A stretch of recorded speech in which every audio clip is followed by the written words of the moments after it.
a ton on the channel. It's one of my most played games of all time. It's either first or second after RimWorld, or before RimWorld on the channel.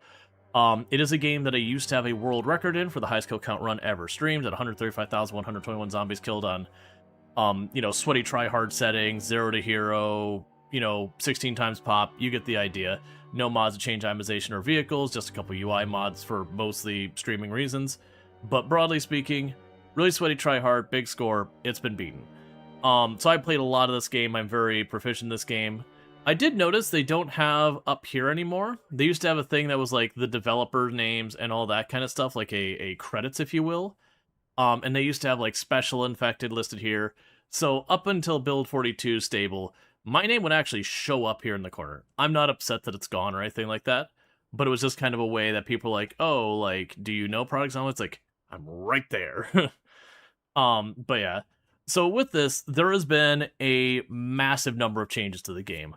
One, you probably noticed that this screen is not the screen that we've been looking at for multiple versions now.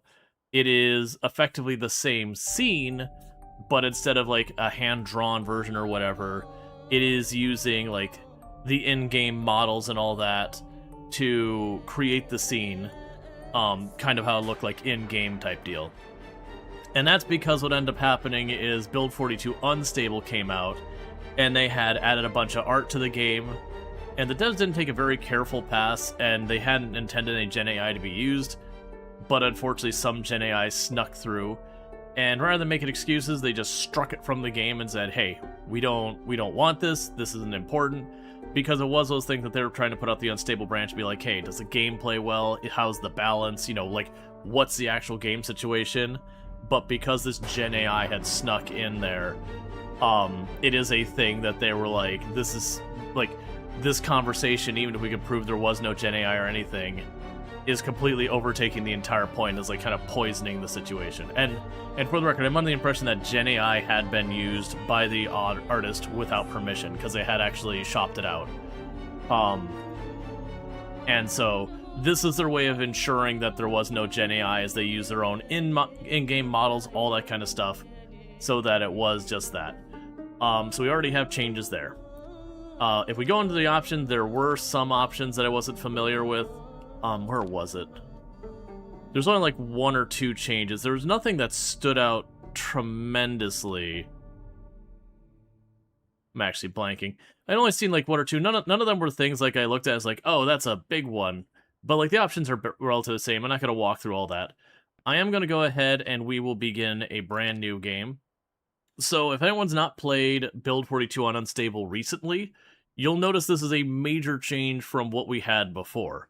Before you had just like a vertical list kind of thing that was like, hey, do you want to play Apocalypse or Builder or Survivor or the challenge modes or Sandbox? And thematically, it's very similar. Apocalypse is the same thing that you've always expected with Build 41. If you haven't tried Build 42 yet, Apocalypse has had significant changes. Overall, I wouldn't say it's particularly harder or easier than Apocalypse used to be. It's in the same vein, but there were a bunch of changes.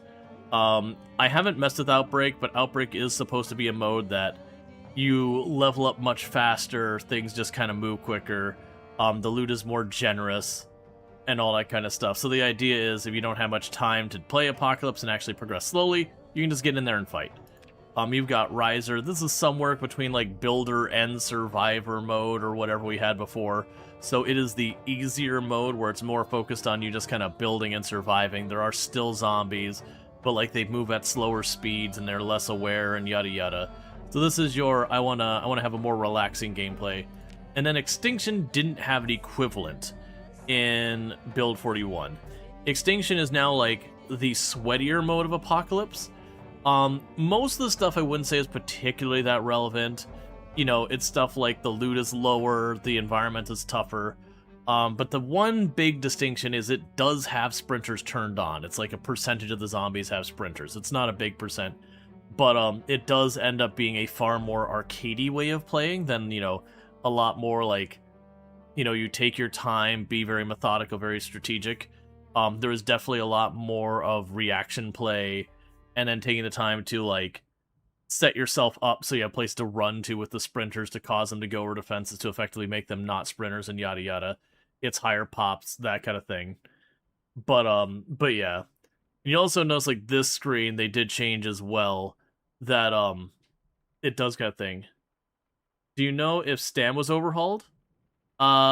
Since build 41 and all that, fatigue / endurance mostly work the same, with kind of the earmark side note of there is muscle strain that got introduced in build 42, where the idea is as you fight things, your arms get sore, and that soreness starts to make you far less effective fighting. It is a mechanic that a lot of people really don't like. I personally think it's not bad. It does lean into my way of playing Project Zomboid, which is you start terrible at everything and then you get good. Because once you got to like muscle fatigue, once you get to like 5 or so in a weapon skill, muscle fatigue becomes a far more nuanced concern than like when you're at 0 in a combat skill. Muscle fatigue is a very constant problem. Custom sandboxes, you can change all your settings, and then they've got the challenge modes, of which you'll notice some modes are gone. Like they did get rid of the going from like the studio, like where at like night the zombies run and all that. They got rid of that. And instead they've added 28 minutes later, which is a full sprinters mode kind of thing. You've got the really CDDA. It's what you expect it to be, where your character starts sick and injured and drunk and everything. They've got a new mode called Top of the World, which is you start in the middle of Louisville on the top of a skyscraper, and you've got to survive. And then winter's coming as the same as it's always been, but the map got a major rework. I definitely think at some point I'm going to want to check out Top of the World. I feel like that'd be an interesting mode. I'm curious how they've changed the zombies detecting you between floors. Because I know with Build 42 they did change volume to only go vertically so many floors. Whereas it used to be kind of one of those things that it really didn't factor depth, like level of floors that well in Build 41. And so it was one of those things that people be like, we could do a skyscraper start. And you couldn't because like the whole building would aggro to you because it didn't discern floors. That did change in Build 42. So I'd be curious to see how that plays. That said, we're going to go with Custom Sandbox. Now, here's the next major change. I am running no mods at all. Literally no mods. Not even UI mods, literally nothing. Just base game. And you'll notice, it used to be, when you played the game, you had the choice of Muldrow, Echo Creek, Riverside, Rosewood, and West Point. And you'll notice that was only like 5 options, and we now have a whole bunch of other cities available. Like a whole bunch of other cities available. Now, none of these cities are new to Build 42, if you've already looked at Build 42. However, if you haven't played since Build 41, Brandenburg, Echo Creek, Ekron, Irvington are all new cities. Basically around here-ish, a little bit far over here-ish, this vertical line here, this whole left side of the map did not exist before. All of the different towns, like all the old towns, did get a major rework. So Lake Fallis got a once over, Riverside, West Point, Muldrow, March Ridge, Rosewood. They went to the Valley Station. This to me explains why, because when they were like, "Oh yeah, we've cleaned up Valley Station," and I'm like, "Oh okay, why did they bother mentioning that though? Like, Valley Station's kind of a nothing town. It's got like 10 buildings, whatever." Yeah, and the city's got some layout changes. Yeah, that's what I was going over right then, is like, it made sense for all of the major cities that you used to be able to spawn to that, they were the original one. Like, Muldrow was the first city they added to the game, but like all these cities are kind of the older cities that have been in the game for a very long time. And, it's not that there's wrong with their development, but, the tech has advanced with Louisville, and the tech had advanced even farther with the introduction of the west part of the map. So they did do a once-over of all the old towns to give them a fresh up. But it makes sense that they called out Valley Station as one of the places that they cleaned up, considering we can spawn there now. And low-key, even though this is probably an absolute mistake, Part of me wants to go and start at March Ridge. I've only been to March Ridge a couple times in game. It's kind of the one place that almost nobody goes because it's small, it's densely populated, and while there's loot there, I believe it got rebalanced in population. But it used to be like right up there with like the worst part of West Point and the worst part of Louisville for just high density, but it was like 3 cells worth of it. But I haven't been to there since Build 42 completely adjusted the spawn distribution of the game. So I'm low-key thinking, let's do March Ridge. Now, with this, I went ahead of time and I made a 16 times pop setting. So just going through, we have all of our normal stuff. One thing, if you're playing from Build 41 going to Build 42, they did change the day length. Build 41, it was 1 hour days, now it's an hour and a half. So tweak that up. Ignore that, that's not actually accurate. I did change the speed of the zombies from random, which will just be shamblers and fast shamblers. I find regular shamblers absolutely obnoxious because you're like, oh my god, get on with it. So I just set it to fast shamblers to get them over here. I did make it so they can open doors and windows. I did change it to be the random, which basically have random, normal, and poor, and then truly random, which does give some eagle and some pinpoint. That's basically the big change there, is I just made it so the highest setting, some of them would have it. All the rest of that's default. Yeah, and this is if we tick the advanced 444, so this is what gives you the 16 times pop. So we're on the top here, it's like, oh yeah, you have high. In reality, it's 16 times pop, because this is what actually determines it. All the other settings down there are default. Loot has not been changed in any capacity, because loot doesn't matter. The world, I haven't changed anything. The nature, I haven't changed anything. The meta, we made it so the helicopter can occur multiple times. This means it'll happen a little over every 2 weeks, roughly. We have allowed the mini-map. That way people, when they tune into stream, they can be like, where are you on the map? I did turn off all known. I usually keep it on. Because, again, then people can ask questions. I can be like, over there. But I'm choosing to turn it off. Just because new. No character changes. No vehicle changes. No livestock changes. So if you look at it, we turned on minimap. We gave the zombies a couple of advantages compared to what they normally would have, cranked up the population, and that's kind of it. Alright, I have a pre-made character for this, which is Build 4200.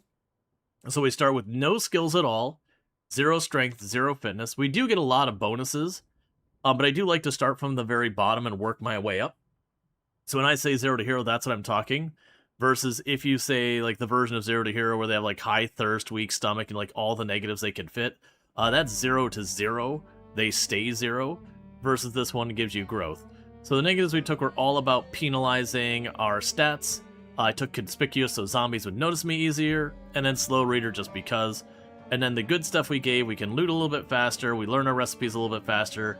We can see the nutrition on food. I wanted to include this.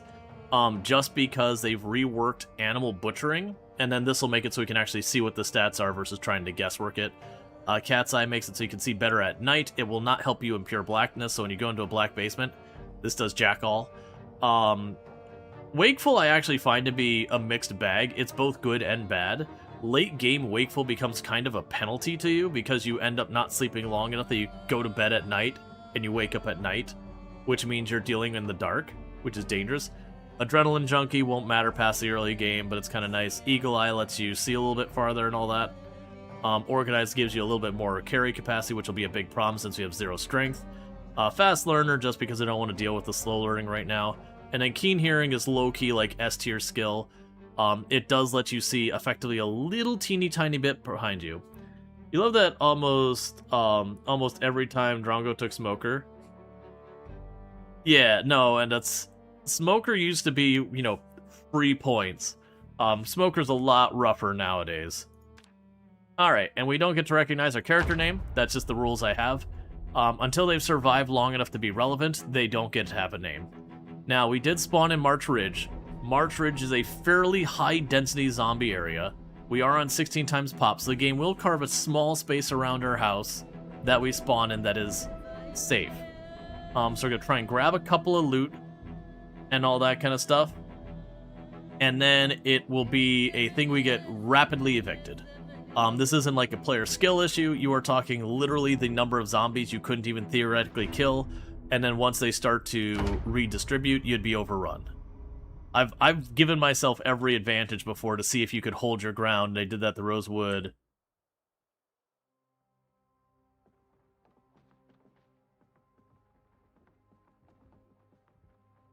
Oh, also expect the audio to get real messed up here in a minute. That went way faster than I wanted.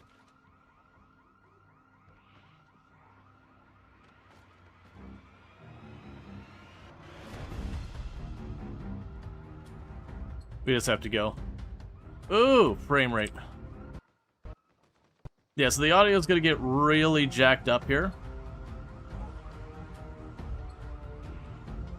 Because of too many zombies spawned in. Frame rate. I just did a test of this a minute ago. I didn't have the frame rate problem, so we might actually crash.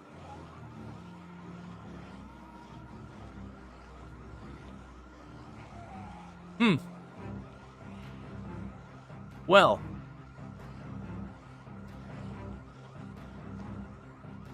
Oh, there it goes. Alright, so we might have a change of pace. I literally tested that before stream. I literally did a quick test of March Ridge, and I got out of town just fine on my first attempt. And don't get me wrong, the audio started cutting out real bad because, you know, there was like 4 house alarms going off around there or dragging the zombies everywhere. But honestly, it was actually one of the easier extrications I've gotten from a town. We'll give that another go. And to be fair, I had done that, and it didn't exit the game. And that is actually one problem that existed in Project Zomboid before all this. Is that if you kept doing things... Is this vanilla settings? We are playing on sweaty tryhard settings. Like, really sweaty tryhard settings. So, like, keep in mind what you're seeing game-wise is not indicative of normal play. Alright, hey, game capture? Could you, like, find Project Zomboid? Options, full screen, apply, yes. Get a chance to hopefully detect the game. Come on, OBS, you can do it.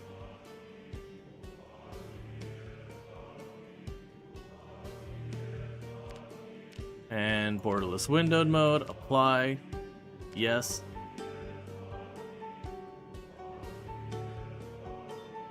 And I'll give it a moment to like tab out of the game and tab back in the game. Well, actually, I'll probably switch scenes away and back, and sometimes that'll fix it. Alright, let me try switching scenes away real quick. Give it just a second. And then loading scene back in. Click back into the game.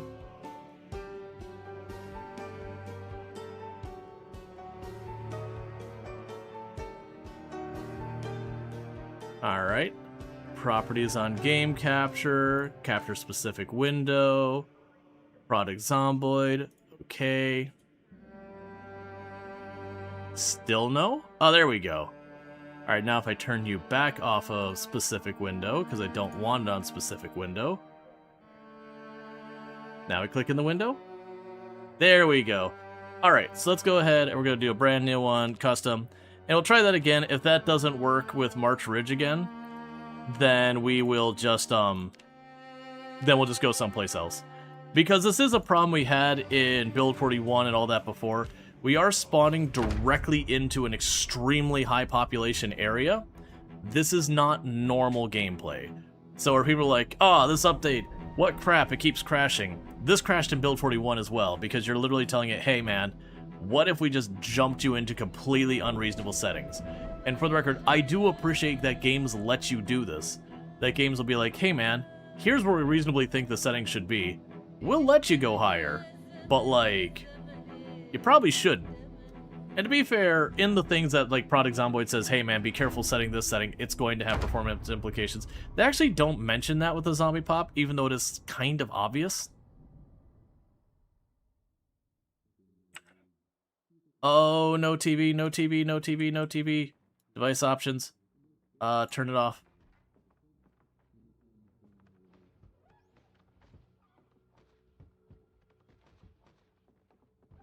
Try and get away from the windows. I don't care about tailoring book.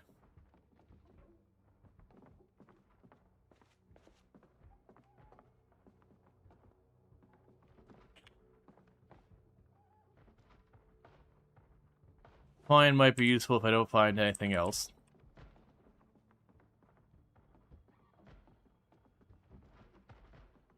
This is really dangerous here. Once I go upstairs, if they aggro,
okay.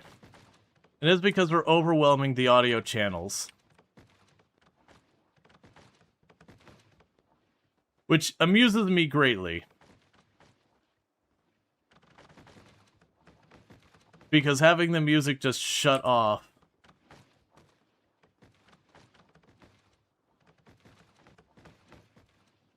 Oh, that's real bad. Don't be blocked. Yeah, I figured. Okay. So the goal here with these earlier ones, so quit the main menu. So the goal with 16 times pop is this is the first major leg, is just getting out of the town. Marchridge is a town I'm not as not as super familiar with. That's part of the reason I'm choosing it, is to mix it up a little bit. But yeah, so the problem there was with the house alarms I was getting moved in on. We can actually get lucky where those house alarms can actually work for me rather than against me. It's funny, like I said, before stream, I actually did start a character, and I didn't do anything meaningful. I kind of just tested to make sure the game would load. I didn't even loot the house. I just like walked out of the house, and I did manage to get all the way to the south end of March Ridge. Because which way you go to leave all depends on where you spawn. Now, granted, that one I got kind of lucky, and it was already pretty close to the west edge of town. So I was able to just go like one block over and then get out of the town. And there's not really any zombies in the woods around town, so once I got out there, I was able to just kind of maneuver around. I don't believe there's any like lakes or wells or anything super close there, not unless I go way out in the boonies. And kind of the plan is I'm going to try to stay in near town and move around. Obviously, I'll be at the mercy of whatever happens. There are times where you get forced out of town in such a way there's just not a good angle to get back in. And so then you got to go out in the wilderness and, get yourself set up. You're just about to upgrade your Steam engine? I still don't know Railroads Online, man. I appreciate that you enjoy it, Darth, but, like, I don't know the game, so all I could say is cool. But I still don't know anything about Railroad Online beyond it's a train game. And I know people are like, oh, well, it's this kind of game. But I haven't played it. I haven't looked into it. It's not a game I felt the need to look into. And if March Ridge ends up being, like, really, really rough on the performance, like I said, we can just switch over to Lake Fallis, or Echo Creek, or one of the other ones. Valley Station's rough because it's right between two super high pop areas. Yeah, Riverside also got a thing.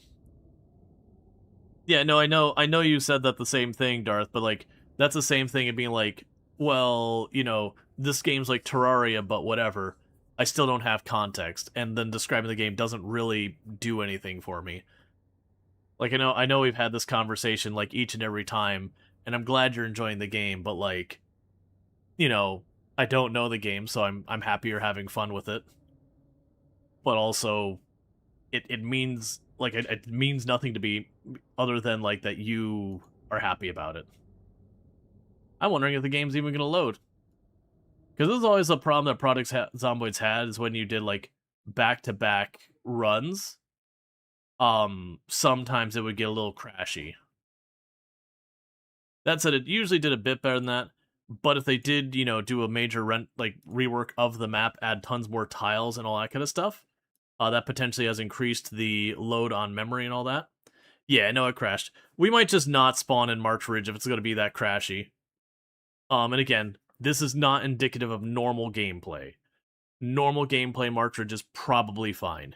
To give you an idea on the differences in settings, when you play Project Zomboid on your normal settings, where you see one zombie, I see a whole group of 16.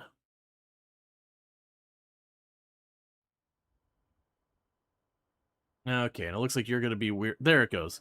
Alright, so solo, custom, next. So if March Ridge is going to be crashy, it is a super high density place historically. So Valley Station isn't as high density. Rosewood, like nowadays it'd be higher than it was. Lake Fallis wouldn't be very bad. That's where it used to start mine. I don't actually know Ekron very well. I'd like to check out the other one, Echo Creek. I'm going to go with Lake Fallis. That used to be my go-to when we first started doing 16 times pop runs.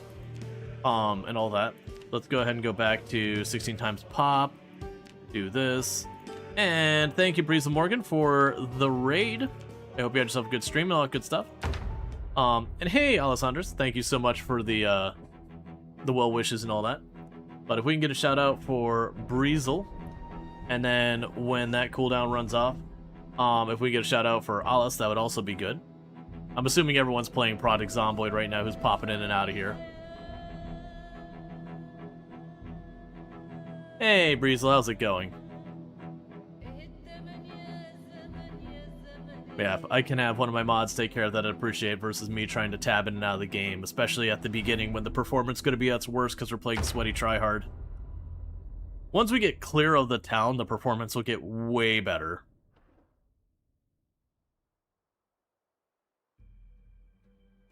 The one thing I am going to do,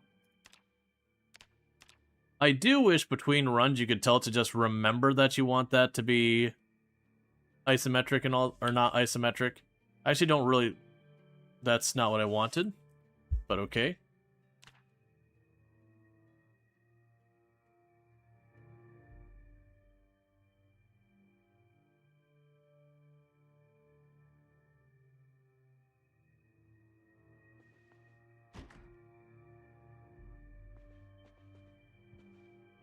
Yeah, this is Lake Fallis. I don't recognize this at all. I think we're on the neighborhoods on the left-hand side, but this looks nothing like I remember. Okay, we got a garbage bag.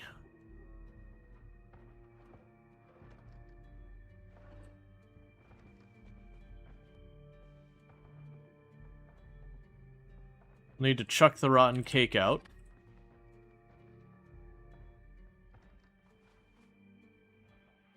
Caffeine pills and painkillers for right now.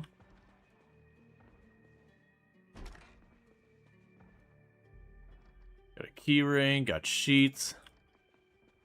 I'm hoping we'll get lucky and find a backpack in here. A metal baseball bat. Alright, let's go. Actual weapon to start.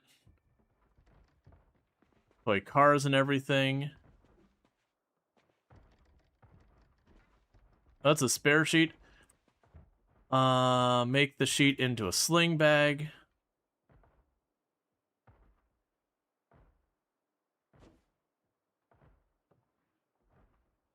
We can wear the sling bag.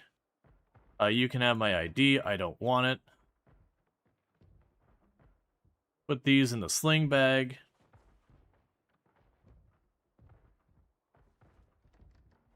Get rid of that.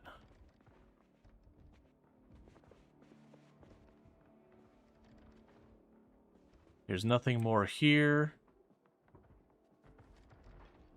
There's a couple of rooms over here.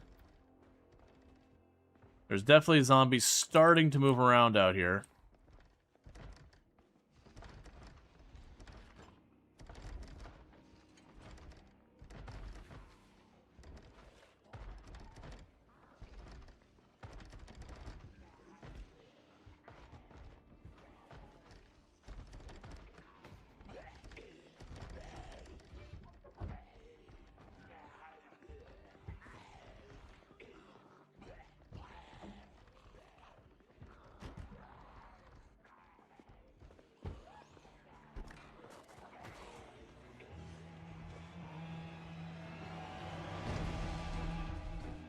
The question boils down to, is into town up or down?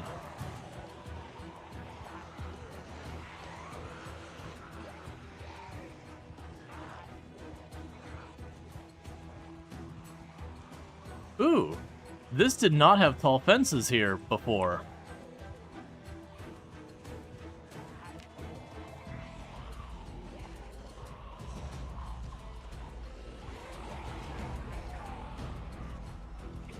We're gonna go with up. I'm guessing we're on the north end of town, like northwest, but I recognize almost none of this, so...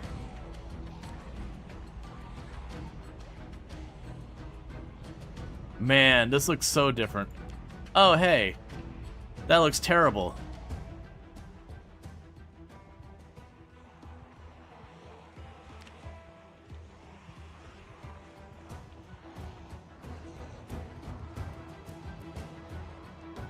Alright, it's all tall fence over there. Yeah, I'm pretty sure this is the northern road on town. So it's interesting that, like, this is distinctly entirely different than I'm used to seeing. Yet it's still similar enough to recognize. Yeah, now keep in mind to keep the UI big. That way you on stream can actually see it. Because otherwise it's a thing that, like, half the time people trying to see the UI, they'll be like, what's the first item in your inventory? I can't make it out. Oh wait, there's another road up here? Oh, there's a railroad track. Okay, that's new. There didn't used to be a railroad track by here. Yeah, so this is where we'd have the two lakes. The gas station would be just down the road over here on the right.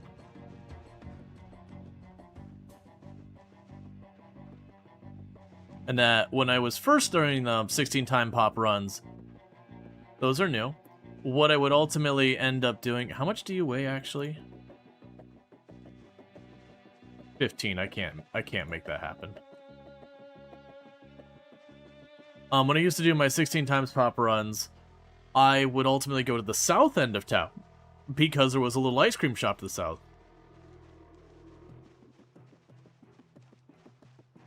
You're in Faller's Lake? Yeah, no, I mean, in the game, it's like, for English, I believe it was called Fallis Lake. Because the one island looks like a big dick. Not much else to say about it.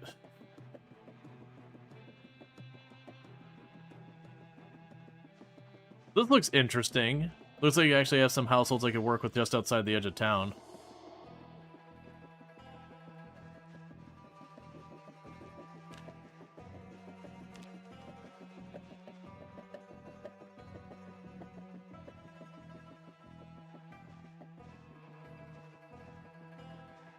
Alright, so let's see what the situation is here. We had a couple of zombies down there, maybe 10 or 12.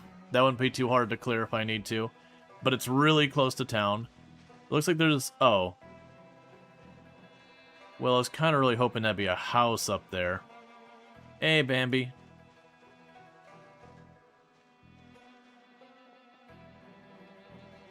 Alright.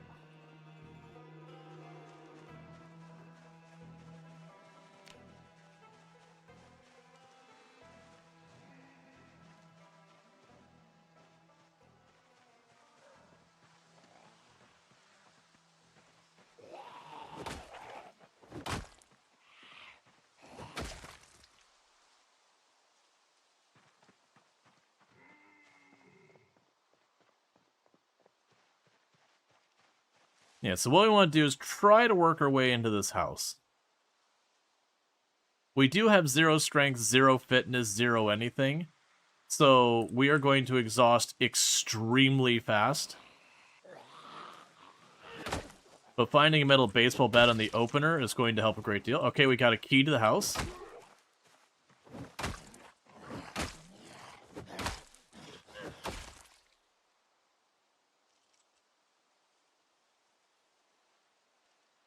So let's back off for just a minute. Oh, wait, we got a couple... Oh, never mind, that's not happening. Okay, change the plan. That house is not happening. I only saw the one set on the back. I'm like, okay, 10, 12 zombies, we could do that. But like 40 zombies. No, you're all good.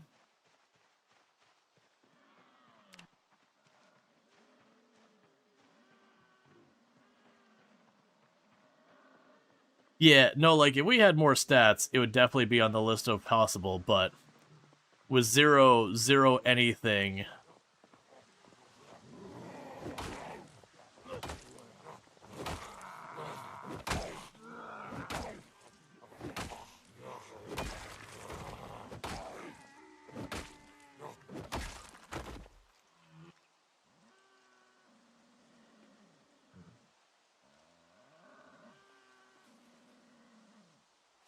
Okay. Oh, stop whining, dear.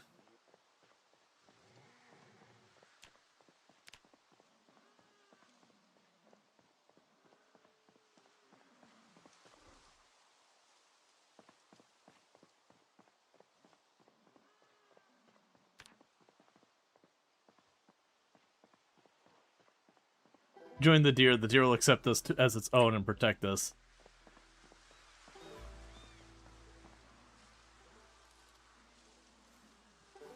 Okay, that already pushes us to mildly overburdened.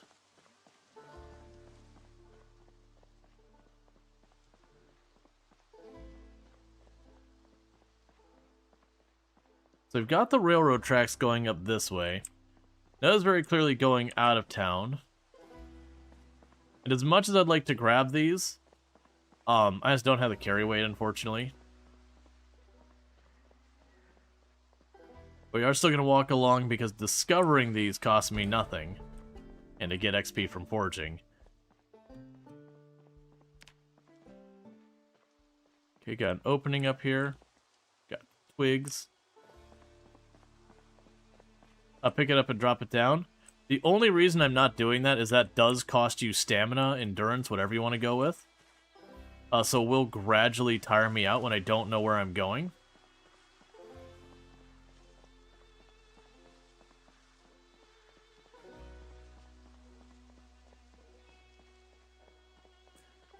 Now, I remember you joining in that thing.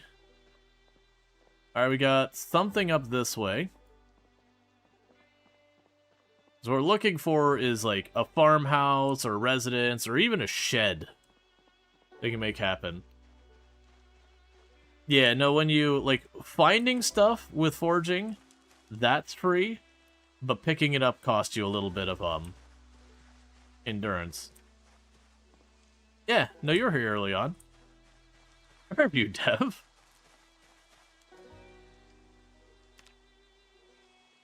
Alright, so now we're properly overburdened. I'll drop the stick.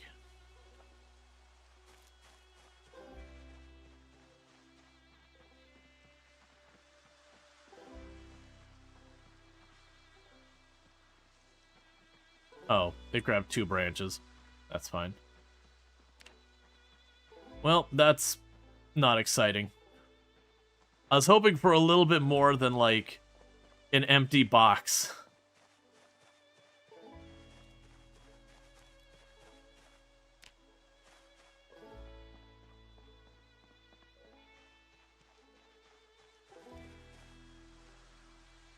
And some of the things we're going to need to test is, historically, you can actually get away with eating mildly poisonous things. How I'm doing? I'm doing pretty good. We attempted to do a couple of starts from March Ridge, but it was crashing the game. To be fair, I'm on maximum zombie populations. So it is not indicative of normal gameplay, and that's always been a problem. When you play in like really high pop areas and you spawn in there, they can get pretty dodgy. It's one of the reasons why places like Louisville aren't on the list of places you can spawn. Is with the density what it is, loading in all the zombies around you can make the game very unstable. Versus the way you would normally play, you'd work your way into town. You'd have a tendency to draw zombies farther abroad, so you wouldn't be dealing with quite as much density because you'd be killing them.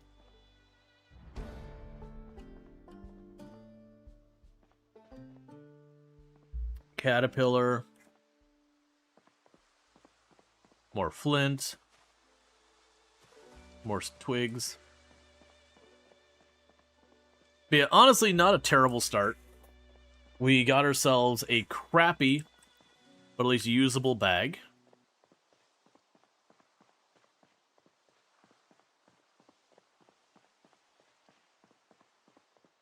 Your best friend's name is Lewis, and he hates when you say Louisville.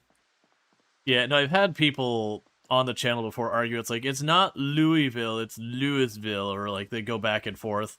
And I'm like, man, I have sat here with people, like, multiple people who live in the city argue with each other on which way it's to pronounce it. It's fine. To me, I take it as well as things that's got like 2 or 3 common pronunciations. Yeah. Louisville. Yeah, I've had 3 pronunciations brought up. And yeah, as well as ones that, like, it's fine.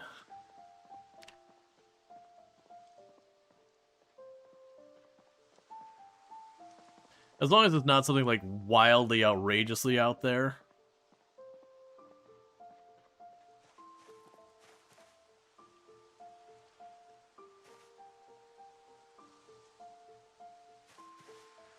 Oh, mushrooms. There we go.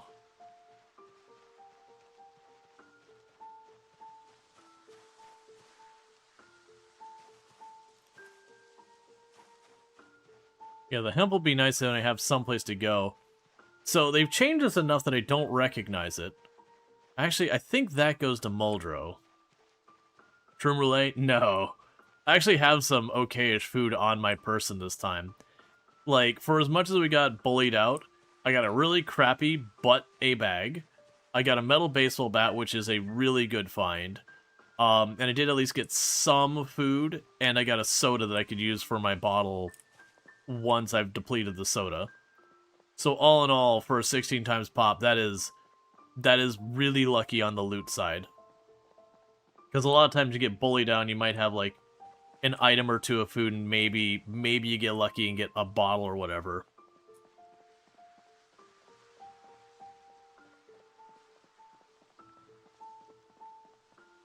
Yeah, so the first step is just finding somewhere to base. Because until I find something I can sleep on, it's going to be pretty rough. Because I have to wait till ridiculously tired to sleep on the ground, which means I'm going to be combat ineffective just in general. But once I could find myself a chair or a tent or a bed if we're really lucky, or a sleeping bag.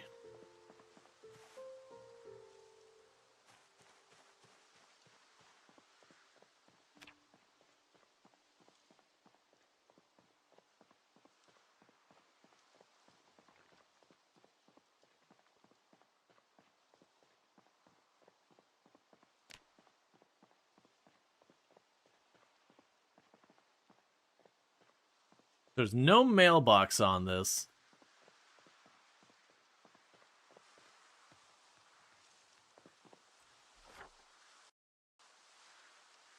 Oh, it pauses automatically now when you pull up the map. That's cool.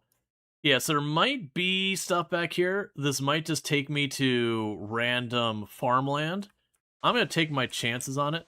Yeah, so if you didn't notice, it paused the game automatically when you pull up the map, so you no longer have to do the thing where you pull up map and hit F2 really fast to make sure your game's paused so you don't get eaten while you're trying to look at the map. So I appreciate that.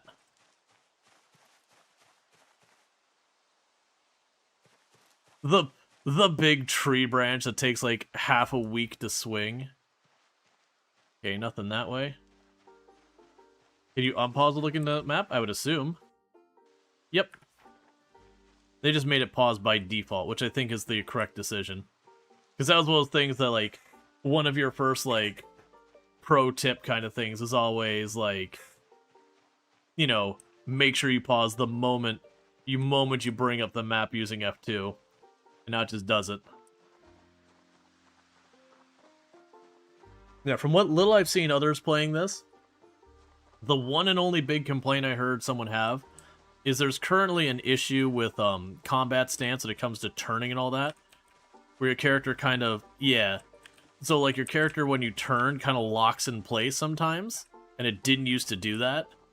And that's really messed with a lot of the way people fight. I don't think it's intentional. It feels like a bug.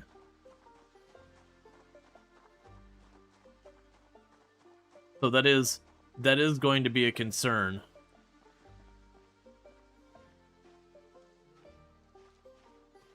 What are we looking at here?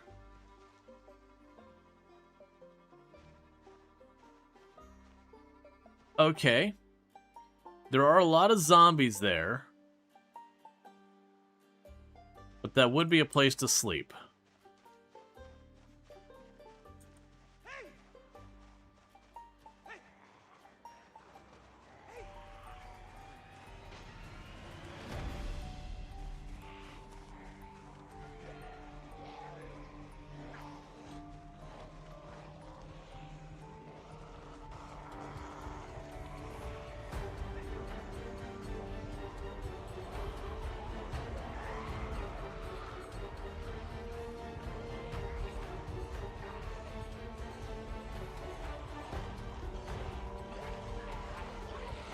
This is normal.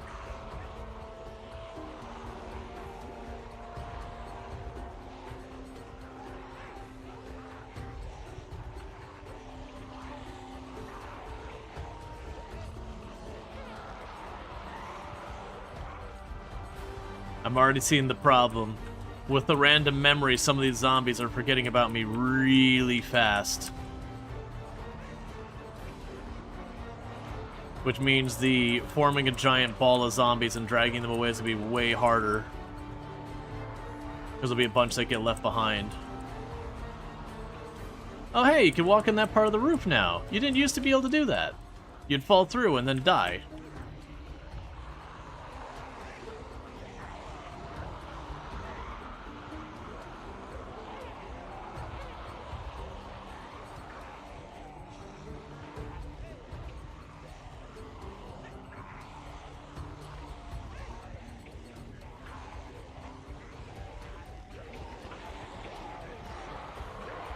Yeah, so grab what we can and drag him away. We're going to leave a lot of stragglers behind us. And it is just going to be what we live with.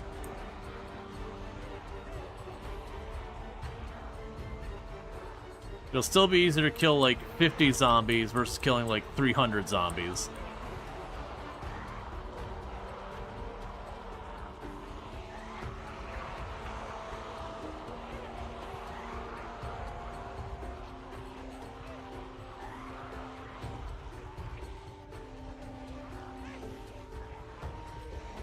Does that one have a hiking backpack? Oh no, it's just my eyes. I was getting all excited, it's like, hiking backpack, let's go. Even if I don't get the house, you know, pull that one aside and knock him down.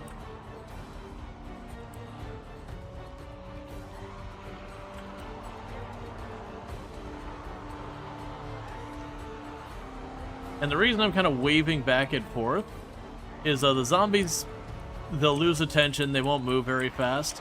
So if I just walk straight away from them, I'll ditch them really quickly. By zigzagging back and forth, I am slowly leading them away from the house. And as I mentioned before, unfortunately, admittedly, I am going to ultimately leave a bunch of these zombies behind and have to clean up.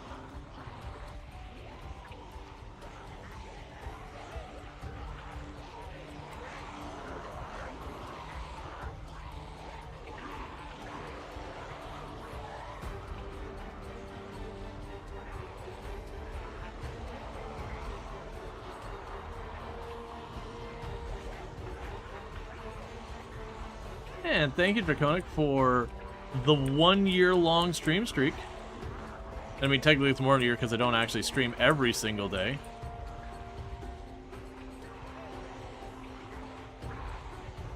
Okay, so this is far enough away, so what I'm going to do is I'm going to run down this way. Just gonna keep on walking.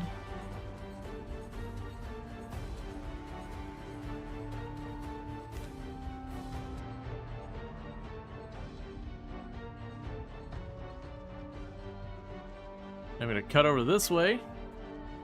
You'd be more interesting with runners? Not really. If it was runners, you'd not see me doing any of this gameplay. If it was runners, you'd see me walk up to each group, I'd pull 2 zombies, and I'd wait to see if they run, and then I'd kill them, and I'd pull 2 zombies, and I'd wait to see if they run, and I'd kill them, and I'd pull 2 zombies, and I'd wait to see if they run, and I'd kill them, and then I'd pull 2 zombies, and I'd wait to see if they run, and I'd slowly lose my grip on reality, and I'd contemplate playing a different game because it's stupid to sit there and pull 2 zombies for all eternity. The reality is, with sprinters, there's no game progression feeling, because when I start the game at 0 stats, pull 2 zombies, 3 maybe, I see if they run. If more than 3 come after me running, I run away and jump through a window or over a fence. And then I come back and I try again. And when I hit 10 in all stats and totally max out, I pull 2 zombies. I see if they run. You get the idea. There's no feeling of progression with sprinters. That is how you play sprinters the entire playthrough, start, finish, the whole thing. And that's kind of the big negative about sprinters in the game. It's a little bit on the arcadey side, but if you're trying to play with any preservation of life versus just trying to make content or whatever, the reality is you have to play it as if every single zombie is going to go running at you at Mach 5. So you just have to pull them very, very, very control. Stop discouraging people? I'm telling you, I'm being honest, sprinters are not interesting. Like, Project Zomboid's a fun game, but sprinters, genuinely, I still disagree with them. Because it used to be the devs said they would never make sprinters the main gameplay.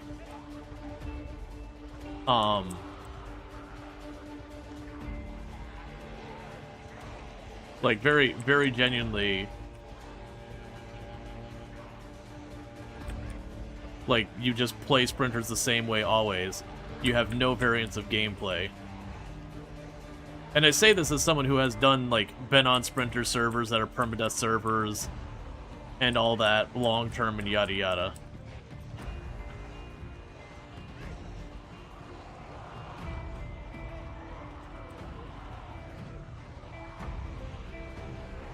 Now, obviously, with sprinters, I wouldn't be doing this. Realistically, what I would do if this was a sprinter server,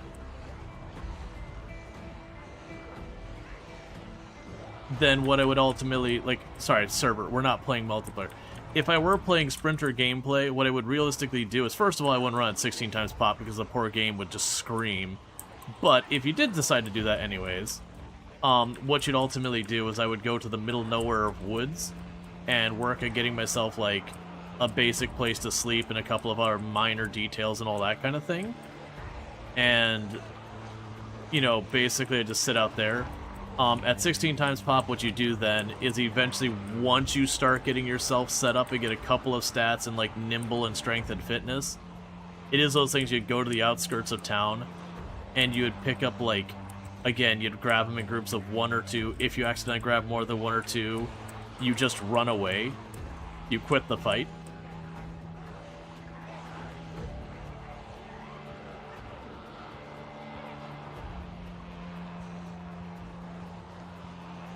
That's fine. I actually don't recommend 16 times pop for people either.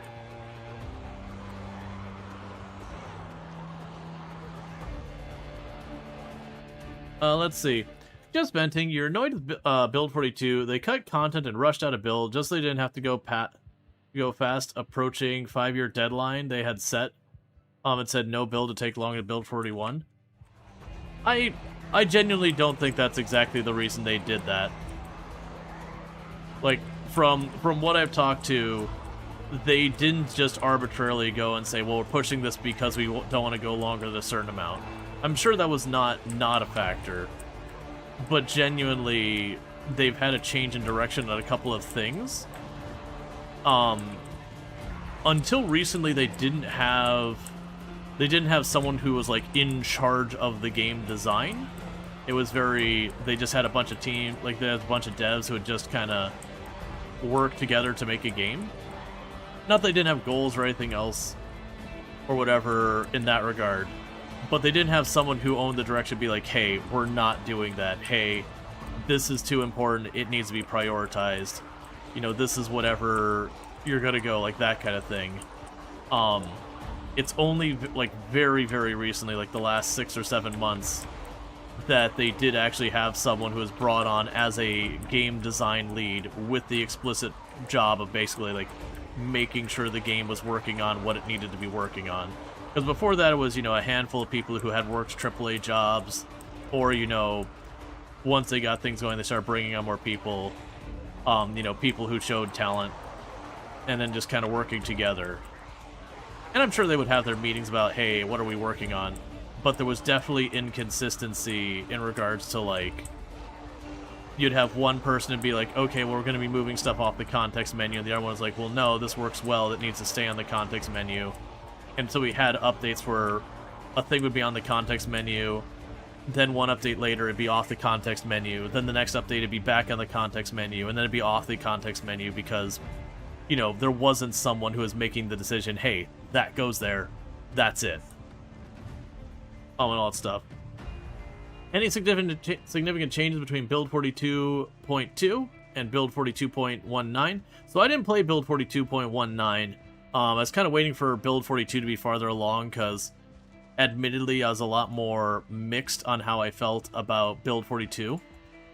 I've got stuff I like about build 42, and I've got stuff I don't like about build 42.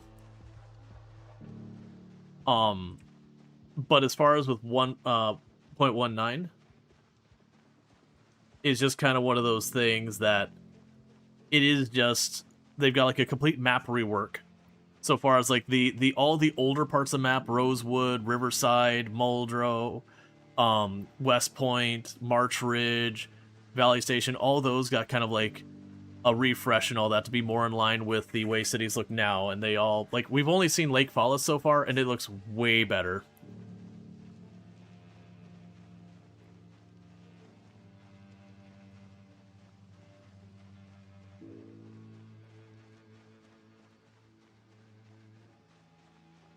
There's supposedly stuff like ladders and all that gonna work. Hey, can we tone down the hostility a little bit?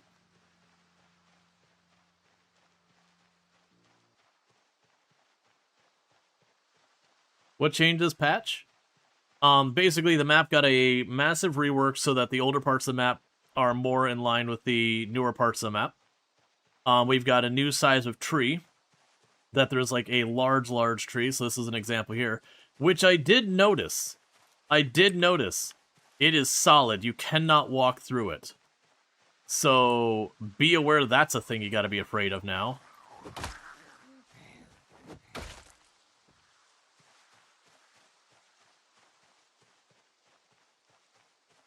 Just listen to the soothing sounds of zombies dying.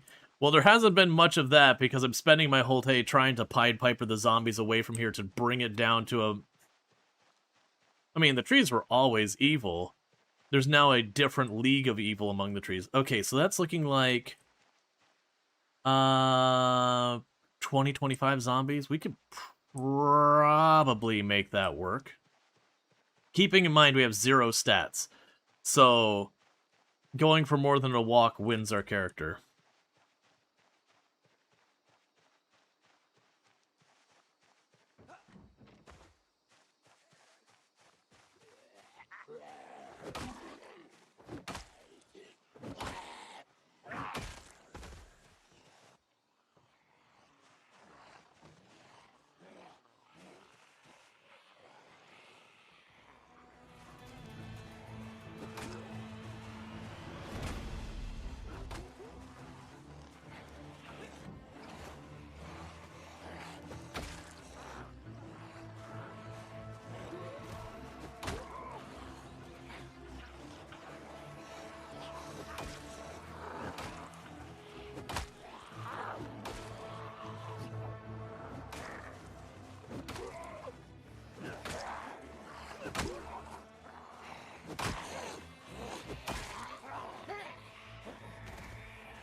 Good to see that the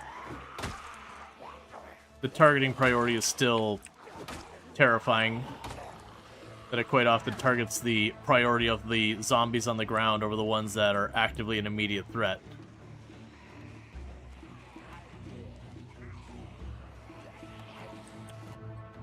But so you're saying why you never played sprinters. Streamers you have followed hardly never liked playing sprinters. You got better from playing them. That's why you don't do sprinters. Yeah, no, that's a thing.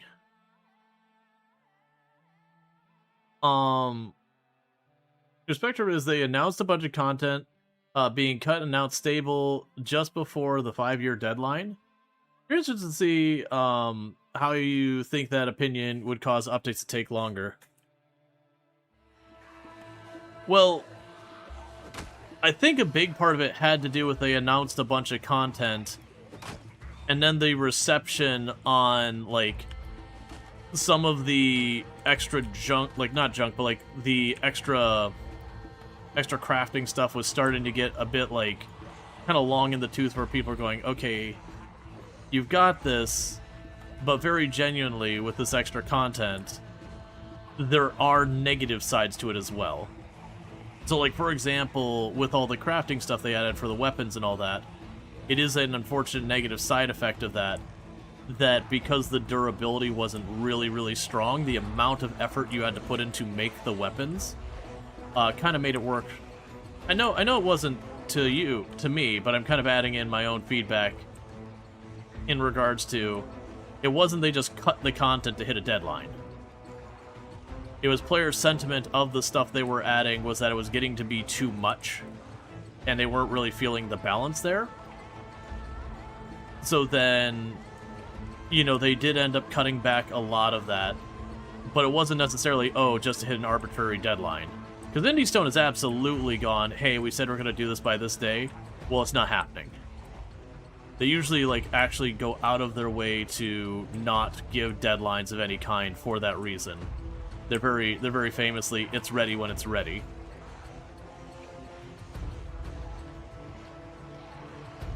But they have run into a problem where one of the key issues they're running into is you go, okay, I need to do some crafting, and you bring up this monstrosity that's got however many categories here that each have their own nested things here. This UI is really rough. And for a game where one mistake means you die, having that much of your screen covered is no good. It's one of the reasons I get frustrated that I keep moving things off the right-click context menu.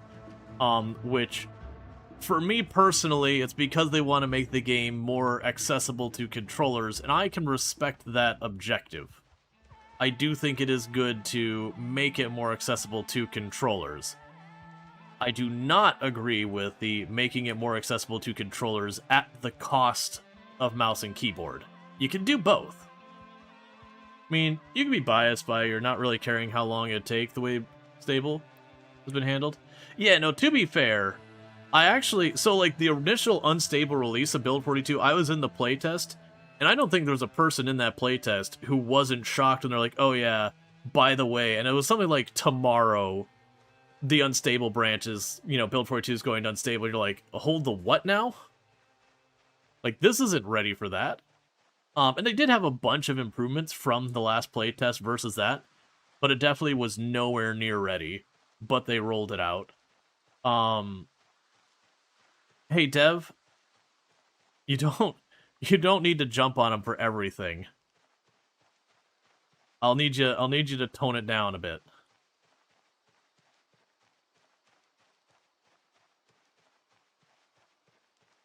Like, it's okay to, like, have someone voice opinion and then, like, not kind of target them.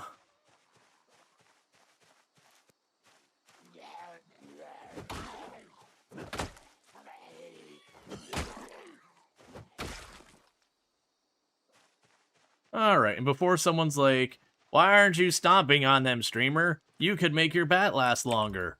I don't get my bonus to combat skills. Like I don't gain XP from long blunt by stomping on them, and then I wear out my shoes, and shoes are easy enough to get new ones.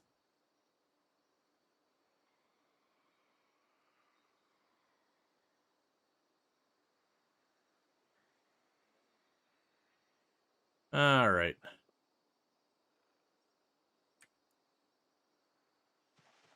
And I still do wish they, gave us some indicator in game. Like, they don't need to give us the gauge and, like, how full it is, but, like, when your endurance is fully topped off. It's actually low-key one of the main reasons why I want a chair. Is it's not that I actually care about getting the resting bonus. That's fine, whatever. It's just so you can know when you're done resting.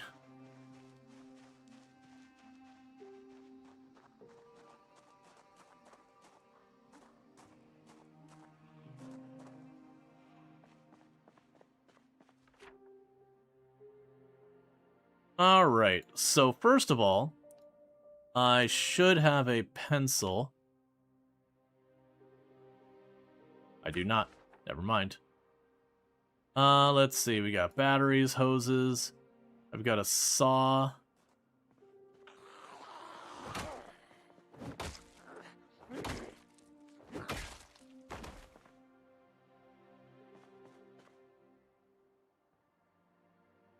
Yeah, so there's a saw and a hatchet in here.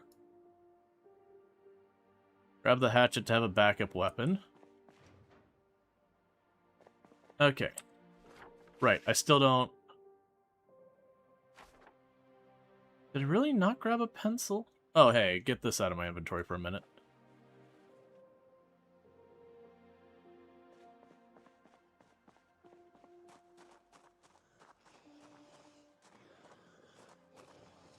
Alright, so we got a generator, we've got a saw in there.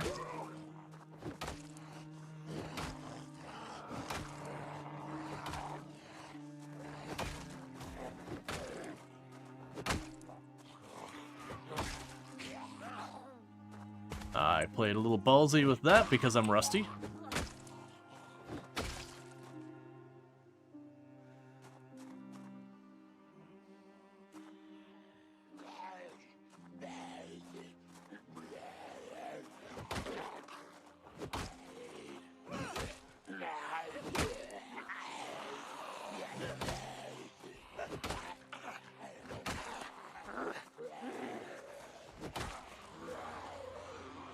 How many are we talking? Oh yeah, that thing that Allison's been talking about, where when you try and turn while in combat stance, you just don't. That is absolutely going to get me killed.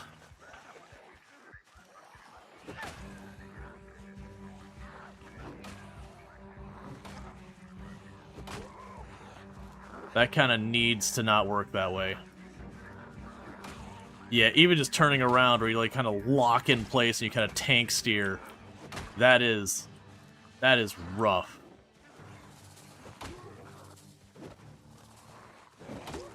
Now I can see why Allison was so upset about it.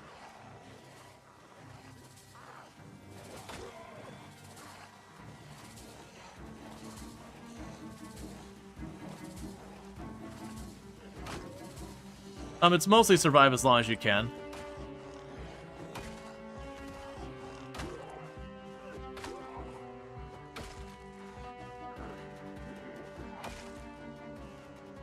Where are you all coming from?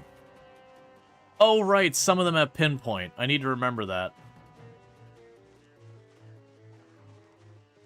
I did choose random with pinpoint on the list.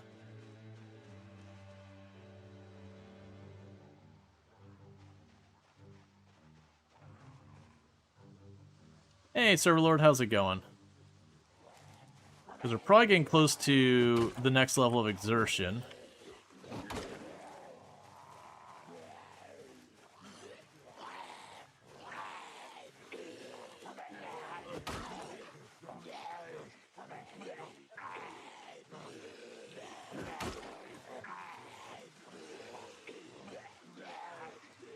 So I need to break away.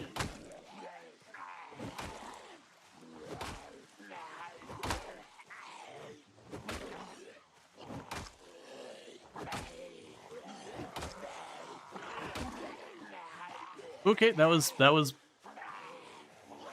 because high exertion is really no good. That means I'm on an egg timer, that just walking will start wearing out my character, and that my penalty on damage is like 80-90%. So I'm doing like 10% my normal damage. Do you turn multi-hit on in the options? No. Once upon a time, multi-hit used to be on by default, but that's been a long time ago.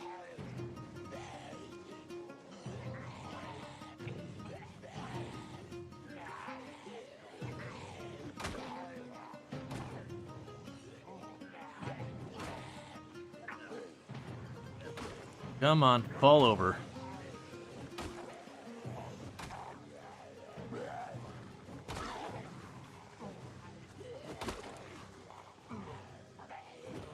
That's a bold one. Ah, I was hoping you'd be count as standing on him.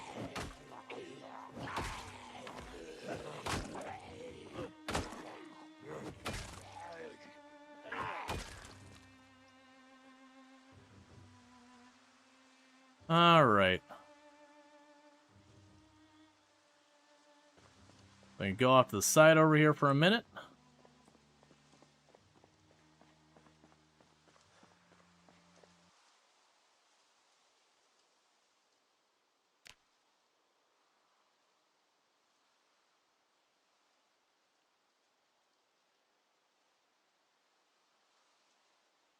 Let's eat the cheese. Don't stay fresh very long.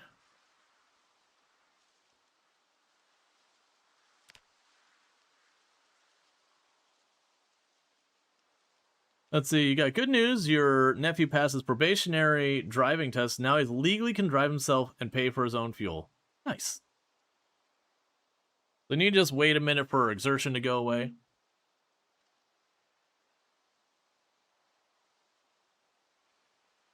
But the house down there is our first goal. If we look here, you'll notice the muscle strain building up. This is one of those mechanics that's new to Build 42 that a lot of people get upset about. It's honestly not that bad. It's the thing you'll run into is early game where you might have pretty high strength and fitness in your build, but very low on a combat skill. It's in those cases that you'll end up feeling like, oh man, this exertion's a constant problem because your weapon skill is one of your primary influencers on that. Do you have a UI mod? We are running with no mods at all. No UI mods, no quality of life mods, literally nothing. But yeah, once you get to like level, 4 or 5 in a weapon, muscle strain goes from being this like constant battle to being something that you just deal with from time to time. Like it really becomes far, far, far less of a consequence. But early game, when you're sitting there with like 1 or 2 in a combat skill, it's pretty rough. But then you see like how I'm dealing with the zombies, where I'm pulling them off a couple at a time, killing them. That's kind of the way you work around it. Now, normally, where you showed up at this place and you saw me drag a couple hundred zombies away, that's not normal gameplay. Your text box look different, mine? I have the dyslexia-friendly font turned on and the font turned way up in size. That way, people watching on stream have a much easier time of reading the UI. And thank you for the gifty sub. I do appreciate it.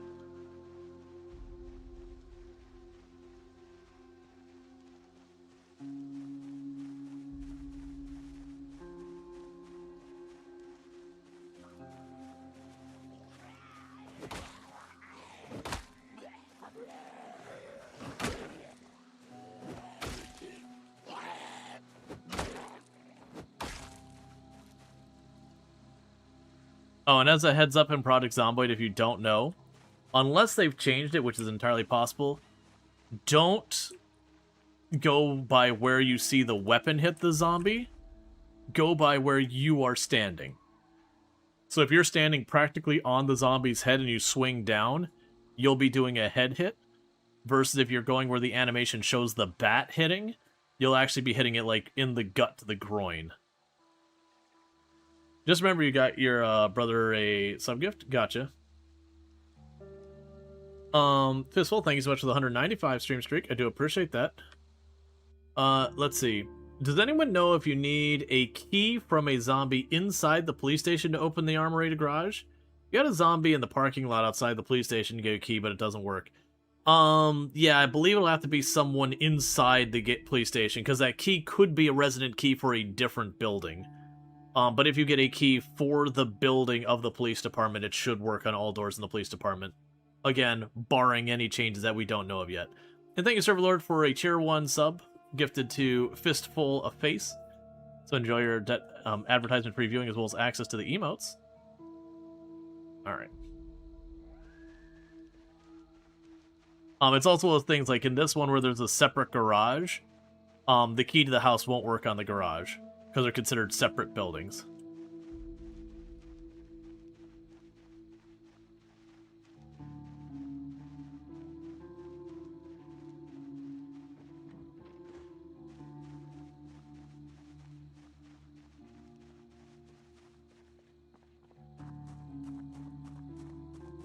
It's named Police Key? Don't know then. It's entirely possible things have changed. Okay, so it's a trailer with nothing in it. Got a spinning wheel. As much as I want to just beeline into the place because it's getting dark, we want to take our time, clear around the building as much as we can before going inside.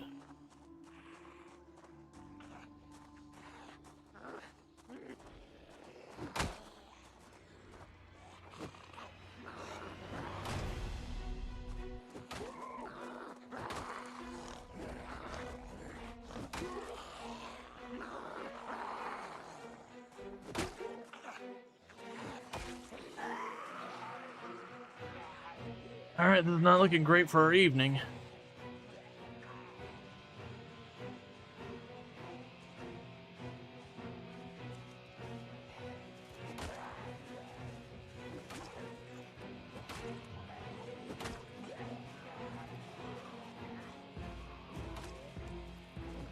Yeah, whatever they did to the ability to turn while in combat stance, and its move and turn, that does not feel good. Compared to how I used to feel, it feels very, very unclean and unresponsive. And I'll explain when I'm not in a fight what I'm talking about.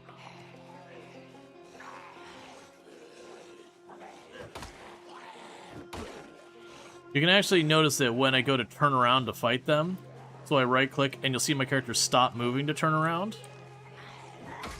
It used to be you could kind of still be moving a little bit.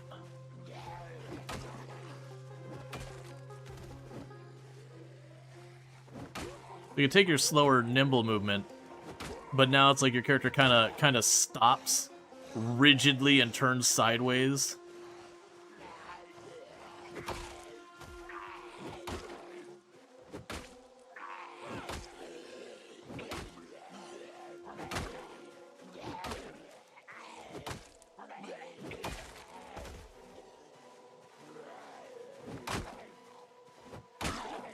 Hey, Dev.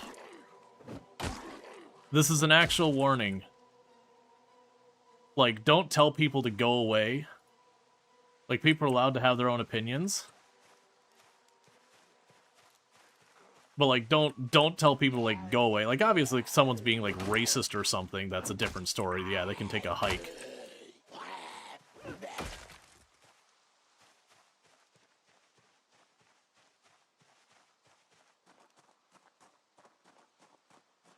But yeah, the next time will be a timeout.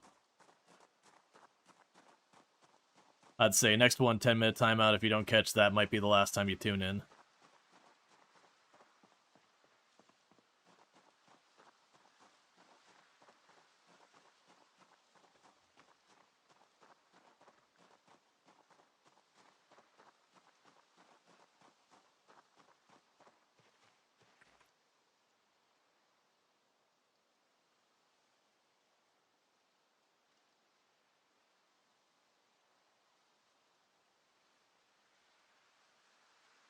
You're allowed to opinion? Yep. Opinions are allowed. That's gonna be rough. For those that haven't seen, Build 42 does make night much darker. I believe I have mine set where... I'm trying to remember, actually, how I have it set. Whether I allow people to still watch when they're banned. Because I know I do have the choice.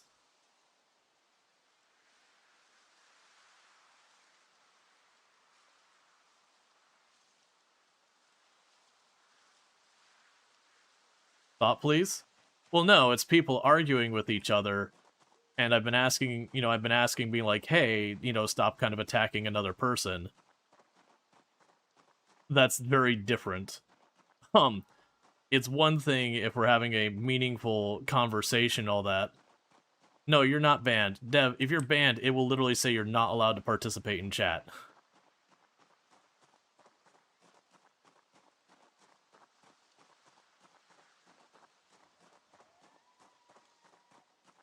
If you're trying to be nice, you're doing a really bad job. Yeah. No, usually, so, like, there's two ways when it comes to ban. It's on the back end that we can set it, like, broadly on the channel, not for the individual. where you consider where banned means you can't watch, you can't participate. You'll just basically get a I can't remember the exact verbiage, but something like this channel is not accessible or something like that to you. And then the other one is you'll be able to watch, but like chat will be disabled. Yeah, and that's why I don't like fighting at night. That dude was plenty blended in.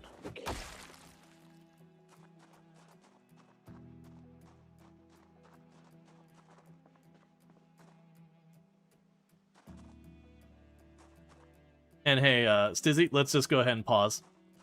Obviously, like, Dev doesn't agree with you or whatever. It's just going to keep antagonizing. We're just going to move on. Like, you want to move it to, like, DMs or something, that's fine. But, like, obviously it just keeps escalating.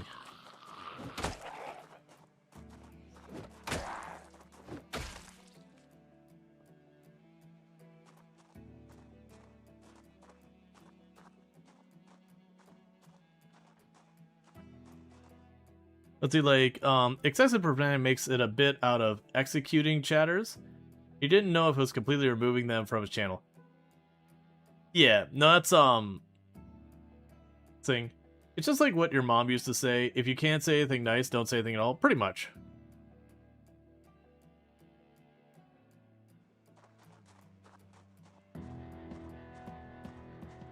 Yeah, so if you watch, I'm trying to walk to the right. But, like, you can kind of see it's not moving smoothly anymore. Our character's kind of jittering a little bit. This used to not be a thing. My character would just move to the right smoothly. And it's weird because, like, it works fine here.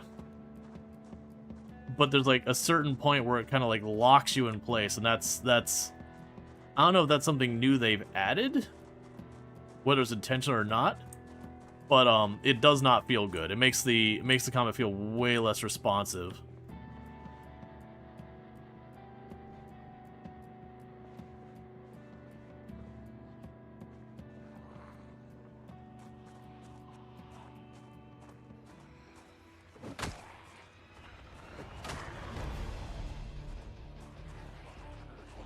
Do you think it's a limbo leveling thing?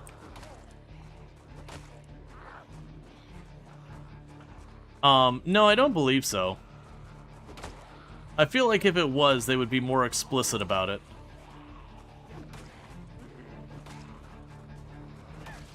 But I also know, you know, Allison's been calling it a bug recently, and Allison has had characters pretty high level nimble. And nimble is like one of the most painful skills to level.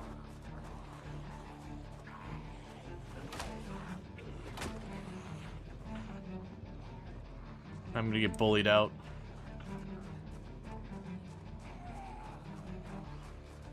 Because some of those zombies are drug away are finding their way back, which is normal.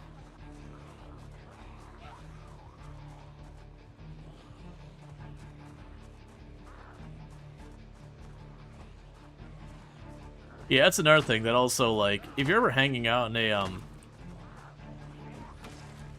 a channel and, like, someone individually is causing you grief, but, like, the content creator isn't timing them out, banning, suspending, whatever, you can actually just ignore people on your own account and just make them vanish. And I actually do recommend doing that. When that happens, I mean.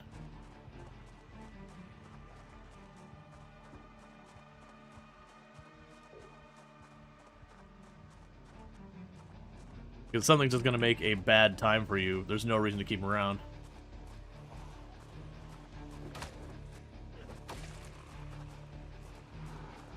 What kind of monitor are you playing on? Oof. That is an excellent question. It's an LED monitor, or LED monitor. I had to think about it. And I like, so there's things I do and don't like. It is one of those things, I do like where it's dark and you genuinely can't see stuff necessarily. It does kind of suck from an eye strain perspective, where it's like, sometimes you're like, oh my god, please, my poor eyes. That's okay, Dev, just chill. You're fine. We just let it go and it's all good.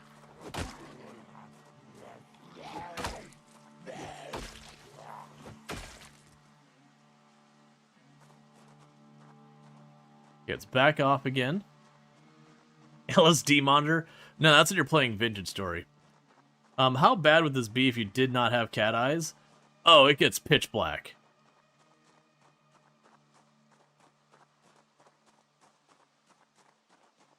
Yep, no, that's the thing. As long as it's like, hey, you know, like as long as it's not like a regular problem. Like, you know, everyone has an off day, it's fine.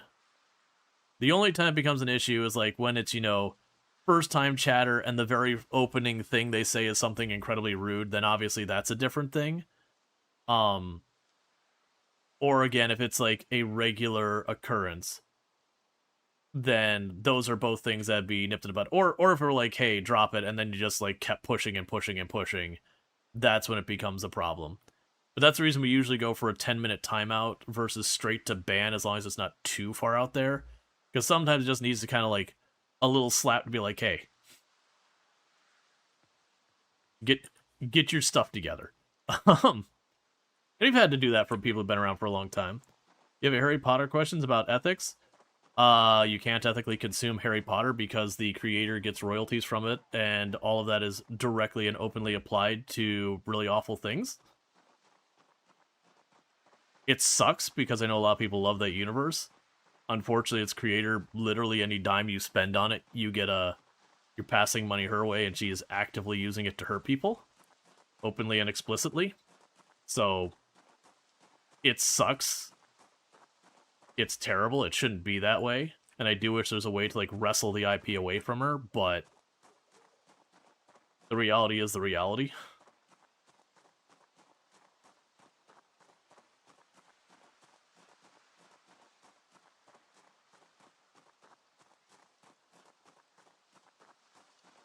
Yeah, fanfiction's fine. Anything that isn't, like, an official channel spend isn't putting money in her pocket. Let's see, basically in the first book, picks up a fat for school... What? I know nothing about the Harry Potter universe, man. Like, before we knew the type of person Rowling was, you know, I saw a couple of the movies and all that, and they were fine. Like, I don't have any complaints about them. But, like, there weren't a fandom that particularly got, you know... I wasn't like, oh man, I love this universe. Like, okay, it's wizardy things. This is fun. But I wasn't someone who kind of got really connected to the IP or anything.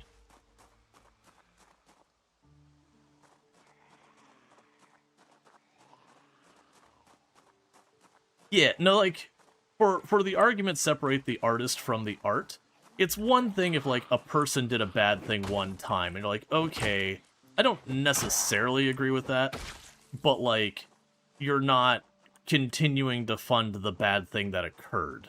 But when someone is, like, openly like, I will spend my money campaigning against something, that's a different animal. There's not a separate the art from the artist in that particular scenario.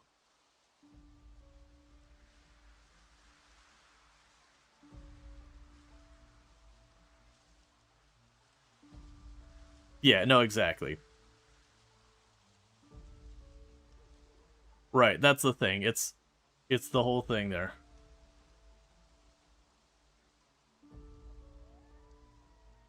Those are not too much of a thing when the artist is still alive making the money from it. Yeah. Yep. And plus, let's be honest, Harry Potter's just okay. I know there's people who, like, truly love the series, and don't let me yuck your yum. But it's not the end-all be-all. As much as a fan I am of Star Wars, if, like, it turned out that George Lucas suddenly popped down and was like, yep, I'm gonna do awful things.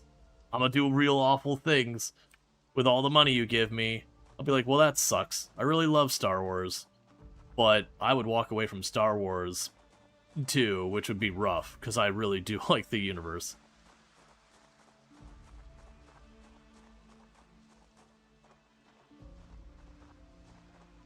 The good news is we're not in any kind of reasonable shortage of any type of, like, content out there. Think of the follow. Welcome to the stream. Like, when you sit there and you look at it and go, well, what if this one game does something awful? Would you not play it? Sure, absolutely. We have like 30,000 something games came out last year on Steam. I can knock a game off that list and still have more games that I could play in all of the lifetimes on the planet. A game removing it from myself from the list is doing me a favor, making my list of possible games to play more manageable.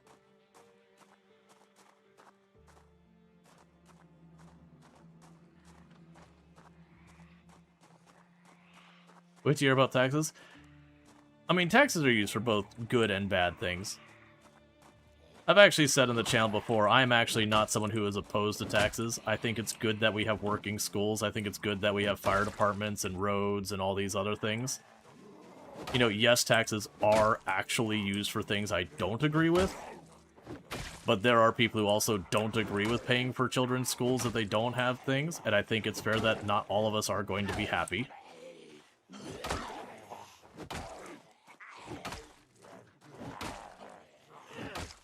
The whole thing when you get a whole bunch of people collectively making decisions, not everyone's going to be happy almost any of the time.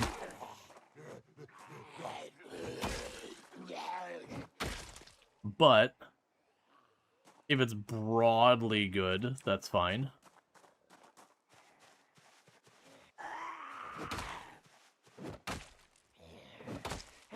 You like roads as well? You think they're important? Yep.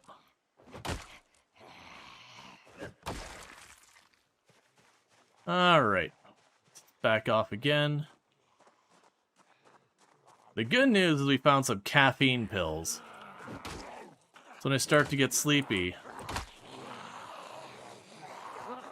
I don't think I got that lined up. Oh, that'll work out.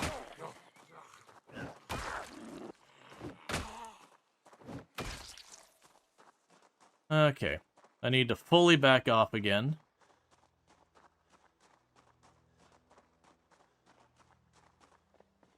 Let me catch up with chat.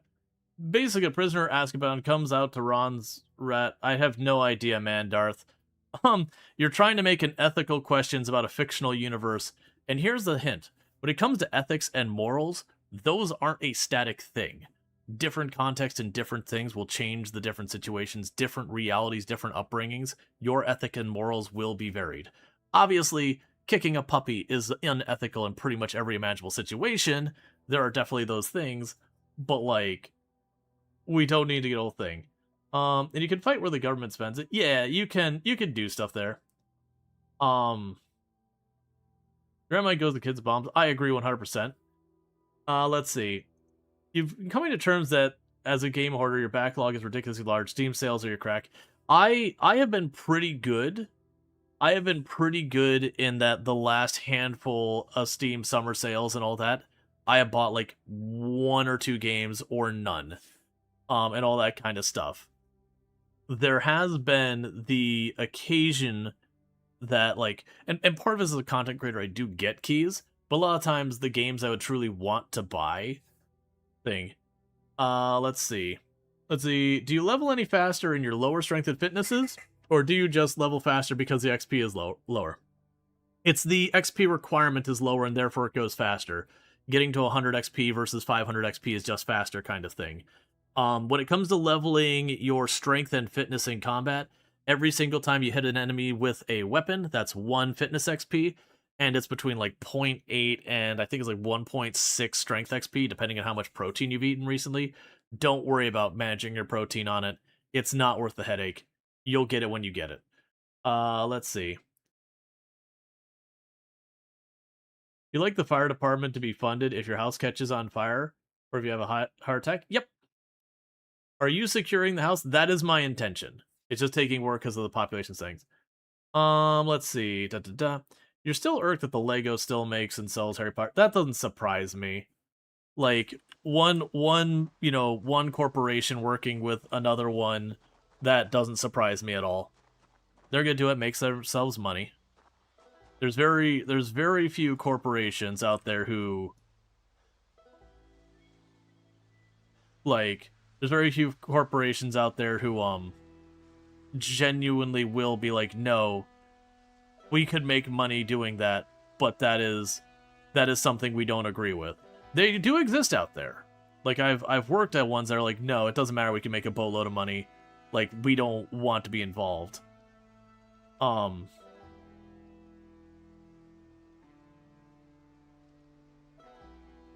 see, but if the puppy was 4,000-year-old dragon disguise, well, that's not a puppy.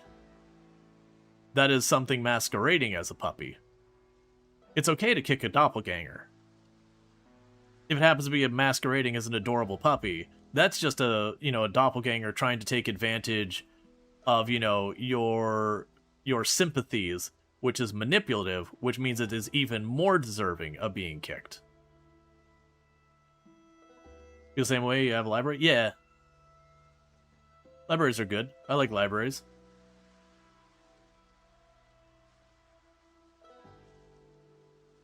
Uh, 6/7. That doesn't have an actual meaning. It's just a thing to be funny. It's kind of the exact same idea as like where people like 69. Yeah, you can go ahead and like bring 69 to it has an origin, but like where people are like 69, nice. It has nothing to do with its origin.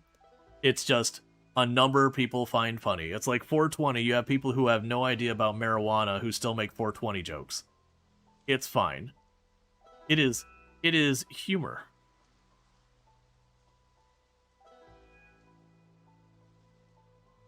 You've ignored the last 4 Steam sales?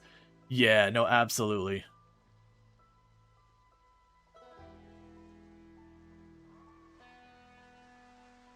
Your birthday is April 20th? So, I gotta ask with that. Does that make the 420 memes even funnier or utterly frustrating?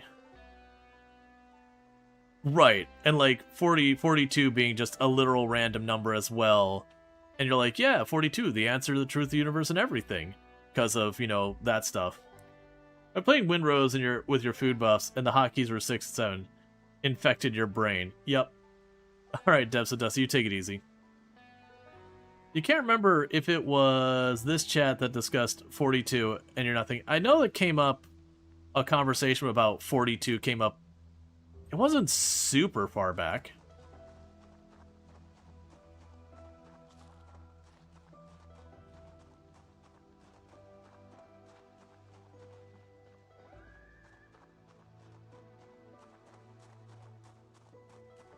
The best part of 6, 7 is when you multiply them together, you get the answer to the universe. Yep. You get 42.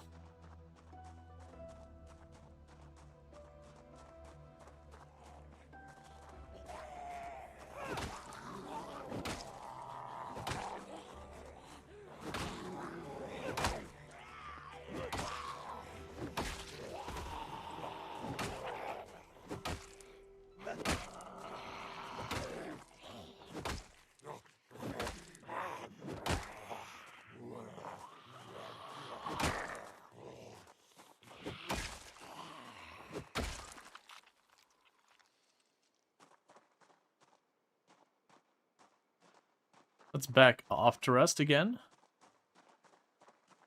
Because we are getting enough that we're getting the smells bad thing. So pretty soon we should probably start seeing getting tired.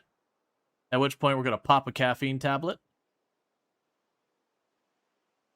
42 in some cultures are the tie with death.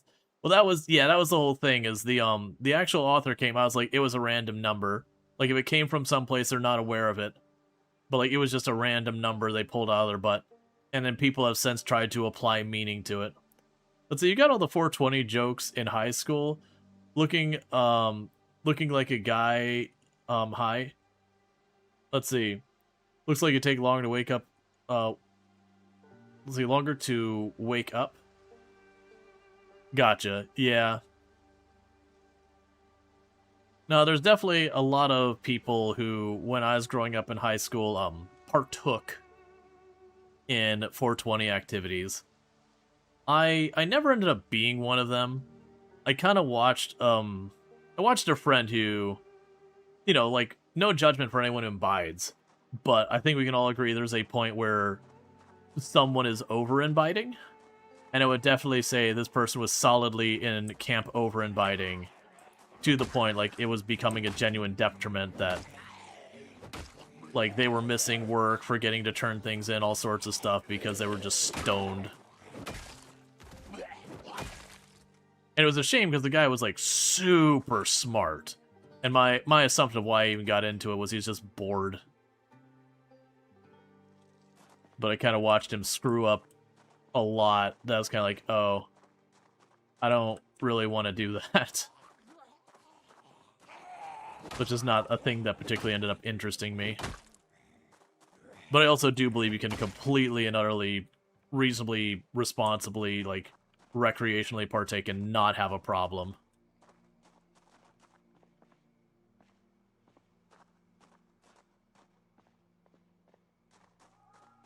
Yep, this is build 42.2 stable.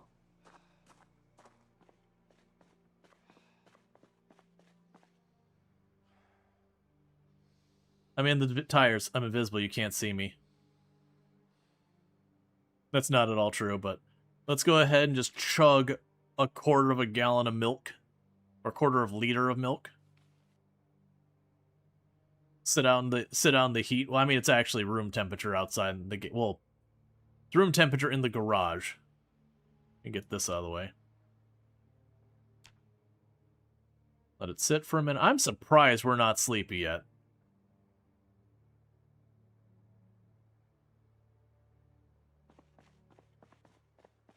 You have a friend who's incarcerated due to drug culture. Something's made you worry. Yeah. I've fortunately not known anyone who's ended up in jail personally for that kind of thing. Oh, hey. I was like, why are you panicked? What are you seeing I don't see? And I was expecting them to come out of here.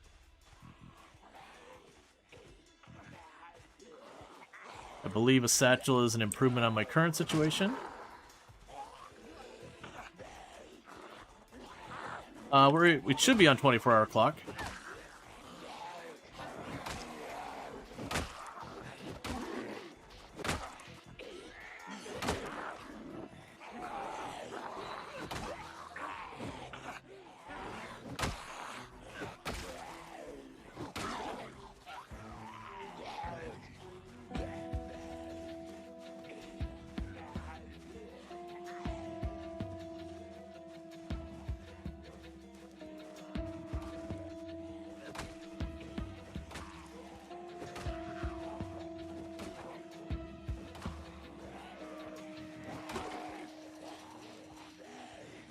Okay.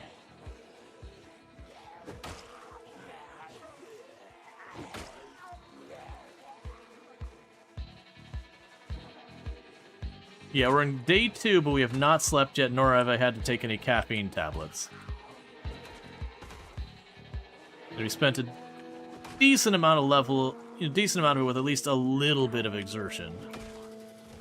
We even went high exertion at, I think, 2 different points. One time we dug in deep on high exertion, the other one just barely dipped into it.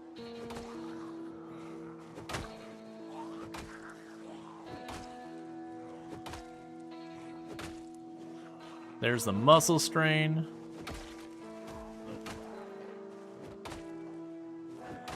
You down in the sodas? Oh, right! We were drinking a soda, and the soda does give you a reduction in how sleepy you are.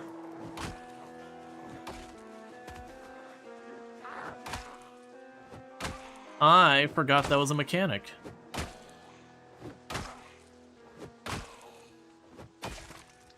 Okay, so we need to, like, back off for a minute.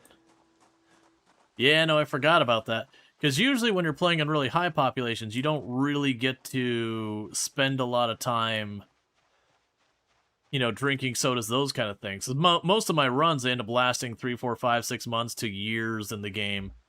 By then, you are not finding sodas.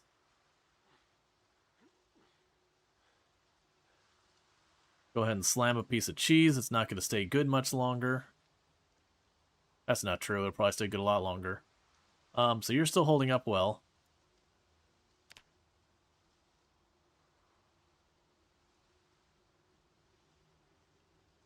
Yeah, right now the first priority is get this, but yeah, no, I need to make sure we get the other bag. I'm gonna wait for... There's the drowsy. Alright, if you just want to go ahead and take a pill real fast. Wakey, wakey.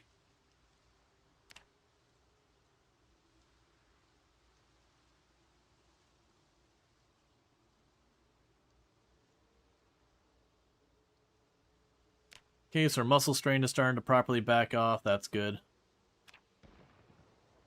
There's a meta event. That could be good or really, really, really bad. Depending on which way that meta event drew the zombies.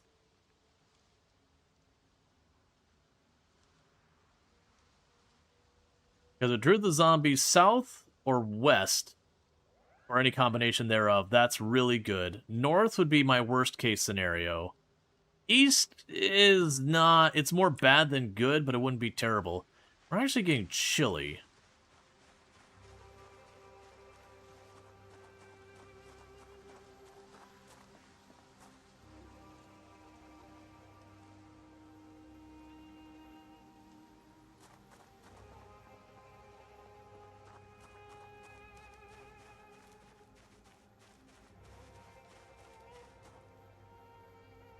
There you are. Have my book.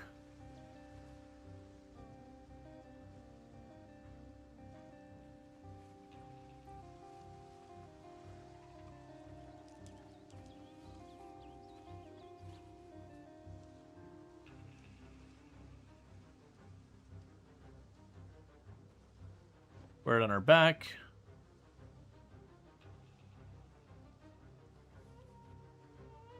Alright. Slight improvement on our bag situation. The map changes are crazy. You got lost in Rosewood. Yeah, we spawned in Lake Fallis. And it definitely was one of those things like, okay, I don't recognize this. But I just tried to guess based on the road layout, and it was close enough that I was able to figure out I was kind of on the northwest end of town, so I was able to get out of town. But it was definitely a minute where I was like, man, I don't know where I am.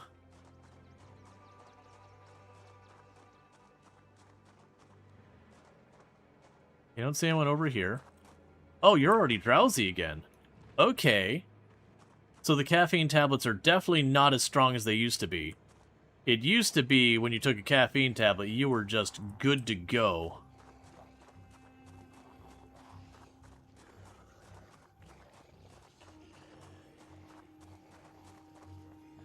Oh, is that it? I thought I had a bunch. I must have only had one tablet. So this is a real problem.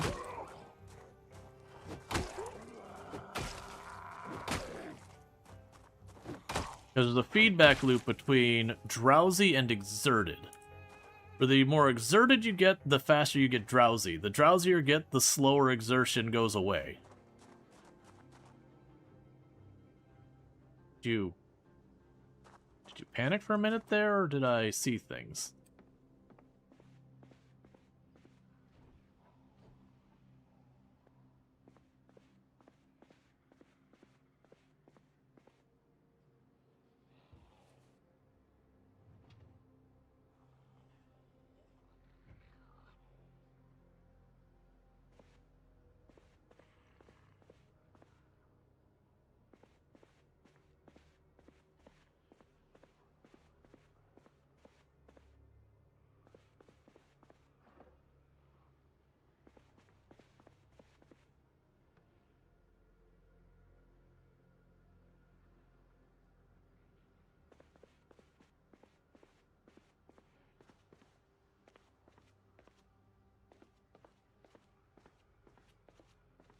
So I hear a zombie. It's either upstairs or in the basement.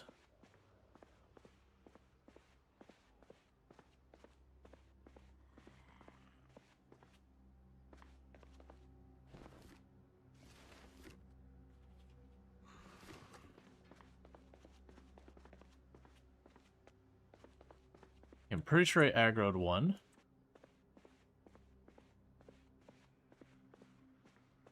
Maybe. Where? Oh, you're up on the staircase.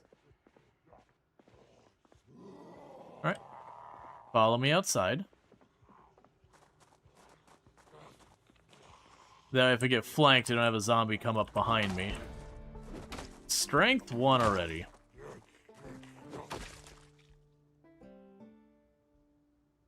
Okay. I'm hoping we're about done in here.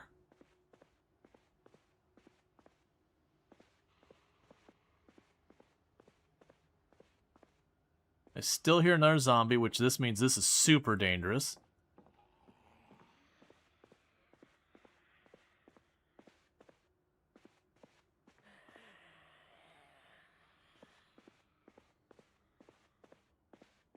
There's one in that room there.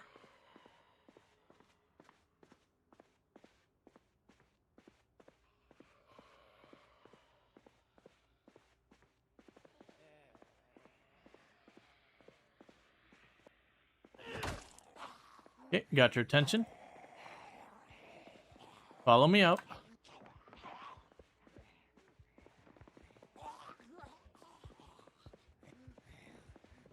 Okay.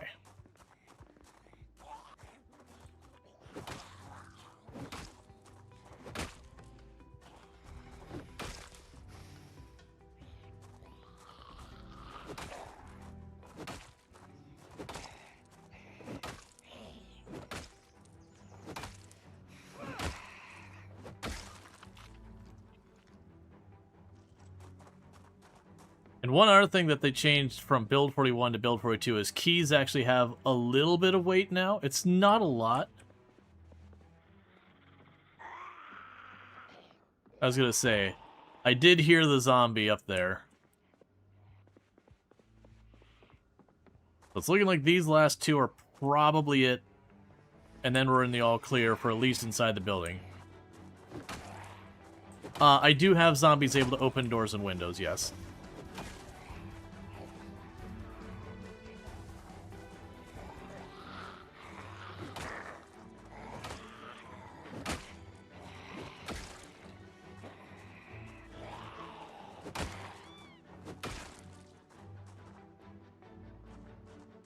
Okay.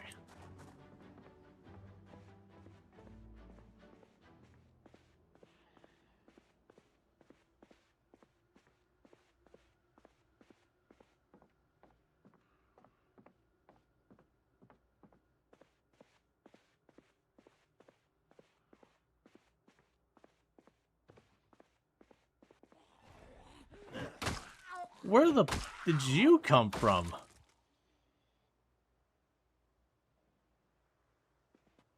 Oh, your notes on. Device options.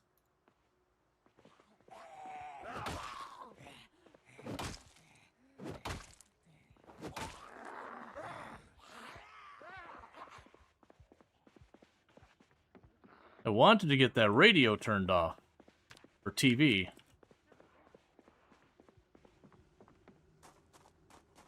We really need this to wind down because we're right at about to be at our last limb here.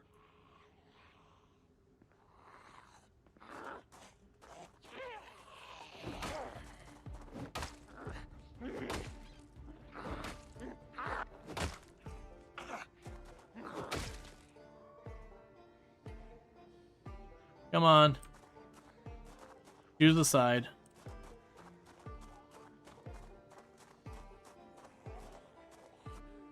Hey, Foxmouse, how's it going?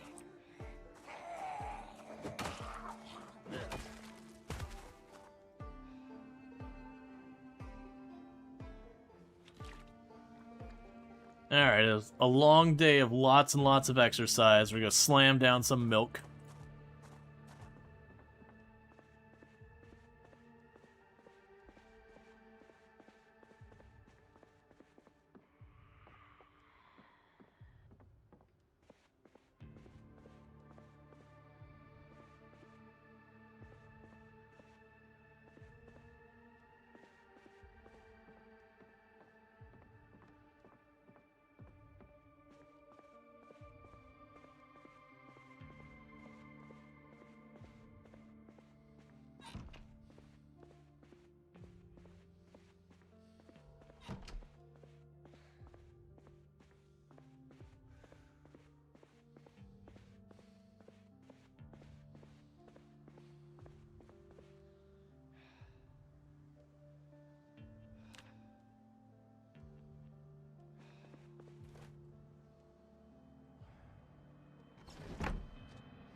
Okay.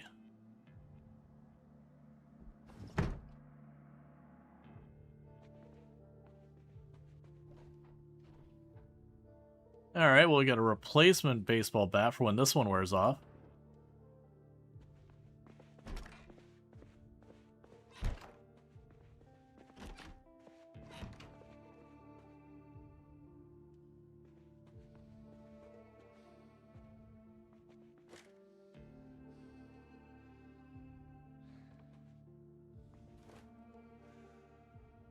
Okay.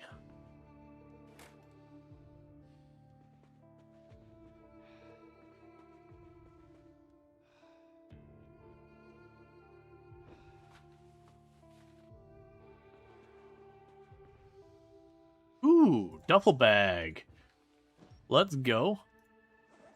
Very rapidly moving up on our list of bags here.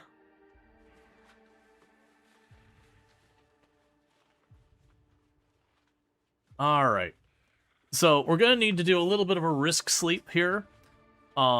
We obviously have not taken the time to properly clear the area, but we are going with what we can.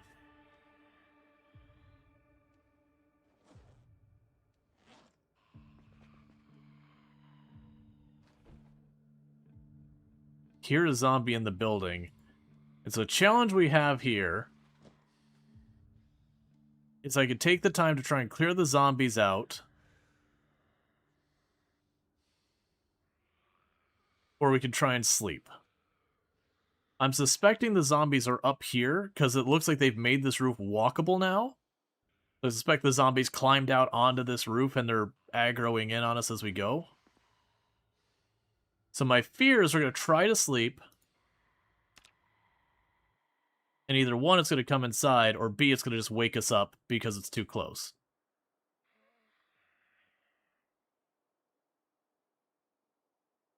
Okay, we're fine. Yeah, there's definitely...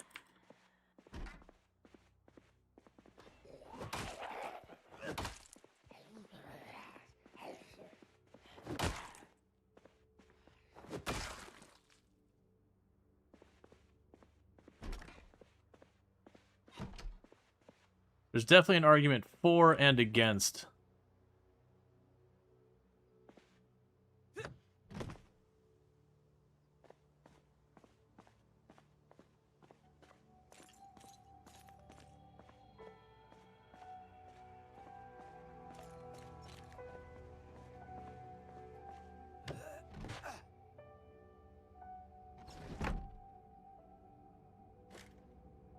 Okay.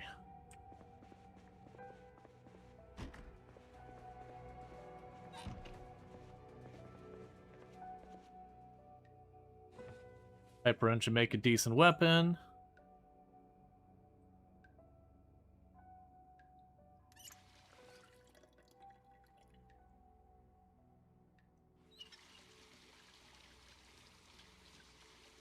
Yeah, you can board up windows.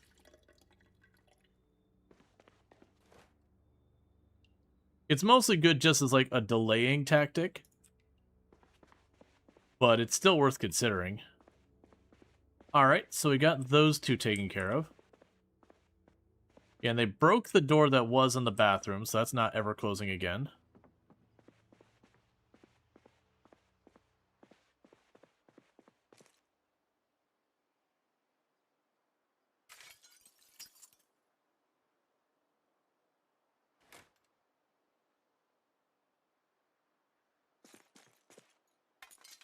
So what I'm doing now is giving myself as many exits as possible, and then blocking line of sight on the zombies.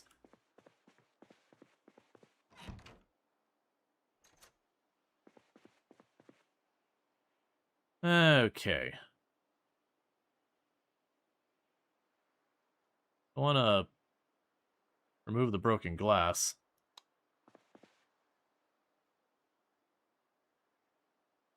That's fine, whatever, it can just stay that way. And if I close all these doors, if I see a door open, then it's kind of confirmation that, you know, a zombie has gone into that place.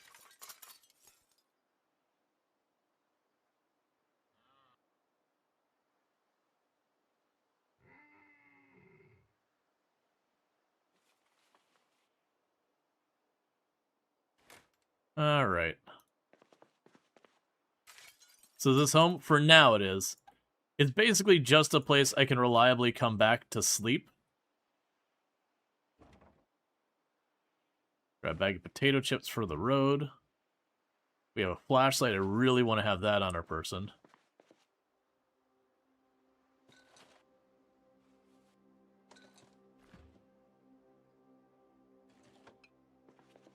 So I still have power. Chuck those in the air cabinet.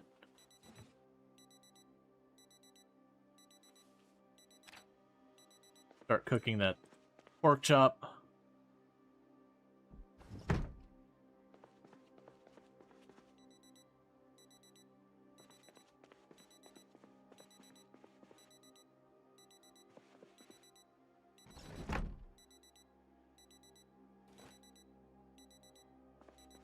And most of these are just a delaying tactic for zombies.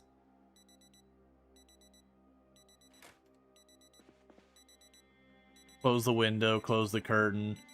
Because then I have to take just a second to open them.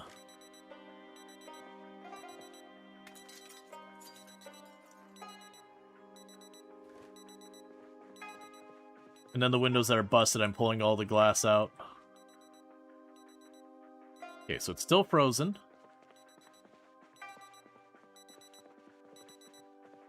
Oh, right, we can't actually access that window, so it's going to be weird about us.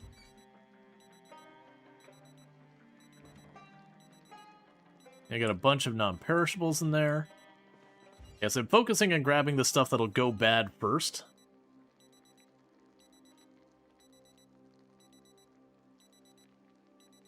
I can figure out stuff from there. Let's chuck you in here for a moment, and the cocoa powder in there for a moment.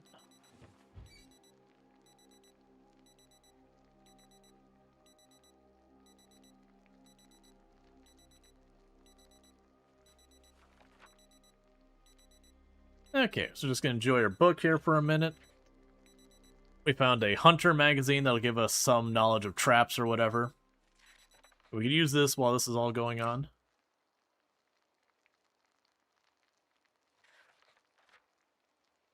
This suddenly reminds me. Just need to check to see if Tomb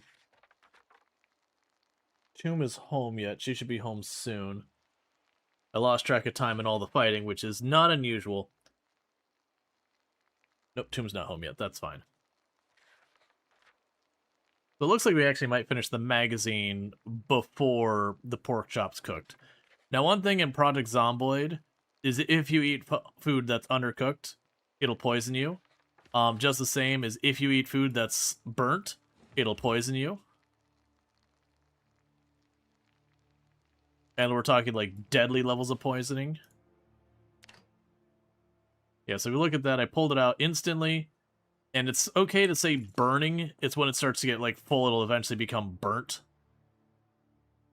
And that's when you're like starting to get dodgy. So we're going to go ahead and we're going to make a salad. So I'm going to put the pork chop in there. And I'm going to go ahead and put some thistle in there.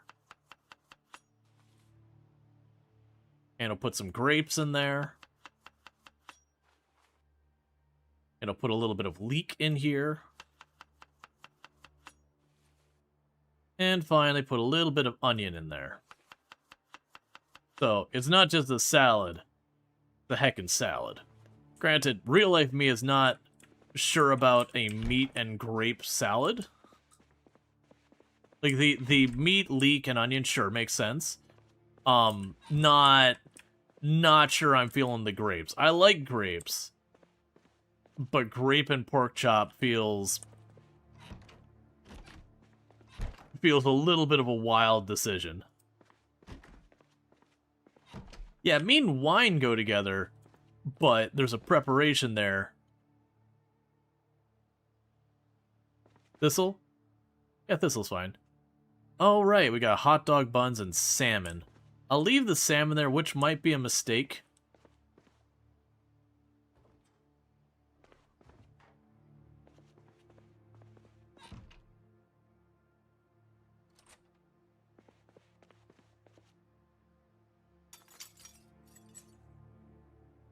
Okay.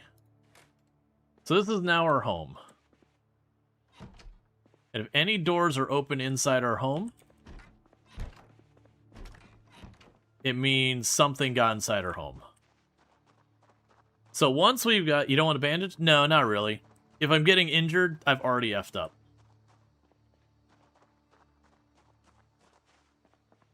And thank you, Apple Lords, for the Prime Gaming sub. You only get one of those a month, and you used it here. And I really do appreciate that. That's 9 months you've been subbed to the channel, and I appreciate that continued support. So those all just are full of planks.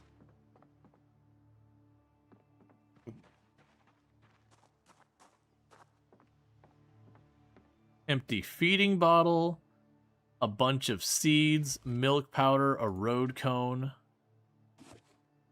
animal feed. An empty bucket is a really big one. A whole lot of seeds, like a whole lot of seeds.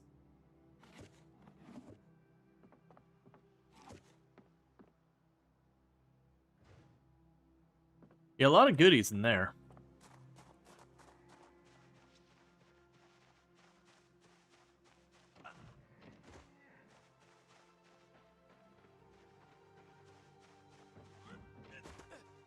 So now the general rule is any zombies we can see for our property have to die.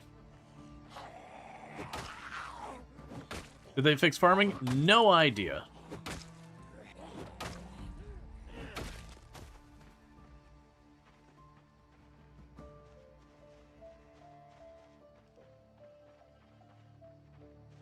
We got a group of the zombies I ditched behind the house. Let's take care of them. Hello, Screwdriver.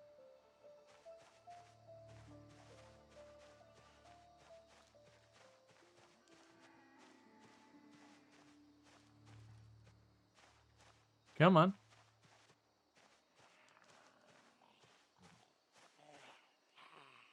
Yeah, no, I do hope they adjusted them. That was feedback I gave when they're like, you know, they made the grow times of crops realistic. It goes, okay, so you've removed farming from the game. It's like, no, it's like, well, yeah, for practical effects, you have removed farming from the game. It's not even like a min-max meta or whatever. It's with the how long food stays good and the time it takes to food grow. Even if you did a patch of cabbage and it gave you like 2 bajillion cabbage, it wouldn't matter. You've only got yourself like a week's worth of food or something, maybe 2 on the outlier if you've got it directly in the freezer immediately, because that's all the longer cabbage stays good for. And so it's like, okay, so you put in the effort of literal in-game months to give yourself at most like 2 weeks of food. It's like, I get the idea. And the other thing, you gotta take the scope of that. Most Project Zomboid players, you are going to live maybe a couple months tops. Like, on the outside. If you're living longer than that, you're in the top, like, fraction of a fraction of a fraction of a percent. Not that we shouldn't have content for those players. We absolutely should. I say as someone who very selfishly wants content. But at the same time, game balance-wise, you're going, okay, you're just telling everyone that they have to forage or fish. Like, whether or not that's the intention, that is the outcome.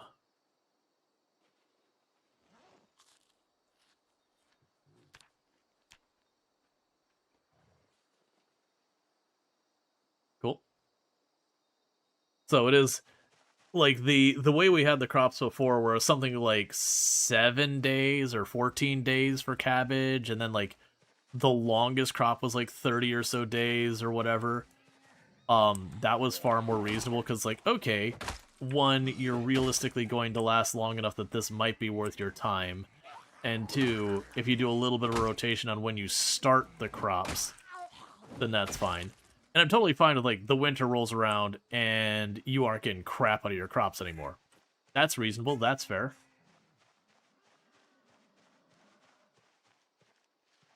Alright, so we dispatch that group.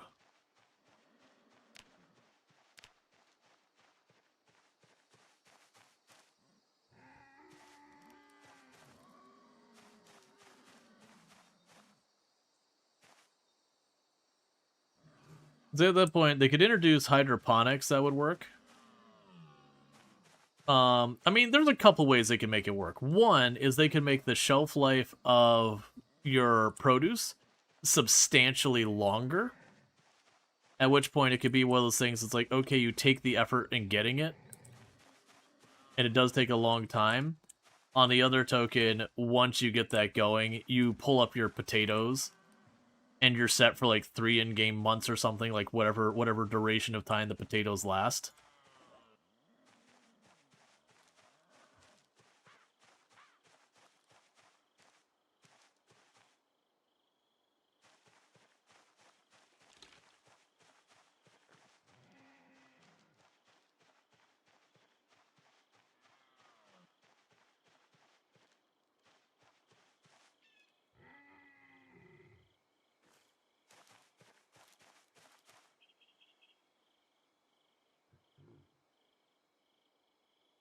I actually don't know the use of some of these things. Oh, that sounds like Tomb just got home. So what's going to happen here, chat, in just a moment, as I figure out where those antlers went. There they go. I'm going to go ahead. Oh, I have to place them? What? There you go.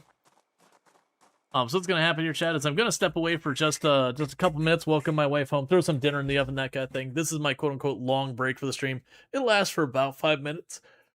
They'll be back to our project Zomboid, and I'll be back in a couple minutes, and thank you again for tuning in, and I'll be right back.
Alright, and I am back. Um, and all that good stuff. Okay, so. Let's see. Worked better with actual gameplay. Yeah. No, it's, it is one of those things that the game... So for those who don't know, Project Zomboid takes place in 1993, if memory serves me correctly. So when people are like, we should have a solar panel, you know, like really good solar panels, it's like, nah, solar panels did exist in 1993. And it's not that they weren't unusable, but like, they were definitely leagues behind what we got now. Alright, zombie just strolling through. But yeah, so the first order of business, now that I've secured a place to sleep, at least in the short term, is to go through here and start clearing out the neighborhood. Nice, right now just chuck that on the ground. And by neighborhood, there's not a neighborhood. Clearing out the immediate area. If we do check and we find that the weather is going to be rainy, I do think we will plant crops. I do not want to be in a situation where I need to water them, because screw that noise. I actually fully expect the crops to be incredibly underwhelming and, you know, all the effort and no reward, because that's what Build 42 has been.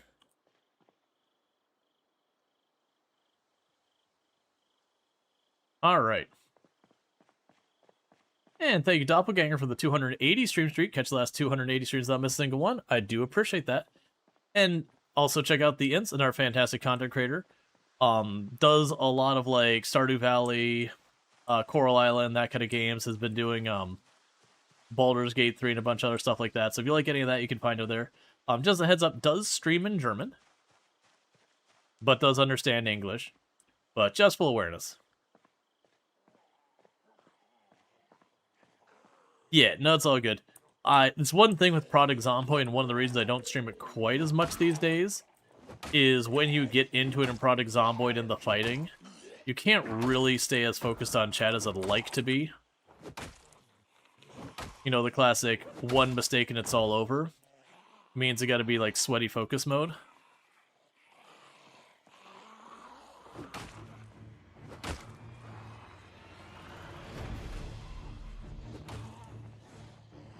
Alright, we aggroed more than we want. Yep, no, it's all good.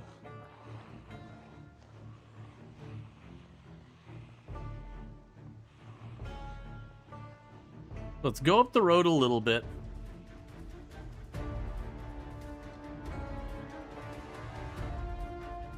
Because we're going to fight, but I want to avoid continuously aggroing more and more and more. Let's fight a couple at a time. Because we've got one strength and one long blunt skill.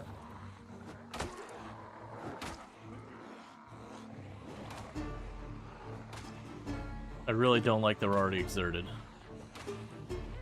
In fact, let's just walk it off, recover, and then come back and clean up this stuff. Hey, Alana, how's it going?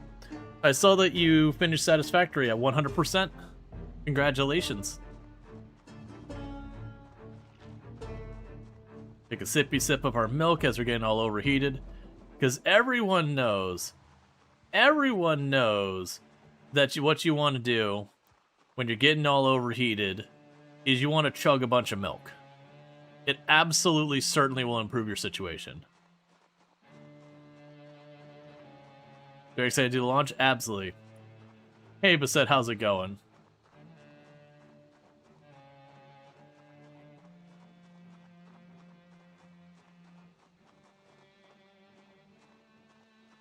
Looks like you only might have 3 still on me, so let's finish these ones off. Rest for a minute.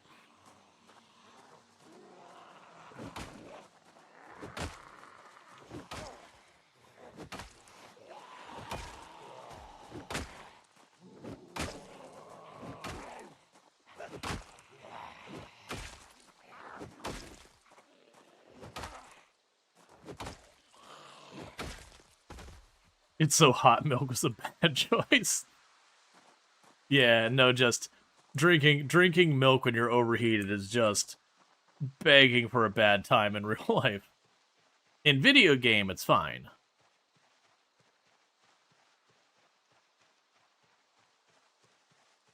And also check out Beset. Been doing some like factory automation style games with like Alchemy Factory and Little Rocket Lab recently. Also does stuff like turn-based RPGs like Pokemon, Digimon, that kind of thing. Mostly channel just like kind of chill and watch someone play, which is fine. So we got our bucket. We'll need that for later. We got the all-powerful bowl. We're ready to rock and roll with that.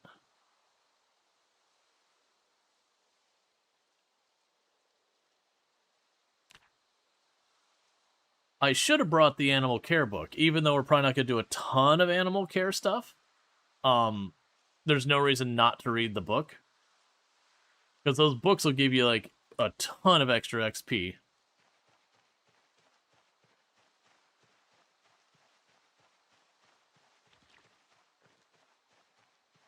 Chuggy chug some more milk.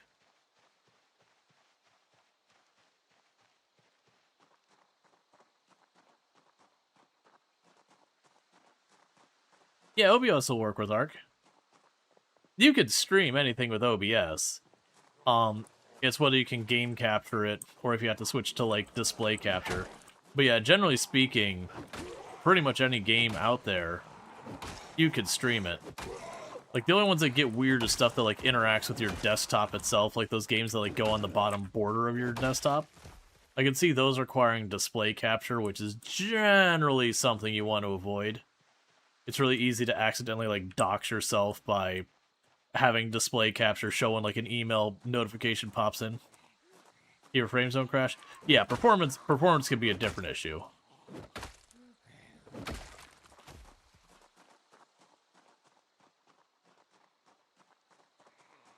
Yes, we're cleaning up the stragglers here.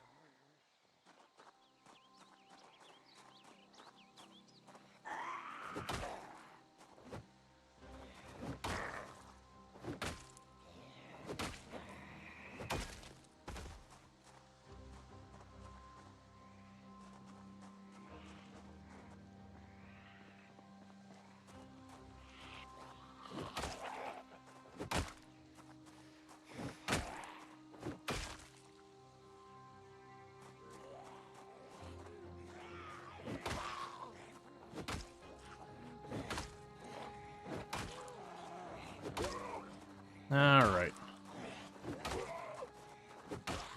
And you can see the difference at the moment I went exerted. I went from like 2 or 3 tapping the zombies to being like 5 or 6 hits just to knock them down. Okay, one thing I'm curious about. Gotcha. Yeah, I'll do a crop top. Try and cool off a little bit, so we'll put on the crop top and we will ditch the t-shirt.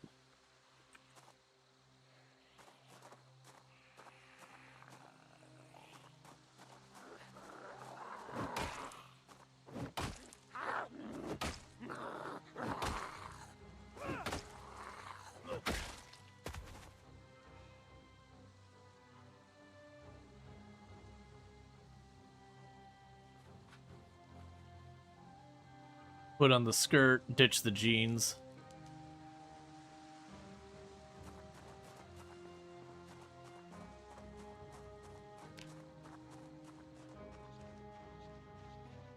Alright, so we go in here and we sit on a chair or whatever. Actually, there was, I believe, a stool in this construction yard back here.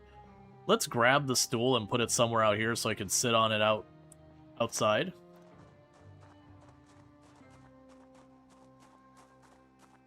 Hey, Sim, how's it going? It's good to see you. Or we can just grab one of these plastic chairs. That'll work perfectly. But yeah, it's good to have you and all that stuff.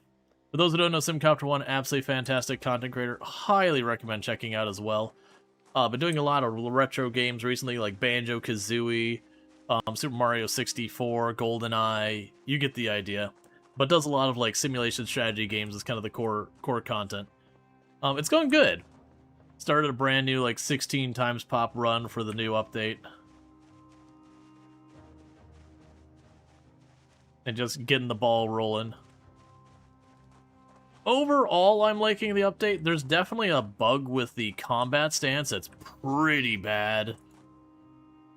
Install furniture.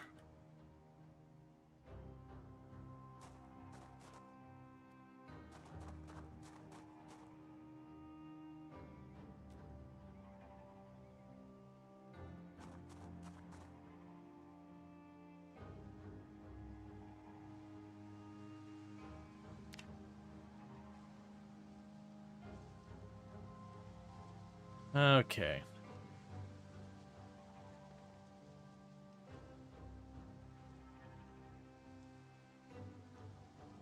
What's the combat bug? I can show you here in just a moment. Alright. Let's deal with you and deal with the one over here.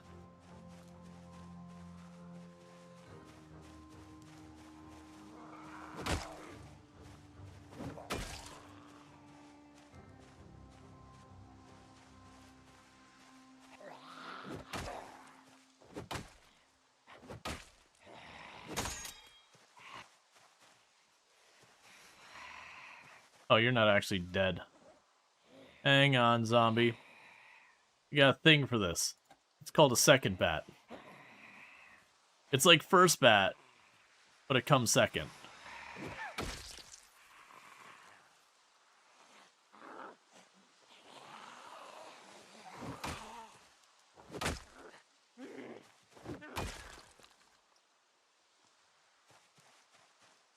Alright. So let me get inside because it'll be easier to see. Well, actually, I can show you on the road. So one thing that's going on right now is normally I can go on combat stance and you move like this the whole time. But there is a thing now when you're moving, it kind of locks you in place. So it's almost like tank steering. If you look, it should be going upright constantly. But it's locking you in place the whole time you turn. And that is real dangerous. And it didn't used to do that. You can imagine that holding still for a moment when you're trying to turn and walk away can get you in trouble. I also understand there's a bug, and I haven't tested it yet, but it was in build 42.19, that if I sit and I hold shift, okay, it is standing up quickly.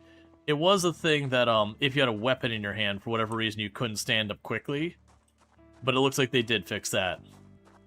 But yeah, so the whole thing where I can't, you know, turn like combat stance kind of stuff. That's no good. So all the doors are closed, so more than likely we are safe in here. Safe in the very relative sense. Have a little sippy sip of water. We're gonna water down our milk. Gonna go and wash herself.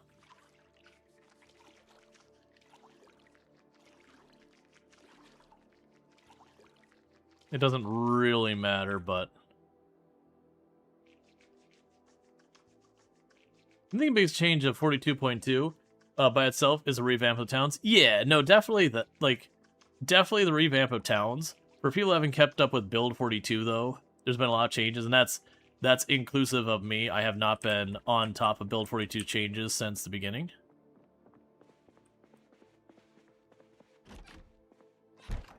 If I remember correctly, was the animal husbandry book in here? Or animal care, that's right. I'll bring that with me.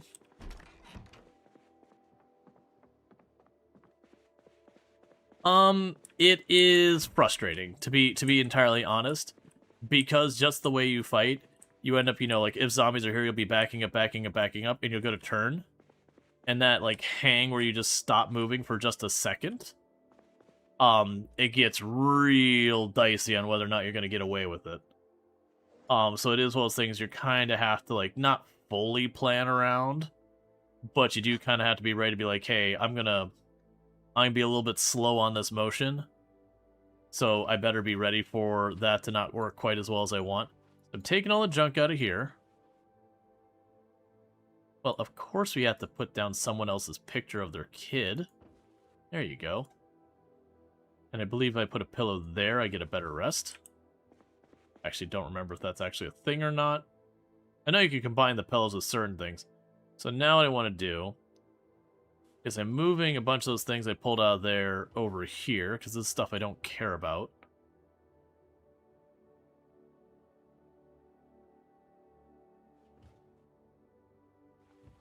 Now we can go over here and start chucking a bunch of these random seeds in here.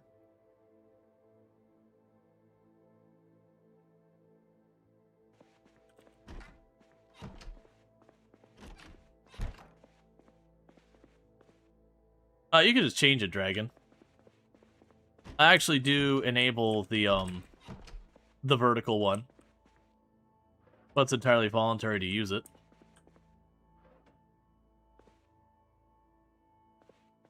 There's not really a good spot for me to put that ham radio in here.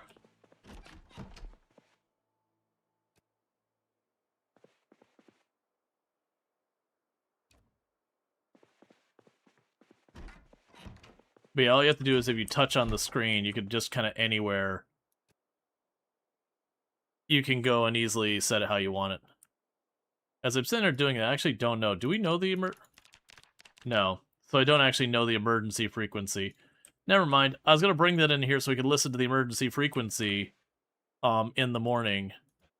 But I don't actually know what it is yet because it's randomized each run. We haven't had many opportunities to try and check for it. Let's see. Set alarm.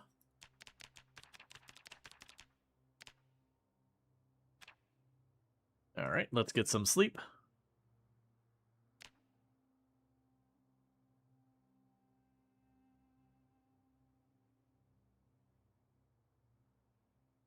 That was a really short sleep. I am dubious. I am real dubious that we took a 2-hour power nap and we're fully rested.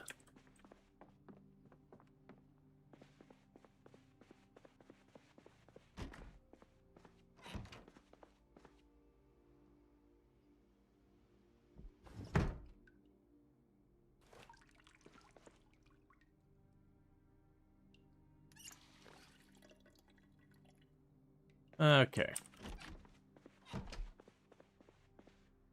Well, I'm sure as heck not going out there in the dark. 5451.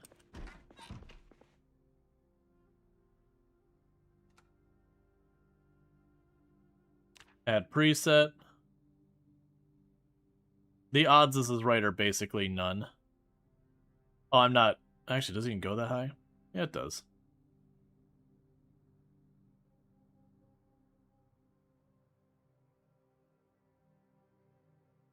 I'm not gonna bother. I got saved on there. It's randomized each time, and there's a huge range. How do you change the UI text? Under accessibility, there's dyslexic friendly mode.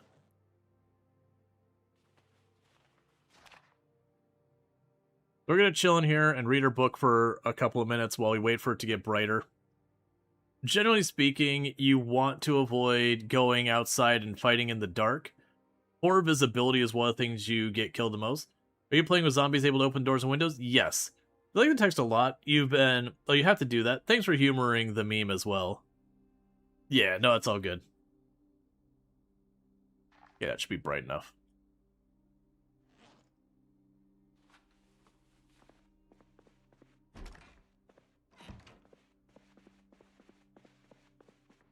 It's a setting. It's not default. It's been in the game for a long time. But under zombie cognition, you can turn it up where the zombies are smart enough to open doors and windows. Amusingly enough, it's not just straight up harder. It's kind of a bit like... It's got some things that make it harder and some things that make it easier. Because with them able to open the doors and windows, you can stand outside and make lots of noise, and they will find their way out to you. Whereas, if you don't have it turned on, then you end up with a lot more zombies indoors, which is pretty dangerous. So it's kind of one of those things that there's a pro and a con to it. Alright, so we got a pork chop in our salad, we got an onion in our salad, a little bit more on the grapes to go in there. Let's go ahead and put the thistle that's gone stale before it goes bad. We can go ahead and add some cilantro to it. And add some more leek to it. Go and add a carrot to it. Heckin' fancy salad.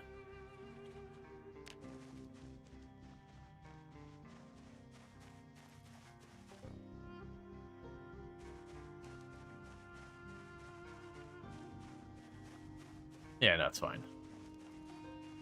You only change the minimap enabling the setting instead of the world settings. Because you're unable to click it earlier, you can't go back to change it from what you saw. Yeah, no, the only way to change it if you don't have it set at the very beginning is, like, turn around using mods or altering the text file or whatever to get it changed. Which is a little rough. I'll drop the limestone here. I'll drop the flint here.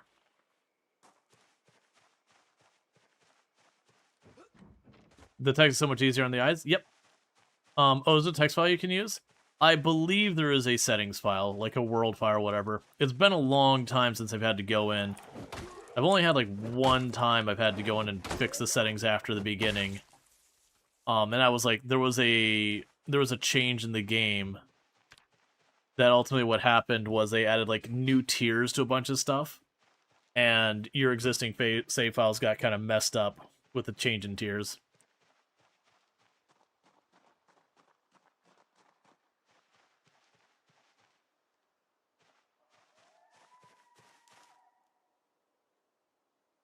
All right.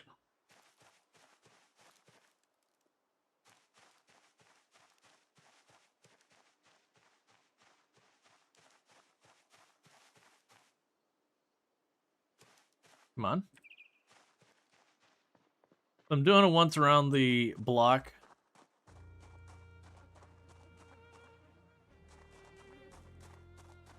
Actually, let's be smart about this.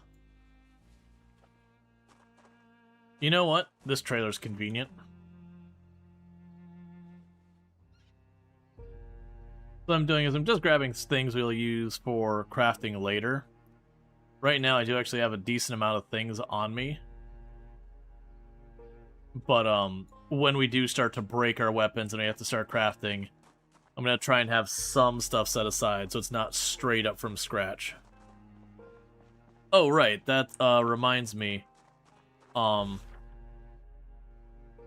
going to go ahead and mark some stuff now that I do actually have a pencil. So that's home. And we're going to go here and go generator, saw,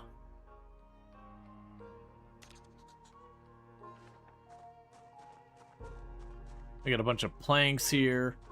I got a ton of seeds in here. That's right. Let's actually mark that as well. You gotta remember that they go ahead and do this. We'll put a circle here. Add and seeds.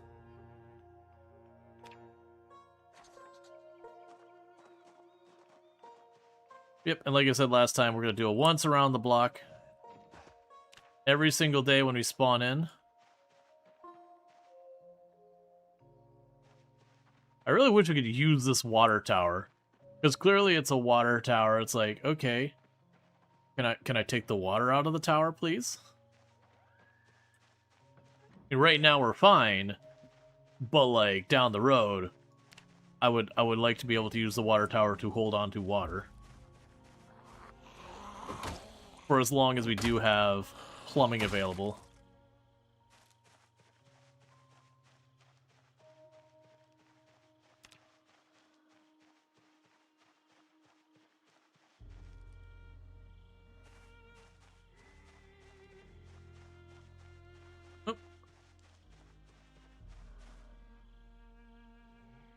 I'll go and grab the lemongrass.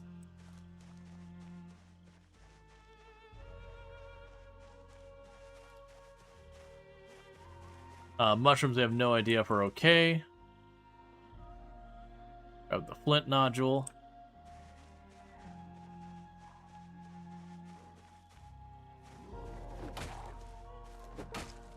Oh, and I mentioned on the Discord, but we did hit, is like, not the last stream, but the stream before it, I believe.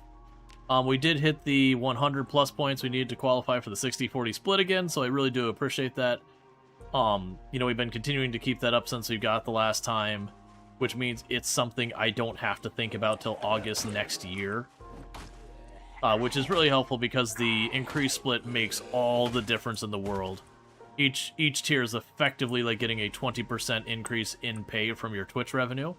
Ish, because it only applies to, like, you know, Prime Gaming and Tier 1 subs, but that's the bulk of them, so mostly all of them. But it does end up being a whole lot of a benefit so far as the same amount of money put in from all of you to support the channel goes that much farther for me.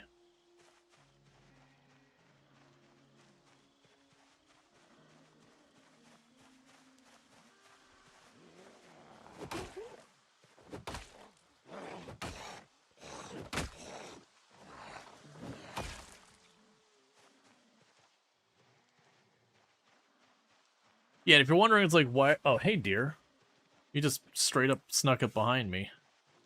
And if you're wondering why I'm not killing the deer for food or anything, right now we're way overweight, so that deer would just go to waste. Alright, Basset, you have a good one. Rest well and all that.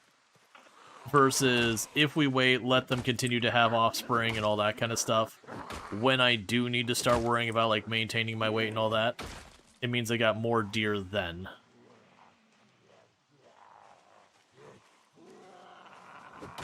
Because one of the changes that's supposed to be happening for build 42.2 versus build 42.19 is that supposedly there's been some adjustments made to butchering with the meat hook.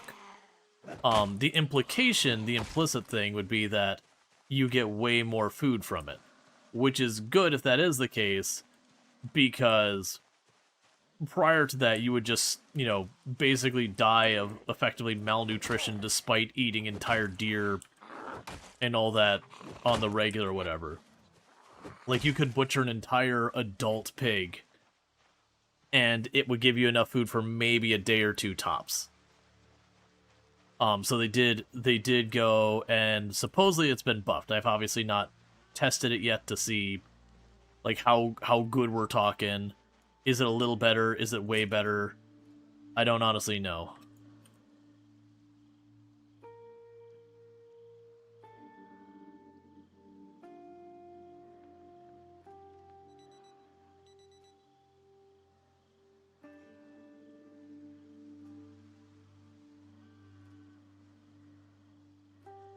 I thought I heard a zombie. Like, I heard my alarm, but I thought I heard a zombie as well. These big trees now, like the really big trees, those are genuinely terrifying for going through the woods. Because that was always one of the things, is yeah, there's a bunch of trees in the wood that block line of sight, and that was dangerous enough, but you could pass through them. But, like, now that we've got, like, the giant trees that you physically can't pass through, I fully expect some people to cut into the woods and then just, you know, bump into a tree with zombies chasing them, and then that's that.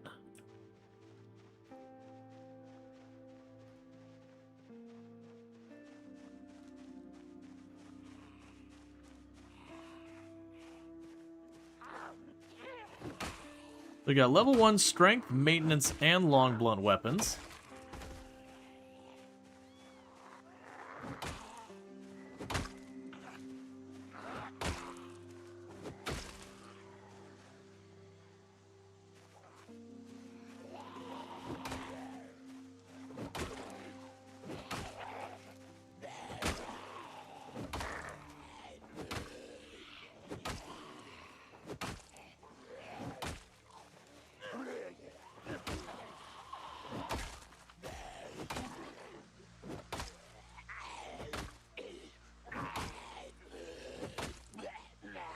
And thank you for the follow. Welcome to the stream. Man, the amount of penalty you get for exert has always been wild.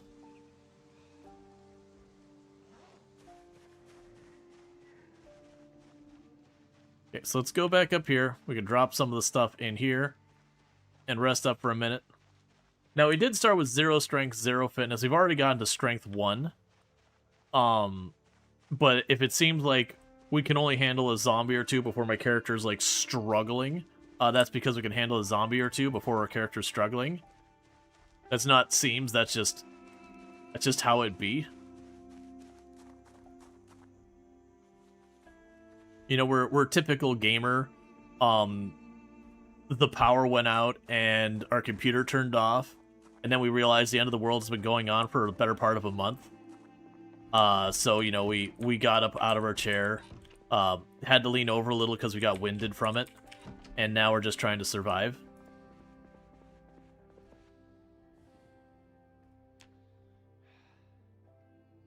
I miss having the bar over our head when you chose to rest, so you would know when you're done.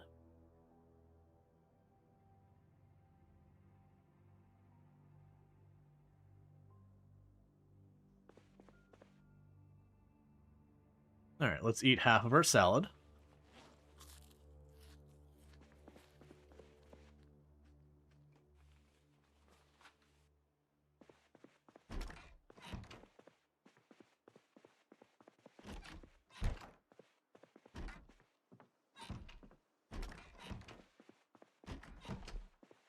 Yeah. It's mostly because, sure, from the perspective of, like, realism, you can't truly know when you're fully rested. But also, from a gameplay standpoint, you kind of don't want to move till you're fully rested. Unless you, like, really have to. So it is kind of one... Oh, hello, 1 second. 1 second. Excuse me. Vehicle key. Livestock Oh! Interesting. So apparently these trailers can now lock as well. Alright. I'm gonna chuck these residence keys out here. Because keys now have a weight to them. It's not a lot, but it does add up.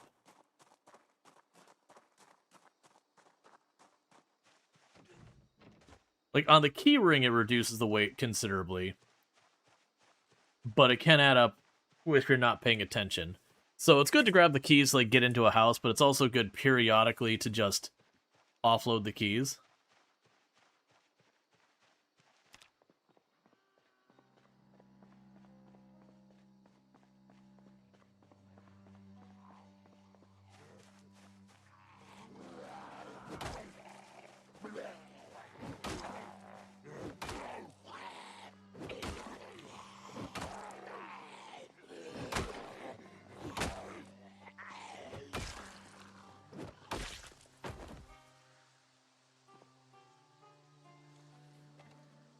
Actually, not too fussed about taking these apart.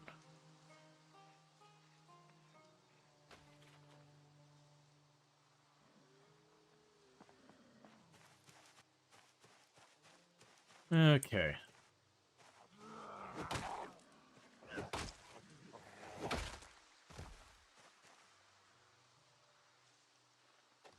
$30 keys to a ring? Yep.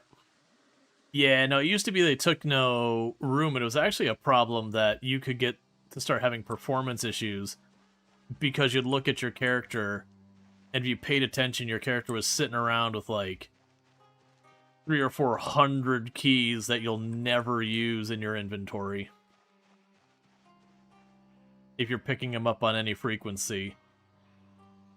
Because especially when you're at higher pops, and you have zombies leaving a house, you'd end up having, you know, 8 or 9 keys to the same house between, like, the 30 or 40 zombies that popped out. So, you know, you go through a neighborhood of 20 houses, do the math. It's always hard to tell what key goes to what door.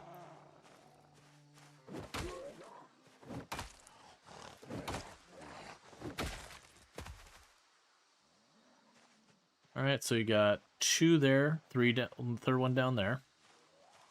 Because this is when we first moved to this house, there was like 100-something zombies at it. We didn't, like, get a count or anything. But it was a whole bunch. So we drug them down here to give me room to make the move. That's our long blunt 2.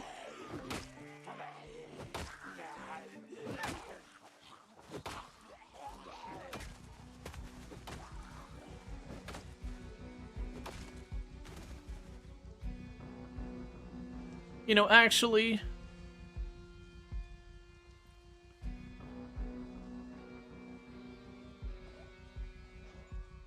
Because I'm trying to figure out what our aesthetic's gonna be.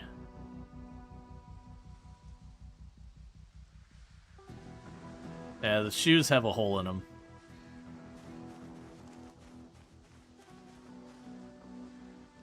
Because one of those things that when I start a run,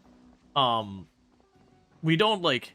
I don't go ahead and be like, my character is going to be insert name and all that. What ends up happening is we start the run, and first of all, because I play in sweaty tryhard settings, you don't want to get the time of, like, putting in to figure out a character, only to turn around and, like, they die instantly. And so then you gotta get, like, those creative juices going again. How much does the silver bangle weigh? It's... I shouldn't, or putting on the silver bangle. Alright.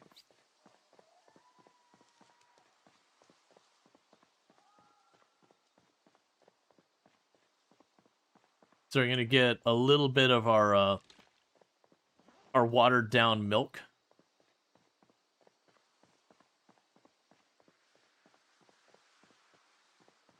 Oh man, I remember there was for a while there, you could mix, it was something like milk and coffee and bourbon or something you could mix in the game. That people were doing what they called battle juice, where you were basically using something like the coffee to, or is it coffee or caffeine of some kind to counter the negative effects of the bourbon, which makes you sleepy, but then using the bourbon as a mild pain reducer, and then also mixing in the milk to get it so you get calories and protein as well as your hydration. And so people just jokingly had like their battle juice that they would sip at as they're fighting to like re-up all their stuff. The devs did nerf that, though. But it's like one of those things. They gave us the ability to, like, mix all these liquids and do all this stuff. It's like, hey, man, if someone wants to take the time to figure out these elaborate mixtures of stuff to get the pros and cons of stuff, it's fine. Let them do it. You added the mechanic. Let them abuse it. It took a lot of setup to get it set up anyways. It's not like your character can make more bourbon in the game without mods. So you're taking something that is generally kind of not used at all and giving it a new place. Alright, so grab the next set. But yeah, so I'm trying to prioritize cleaning out the mess we made dragging the zombies around. Alright, we'll go ahead and take some basil.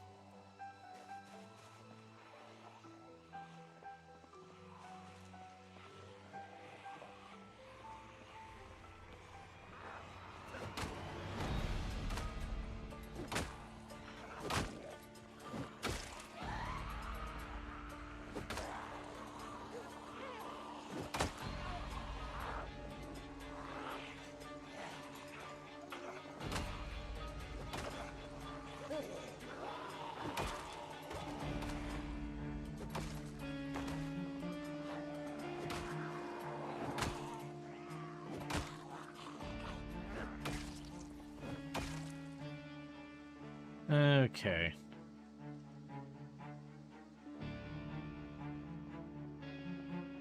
And then we rest again. And how are our skills doing so far?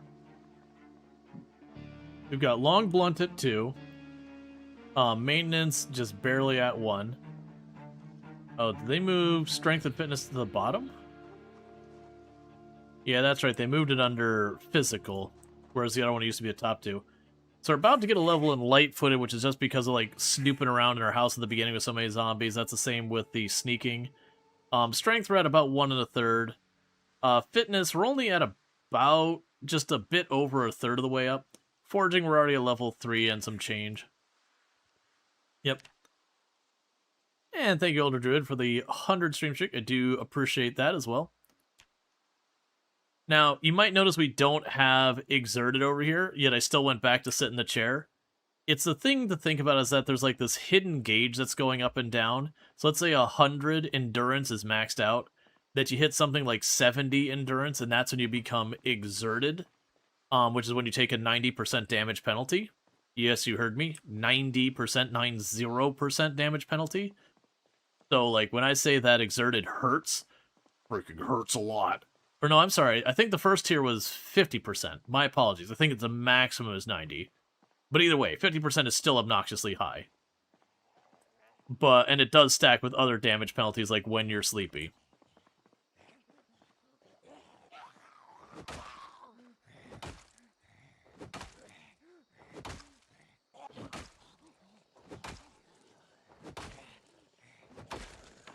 What is your deal, man? But, so what'll happen is you have no awareness of when you're maxed out till when you're, like, at 70% endurance, until you cross 70% endurance and you take the penalty. And you actually take a minor penalty as you get down there anyways, even before you hit that threshold. It's just not... It's not the cliff that's when you cross from, like, not exerted to, you know, moderately exerted and all that. Okay, looks like 7, maybe? Yeah, minor exertion is 50%, sleepy. Yeah, no, and it was like each one of those maxes out at something like 90% penalty. So if you hit, like, exhaust, it's like 90%. And again, it does stack. So if you get, for example, ridiculously tired and, you know, whatnot, it ends up being a penalty of something like you do about 1% damage. There is a threshold where there's a minimum amount of damage you can do. But, like, if you're talking about, oh, what's the minimum? Things are really grim.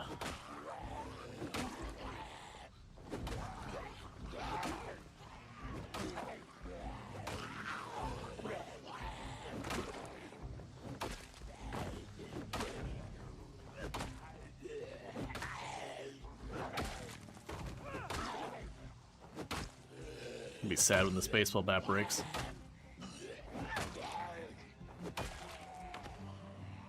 Three more. That's pushing our luck a little bit.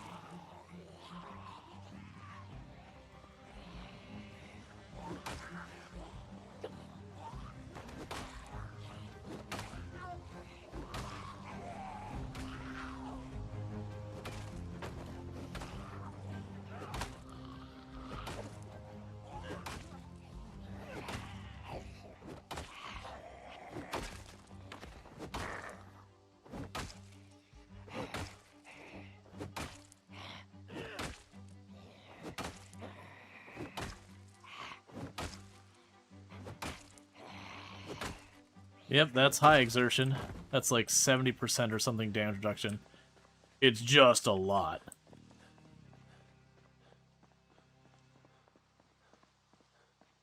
So go to the chair. Take a little rest.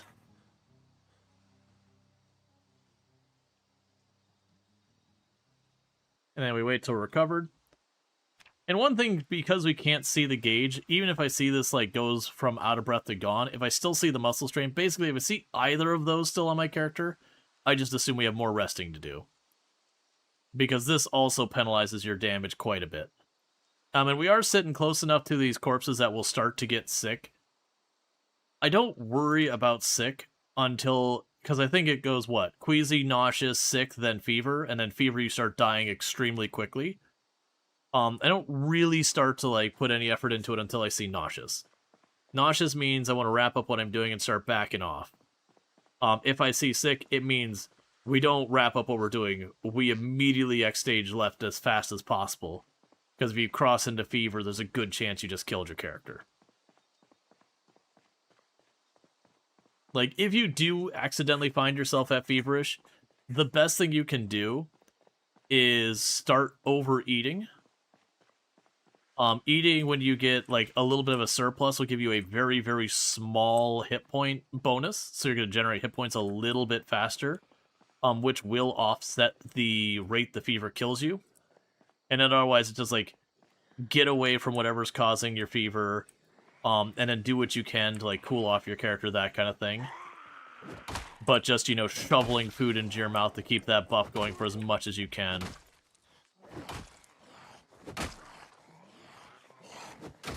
Can be the thing that gets you just enough hit points to survive for it to drop back to sick.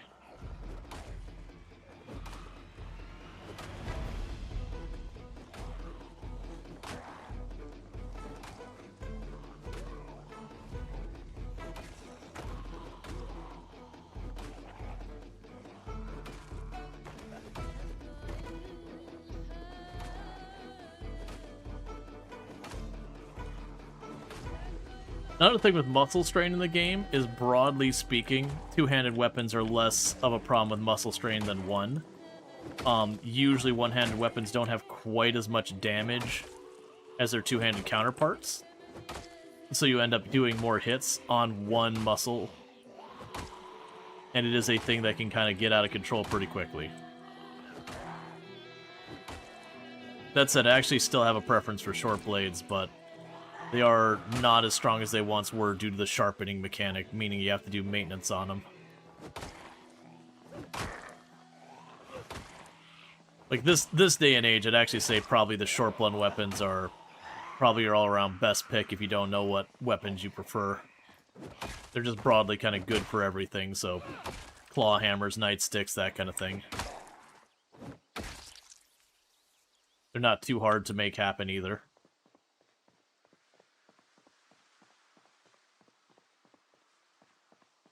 Alright.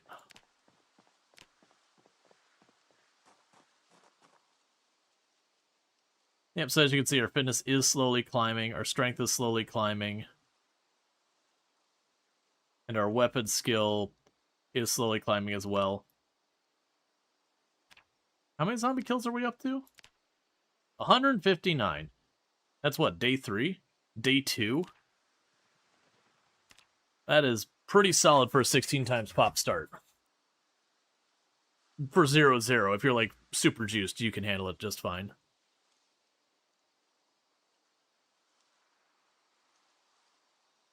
Alright. Wait on that muscle strain for a minute.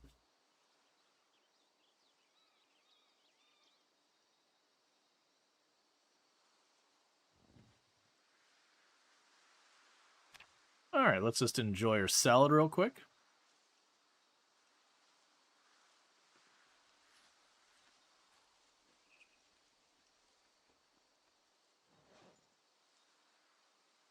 So create salad, we will add the pork chop. Add an onion. Add the grapes.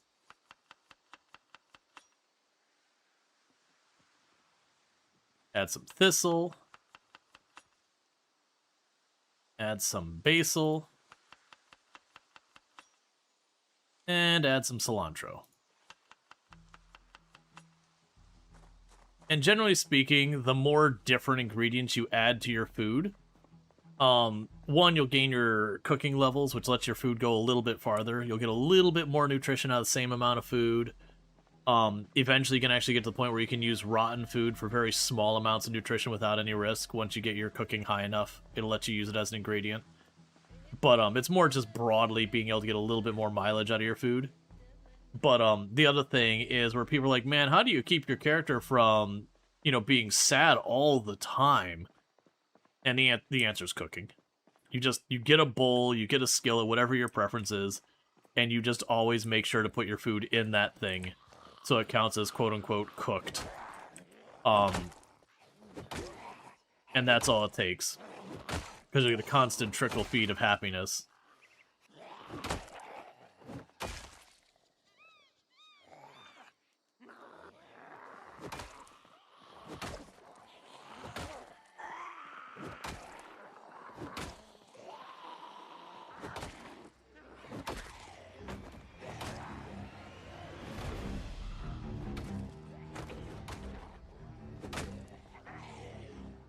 Okay, pulled a bunch. I don't know, I've had some pretty good salads that I would definitely say. They're not gonna, like, cure depression or anything, but, they generally will go a long way to distracting you and all that, and be like, that is a dang good salad.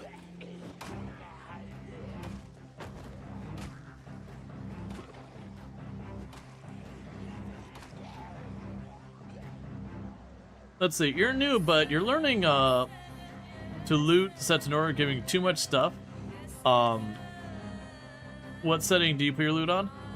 So, funny enough, I actually don't usually mess with my loot settings very much, because past the very early game, I stopped looting entirely. no matter what you set your loot to, if it's anything but no loot, you will eventually get to the point where you just feel like you're getting too much.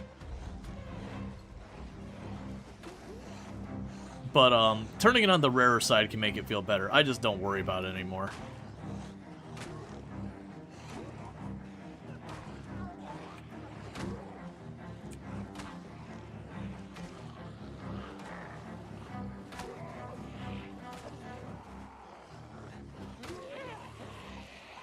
Oop, let's not pick up more if we can help it. Alright, so we're gonna have to back off. We're already exerted. You're taking that. Did you go for the second lowest, besides none? Yeah, no, going down to, like, very rare, extremely rare, those are all not a bad idea. I played in all the different loot settings between none. I never went up, because normal loot does tend to feel pretty generous on its own right. But part of that gets down to your population settings as well. Like, I'm playing in 16 times pop, so literally the max the game supports.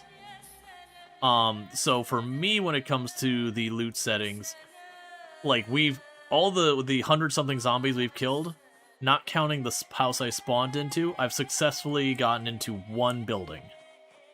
And we've already worn out a metal baseball bat, and we were fortunate enough to find a second one.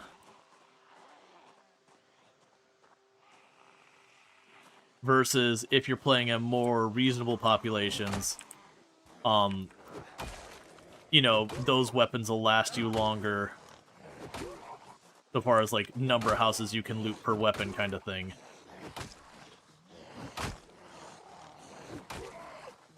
It's one of the big challenges in the game, balancing, like, figuring out your settings and all that. Because depending on one setting can change the way all your other settings are experienced. I was worried about that. I overstayed. So we did scratch our right forearm, which sucks. Basically, we went high exertion there, which slowed me down. And then because it slowed me down, I wasn't able to back off as fast as I needed to.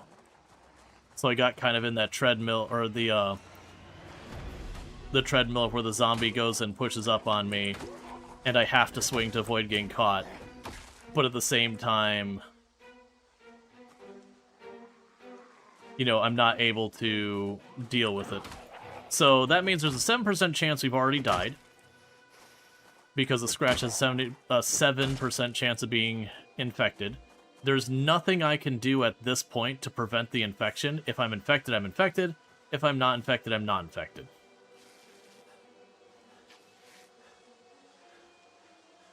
What I'm going to do is slap a dirty bandage on there, just so it stops bleeding, so my heart doesn't go crazy on the left side of the screen. And chuck that down. And a big part of this is I'm very rusty. I haven't really played Project Zomboid outside of, like, a one-off in forever. But so you'd be more hesitant to go insanely rare loot on 42, just in case you're crafting gated to find anything. Yeah, no, it's, I would definitely say for first playing the new update, I would probably stick mostly for, like, the loot and that to relatively, you know, normal settings. And then kind of see how it goes from there and adjust. You might end up finding that the loot feels way too generous, which, you know, that's certainly a bummer if you put a bunch of time into a save and you're like, I'm not enjoying it. But there's going to be a bunch of new stuff to consider when it comes to crafting your ant and a lot of build 42. You think they fixed most of the bottlenecks? Yeah, no, I remember when build 42 first dropped, there was some things you just had to wait on. So what we're worried about seeing is if we see on the top right, nauseous or nervous, it doesn't 100% mean we're infected, but it would be a very, very bad sign. And the reason I say it wouldn't be 100% considering there is you can have other things cause anxious that aren't infection. And we are around a lot of corpses, so it is possible we would go into getting queasy and all that, and it not being zombie infection. If we see both of them and we're just chilling at home, then that's a bad sign. Because I don't have the instantaneous infection turned on. I have it on its default, which means it'll kill me in 2 to 3 days. because it is a thing that, while I know a lot of people, they don't like this stage where you're like, you know, are you already dead or not? That they don't like it, and that's fair. I actually recommend not turning off the, like, not switching to instant infection, because once you know you're infected, there's a lot of things you might be like, oh, I'm not comfortable doing this, or I'm not sure about doing that, or that might be too many people for me to pull, or whatever. You can go and take those risky plays and do those dangerous things, because what have you got to lose? And it'll help you grow as a player, being like, okay, well, I'm not sure I can take on a group of 20. Let's see how well I do, and just go for it.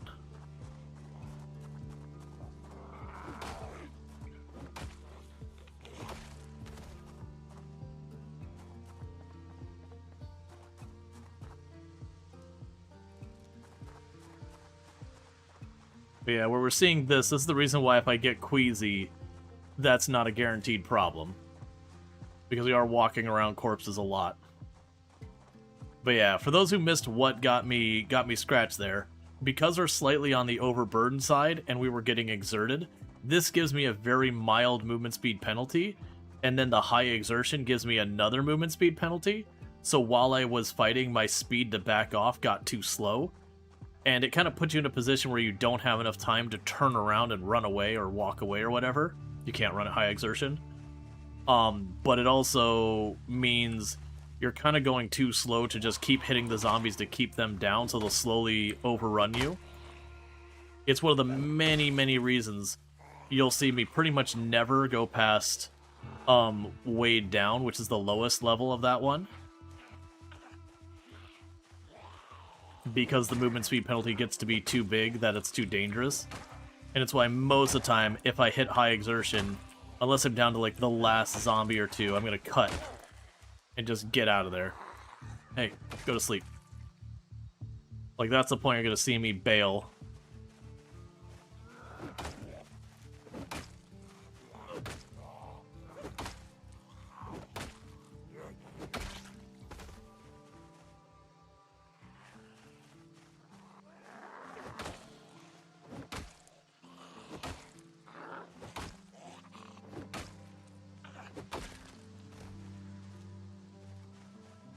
Yep, we're in pain due to muscle strain. Let's finish this last one.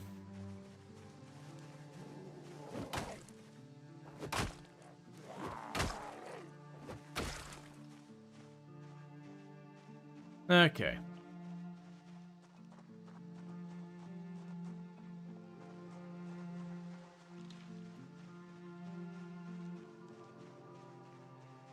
And let's get inside, because it's going even from just a little stinky with the corpses to like really properly ripe. Yeah, it's moved over to overwhelming stench, and that'll give us corpse sickness. Corpse sickness isn't like zombie plague. Zombie plague, once you get it, that's it. It's done. You're dead. Do not pass go. Do not collect $200. Runs over. But corpse sickness, then you just gotta back off. As long as you get away from the corpses, you'll be fine. Alright, so let's water down our milk even more. Have ourselves a little sippy sip of that.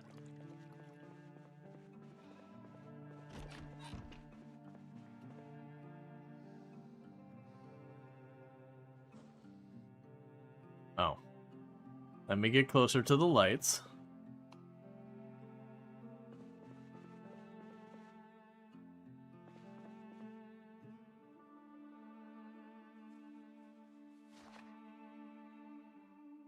Yeah, fast forward for a minute. Let ourselves rest a little longer.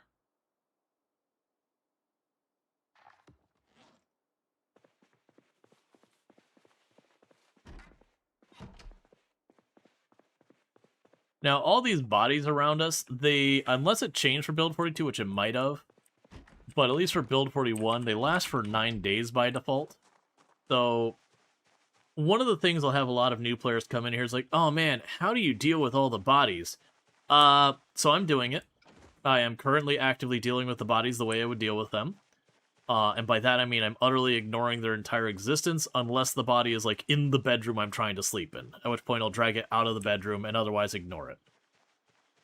It's just extremely laborious to move them around. It will exert your character extremely quickly, which just means you're more likely to get caught with your character half exhausted, unable to fight. So you don't deal with the bodies. You just ignore them, go about your day. If an area gets just, like, way too many bodies that you can't get through it safely because of the corpse stench, then just go a different direction for a couple of days, till the bodies start to despawn, and then circle back. Nothing in the game is so urgent that you must get to a destination by a given period of time. Even your own home base, if you get, like, separated from your own home base, the one and only thing that could go wrong is if you left your stove running. At which point, why did you leave your base with the stove running?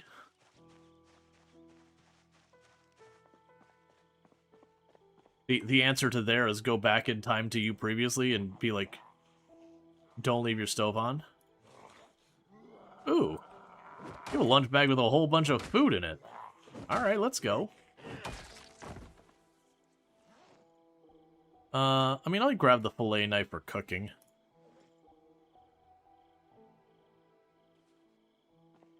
Cool.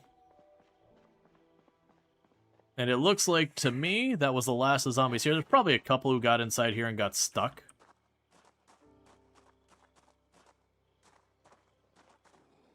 But generally speaking, until I know for a fact that my character is dead, I will treat my character as alive and still plan long-term and all that kind of stuff, usually. Sometimes I'm, like, right at the very, very beginning of the game, and I take a scratch or something, or even more so a laceration. Sometimes I'll be like, alright, I have 2 seconds in the game, never mind, let's just start fresh. This is pretty early that a lot of times I probably would have, like...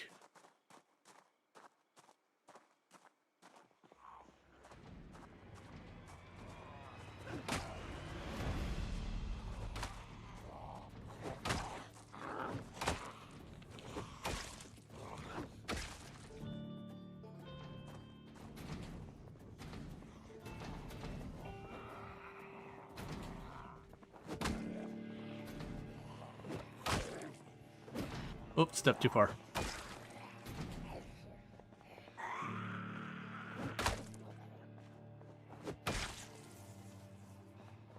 Alright. What goodies do we got in this place as I fought my way down here to check it out?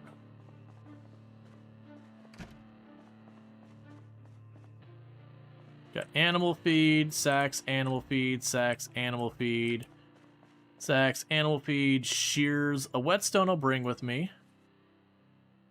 A little bit of rope. I don't want to grab both of it. 1 unit of rope would be good. We'll want more later, but... and wheat seeds.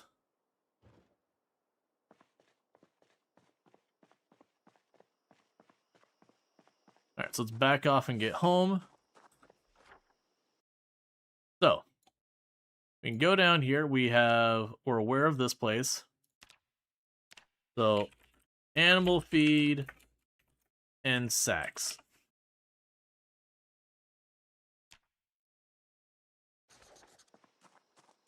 That way later on, if I need those things, I know where to find them. So let's see with this lunch bag.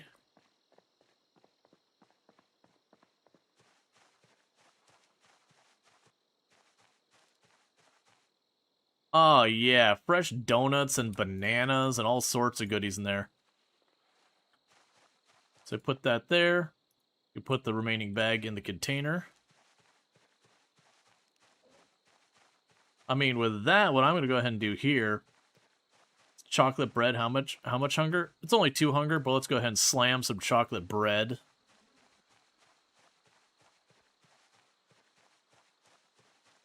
You'll eat a chocolate chip cookie.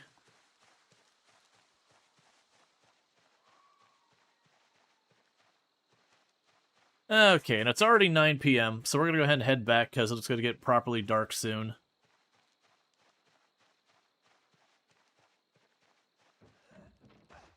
But we have successfully cleared these 2 areas, and there's Drowsy, even making it more sure that I should definitely back off.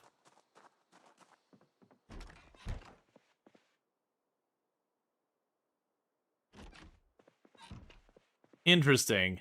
They did make it so even though I'm inside the house, I cannot lock it unless I have the key on me, which is probably a good thing. Yep, build 42.2 was a good time to pop back in. So far, I'm mostly liking the change. We've only seen like Lake Fallis with its rework, and it looks way better than it did before. Not that I have complaints about the previous one, but it definitely was a step up. That said, we do have one kind of glaring issue with the game that there's a weird thing when you go to turn around with combat stance now where it kind of locks you in place, like you kind of tank turn from time to time, and that's really sketch. And that's not what got me in trouble here. What got me in trouble is the very normal I overextended and kind of got myself in a loop where I couldn't break away and then got punished for it, which luckily was just a scratch. We're 93% chance we're fine. 3% or 7% chance we're already dead. It is what it is.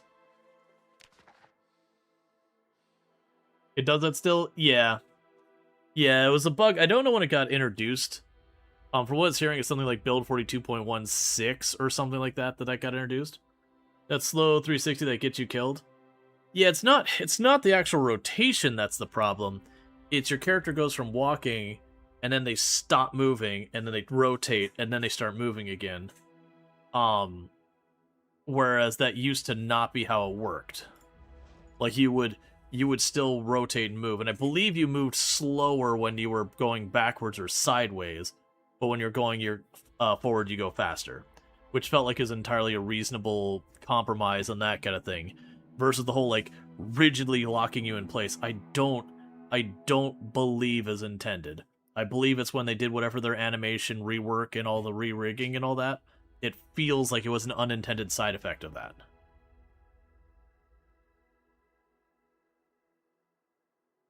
Because it doesn't make any sense from a game design aspect or from a realism aspect. There's not a compelling argument I can come up for it.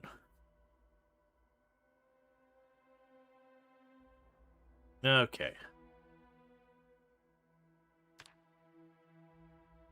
So I like to always make my character go to bed at midnight or later.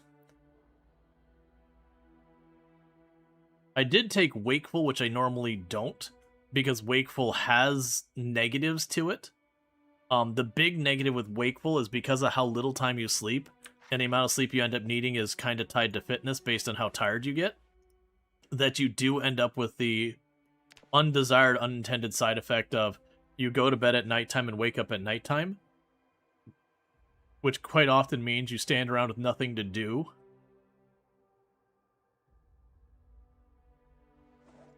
Until you're ready to, like, fight again. Alright, so let's go ahead and we're going to wolf down one of these donuts.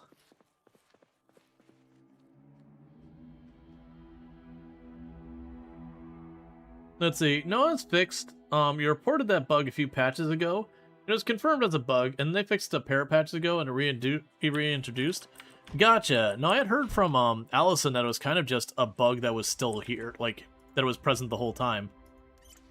You know, I definitely have a lot of trust in Allison on that.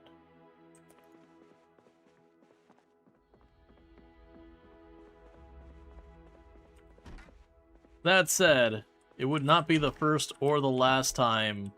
Not like Project Zomboid specifically, but like just in games in general. Like Project Zomboid's had it. Oh, let's drop this knife in here.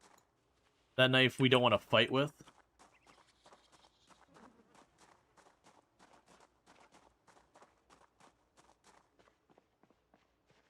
Go ahead and finish that salad.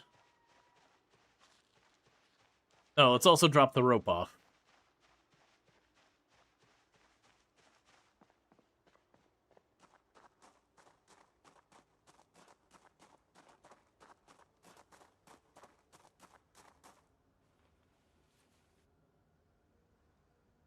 And the scissors and the electronics, we'll keep the stuff there. The wheat seed.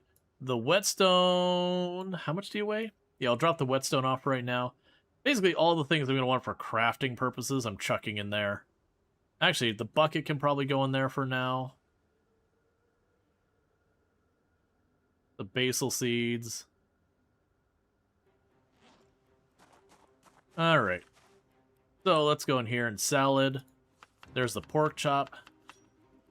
Okay, that was the last of the pork chop. The fresh onion. This should be it for the onion. Maybe not. Cilantro. A little bit of apple. Some basil. Some thistle.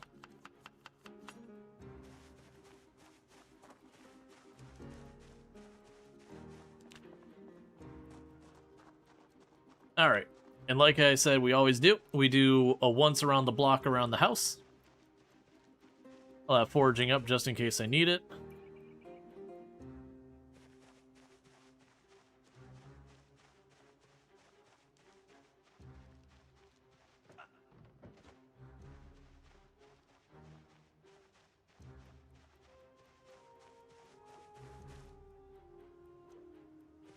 And any zombie we see within a visible distance of the household has to die. It's one of my key parts of like keeping myself safe. Is just wherever I'm basing from, I do the full circuit around the place. If I see any zombies, they have to die. It won't solve all zombies from coming into your area, but it will be extremely rare that you have an actual zombie roll in on top of you.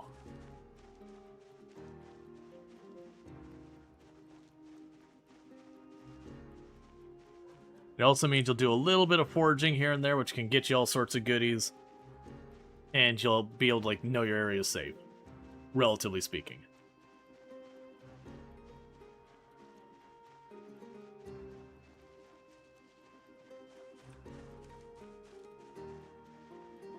Okay, got a couple zombies down here. Because zombies like this, so you're just kind of winding up minding your... Oh, that's not zombies, those are deer. Carry on, deer.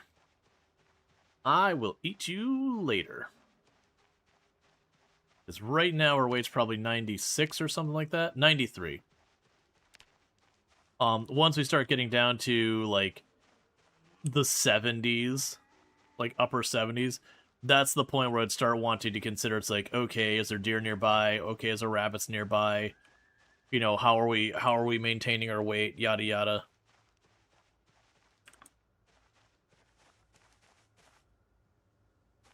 Alright, so let's check our map and decide where we're going.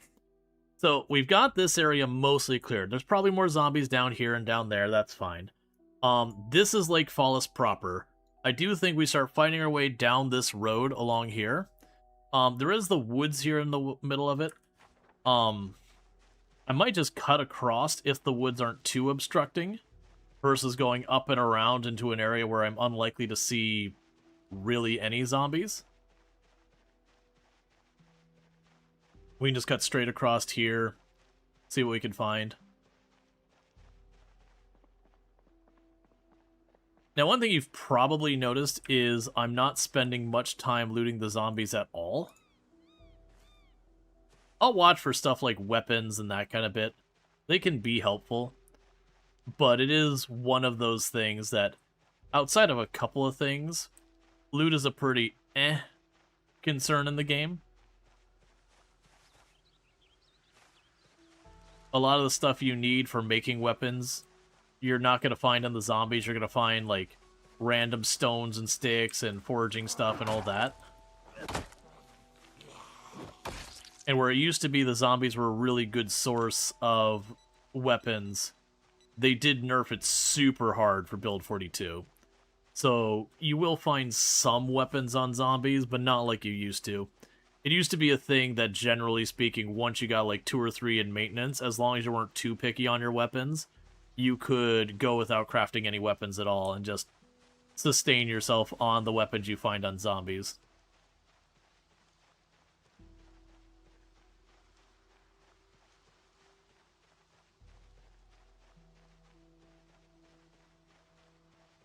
And thank you for the follow. Welcome to the stream. So a big thing is we want to manage to successfully push into Lake Fallis before, not that the water gets cut off, but before our water depletes at the house after it's cut off. Because once we get there, water will be a little bit more annoying to deal with.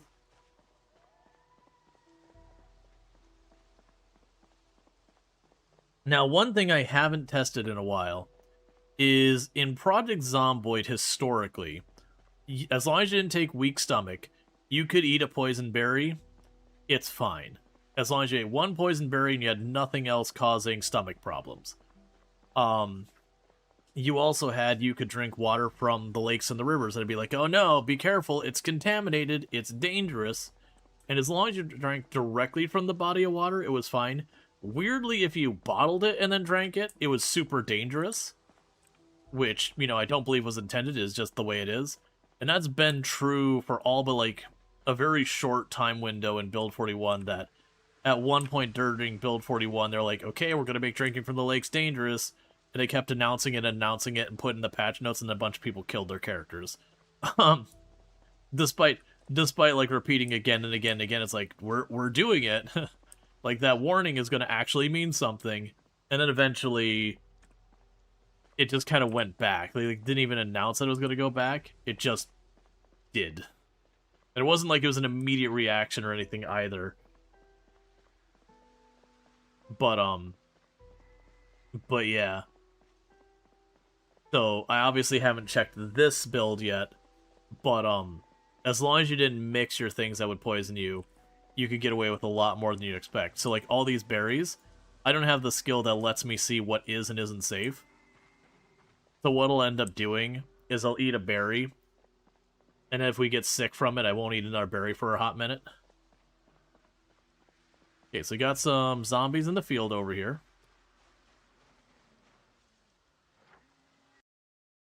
Yeah, and that's the zombies I drug up here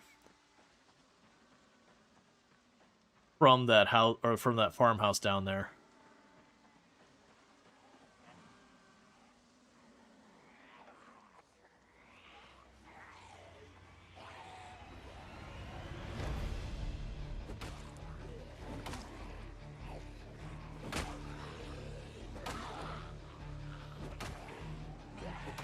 Okay.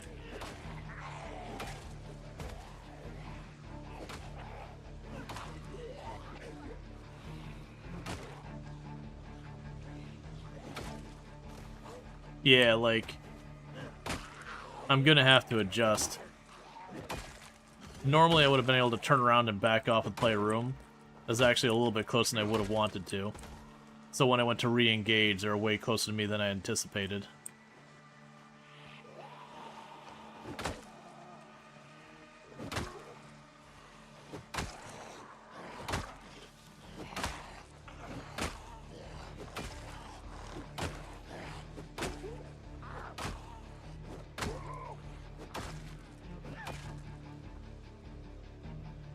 Alright.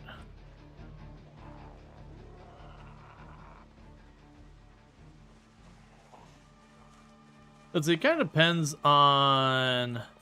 But it kind of depends on how nutritious the berry is. Probably don't want to eat anything above +1. I mean, did they change it?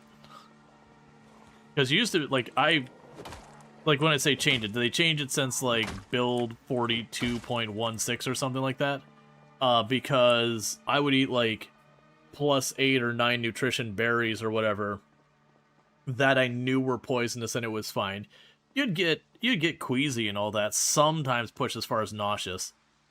But again, as long as you weren't doing something... What do you got in your back? Is that a hiking backpack or just a regular? I think it's just a regular backpack. It's a regular backpack.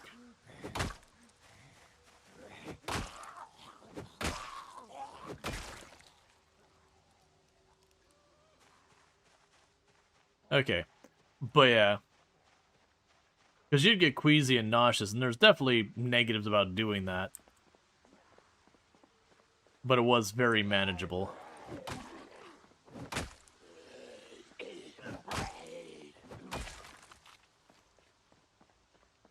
If you run around, can that help build stamina? Sort of. So you will get some fitness from... Because the ways you get fitness is, one, every single time you hit a zombie, you get 1 point of fitness XP. The other thing that happens is, as you do stuff that requires endurance, which is what you're calling stamina, that requires endurance, you will get a very, very small trickle of fitness. I would highly recommend not just running around for any skill gains. Generally in Project Zomboid, my overall recommendation is don't approach anything with the aspect of, how do I level this skill faster? It's do what you need to survive, and the skills will happen on their own. The only kind of caveat is like trying to get the electrical for your hot wiring a car. You kind of have to put a little bit of going out of your way effort for. But broadly speaking, if you approach it as in going, okay, I want to get a bunch of fitness, all right, cool, let me just pound out a bunch of exercises, you're going to find yourself just kind of sitting back and watching bars fill up, and you're not going to really have a good time. Oop, that donut's going stale. We're going to eat that right now. Let's see. Quite positive it works that way. It's also randomish whatever you die or not. Especially, well, you don't mess with the mushrooms. The poison on the berries historically has been very mild. Versus the mushrooms, if you even take the tiniest nibble, even like one nutrition worth of whatever, and it's a poison mushroom, even if you got lemongrass on hand, you're probably dead. Like the mushrooms in the game, if you eat a poison mushroom, you're done.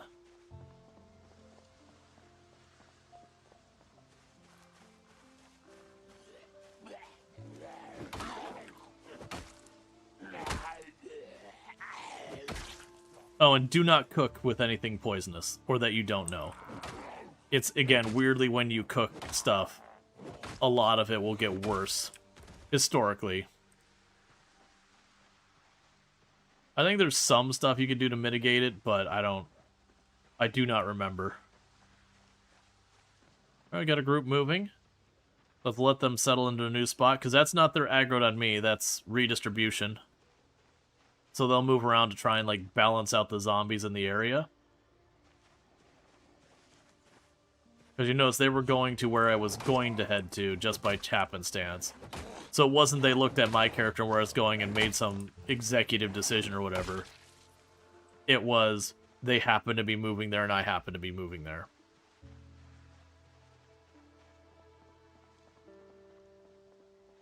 Yeah, generally don't worry about trying to power level anything. There's been cheesy strats in the game to power leveling this and that. Like, people used to level up jogging by finding a corner and then running into the wall in the corner. And just holding the button and doing, something else while their character slowly burnt through stamina. And then they would go and, sit down when their character got exhausted and kept repeating that to, get their running up. Colossal waste of time. Like, sure, you can get a ton of running, but, like, you're spending all that time doing that versus getting, your generator magazine, your generator, a source of renewable food, water, whatever, books, building a better base, clearing out the area. There's a give and take. Let's see, your water went out in your playthrough exactly 1 day, 6 hours. You've never seen it go up that fast. Oh, I have. I have had several playthroughs where I started the game on the default settings, which means days 0 to 30 can have your power and water go out. And I've started on day 0 with no power or water, with it set to day 30. It's rare, but it does happen.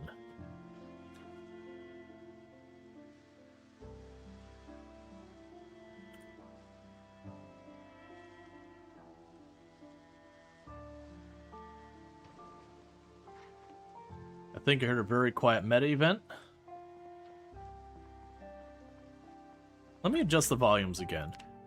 So let's go to the regular sound volume. Bring that up 1 notch.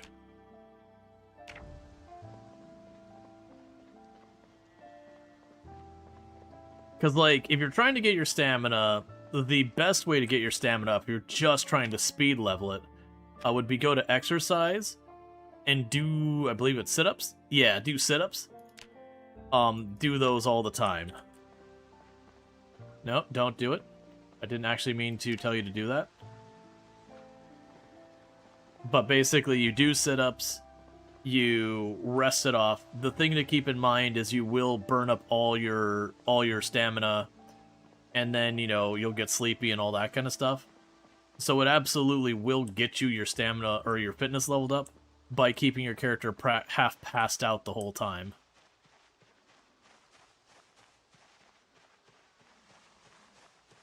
It's kind of like I know a lot of people who would grind up first aid by, like, standing on glass, so it would cut their feet, then bandage themselves up, and then because they're still standing on glass, they could just kind of ever so slightly move and it would cut their feet, and then to bandage it up. And they would power level first aid all the way up to, like, 10, or at least really high, really, really quickly that way. But it's kind of one of those things that you'd spend all that time with your feet all cut up and everything.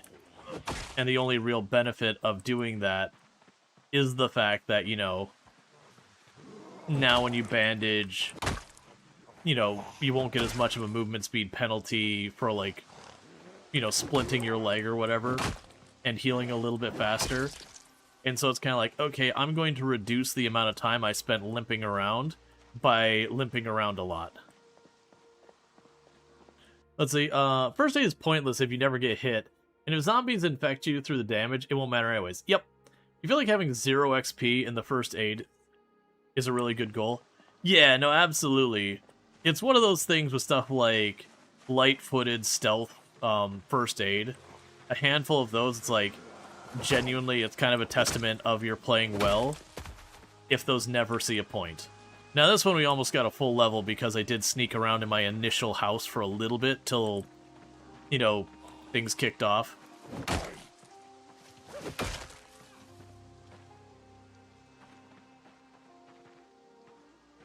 Alright.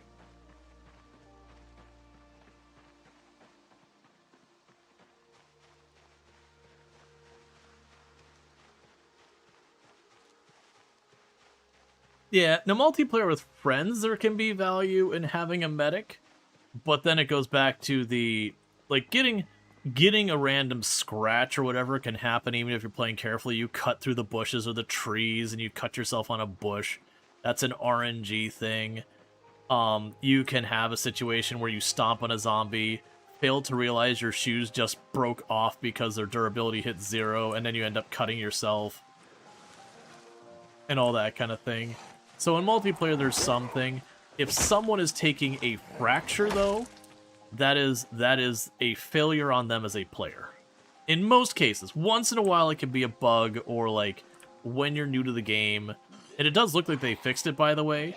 It used to be a lot of the roofs you could just straight up, you'd go to stand on what looks like a solid flat roof, but it's not, and so you'd fall right through it. Ooh, annotated map.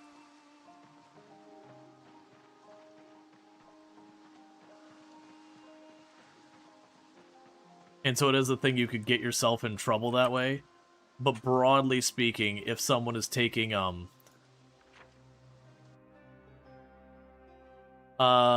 crazy gun guy's house. Alright.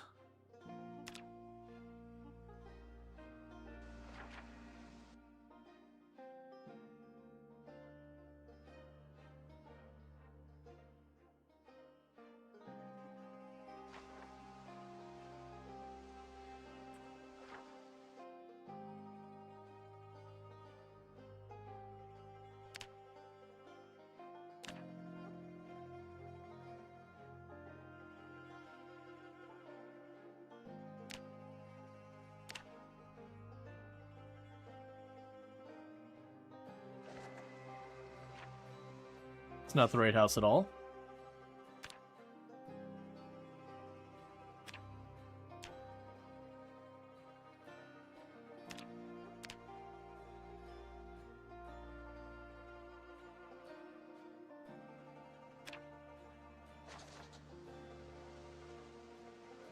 That's still not right.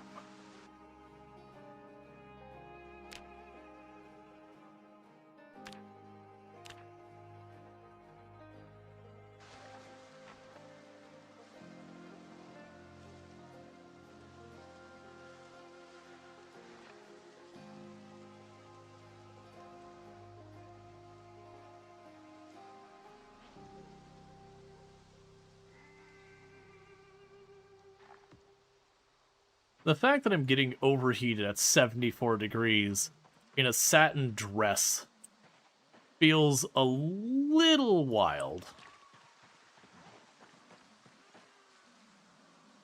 Like, I get when you're in the middle of a fight, sure. What is the situation with the high fences now? Are no gated community...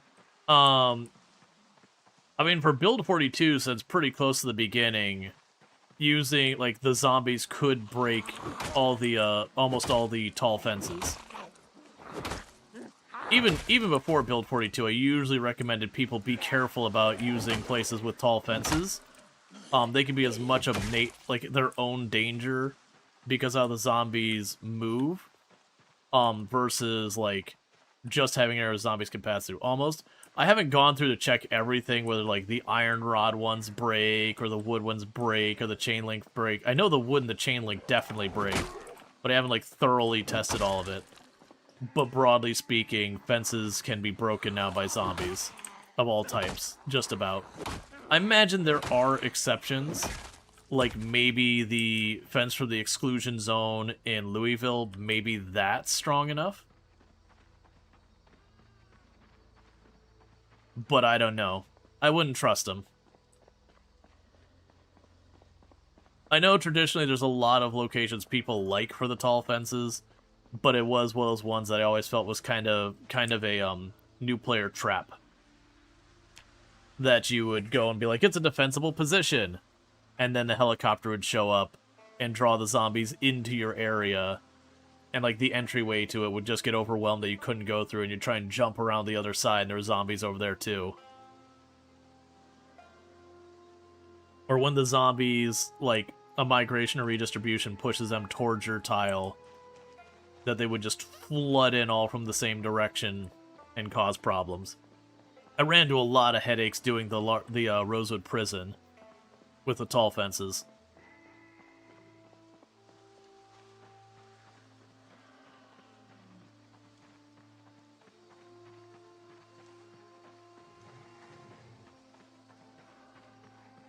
Cool. I can go away. The door is right there. Imagine, like, someone walking into a restaurant and go, man, this restaurant's shit. Why would anyone eat here? As they're standing there in the restaurant.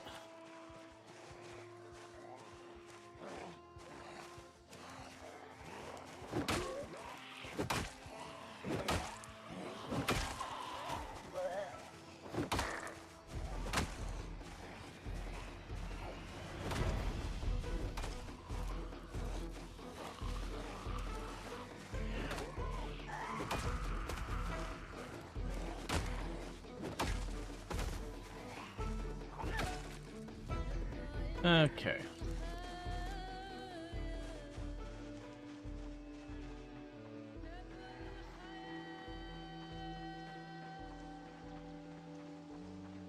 Yeah, no, it's just a troll trying to troll. Get under people's skin.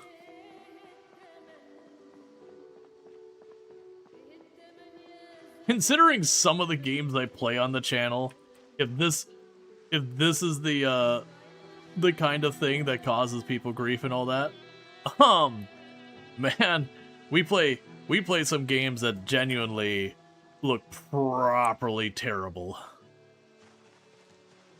Like, there are definitely some real fun games that are not lookers. Like, even you consider games like RimWorld. RimWorld I wouldn't exactly call a bastion of, like, graphics or whatever. Fun game, good game. But yeah. Reminds me when you're checking Yelp reviews, and most 1-star reviews have no relevance to what's being reviewed. Yep.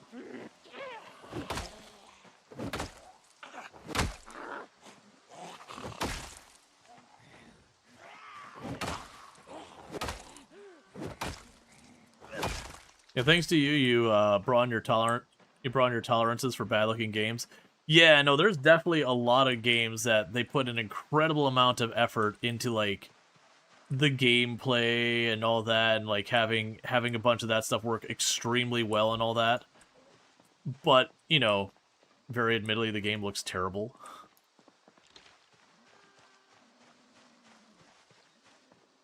there's still definitely a point where you're playing a game that you're like, no man, this game looks really bad. There's definitely a couple of games that just, the aesthetic is just something I cannot really get past. I remember, remind you what your tolerance is on troll posters. So it depends. If it's someone like that, I'll probably just kind of delete the message, and if they kind of escalate, time them out, and then if they escalate, you know, obviously the door's right there. You can force them out it. If they say something that's like troll, where it's, you know, racist, you know, sexist, misogynist, ableist, whatever, where it's clearly trying to just get a rise out of people, but it's doing so in a very bigoted way or whatever, those go straight out the door right from the get-go. Like, zero hesitation, all that. Yeah, I can enjoy Dwarf Fortress. I definitely, like, Dwarf Fortress is definitely, like, an acquired taste from the aesthetic side. And I can enjoy watching it. I don't enjoy playing Dwarf Fortress. But, like, that's more UI issues than anything. Alright, so we broke our next weapon.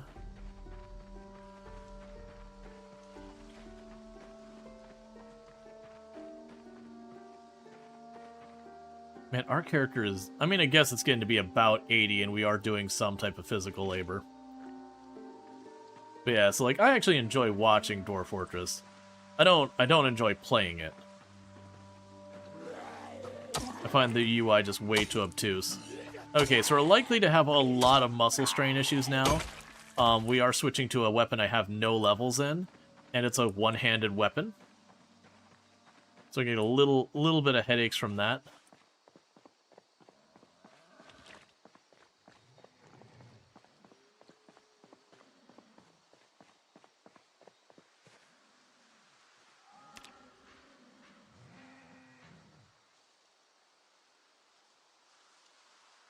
Okay.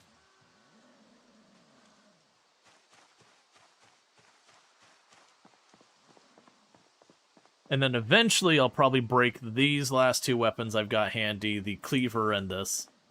And then after that I'll have to craft my own up.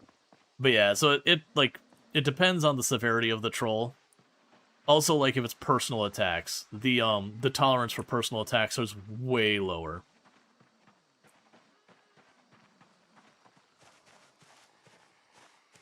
Because again, if they came in trolling, like, if it's someone who's been around and they, like, do a little jab, that's whatever. But if it's someone, like, first-time chatter, your face is ugly. It's like, okay, well, cool, here's the door, man.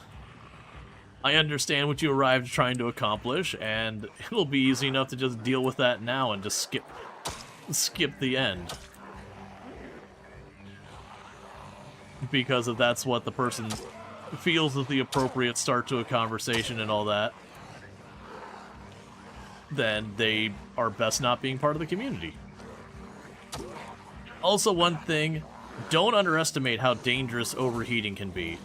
Another mistake a lot of new players will make is they'll chuck on, oh, hey, here's these jeans, they give me a little bit more defense. Oh, hey, here's this leather jacket, it gives me a little bit more defense. Oh, hey, here's this bulletproof vest, it gives me another little bit defense. Why is my character suddenly not moving and I'm going through about, like, 4 gallons of liquid in a matter of minutes?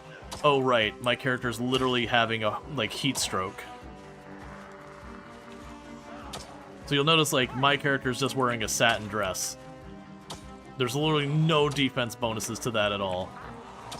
Broadly speaking, if you're depending on your clothing to save you in Project Zomboid, that's not the right approach. As much as it's a meme in a lot of games, like, you know, the don't get hit kind of thing, in Project Zomboid, it's not a meme. It's generally don't get hit.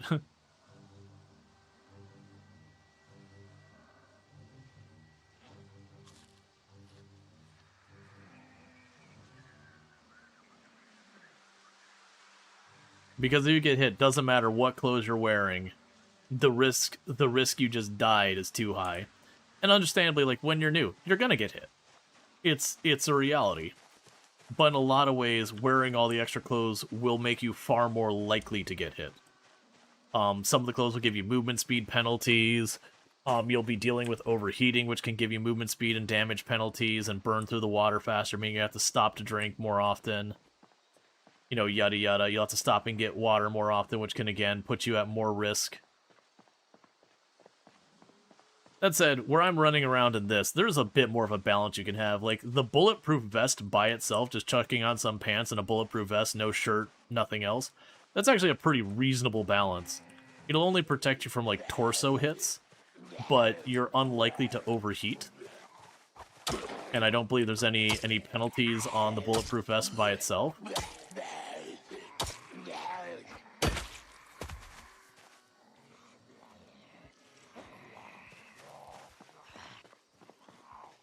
Alright.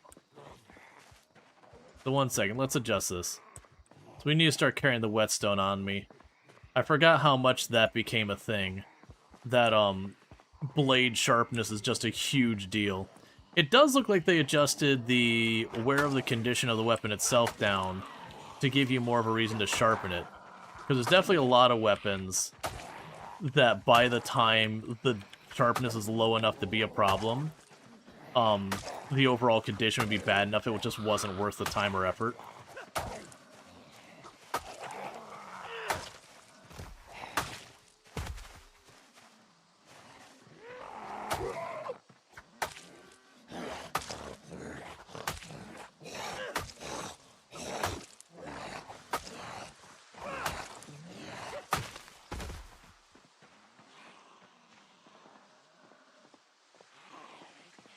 Okay.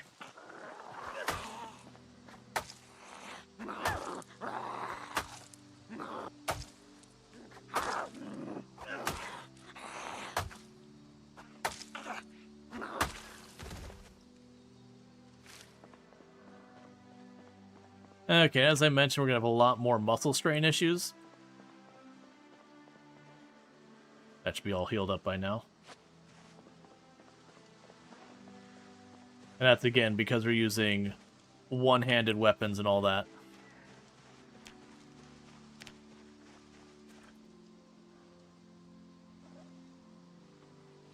Let's see, you started playing this game again after 2 years or so. It really surprised you how aggressive and voracious the Zeds are. But I guess it's just something that you need to get used to again. When you're watching it, it doesn't feel like, doesn't feel them like that.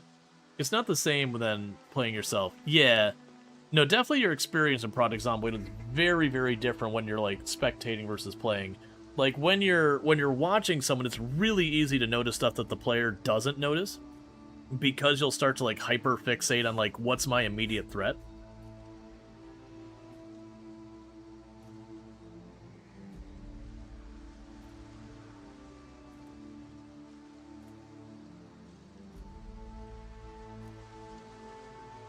Okay. Like, sometimes I've debated getting the Tobii eye tracker for those who want to see where my eyes go.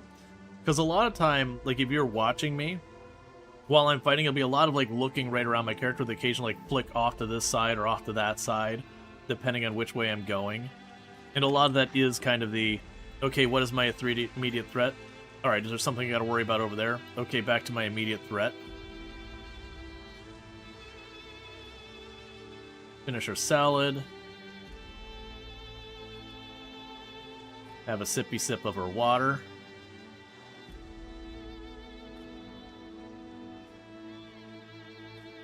Alright.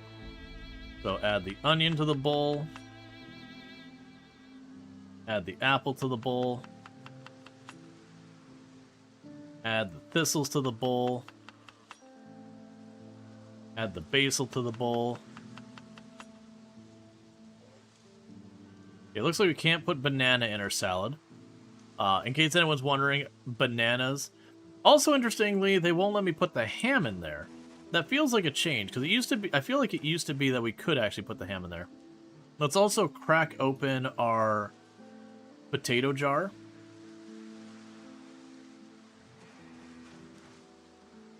Oh, right. You are right. You had to slice it. That's right. And it used to be a right-click thing here, where I could slice it just from the right-click menu, But of course, everything had to be moved into this gargantuan, aggravating crafting thing. Why did I just learn to do those things?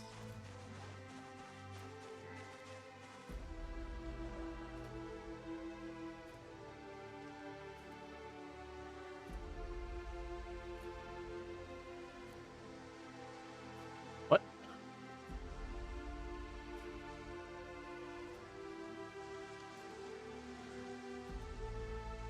Interesting. So, I can't actually put the potatoes in my salad until I've cooked it. Which, sure, fair enough. They'd be hard as a... not hard as a rock, but they would be unpleasant.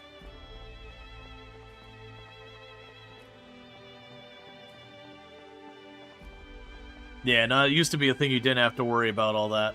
And then again, you would right-click on it, and you just have slice right there in your menu.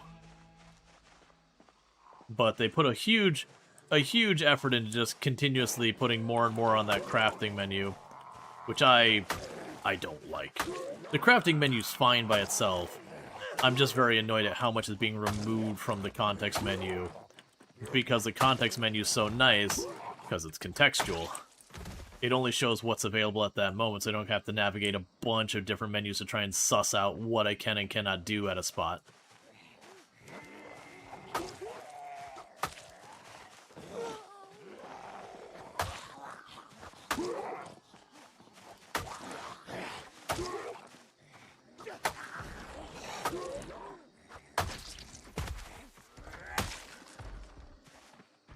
Alright, so both of my knives just got dull.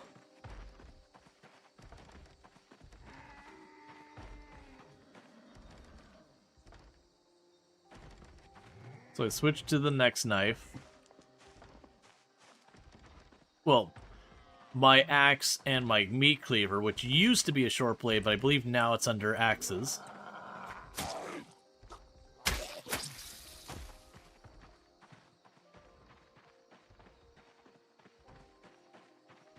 So I'll need to bring the whetstone with me so I can sharpen these.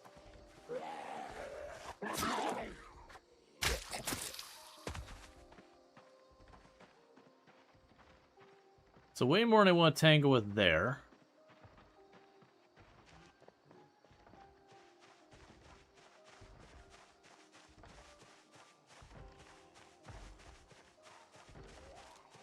Hey Ronald, how's it going?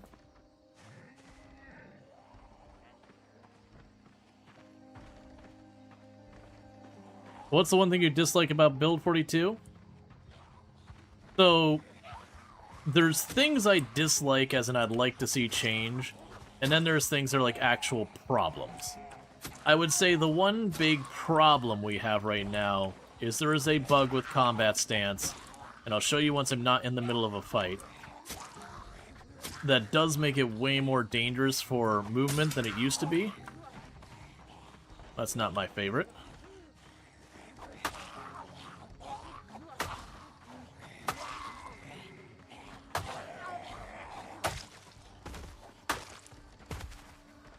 Oh, I also have that pipe there. We should use that.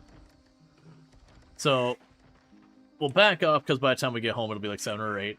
So if we watch right now, when I go left and right, so if I'm going left, you'll notice I'm holding to the left, and my character kind of stops moving when I pivot. Same with to the right. That's not a thing that the game used to do, nor do I believe it was an intended thing. But it is a thing that while you're in a fight, if that happens, and you don't do it right, you're just going to get grabbed. Because it used to be that moving backwards or sideways while in combat stance would cause you to move a bit slower than moving forward. And I was always like, okay, that's fair. You're just moving a little bit slower backwards. It makes sense. You're stepping backwards. Fair enough. But like the rigidly locking in place while you pivot, it's like, okay, hang on. That's pretty rough.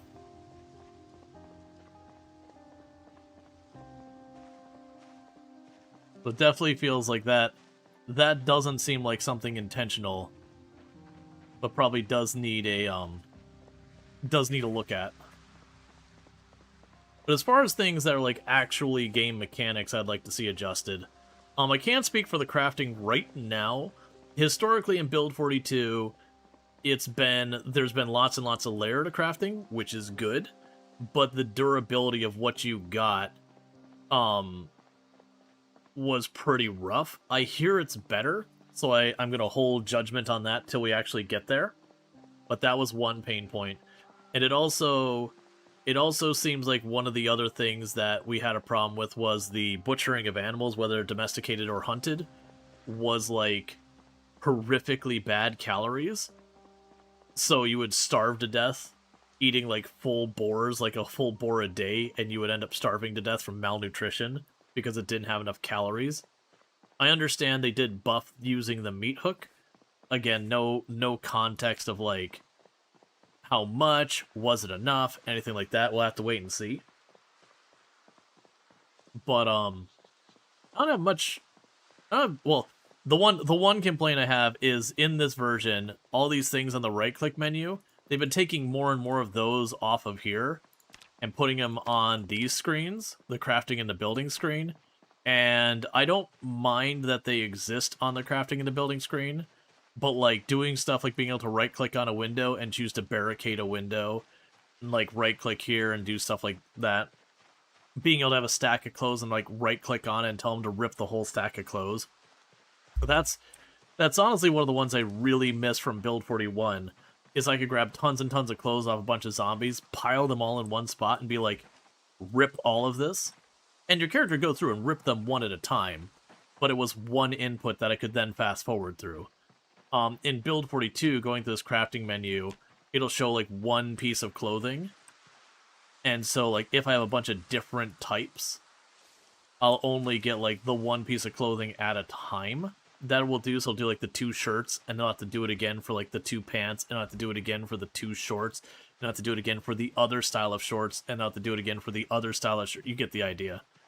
And so it's just a lot more user input when it's like, look man, I just want to rip the clothes. The big pile of loose clothes I dropped here, I just want to rip it. I don't care that it takes my character all day to do it. I'm fine with that. I don't need to have 40 inputs to get that done.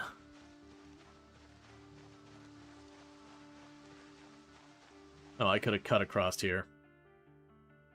We're down over here. Yeah, I could have just cut across earlier. Yeah, the pivot is what eventually gets you every time you play. Yeah, and like I said, that didn't used to be that way. If it's based on the nimble skill, I feel like that needs to be communicated better. Like something, let's actually double check. Like, it should not, like, expressly say. It increases how quickly you move while in combat stance and decreases the footstep noise. So, I would be okay with it, or, like, if it's, like, you know, like, enables you to have more ability to maneuver or whatever. Like, if they did something to verbosely be like, okay, like, you're going to have more movement capabilities beyond just number get bigger on speed or whatever, then it'd be like, okay, it's an intended thing. But it's a weird choice, because at low levels it makes the game feel kind of clunky. Like, it's just that the combat stance isn't designed right. And I'm assuming it was they did an animation pass with Build 42 that, you know, now our characters could sit in chairs and all sorts of stuff. And I'm assuming it's just a side effect of that, was not intentional.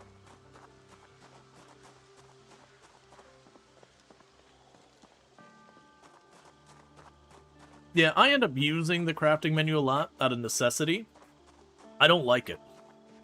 It's usable, but if I'm not like sitting down to do like a big round of crafting, I don't want to go in there. If I want to board up a window, I want to be able to go right click, board window. If there's a rock in the ground, I want to go right click, pick up the rock, which is a thing. Like, I don't want to have to pull up a full screen thing to like dig through it to look for the thing. Hey, we got some violets. I'm assuming that was grab the whetstone. I'm assuming that was we just gained a level. on our foraging, since that's what we were doing. Have the sticks.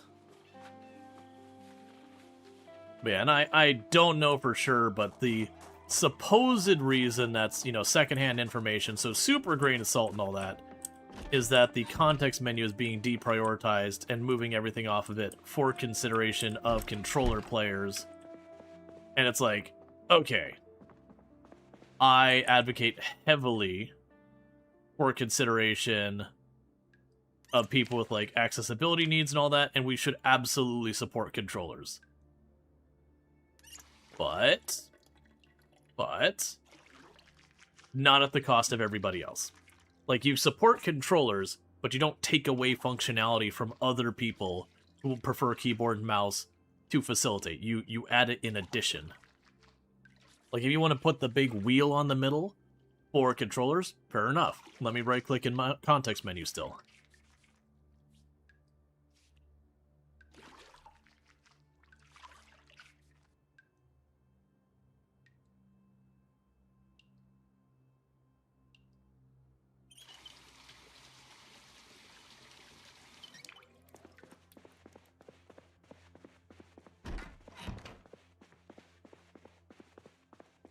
Alright, so let's start by sitting... Oh, actually, let's start over here. Yeah, so, like, you used to be able to just right-click there and choose Slice Ham. I have a meat cleaver. Oh, is it because it's dull it won't let me? Alright, well, let's see if you can right-click Sharpen on my tools. You can.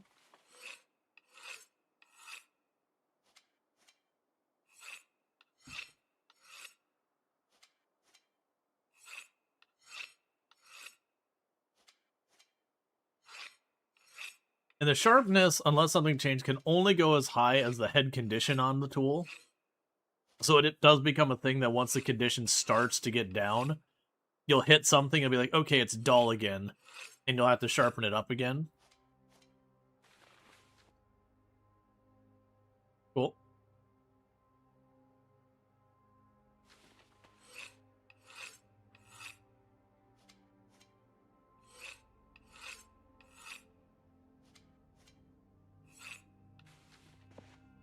Alright, so now let's try Slice Ham. Actually, before we do that, it does show up on the context menu. Okay, that's not bad.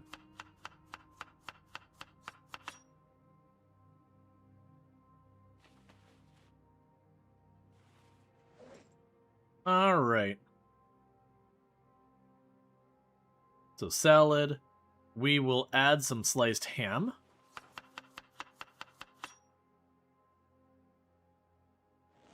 And salad. We will add some violet.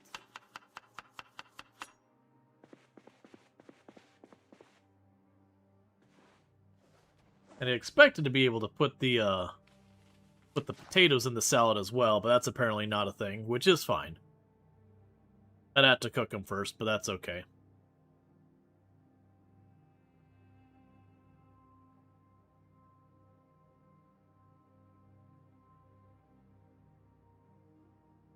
Alright. Got a bunch of berries and all that. We're about to finish our first book.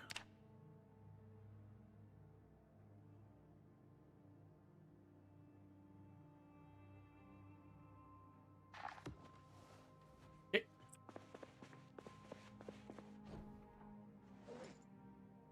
And the book's done. Get rid of it.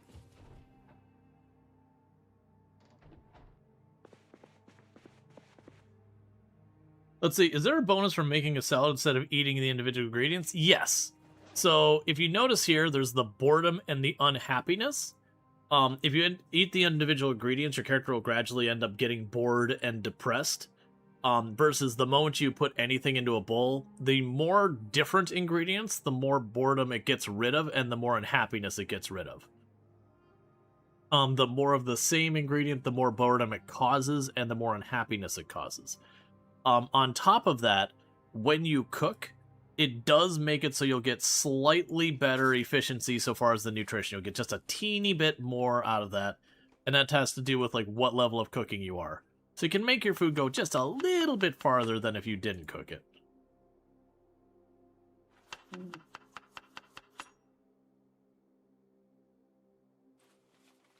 Did you spawn? Where did I spawn? I spawned, if we pull up the map, down here in Lake Fallis. I should probably actually set, I think it's this house. Is one of these two houses. Or actually, maybe it's farther down? But yeah, I spawned into one of these houses down here. Yeah, because we went this way, so it's probably one of these two houses. I'm gonna guess it was that one. So for right now, we'll go ahead and mark that with something.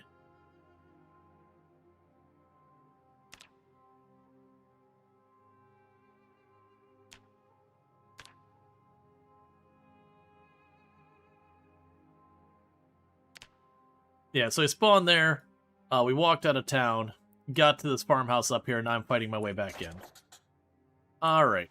What we can do here is I usually don't put too much of a focus on exercise, but we're in that situation where I have nothing better for my character to do right now.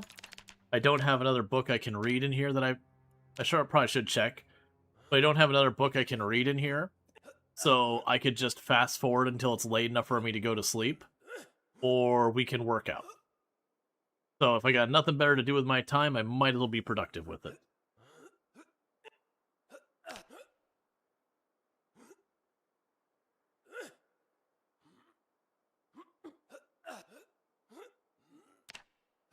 And you'll notice when it comes to the exercises, I don't do burpees, which do give fitness and strength. I'll typically do sit-ups. And I do the sit-ups because fitness is the one that takes more to level.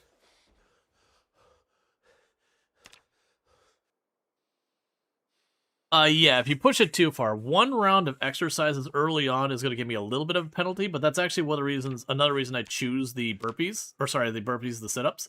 If you look at this, the squats, they'll cause muscle strain in your legs, which will penalize movement. You've got push-ups, which will penalize your arms, which makes it so you're worse at doing damage hitting. The sit-ups, cause clumsiness, which basically means you're more likely to trip when you run and jump over a fence. If you're playing normally, the only time clumsiness should come into play is when you have to push through a zombie, which shouldn't be very often. And then you got burpees, which does everything. So generally speaking, I will typically just do a round of sit-ups, and that's good enough.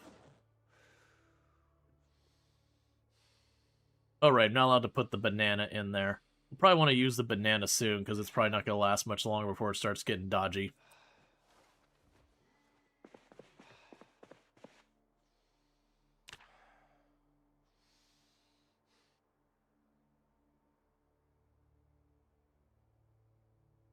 The downside is a lot of time's passing, and we have not found the emergency broadcast channel.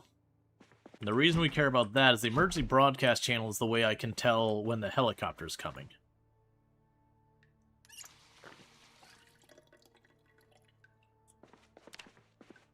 We're on day 3, and the earliest it could show up, I believe, is day 6. Let's do one last walk around the house. Make sure I didn't miss a radio somewhere, because I put the ham radio there. And I didn't see anything on that. So a book we don't care about, that we don't care about. Earbuds we don't care about. The TV doesn't matter for our purposes. We got clothing here I don't care about. That's fine. I'll grab the sleeping tablets. Those can actually be kind of useful in a pinch.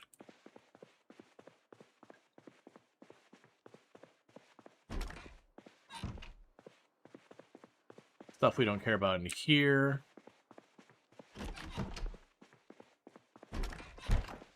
Got the ham radio there. We've already checked all this stuff plenty of times. How do you find that? You just check radios. If you just keep checking radios, sooner or later you'll find one that has it already programmed into it. And once you find that, you can just use the radio, like you can just put it into any radio you want. Go and chuck the chips in here. You got our chips in there. The frying pan can be a potential weapon.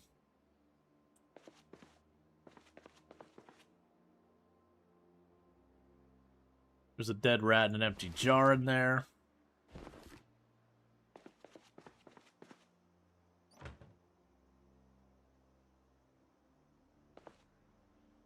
Okay.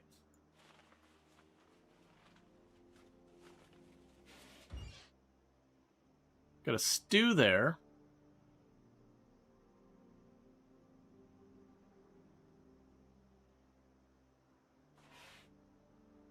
Now go ahead and grab all this stuff that can be cooked.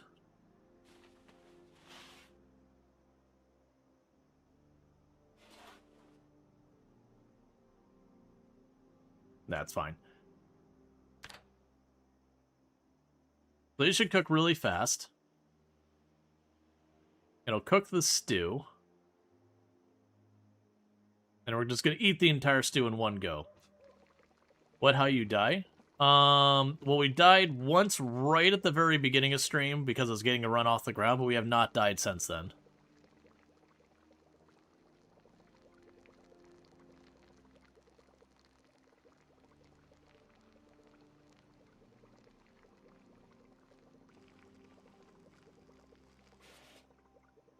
Okay, and we're waiting on the stew.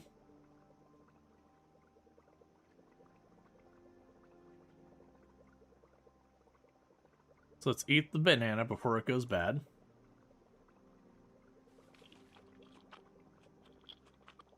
No new clothes threw you off? Yeah, we just changed.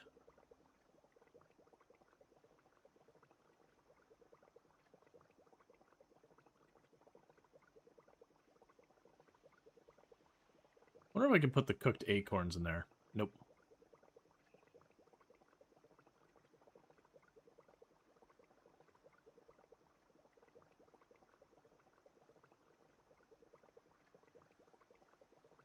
Alright. And cooking an entire pot of stew is a bit tough. Like I said, we're going to go ahead and slam this entire stew. Just because it's just going to rot otherwise. And any extra calories we get is fine. And then I can use the cooking pot here. I can fill it up with water and chuck it on the floor. And that means when the water cuts off, it's going to be an extra however much water that'll store for me. And then down the road, when I start running out of water, I can leave it outside, let it rain, use the grill or whatever to boil the water to make it safe again. And do that stuff. Until you get, like, different areas to have, like, sustainable water. That's a good way of managing it, is just have cooking pots and all that. If you live by a lake or a river or anything like that, then you can just scoop up water out of that, boil it, and you're good. Okay, it's right about to finish cooking.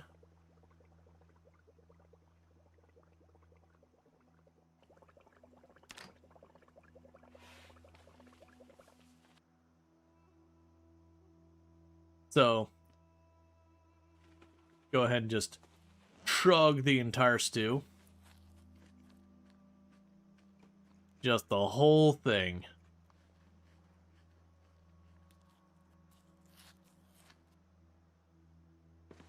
And then with this, we can go here and fill the empty pot. Yep, so it's 1.5 liters. Is it really only 1.5 liters? What is my water bottle now? 2 liters. Well, that got nerfed.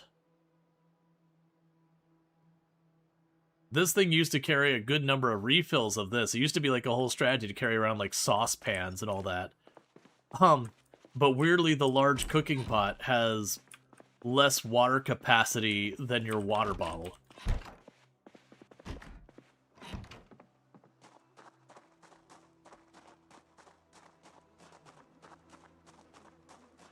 You think the pot? I just looked at it, it said 1.5 liters. Or you mean it was as in past tense?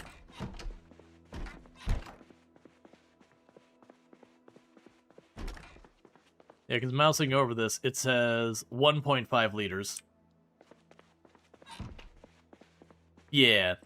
No, that was kind of a thing. It wasn't the cooking pot that was the one people would use. It was the sauce pot. If you put the sauce pot in your offhand, so it had the weight reduction, it was the single most efficient way of carrying water with you. It's just you had to have it in your offhand to make it worthwhile. So, you know, it genuinely wasn't actually worth doing.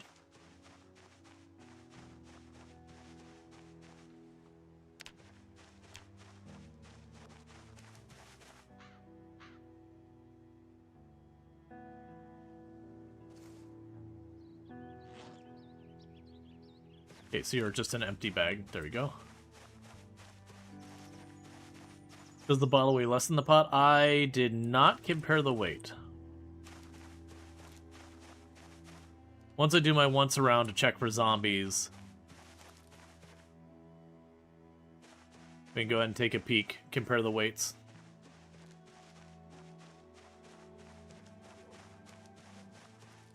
Yeah, now the question is, did they nerf it for purposes of making the water bottles do their job better? Or, like, what was the reasoning is kind of the thing. And it could just very well be that they did their balance pass and it got messed up, but that'd be a weird one. Because I know they did go through a lot of the different bottles and kind of normalize their numbers early on in Build 42. Because there were some outliers that were just kind of like, this bottle was way better. Because it used to be you'd get the bourbon bottle, the one that looked kind of flask-shaped. And it used to be outside of doing the offhand sauce pot shenanigans. That little bourbon bottle, water bottle, was just so much better than the others. And then they normalized it, and now it's not.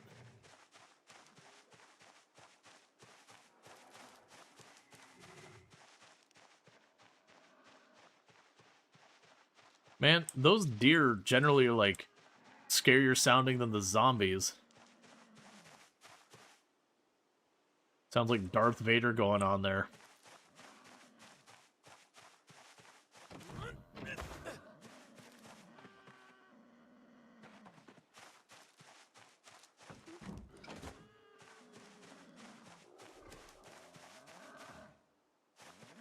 Dear, are you in distress? It sounds like you're in distress. Calm down. Is max foraging nice? Max foraging is really strong. Needing liquid? Nah, I'm good.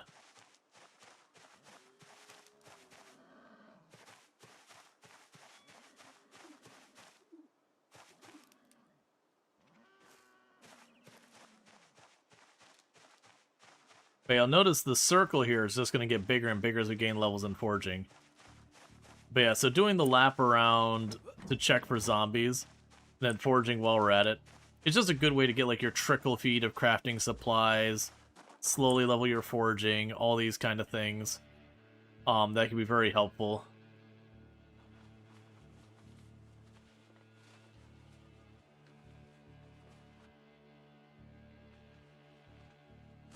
Okay, so the water bottle weighs 2.1 encumbrance.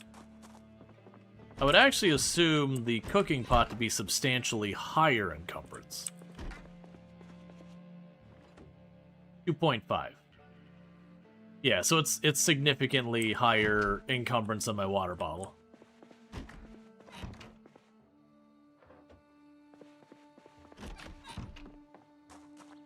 Okay. But yeah, as you gain levels in foraging, almost every item in the game ends up on your loot table for foraging, but a lot of them are locked behind hitting certain levels of foraging.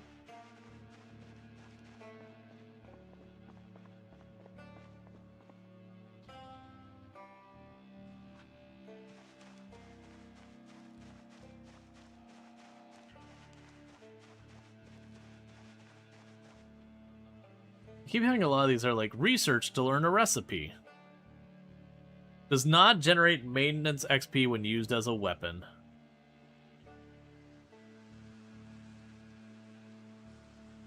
Yeah, you can choose to focus on stuff. Learn to forge a frying pan.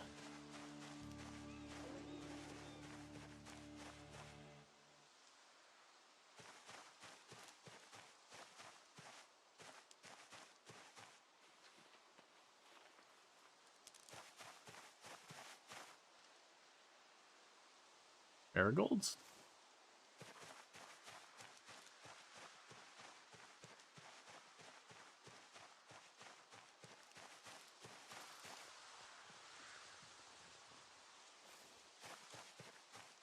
Okay, we're just cutting down here.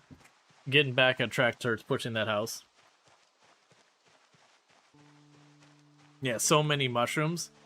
Yup. Mushrooms have their consequences. Log. Big heavy branch.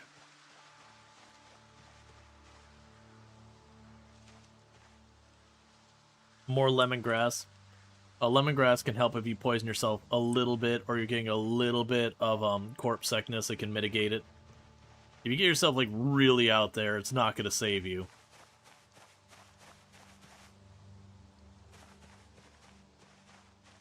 Yep, that's if you take the herbalist trait, it makes dealing with food way easier in the wilderness because you can walk around and eat, you know, any of the mushrooms that come up not poisonous. You can know what berries are a problem and what aren't.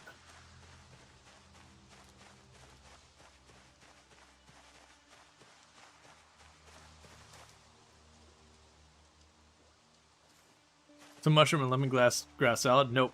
The poison mushrooms are just death. You can have all the lemongrass you want. They're just death. Because the game isn't like where you poison yourself and you just keep eating lemongrass to like push it down farther. It's basically you eat the lemongrass, and it's like, are you under the influence of lemongrass? Okay, reduce the penalty from, you know, eating something you shouldn't have. So let's eat a random suspicious berry. And the reason I'm doing that is we haven't tested to see if eating poison berries is still safe. So I'm gonna go ahead and snack on a berry or two. Do we have a name yet? Yeah, so our name is Blair Lorenzo. I actually think it's a male character, but I didn't realize that. I saw the name Blair, and I was like, okay, you know, let's go ahead and get her all dressed up and good. But I'm gonna just pretend that it's just a very masculine lady. She's tough. She's sturdy, that's all. She lives the farm life. She's not afraid of hard work.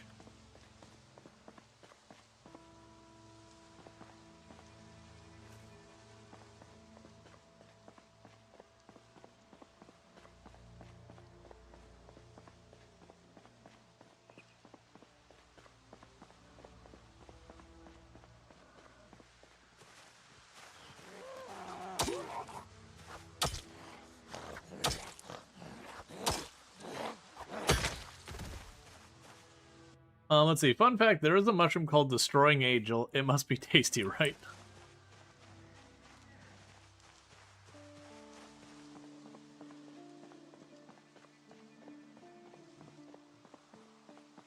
Yeah, no, it doesn't. It definitely looks like it's a very masculine character.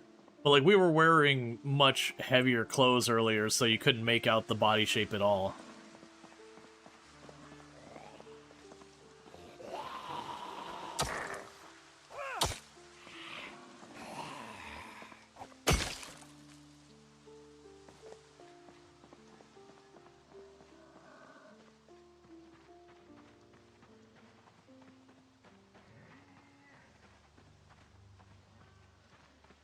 Oh. It's the deer being stressed out.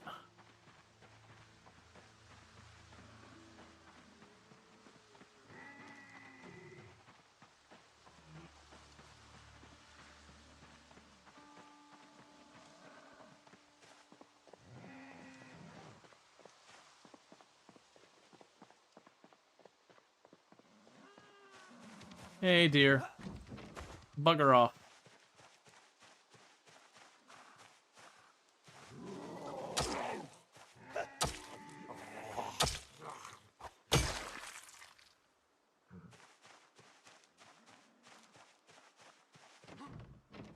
Okay, so it won't be too much longer before we're going to have to turn to crafting weapons. Which does have the unfortunate thing is I am using the hatchet that would be good for cutting down trees, but, you know.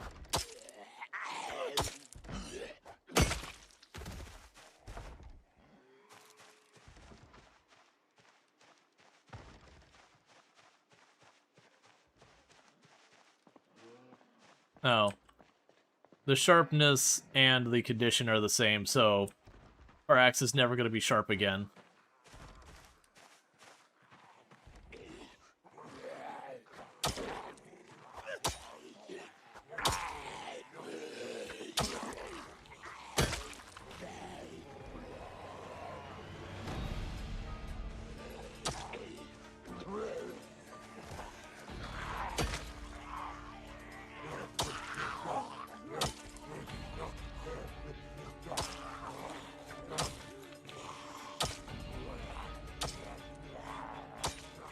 Come on.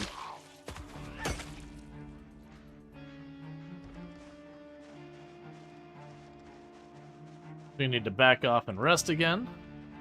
But it's looking like we're pretty soon going to get this building sorted out. Yeah, the hatch is wearing out pretty fast. At which point then I have a meat cleaver and I have a frying pan. The frying pan's no longer really like a weapon on any real capacity. But the meat cleaver will wear out pretty quickly as well because I don't have any short blade skill. Sorry, I think the meat cleaver got moved to axe, my bad. Either way, it's going to break pretty soon because I don't have much skill in either of those weapons.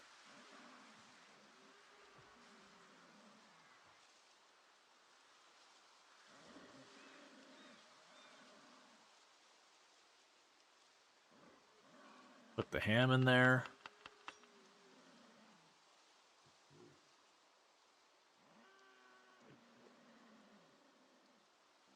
Where did it go?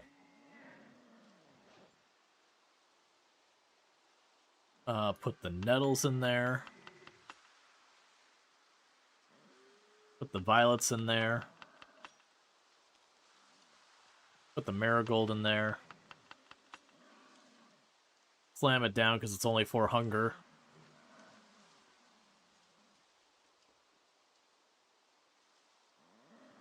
Add more add more stuff there. Okay.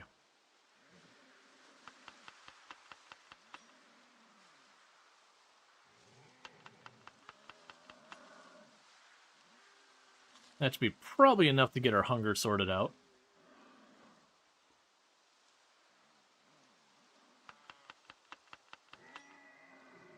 It's something to do while we're recovering our stats.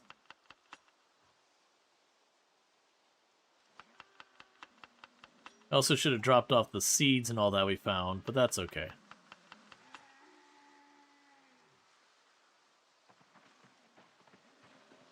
Alright.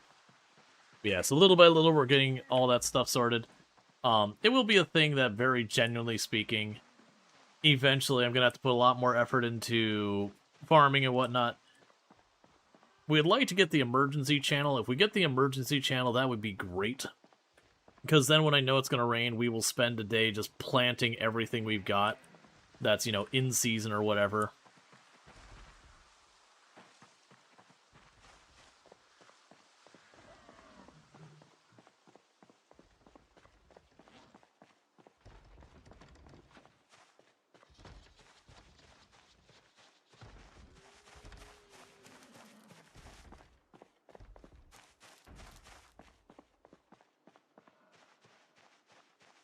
I do hear the zombies banging around there. I'm going to try and focus.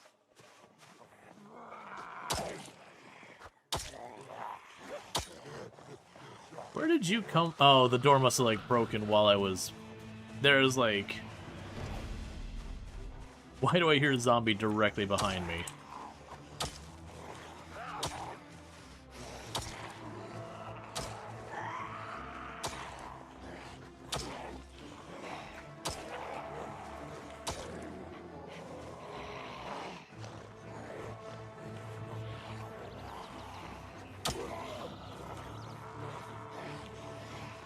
I did not wait for our muscle strain to ease up. That was a mistake.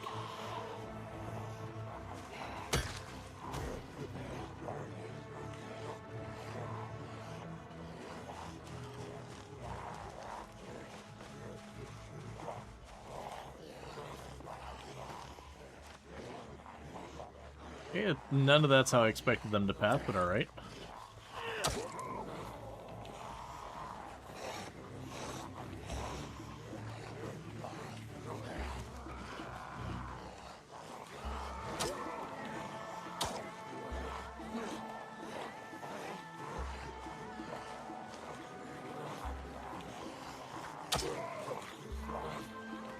Okay, so we want to try and knock these handful of ones over, get them dealt with, and then I'm going to have to rest for a hot minute while we wait for our muscle strain.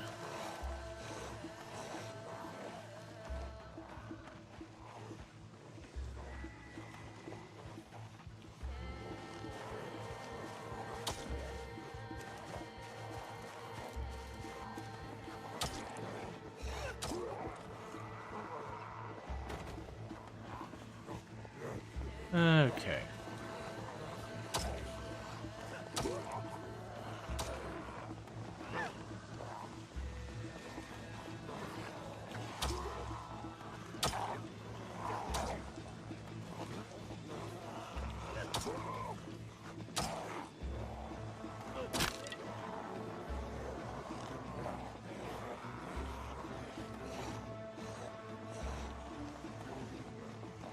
All right.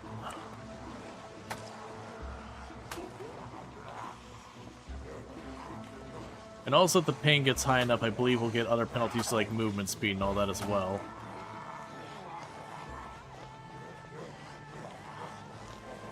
Alright, so the handle's basically busted. Chuck that out of our inventory so we're not overburdened anymore.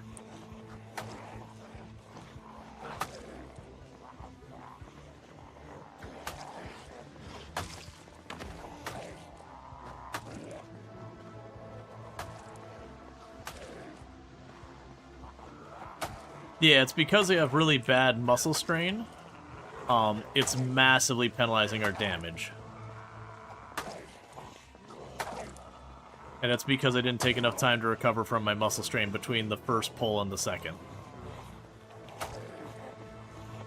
And on top of that, we have level 0 axes. That was close.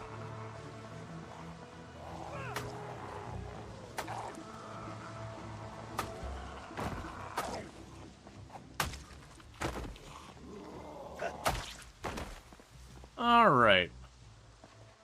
That's all sorted for a minute, so let's get off to the side here.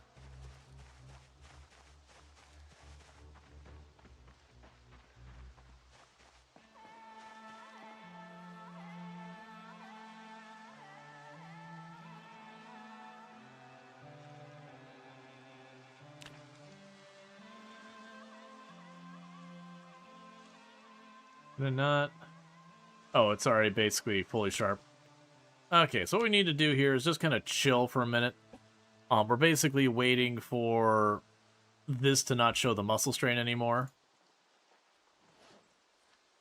And that's going to take a hot minute because we've way overextended.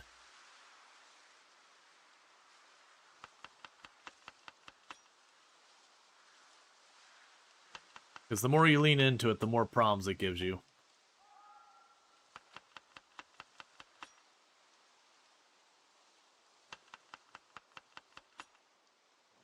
Alright, do we still have a piece of ham left, or is that it for the ham?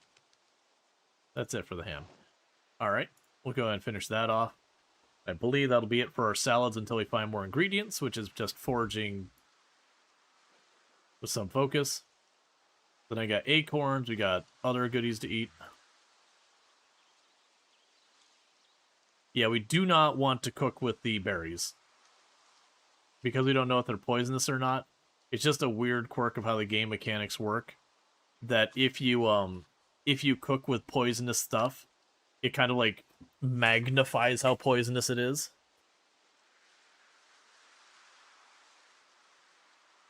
When it comes to muscle strain, is it based on skill level, strength, and fitness? Yes. The primary instigator is how good you are with your weapon category.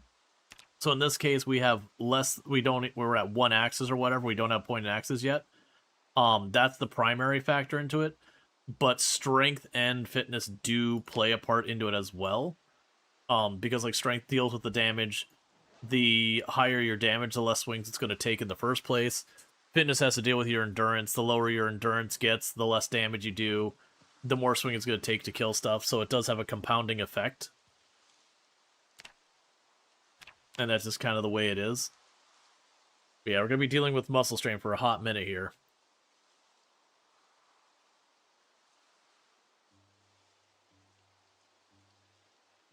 You do wish poisonous berries could be cooked. Elderberries, for example, are poisonous when raw, but perfectly safe when cooked. And make for really good jam and syrup. Yeah, I want to say if your cooking gets high enough, there's certain ingredients that are dangerous that become not dangerous. Like, you can cook with rotten stuff. But, I don't think you can cook with, like, poisonous ingredients like berries and mushrooms based on cooking and get past the poison. It's not a thing I'd want to experiment with either. outside of like dev mode or something like that. Because if you're wrong, it's bad.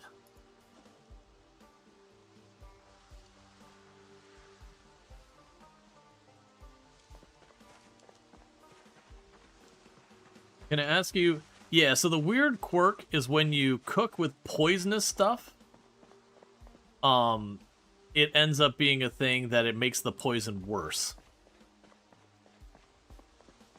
Let's see, can we kill zombies? We've literally been killing zombies.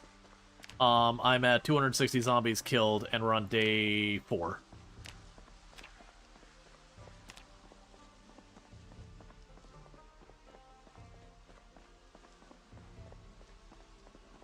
It's just every so often we have to back off and recuperate.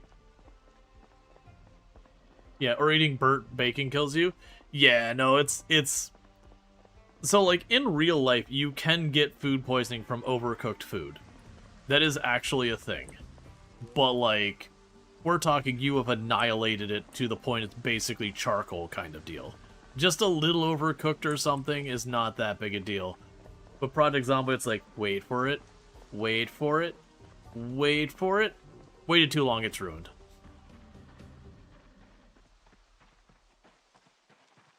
I feel like the time between it's cooked and burnt should be a significantly larger time.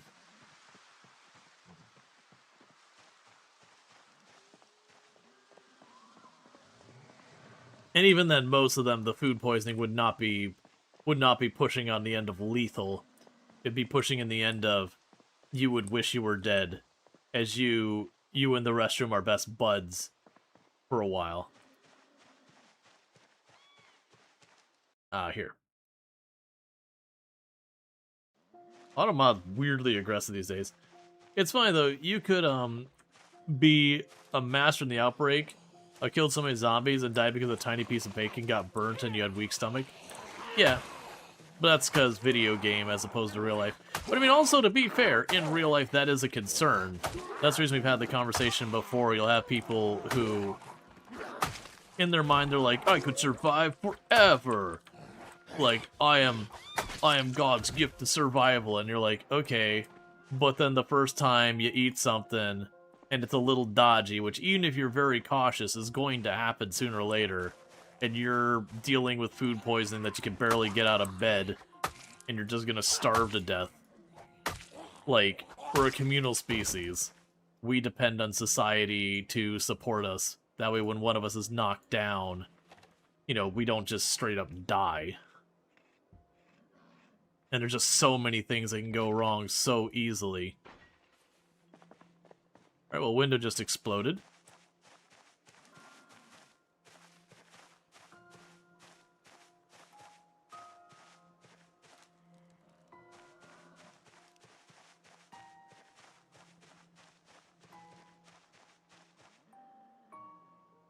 Well, we got a bunch of lavender's been planted.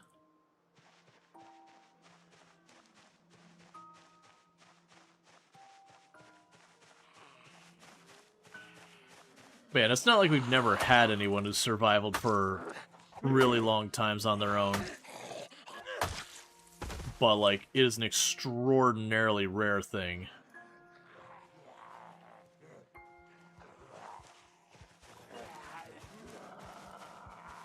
Can you encounter other survivors in the game, or NPCs? Not yet. That is, a planned feature. Like, once upon a time, way, way, way back when the game was, like, 2D pixel art, there were other survivors, raiders, all that kind of stuff. But, they were terrible. Like, they were one of the biggest problems in the game, that they just didn't work right, all sorts of stuff. So, rather than let those kind of hold the rest of the game back, they did kind of be like, alright, well, we're gonna get rid of these for now. And we'll re-add them when we have time to make them not terrible. Which is actually a big part of Build 42, is instead of just trying to ram the NPCs in all at once, since they are learning how to make AI that is not hot garbage, and we're talking like actual game AI, not the marketing term AI nowadays, they are doing it in steps. So that's where we got our first step here, which is the, you know, farm animals, and that kind of nonsense.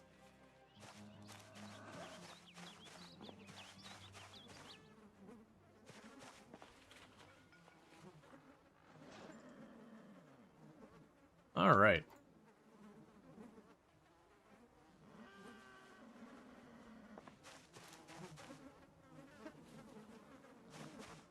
Yeah, so stuff like the farm animals and deer and all that, where basically their only logic is run away from scary thing, or don't run away from scary thing if like they're domesticated in your buds now.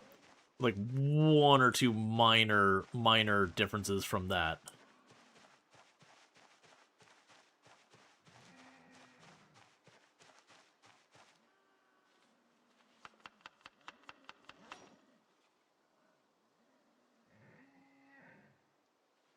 So we're putting banana, apple, and a bit of honey.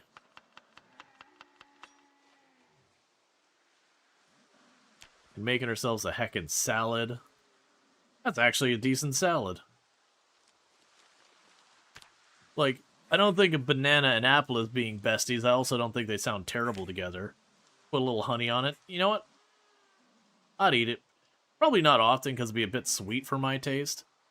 But it would certainly not be something I'd be like, oh, that's terrible. Why wouldn't you eat that? But yeah, so like these deer running around and all that, that's this one. And then we have Build 43, which is supposed to introduce somewhat more intelligent animals. So think of like maybe like pets or whatever. And then like they're gonna go through iterations till they eventually build up to, you know, like you know, what should be effectively other survivors running around town. It's actually the updates I'm most concerned about, because Project Zomboid at its core is you are a doomed person. Society has fallen, the zombie apocalypse has occurred, and you are just trying your best to get through to the other side. Like, you're not meant to rebuild society, there's no cure, there's no any happiness here. Like, literally the intro of the game is, it was the end of days, there was no hope of survival, this is how you died. At the time you start playing the game, your character has already died. They're dead, they're gone. You are simply retelling their tale. So if you survive, you are literally violating the core story. And that's like a major part of the vibe, the feel, whatever.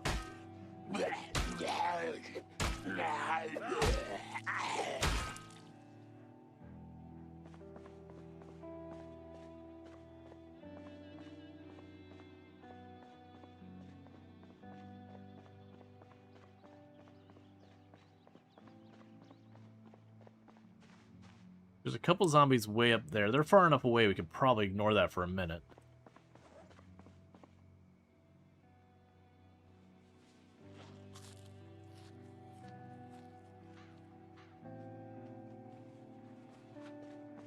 So, like, playing Project Zomboid, effectively what your goal in the game is to do is to stave off dying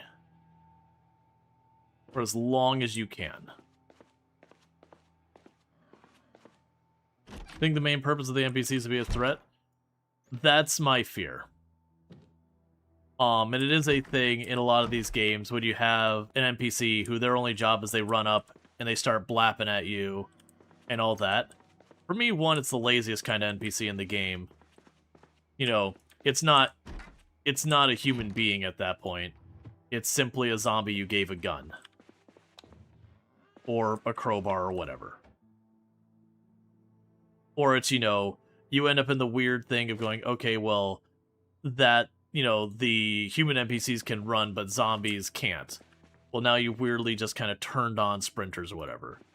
I don't mind the NPCs being antagonistic. That I'm totally fine with. But it is those things that I don't want it where you walk into a place and a person just rolls up behind you and blaps you with a shotgun in the back. Because there's no play counterplay really for the player to get involved with. And so it kind of becomes a very unsatisfying way of playing the game. Project Zomboid at its core is not like, a high adrenaline, fast-paced, whatever game. It is a game that you can be slow and methodical, you know, plan your moves, kind of figure that all out, work your way through, make, you know, have your strategies, and you can succeed by being diligent. But if you have someone who just rolls up and then blaps you with a shotgun the moment they see you, like, it's not going to work great. Especially because Project Zomboid has a problem when it comes to the player taking damage that you get stun-locked. It's why PvP in Project Zomboid is utterly terrible. You take that first hit, and that's the only, like, you'll not get a chance to play the entire rest of the fight. Because they'll just keep whacking you again and again. And even if you survive, with all the bleeding and all that you'll do, you're also still just not going to make it. Oh no, a stale jelly donut. We have to eat those now.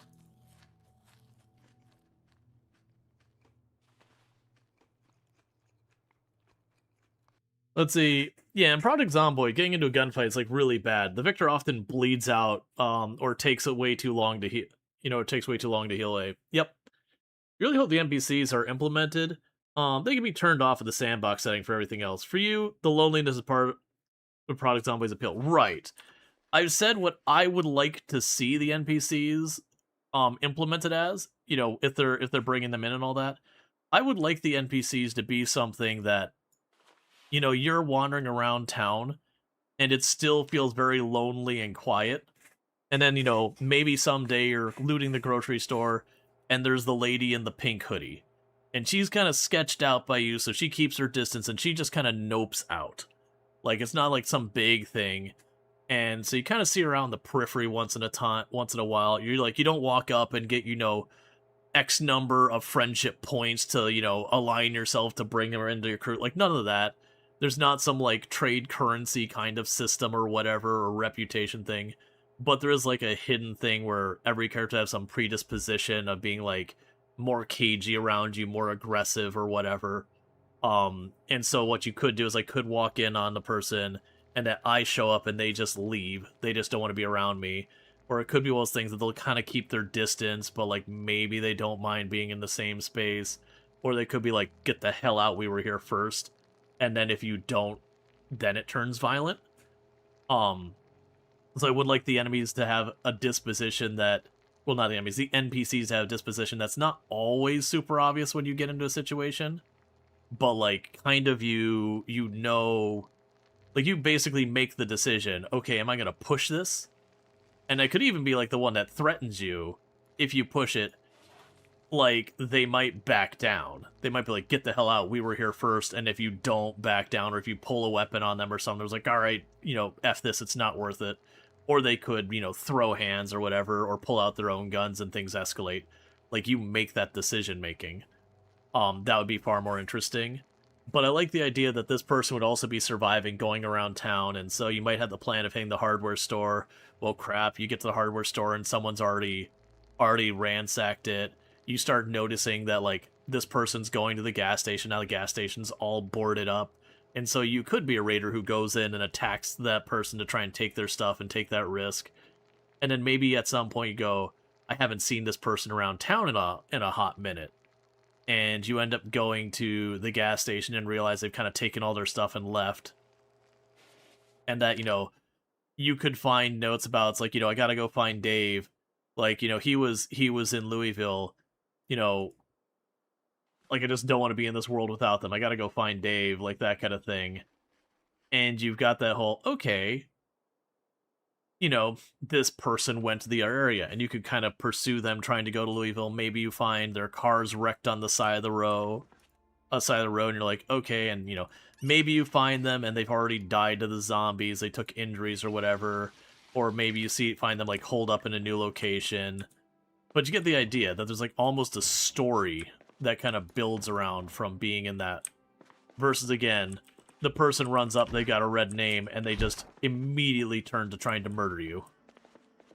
Which, again, to me, it's like, okay, that's just a zombie you gave a gun and an excuse.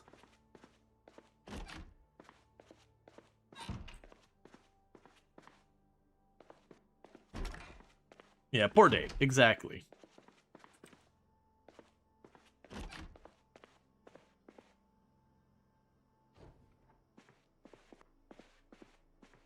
But I would want to keep the Project Zomboid feel of it being like, hey man, it's a lonely, dangerous world out there.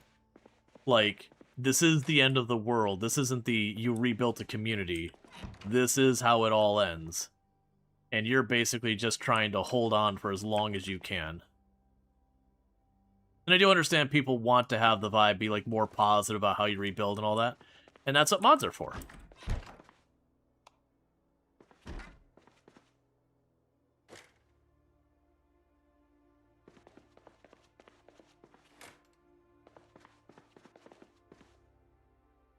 Let's see, you totally agree 100%. Survivors being wary of you but not hostile by default would be the best case scenario. You'd also enjoy seeing fewer NPCs as time goes on. The longer you survive, the more die out until there's no one else. Yeah, no, absolutely. Hey, Disnoff, thank you so much for the raid. I do appreciate it. I'm assuming you're playing Project Zomboid as well. If we can get a shout out for Disnoff, another fantastic content creator that I highly recommend checks out. Plays a lot of similar games what we play here. Has done like RimWorld and Project Zomboid, and a bunch of these kind of games that have like the depth and all that to that. Very, very fun time. Definitely recommend checking out. Also does stream typically before I do, so definitely one of those things that if I'm not live, there's a pretty good chance that Disnoff will be. But welcome in Raiders and all those. For those who don't know me, I am Rual Storge. I do play a variety of games here on Twitch. I'm most known for my exploits in this game, Project Zomboid, where I used to hold a world record for the highest kill count run ever streamed. You notice there's a past tense there. Rotten beef. But, thank you for the follow. Welcome to the stream. Okay, we got mechanics books. But yeah, so I used to hold a world record in it. That record has been beaten, as you can probably tell by the past tenseness of that. Okay. So I got a couple of replacement weapons, which will be good, because a frying pan isn't really a weapon. So we got a shotgun with a choke on it. No bullets. We got trapping to replace a book so I have something to read. Well, there's the bullets. Never mind. Bunch of empty beer bottles. The water's still on. I normally don't take the time, but we'll fill up a bunch of these bottles and just ditch them on the floor. Got a claw hammer, a screwdriver. Okay, so let's do some finagling around. So first of all, you're getting put in the container. And you're getting put on my belt. Because a claw hammer will be a much better choice for going after stuff than a frying pan. Let's see, is the large hook for butchery? Large hook. Large hook. There is a large hook for butchery. I don't see a large hook. But they do have a large hook for butchery. We got propane. A hacksaw, a garden hoe is actually pretty good. It was in the silver cabinet. Gotcha, I could check in a moment. The hoe's actually not bad.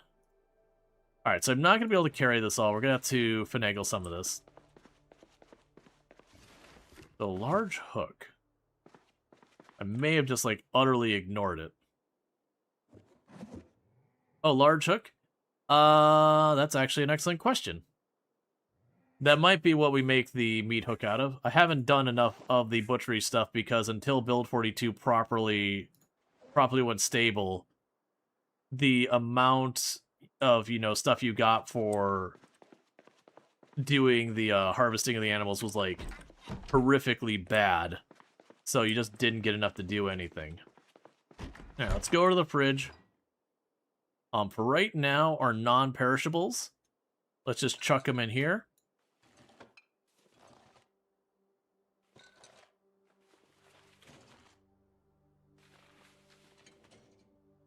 And then meanwhile, is the water still on? Should be. Yes, it is. But yeah, as far as our settings, we are playing on sweaty tryhard settings, so I have 16 times population on the zombies and all that stuff.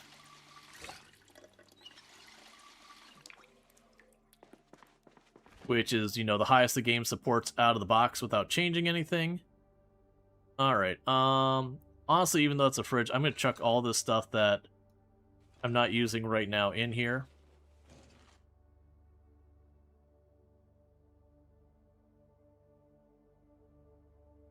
Honestly, I'll put the berries in here. We're probably not going to eat those. I've got enough food that we're going to want to eat first. Got a pipe wrench that might be worth dropping. Got a magazine worth dropping. That's gonna go away.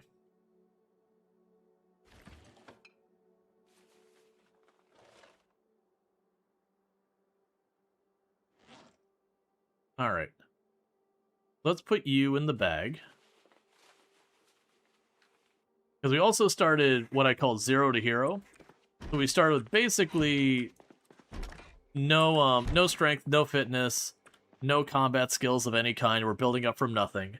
Oh, my mods command isn't updated. We are running no mods. No quality of life, no UI, no nothing. So that mod command I have not updated yet. But we are running literally no mods at all. Completely and utterly vanilla.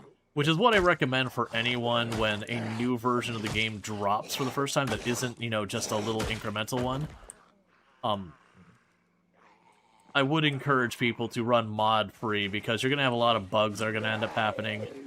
Product Zomboid's also been currently going through a problem where a bunch of mods are getting put on the platform using Gen AI, which regardless of how you feel about Gen AI, the problem is we're getting stuff like a mod that adds random, like, different things, like, you know, coffee cups and that kind of stuff to the game. And then people have gone in to realize the coffee cup has over 2 million polygons to it. So you get this little coffee cup in your scene and the game's frame rate drops off because it's an incredibly high poly model in a game that everything else is low poly. So it is kind of one of those things to be aware. We've also had multiple instances in the Project Zomboid community of malware being put in mods. It's becoming a more and more common attack vector. Not just in Project Zomboid, just modding on the platform entirely. So whether it's Project Zomboid or RimWorld, we are seeing an uptick in malware coming through mods. Like very famously recently, Mecha Chameleon had a remote code exploit come from custom maps that they've got it resolved now, but it is a thing to be careful. That doesn't mean don't mod. It just means kind of go back to the days, you know, early days of internet where you're like, I'm gonna go download this sussy executable off of the internet. You know what? Maybe let's not. Maybe let's consider how much I actually want the thing versus how dodgy it probably is.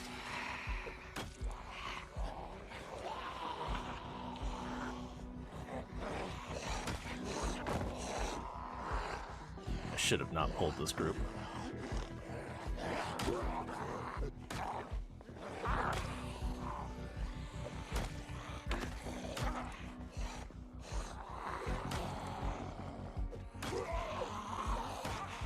This muscle strain's gonna be a problem soon.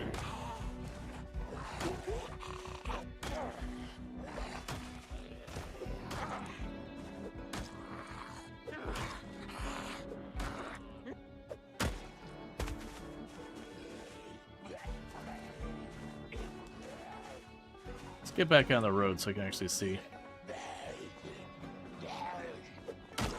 But yeah, it's just like, you've been able to put malware in mods for a very long time. It's just unfortunately because we've had some higher popularity mods go through that, it's becoming a more and more known attack vector, so a more and more exploited attack vector. So just be careful. Again, mods that have been around forever and people have downloaded bajillion times, like Allow Tool and RimWorld, you're 99.9% safe. Not that there can't be a problem, but it's very unlikely. But, you know, grabbing some random mod that makes a silly bonk sound or whatever, maybe you know, second guess it, think twice.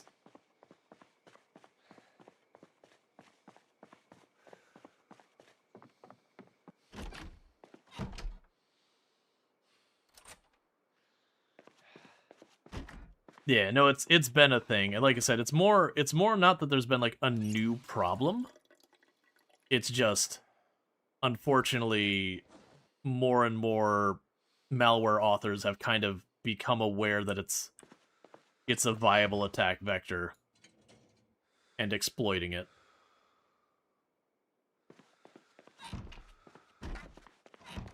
Alright. And we sleep here tonight. Little by little, progress is made. I didn't check to see if there's a radio in here.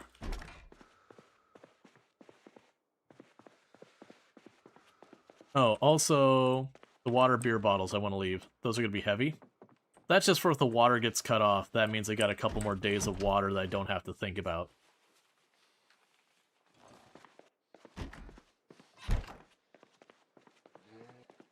And unfortunately, it looks like there's no radio in this house. Because we don't know the emergency broadcast channel yet. Which does mean I have no way of telling if the helicopter is going to arrive soon or not. And it is just a thing. We do have the helicopter set to reoccur every like 14 days or so. So even though I get past the first helicopter, until I get that sorted, we're just dealing with it. As you really enjoyed the Milsim mods on Project Zomboid gun management, add a lot to the game. Yeah, and there's a lot of those things have been around for a while. Gotta love the 2 million polygon teacup example. Right.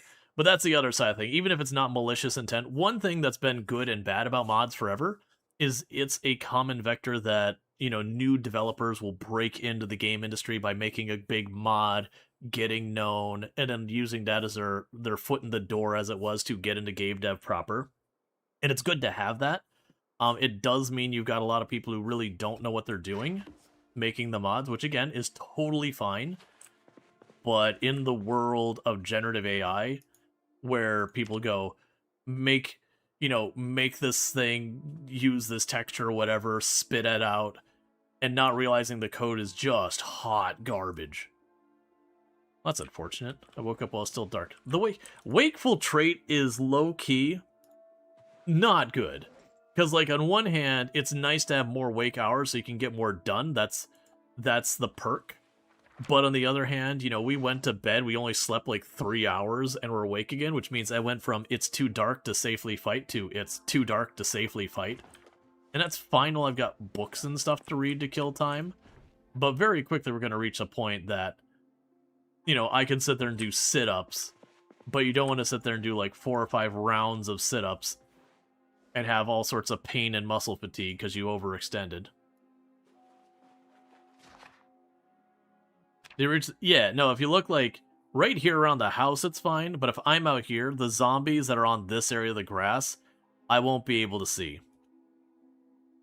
Like you get into that dark area, it's like fighting on the road and fighting in the snow, you can manage that alright. But you can see where some of these bodies hang out because you can see like the limbs are a bit ever. But there's some of these bodies that are like pitch black that are just super hard to see. And the game starts to properly light up outside around 5 a.m.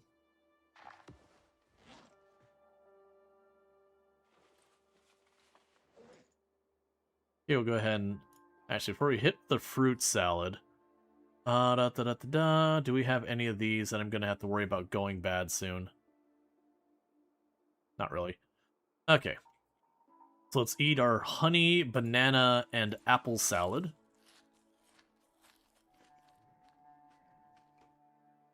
And prep our next meal. This is going to get a little wild. Alright, so we've got steak.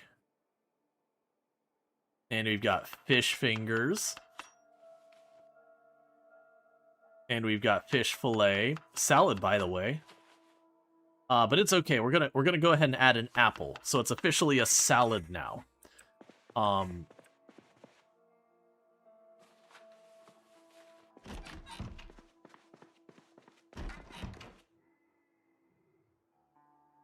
Okay, water's still on.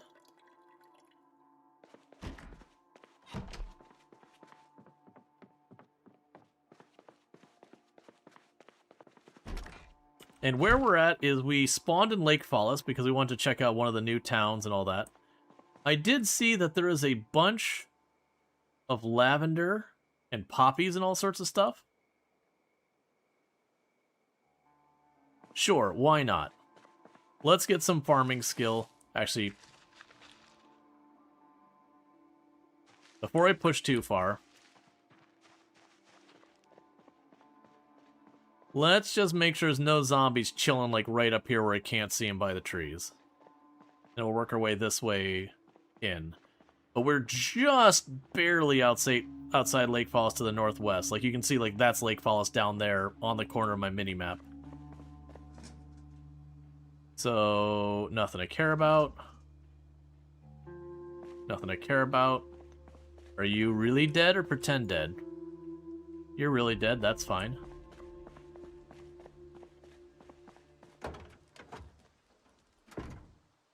Alright, that car's not going to help us in any way.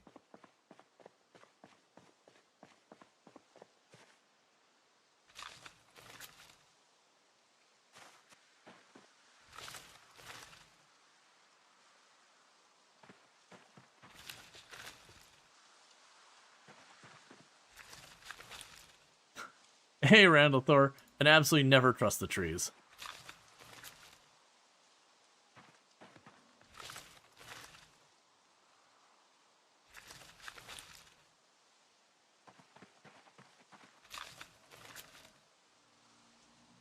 Alright. And thank you, Sentient Cookie, for the Gigantify. Thank you both. And unfortunately, if I remember correctly, you do not get farming skill for crops that you harvest that you did not plant.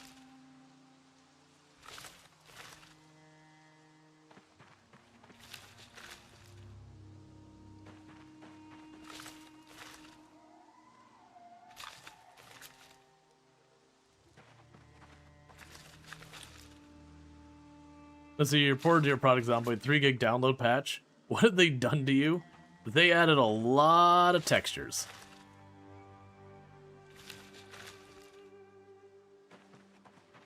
And changed a huge amount of the map.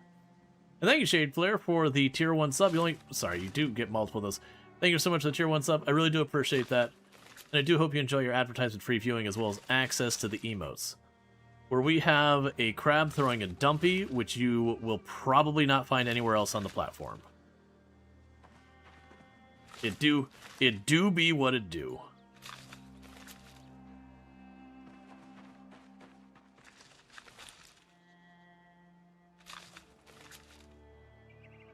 That is a lot.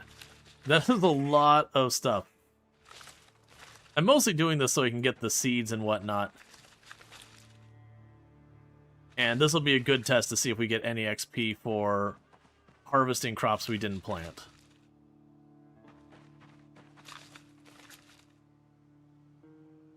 Yeah, this is 100% worth it. It is. So, fun fact, that emote came to be because there's a bunch of friends of the channel that have their own stuff. And one of the friends of the channel, Sim, went and had like a dumpy emote or whatever. And I think it was in Penny's channel that someone was like, you know, if Rual ever had, you know, a dumpy emote, it would definitely be a cry for help. Which, of course, I was lurking at the time. And so it was like, bet.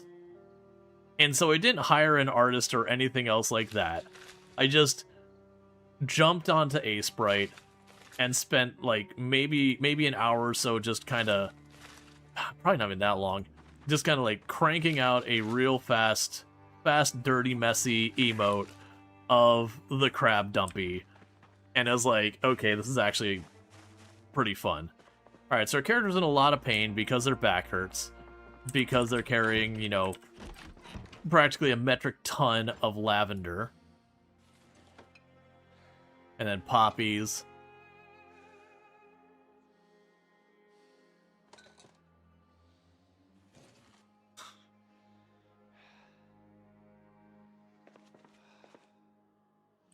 And thank you, Roslick, for the Prime Gaming sub. You only get one of those a month and use it here, and I do appreciate that.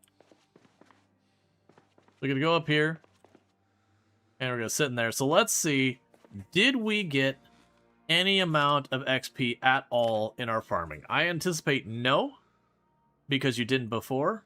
Yeah, so 0. So we're not gonna go and pull up the other one. Yes, they give horrifically little nutrition, but they are food. So what I can do is once I run out of this, we can begin to wolf down flowers, you know, at copious volumes.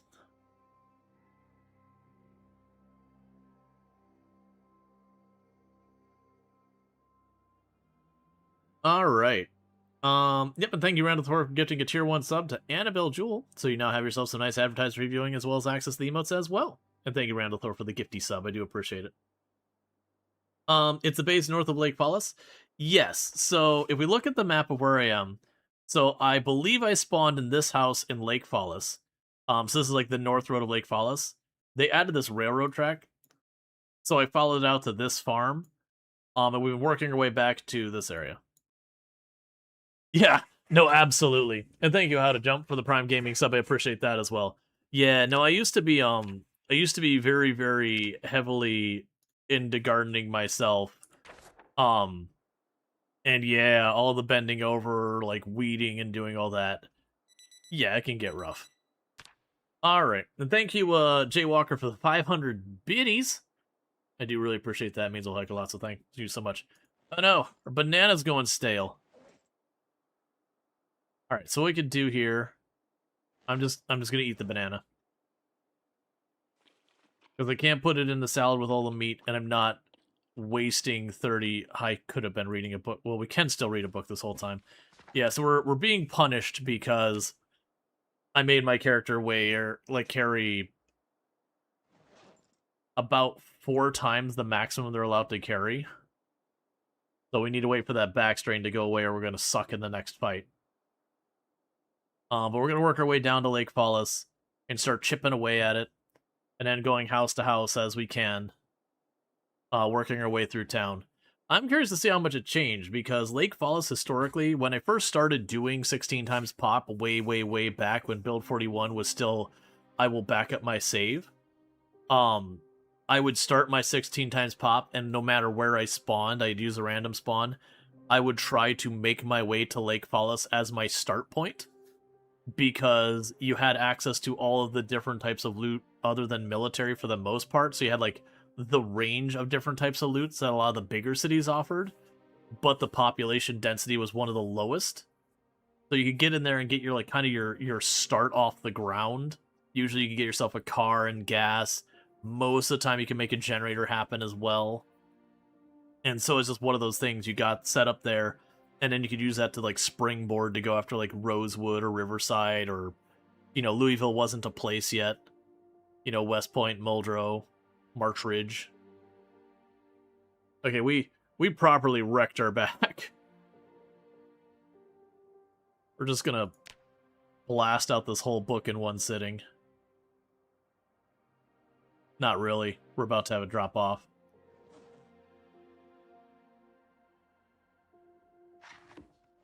Okay, so drop you back in my inventory. Drink some water.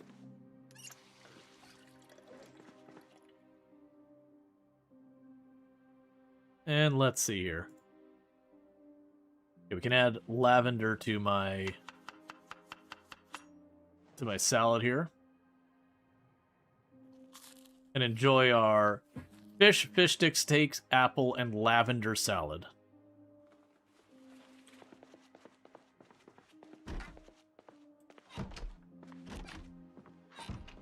Alright.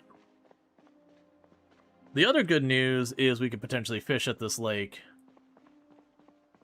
So I got a couple zombies going down there on the left. Since it's kind of now our forward base for the time being, it is a thing that if we see a zombie from this house, that zombie must die. And the reason we're doing that is to help keep the house safe.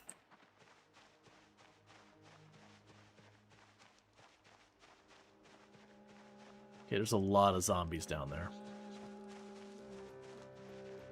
We keep clearing out the zombies in the immediate area. Over time, we'll see less and less zombies in the area, making it safer and safer. Oh, I didn't see those ones behind the tree. That's on me.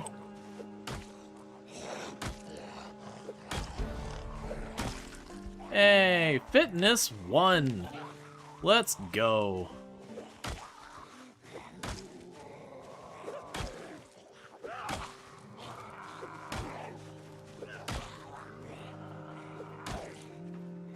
Do you play Zomboid with respawn on?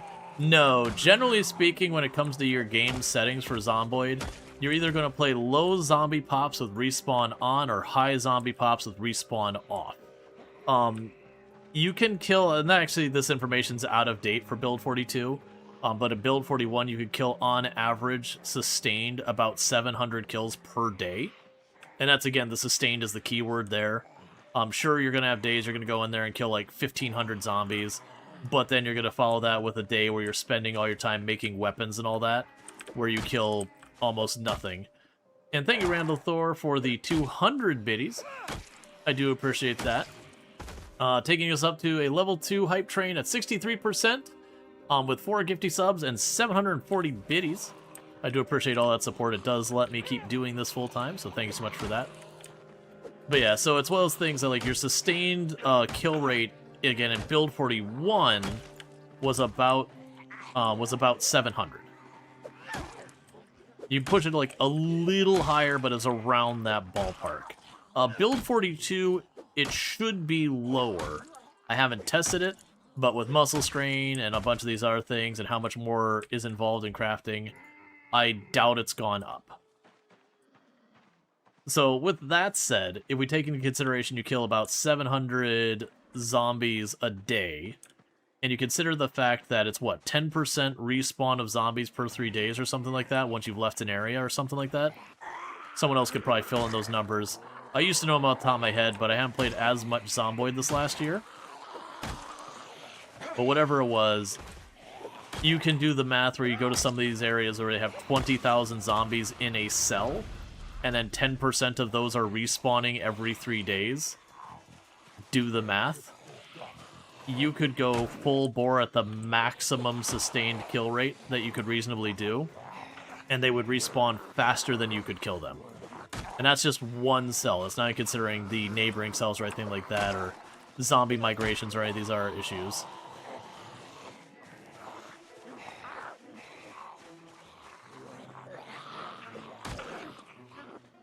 And yeah, you can bring it down and go, okay, well, what about high pop? 4 times. Cool. Alright, so 4 times still only means we're, like, having a cell, and it'll be, like, what, 4,000 or 5,000 or something zombies on the higher pop cells. And that means every 3 days or somewhere in the ballpark of, like, 400 zombies coming back. You could certainly get ahead of that if you put a sustained effort. But then you've got to factor in zombie migrations from neighboring cells and redistribution. And so you're kind of fighting the respawn of, you know, anywhere up to, like, 9 cells. More realistically, probably about 4 cells, just because of the way it works. Not even pseudo oil princes can compound that interest. Yep.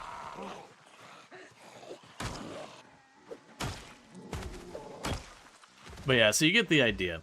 Now, if you're playing on... To give you a scope, when I'm saying these numbers like 16 times pop, that kind of stuff, when you play Project Zomboid and you just hit Apocalypse and go, the game starts at 0.65 times pop, so less than 1, and it eventually works its way up to, I believe it's 1.5 times pop. So, if you consider it like 1 times pop, for every single zombie you see when you start Apocalypse, I'm getting close to somewhere in the ballpark of 20 zombies. So every individual zombie you see, I see like a full rally group.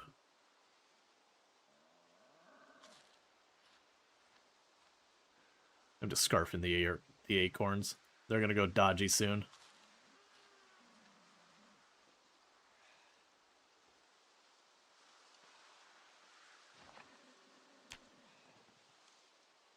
Let's see, officially retired your starting train, and properly tested your new one. The good news, your new train took a challenge. That's cool and all that. I still don't know Railroad Online, but I'm glad you're having a good time.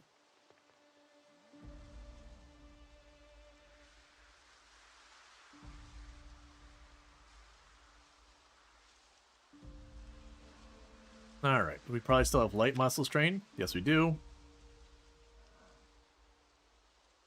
Alright. Well, we want to push in towards town. If we can make it to the next house, it means I don't have to craft weapons. We will inevitably be crafting a lot of weapons in this run. A lot of weapons. With 16 times pop zombies, it is just kind of a meat grinder that the good news is as we gain levels in maintenance, the farther our weapons will go.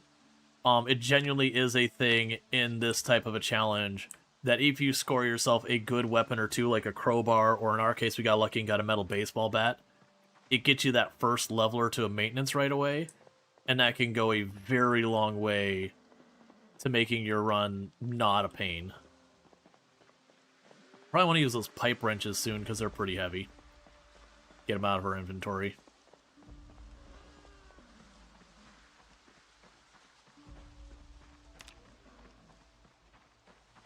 No, mushrooms I don't want.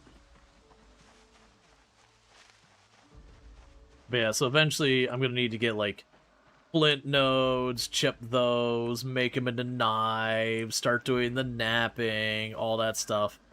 It is a thing that you'll have. Some people have different approaches. I generally try and, as much as possible... I thought I heard a zombie. As much as possible, I try to keep the push on the zombies and make weapons as I need to sustain that.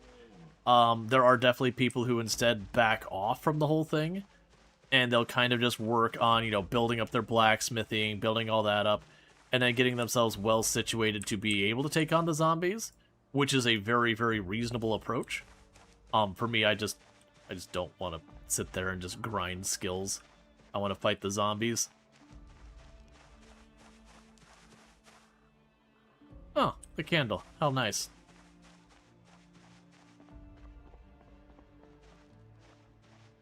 Need to get so I'm not behind this tree.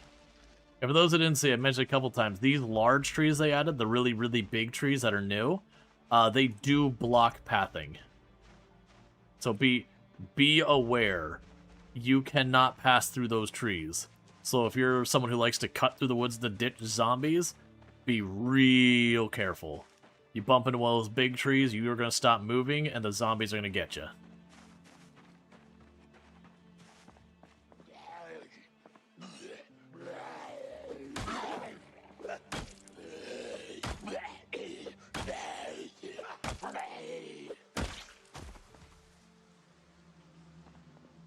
Alright. Aggro the next group. Pull them back. Fight them out. Do it again. Until there stops being here, or I run out of weapons, I have to back off and get new weapons. Probably going to be the second thing, not the first thing. And thank you for the follow. Welcome to the stream. Well, that tree very suddenly turned orange, okay. We do not have sprinters turned on. I've been on servers that were sprinter-only permadeath servers and have done very, very well on those servers. Part of the thing to me that makes Project Zomboid such an amazing game is if you are very careful, methodical, all that kind of stuff, you can find success. With sprinters, there's a certain arcadiness that comes with it. It's interesting to me that the devs previously said they would never make sprinters like the canon main... Well, I guess technically because they added it as a challenge mode, it's still true. But they would never have sprinters on by default. Because it was just... It's not canonical Project Zomboid. Project Zomboid, the idea is it's the old style of zombies. The ones where they're just unrelenting, endless numbers. You have to sleep, they don't, kind of thing. That it's just a numbers game of them slowly and relentlessly approaching you until they overwhelm. Yeah, Apocalypse is canon. You refer those are Romero zombies. Yes. So, it's one of the reasons why when people bring up, it's like, they should add special infected. First of all, this is not Left 4 Dead.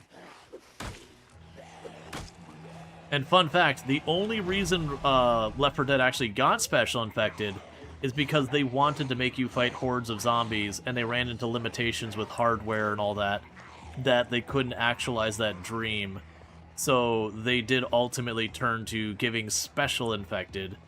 That way, you know, they could make it still fun without having to have quite as ridiculous numbers. Now, granted, don't get me wrong, the special infected are really cool and fun. Not dissing that. It is just that was never the intended thing. That was a consequence of limitations of the tech they were using at the time. But it kind of became a little bit of a frustration point that every zombie game after that, for the most part, is like, we have the agile one. We have the one that takes a bajillion bullets.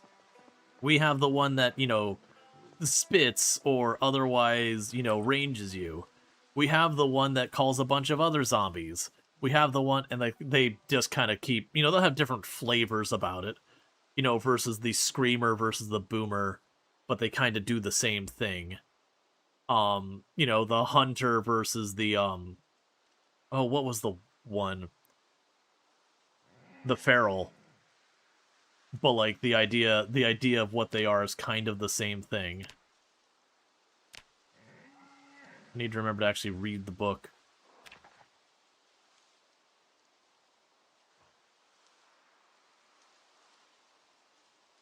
And there's, again, nothing wrong with that.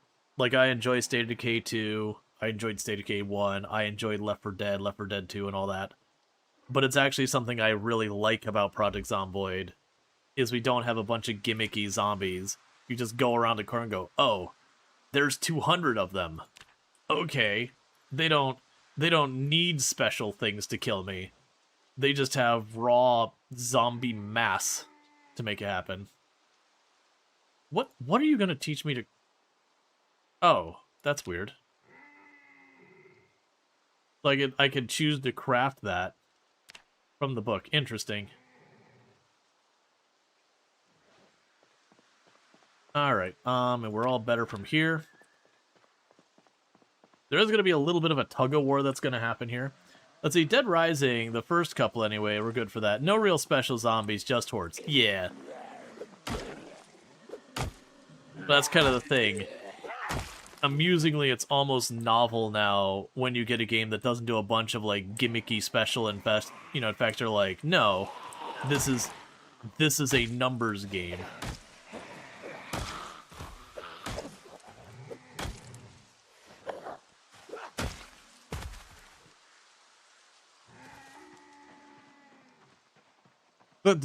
The deer freaking out are just everywhere right now. It might just be the part of the map I'm on.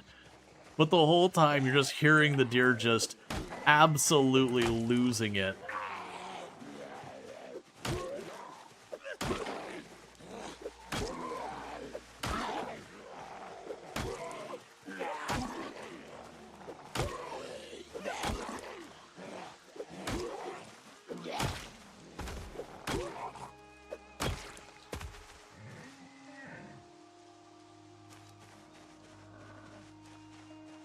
I'm surprised that the hammer hasn't broken yet. We've been using it for a little while. It's been marked as worn for a little while as well.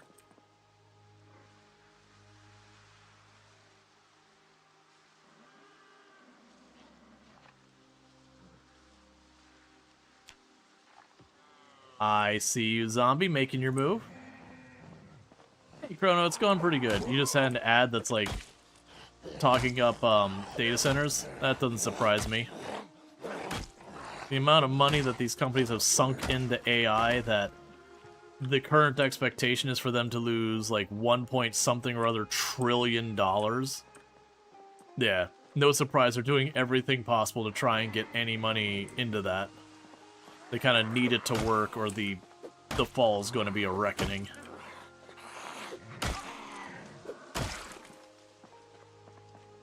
Let's see. Would Light of the Living Dead or Walking Dead be good companions? Would Night of the Living Dead and The Walking Dead be companions? I don't know. I only played the Telltale Walking Dead game. I never got into the show. Like, I watched a couple of episodes of it. My like here and there. So it's probably actually been a decent amount of episodes and all that. And yeah, for me personally, the thing that was off-putting about it is it's like, oh no, they're fighting zombies. Immediately run into the worst scum of the earth who are like cannibalizing people or, you know, horribly oppressive or whatever. And it's just like, okay. I mean, the whole point of the show is it's a bunch of like, you know, kind of showing humanity at its worst half the time. But it gets pretty over the top and tiresome where it's just like goes from place to place to place. And it's like, oh my god, the world doesn't need to be this bleak, man.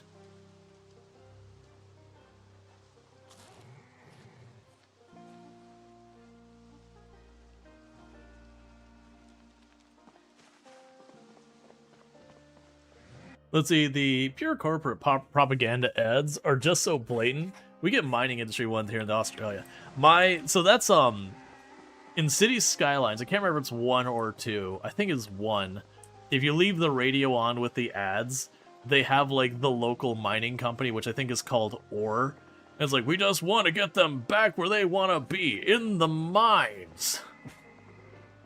And, you know, it definitely feels like a lot of some of these, you know, very self-serving business like propaganda ads feel.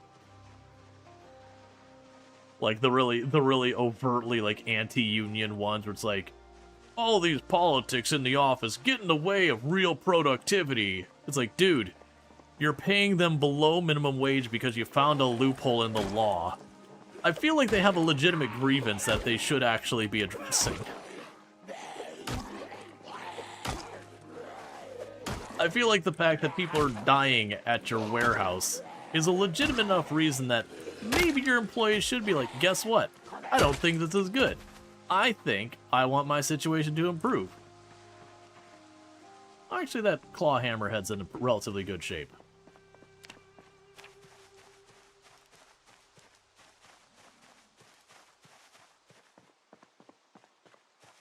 Let's see, the show very much has classic Romano's era zombie. Yeah, no, absolutely. I do know Walking Dead did lean on the, like, they're slow, they're numerous, and all that. My, like, the zombie part of The Walking Dead I got no beef with. It was just, like, again, everywhere, and this is honestly a trope I'm super tired of in, like, not Product Zombie, but I'm super tired of in zombies. Like, zombie lore, it's like every single one of them just about, you know, State of Decay, Walking Dead, or whatever, it's always like, cannibals! You're like, alright, hold the hell up. 99.9% of population just died from a highly contagious disease that is spread person to person. If you've learned anything about disease, you don't want animals eating their own kind, because that's how you spread disease. And when the disease is a near guaranteed death sentence, eating your own kind would be about the dumbest thing on earth. You would almost immediately have anyone who decided to do it die of the disease. And you'd be like, but you could cook it out. You know, enter stage left, prions. And many, many, many, many foodborne diseases that do not actually go away and you cook it out. And then at the top of that, that means you're also hunting what is arguably the single most dangerous thing you could be going after at that point in time. And the only thing that would help you against the zombies.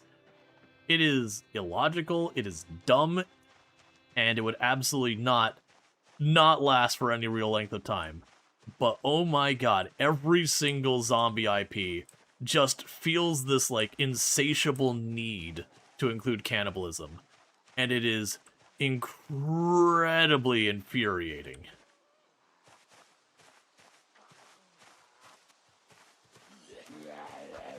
The Walking Dead's also weird in that the idea is, like, everyone is infected.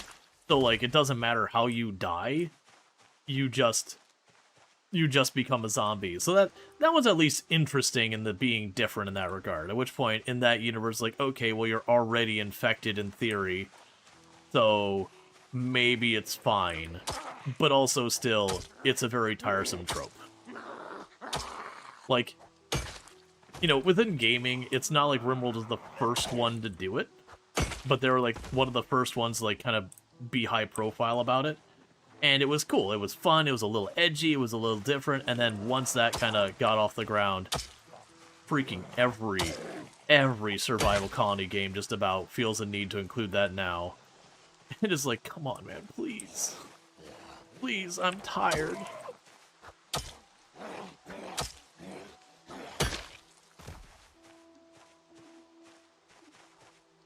I'll take some matches. Let's see, that actually comes up in the show. It doesn't lead them to actually getting infected, but they eat part of someone who was bit, and he starts yelling about how he's tainted meat and scares the hell out of him. Yeah. No, that's the thing. Like, I played the Telltale game, and they did get into where it's like, cannibalism is like, oh, here we go. Freaking cannibalism. Cannibalism in video games these days is like the person trying to be edgy. You know, you knew them back in high school. They got that one bracelet at Hot Topic that had the spikes on it, but like, you know, they're not going to be late for class. Like that would hurt their grades. And they're definitely not going to talk back to someone that could get them in trouble. But like, don't worry, they're definitely a rebel. Don't you worry, they're edgy. And also, would you please pass the butter? You know, thank you. It feels like that now.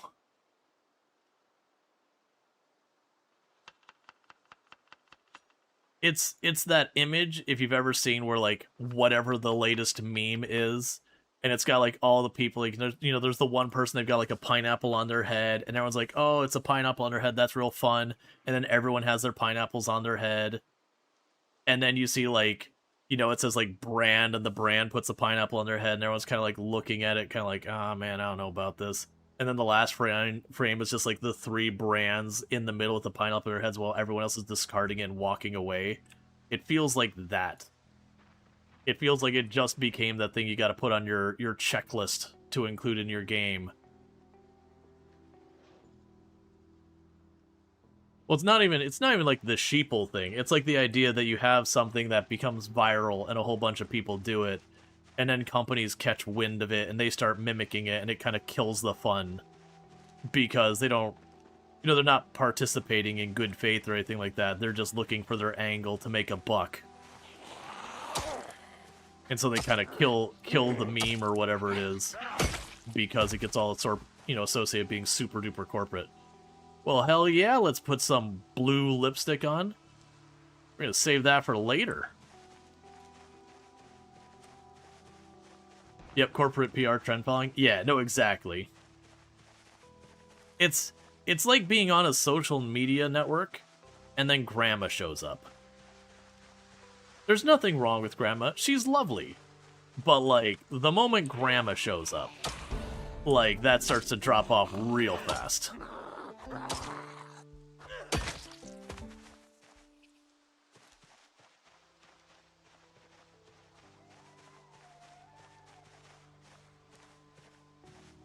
Hey, you still go to Taco Bell even after the current issues? Yeah, I mean, that's fine.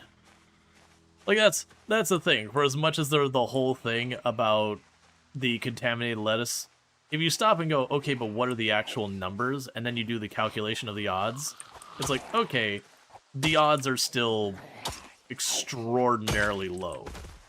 And also, a lot of Taco Bell stuff doesn't even come with lettuce.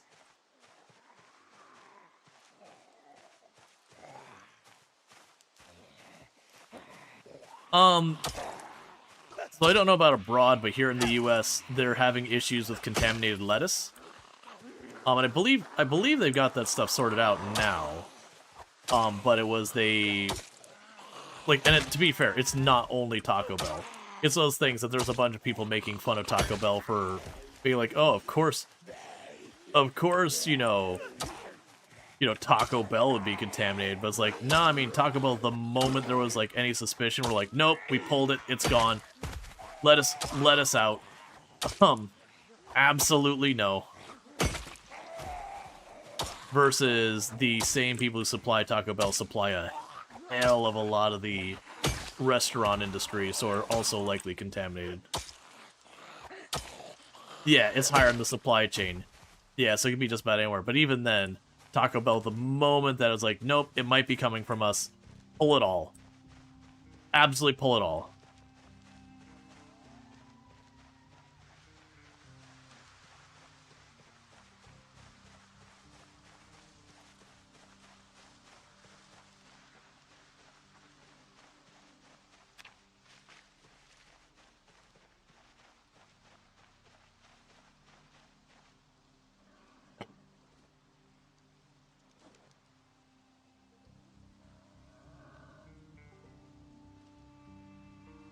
Alright. Let's see. You're a small farmer market gardener, and this explosive diarrhea thing has spiked the sales like crazy. You had to run out and explain to your buyers. It's really not likely to get it. Yeah, no, that's kind of the thing. Like, there's difference between, you know, like, COVID or the flu or whatever, where it's blasting around everyone and all that. And then there's the difference when it's like, oh no, there's been 10,000 cases. And you go, okay, 10,000 cases in what area? Oh, this place that's got like 50, 60 million people? Okay, that's pretty low.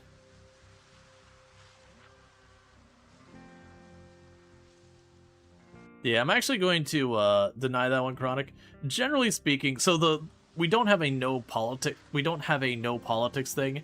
The way I approach it is we don't say the name of a politician or a political party or like like specifically given law, because I have found historically the moment you get one of those things, the brains all click off, and you're like, you said a negative thing about my team or a positive thing about my opposition's team or whatever, and that people stop having objective conversations, and instead they like retreat into you've challenged my identity, which isn't the way I am. At least I don't feel like I am that way. But I found on the channel we can talk about like topics, but we usually will keep the specifics out.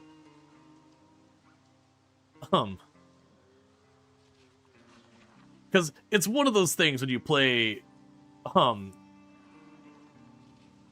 it's one of those things when you play certain games, like you play like Hard Space Shipbreaker, and being like, you can't talk about politics. And go, dude, this is a game about a company town, effectively. There's no, like, you're lying to yourself if you have any discussion about what the game is and that no politics. Because it's literally about unionization and company towns. So, like, you know, nail in head. There's no working around it. Every streamer has the topics that you learn not to breach with them. You're just all people after all. Yeah, no, everyone has their boundaries, and that's kind of like the thing. There's a lot of creators who it's like a zero tolerance for politics, which is entirely reasonable. It's tricky because often what qualifies as politics is subjective, but at the same time, you know, that's their line in the sand and all that kind of stuff, and all that, which is fine. Like I said, for me, I don't have the strictly like no politics, but we do try and keep it off of like current events, or at least keep it to being non-specific. Because, like, you know, I've had once or twice where people be like, why do you allow discussions around Gen AI here? And it's like, well, you're playing games. It is making it hard to get hardware. It is kind of infecting the entire industry. It's causing layoffs. It's causing, you know, entire studios to get shut down. You can't talk about gaming at any meaningful level and disallow that. And at the same time, there's definitely a point where it gets to be a bit too much. And for the record, we're like, on the channel, we're very heavily no Gen AI. I have a very strict, I will never, like, on this channel, if there is a game and I find out as Gen AI, we will never play it. Like, it is considered a deal breaker for me. That's my own line in the sand. If you want to play games with Gen AI, that's fine. I won't think any less of you as a person or anything like that. But for me, as a content creator, whatever I play on the game, I'm effectively marketing it. So I don't want to encourage it.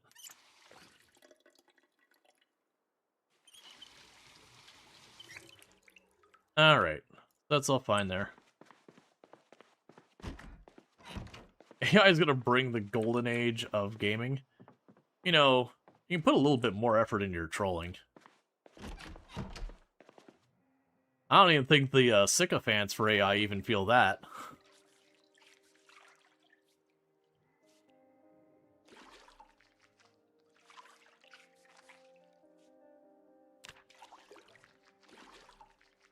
I mean, we literally started, you know, stream talking about, for those who are new or coming back to Project Zomboid, be careful about the modding scene right now. We've got a lot of Gen AI made mods coming out, And like there's been a lot of them that the quality is just real bad, that we've got like one that adds like a teacup or a coffee cup or whatever to the game, but the coffee cup is like 2 million polygons or something, versus this is like, you look at that arm, it's got 1 polygon, 2 polygons, you got the surface area over here, this whole arm might be like 30 polygons, if that. I mean, like the bicep or tricep, whatever. Versus, you know, a teacup being like 2 million. So you walk in, the teacup comes into frame, and your game just tanks. Because it's got more polygons than the entire rest of the game.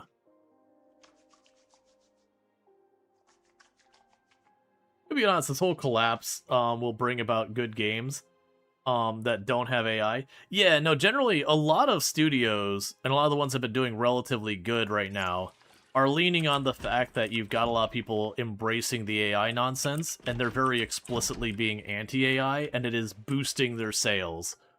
Like Hooded Horse and like Fireshine and a bunch of those are doing exceptionally well, and a big part of that is they're overtly like, we will not, like Hooded Horse came out and said generative AI is literally against the contract if a game is published by them and they include generative AI. Like, it is a breach of contract, which could be a major no-no. Let's see, today you had an older coworker send you a video with the Gen AI voiceover designed to cause fear about bread to drive sales to a Gumroad PDF. You're still pondering how to respond politely. You know, you don't have to. You could be like, don't send me this Gen AI, you know, expletive.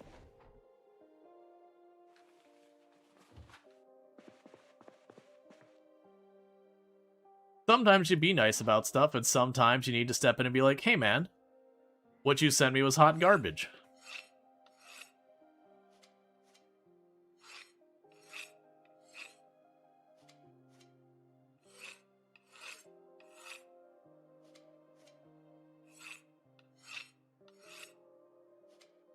Yeah, I mean, part of the discussion with Gen AI and all that is you'll notice you're saying AI and I'm saying Gen AI, and that's kind of the ambiguity we're running into. You've got tools like, for example, in Visual Studio. For the record, I'm a career software developer of over 15 years. So you've got stuff like IntelliSense. It's a technology that's existed in Visual Studio for like 10 plus years, maybe 15. And it's basically like an autocomplete with templating built in and all sorts of stuff there, but it's got no like LLM functionality or anything until imagine recently they probably added it with Copilot or whatever. But it doesn't have all that. And that means when I say, hey, I want to make a new controller, it's going to be, you know, read, delete, whatever, update, all that. You know, here's the template it spits out. Okay, well, I'm going to be based around this object name, so it generates the names. All of that's templated out. That's actually good stuff. That saves you a lot of time. There's no AI involved in that. None whatsoever. Not theoretical AI, not the marketing term of AI nowadays. It's literally a glorified templating engine. But then you put it in an LLM where it goes, nah, I'm going to take a bunch of stuff and kind of guess the way this is supposed to work. And then you get hot garbage. And that's just a kind of a thing. So there's definitely tools out there that can be beneficial, that a lot of them can't even be algorithmic. But there's a difference between that and, like, genuinely using stuff like LLMs and all these kind of things. That's the reason why when we talk about Gen AI, I usually try and very consciously make sure to say Gen AI every single time. Because it is a thing that is a deliberate push into muddying the conversation around it by using AI and Gen AI interchangeably for things that are neither. Machine learning is not AI, but you'll have, like, a lot of companies will label it AI because of the marketing things. And that's just the whole thing. Give it 10 years? Oh, I don't expect it to last 5 years. I've been around for one tech buzzword after the other. Where's blockchain? That was the inevitable. That get on the bandwagon or get left behind. Blockchain is here. And then we got crypto. And then we got NFTs. And now we got our next one here that is, you know, AI. And for the record, if you look at a lot of people who were pumping up at the beginning, it's the same exact people. Because they had all that hardware and they needed to do something with it.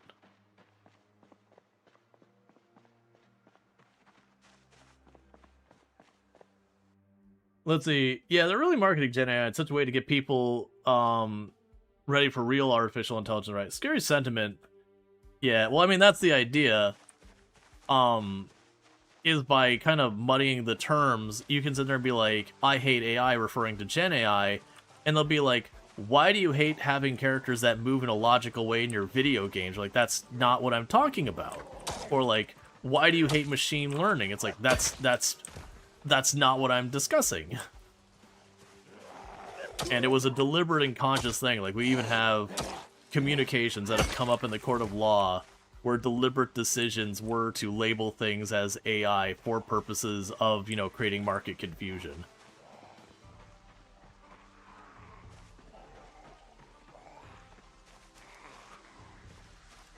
Yeah, there's people who don't care about it.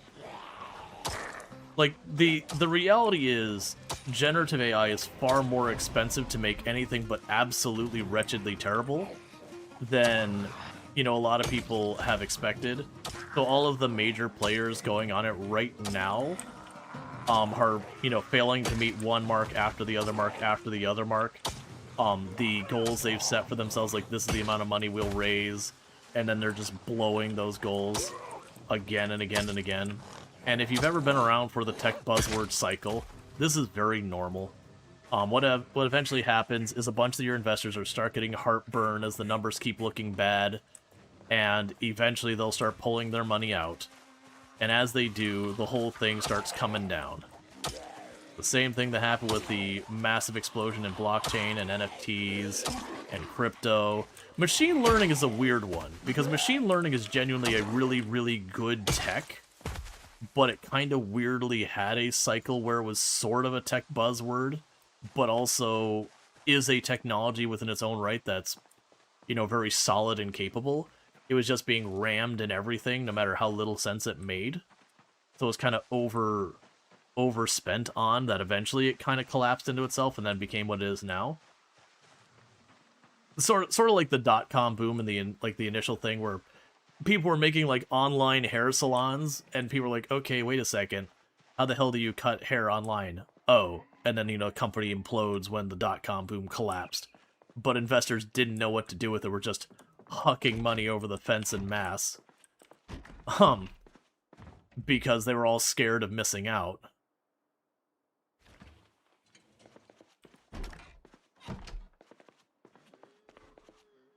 Oh, we could drop the claw hammer head. I'm not going to be able to make a handle for a little while.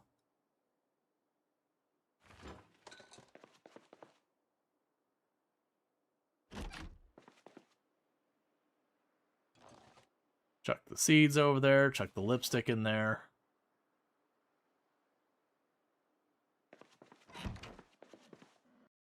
Let's see. What's so frustrating is the Gen AI isn't even intelligent. Language isn't the same thing as intelligence. Becoming, oh yeah, no, that was a deliberate thing to cause that thing. They care a fair bit more about privacy. Oh yeah, the DuckDuckGo thing.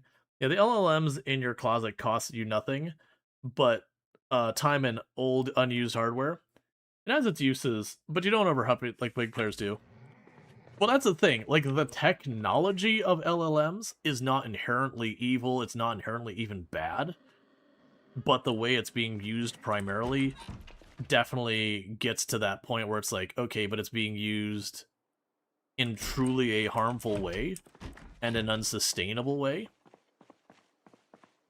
And that you're like, okay, but like, we can see the light at the end of this tunnel, that this whole thing is going to kind of implode on itself.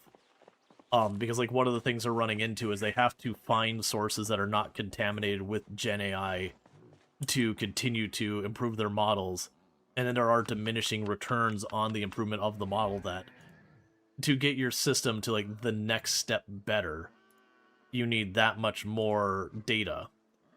But then you can't use like data online because it's contaminated with Gen AI, and if you have Gen AI consume Gen AI, it's kind of like the copy of a copy problem where it just gets worse and worse quality.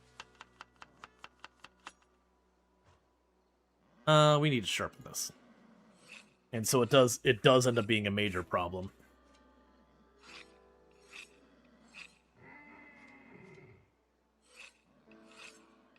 Like, the fact that they're actually going out of their way to get really old books, scan them in, then destroy them, is wild.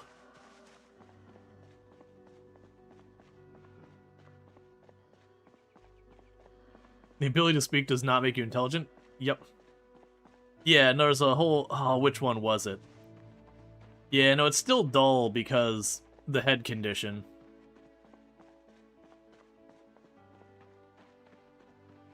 But yeah, and there was a whole thing where...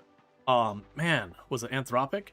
One of the AI companies went and bought out, like, a whole... It's like just been going this big acquiring effort to get a bunch of old books that they can then scan in to feed into their AI, and then when they're done, they're destroying the books. And it's like, okay, but why?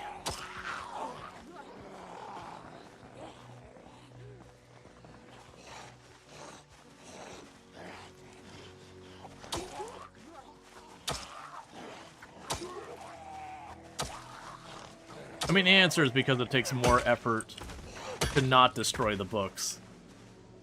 And apparently, information for me, not for thee. You also need a language that isn't infected with AI to train their AI? Yep. Well, if we're talking really old books, you probably wouldn't need to worry about copyright law in that particular case. Because in many cases, there wouldn't be someone to exercise the copyright. And destroying the book doesn't change anything about the copyright law side of things. If I stole something, and then, you know, or if I stole something copyright-wise, and then I destroyed the initial media, that doesn't mean I didn't violate copyright. It means I violate copyright, and then I went ahead and destroyed, you know, my copy of the thing. Like...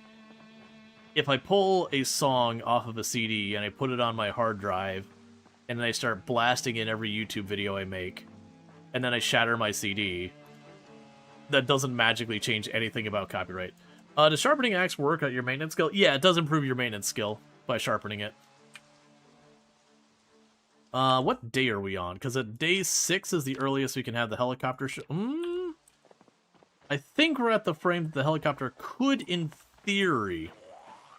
Yeah, no, that's Burning Sun is exactly why they do it, is you can just rip the binder off of it, feed the pages into one of the scanners that you can just kind of stack a ream of pages.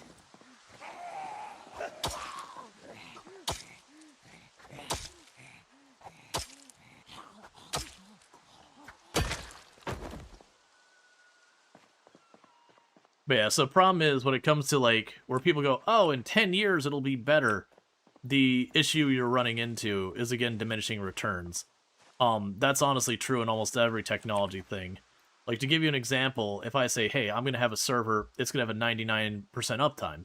First of all, that's actually terrible. A 99% uptime means there's at least, like, 3 to 4 days a year the server's off the entire day amount of time. That's pretty easy to hit that mark. And then you go to, okay, well, what about 99.9%?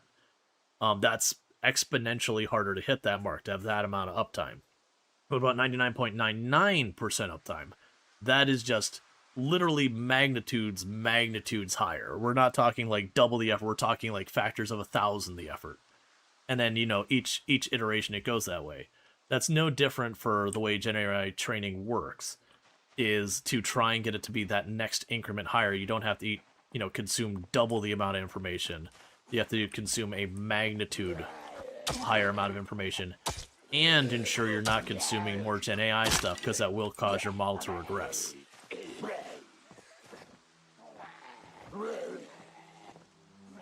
So it is one of those things that the rate AI improves won't speed up. It'll slow down.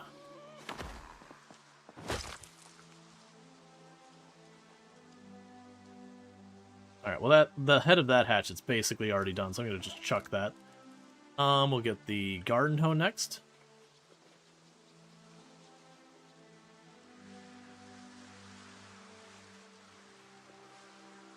Wait, did they change that to go on the back? Huh. They did. The tire iron... Oh, actually, was it a side item? Okay.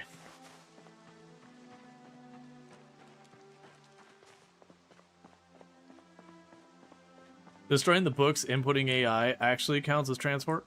That is a weird decision. Because when it comes to transformative, it's not usually relevant of the medium. It's usually the content. So if that is actually... That might be the approach that they're taking in court, but I can't imagine that holding up. Because that would be akin to me being like, okay, well, you have your song in a CD, no problem. I took it off the CD and I put it on a cassette tape, therefore it's transformative. Which clearly would not hold up.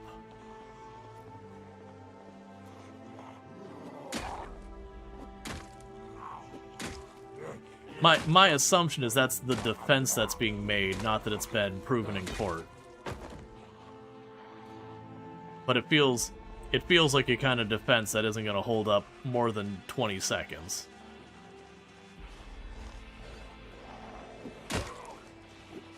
And if it has gone through, that would be a whole wild thing.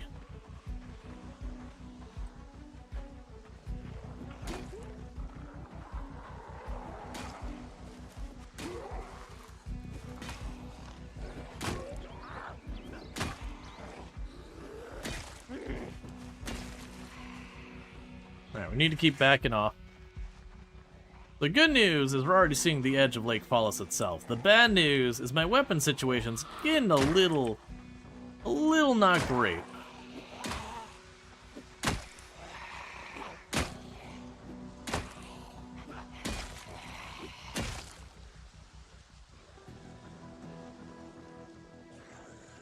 It's a controversial opinion. Gotcha. If it's controversial opinion, then it's non-binding and all that stuff. I mean, the opinion part. If it is like they've actually established, like, okay, in the court, whatever. But yeah. Gotcha. Okay, it was ruled by a federal judge. Man. Oh, well, this sucks. Alright. So, we are on 7:15. Helicopter right here. First helicopter 7/15. So, here's the things we've got to consider. Helicopters can be as much of a danger as they can be a tool. Right now, Lake Fallis is down here. We definitely don't want to draw all the zombies through the entire town up here where I'm going to spend the next who knows how long fighting them. This over here is all woods, if I remember correctly, but that may have changed. So what I might do... No, my house is up here. We'll probably be fine. So what I might do is I might try and go down here to the left and see how I can go. The problem I have is I am exerted at the start of it. Which is definitely not what you want.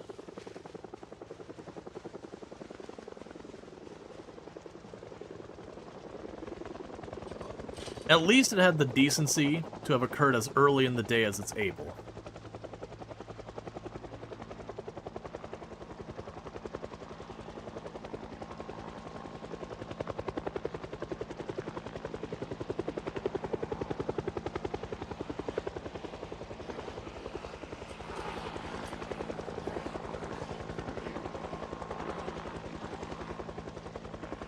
Okay, it looks like this might be a farm to my left. So let's not draw them closer to our house.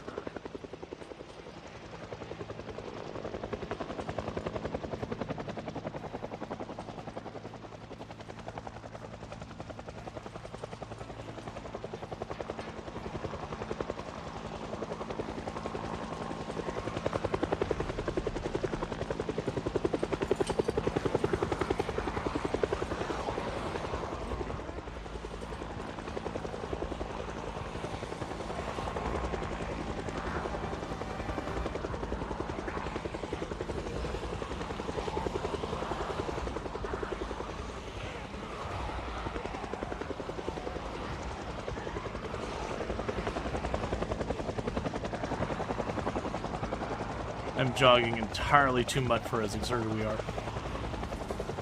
Okay, we gotta get to this window before it closes. We made it through.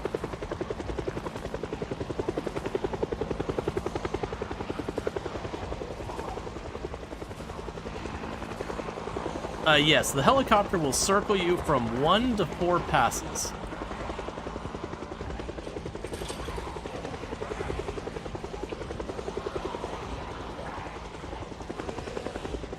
We are on pass 1 right now. Okay.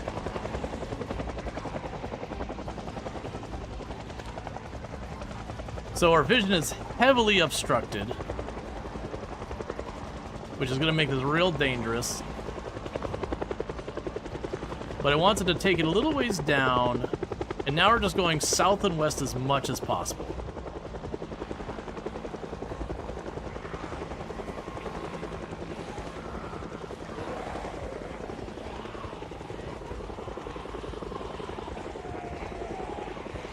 Because we're trying to draw the zombies away from downtown Lake Fallas and not towards our home. The biggest problem we're going to run into is, again, we're already probably about halfway to high exertion. Once you hit high exertion, you're on a timer. That basically, as you walk, you will become more and more tired as opposed to recovering from being tired. So you have to break away to rest. That was the reason I was making the comment when we're going through that lumberyard or whatever it was. That is like, I'm running too much for this point in this.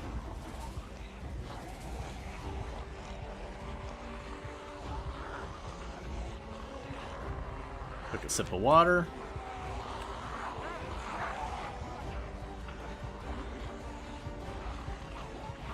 It's a news chopper, they gotta get the scoop regardless of the outcome.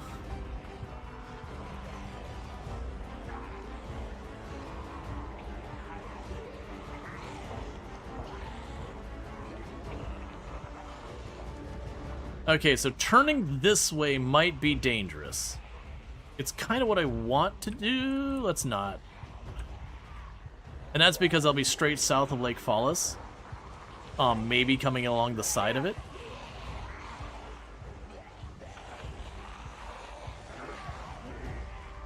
Alright, so we had our first pass. Like I said, it can be up to 4. That's interesting. I don't... That must just be another random farmhouse.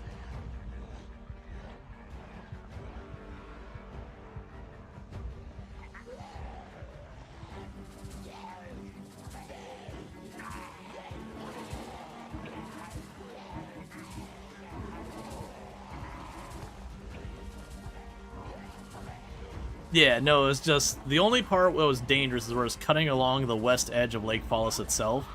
We had a few close calls there. Like, there's one or two places where I was really just kind of maneuver through the gap before it closed in, and if I waited too long and I bumped, it was over. But once we got past that, you notice I'm mostly just strolling. These new big trees are a little concerning. You really don't notice.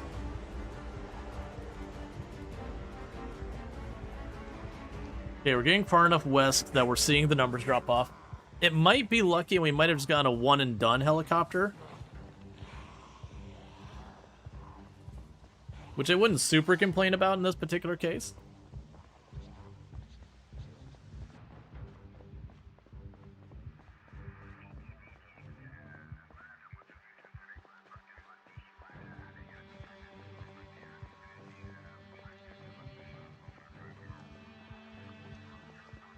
Yeah, it's seeming like a one-and-done. So what I'm going to do here is we're going to try and cut north and circle back around. One other advantage Lake Fallas has is it has something like 5 or 6 different roads that go nearby it. So we can probably make this work in a good way. So we've got this intersection over here. If this is where I think it was, there used to be like, I think it was a gas station or something right here, like right at this spot. But they have redone this whole part of the map, so who knows? I also could be mixed up as to where I am.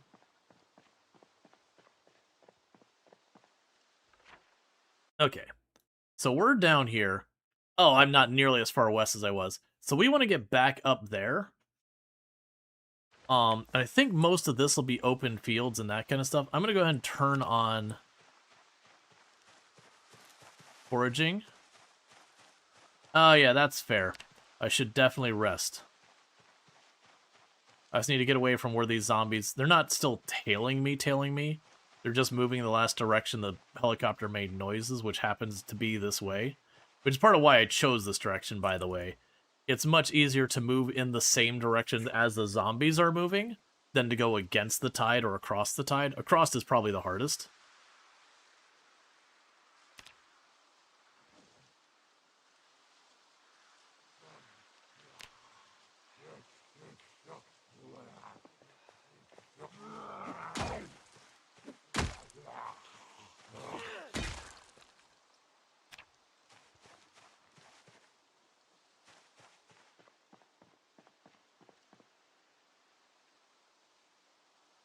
That actually might work up ahead.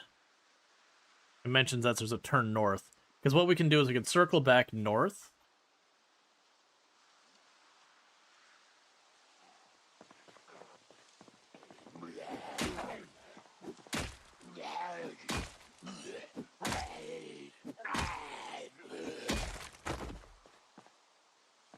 But yeah, so the road sign up here says there's going to be a right turn up ahead. So we pull up our map here. So, if I remember correctly, this is going to turn... I don't remember the exact pattern it'll take, but then this road goes over this way. Or actually, I think we actually have a road that goes right here, which is even better. But I believe we go this way. There might be that gas station I mentioned. And all that stuff. Whatever happened to Lamprey? He joined the military.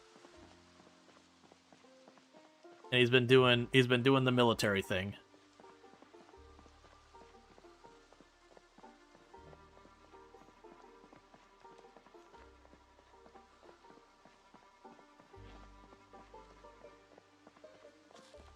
Do you have sprinters on? No.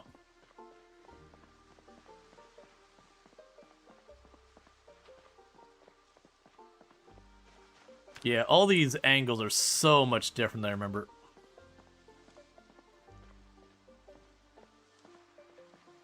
Is that a burnt-out car or a car that's in good shape? I think it's burnt out. I can't really tell, because, like... Usually use stuff like the doors and the hood not. It's beat up at least. Yeah, it's burnt.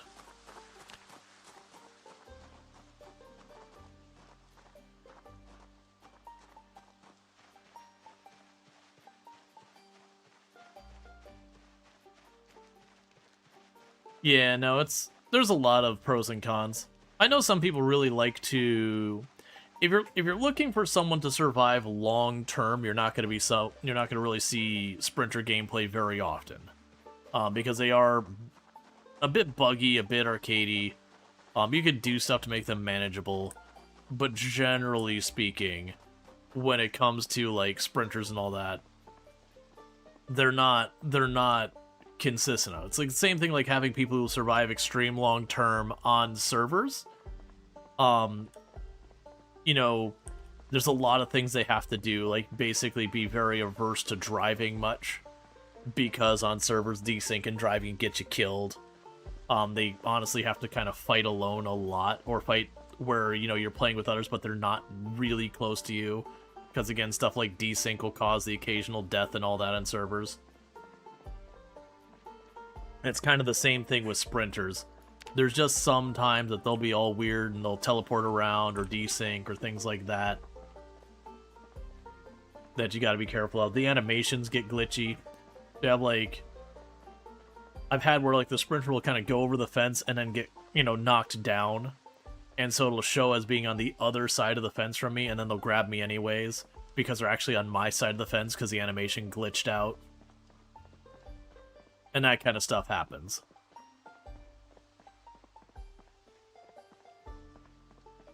And then also as sprinters, you just approach the game differently, of like being way out on the sticks and slowly working your way in, which we're doing, but I can actually pressure my way in Versus if we're on the sprinter server and we are on playing sprinters and I just had the helicopter, the strategy would be literally walk away.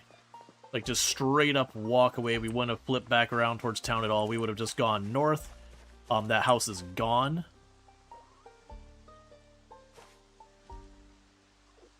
Wait, what? That's a pair of scissors. What? Huh?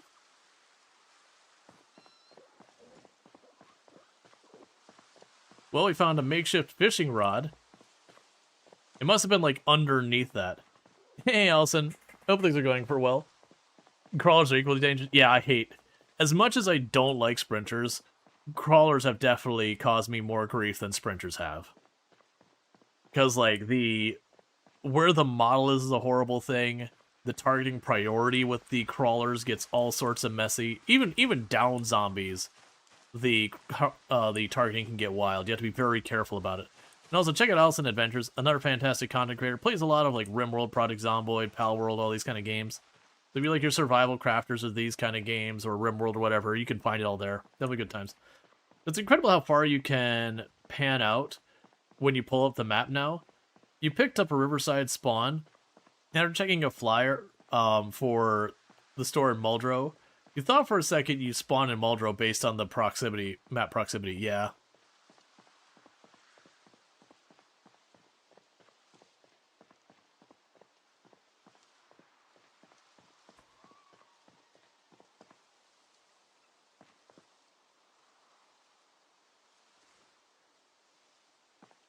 Alright.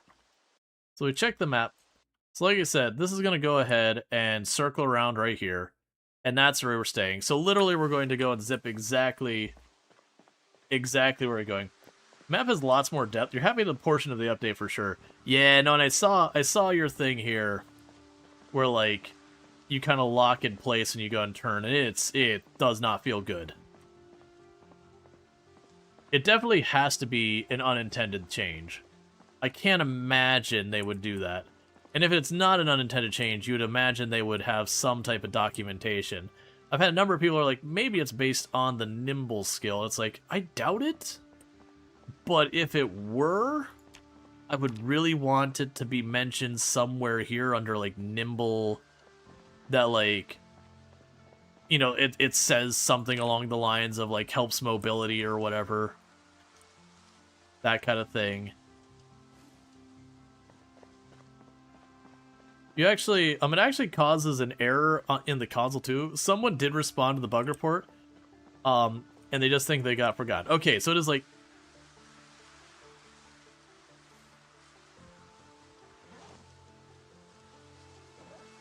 yep, that's fine. And thank you so much to Prime Gaming sub, Gain Rough. You only get one once a month, and you've been subbed to the channel for 6 months, so I do appreciate that continued support. Means the luck of the lock. So thank you. Yeah, so as you can see, that did push us to exert it a little bit.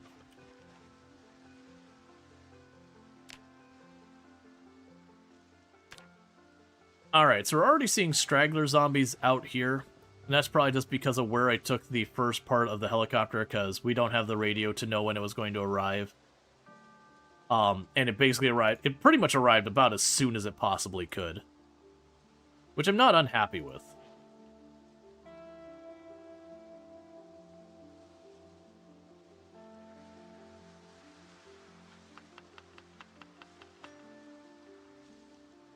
Alright.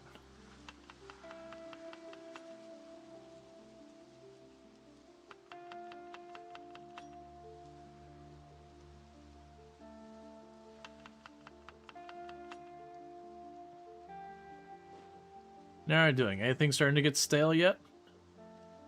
Alright, let me rephrase that. Anything I care about starting to get stale yet? Doesn't look like it. But yeah.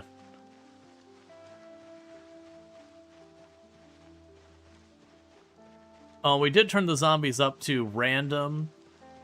Instead of random from normal to poor, we did say random, including pinpoint and eagle eye or whatever the crap the other one's called. Our zombies are a little better than they would be if we just kind of hit it and go. Yeah, for right now, I don't want to stop and fight them. We're pretty far from home. And if I stop and fight the zombies, there's a good chance when I get home I'll just be spent.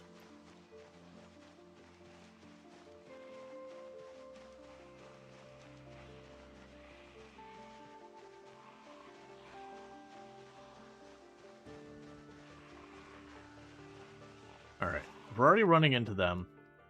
Yeah, if we cut a lot more north and east, we could probably make sure to get back to the farm. With the way the sound went from the helicopter, it would have drawn them away from the farm. It's always possible that I'm forgetting a high pop area on the other side of the farm, dragging them across. That does happen.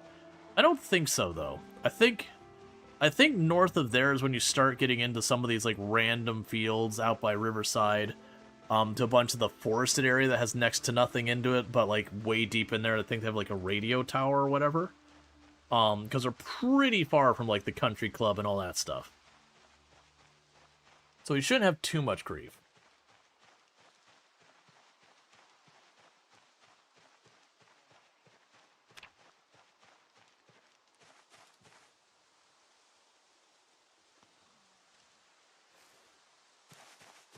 Alright, we got our Hotties magazine.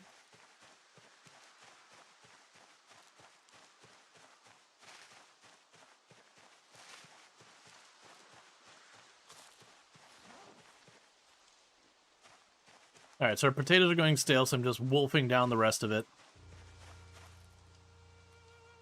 And chucking the jar on the ground. And putting our magazine away.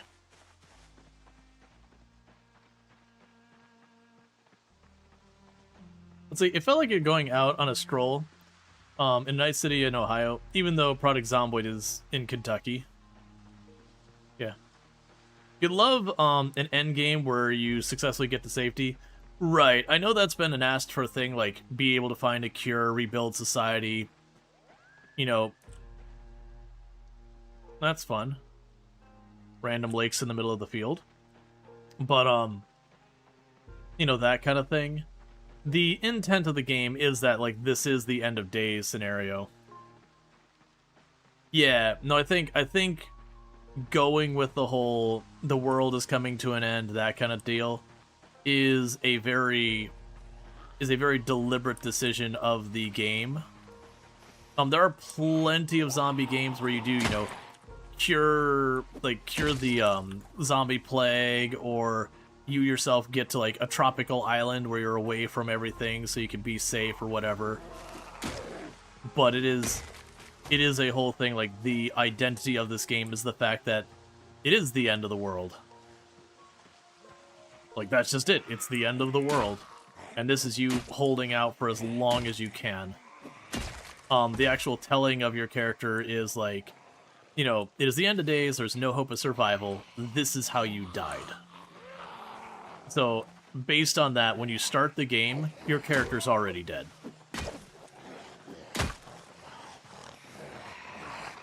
I hear you coming up behind me.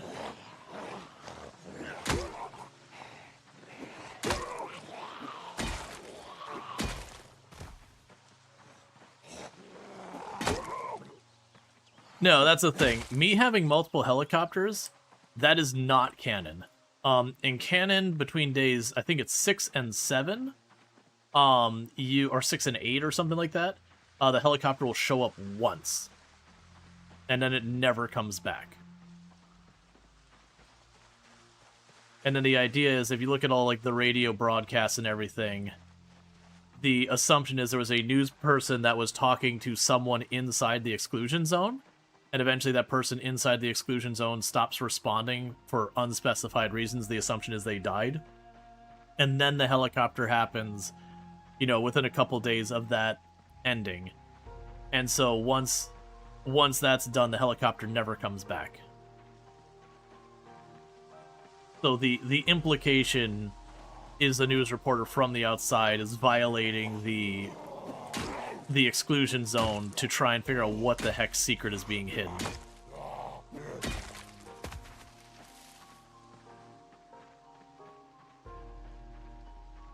Because if you listen to a bunch of like the different radio and television things and all that, like any zombie story, it almost immediately breaks, like within a week or two, it breaks the exclusion zone, which is, you know, Knox County, and becomes a worldwide problem. But from your context, you're in the exclusion zone. This is where you do the whole game.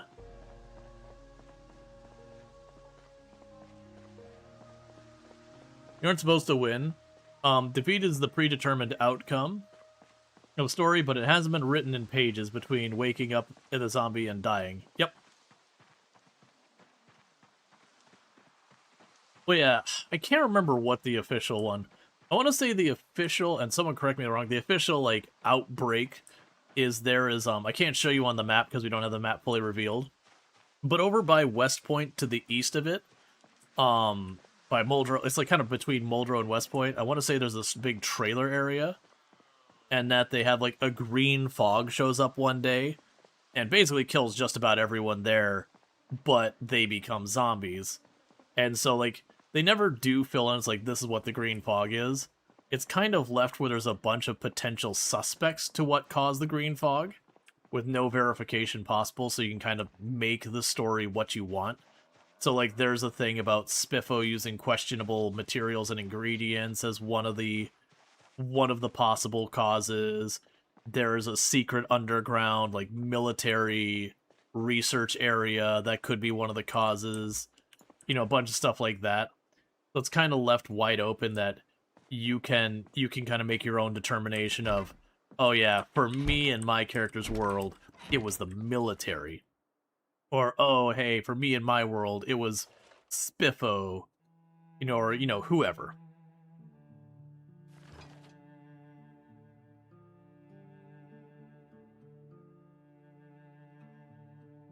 Oh, well, forgot about that.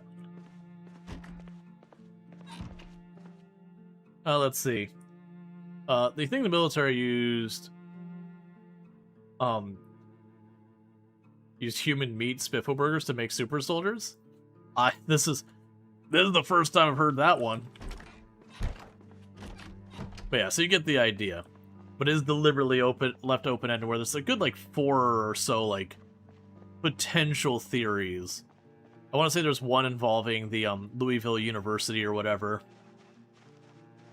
But now they've added more canon where you can read the newspaper to see how, like, it progressed within a couple of days. And it's interesting with the newspaper because some of the newspapers are actually dated, if I remember correctly, ahead of when you start after you start the game.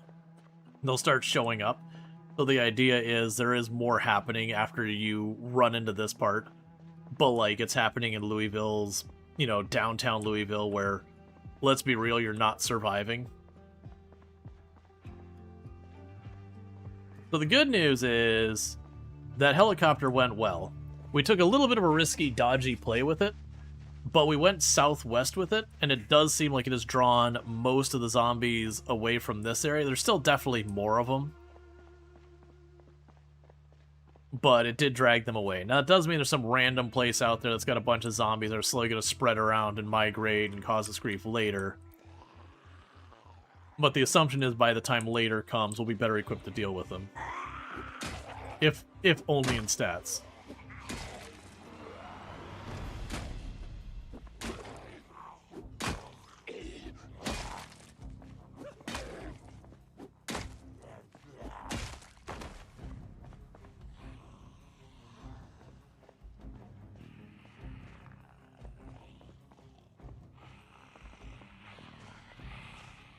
Okay.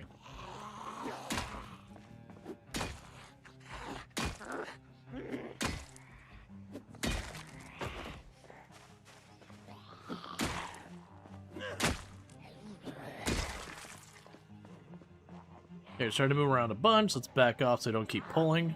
Kill what we got. See how we're doing rest-wise.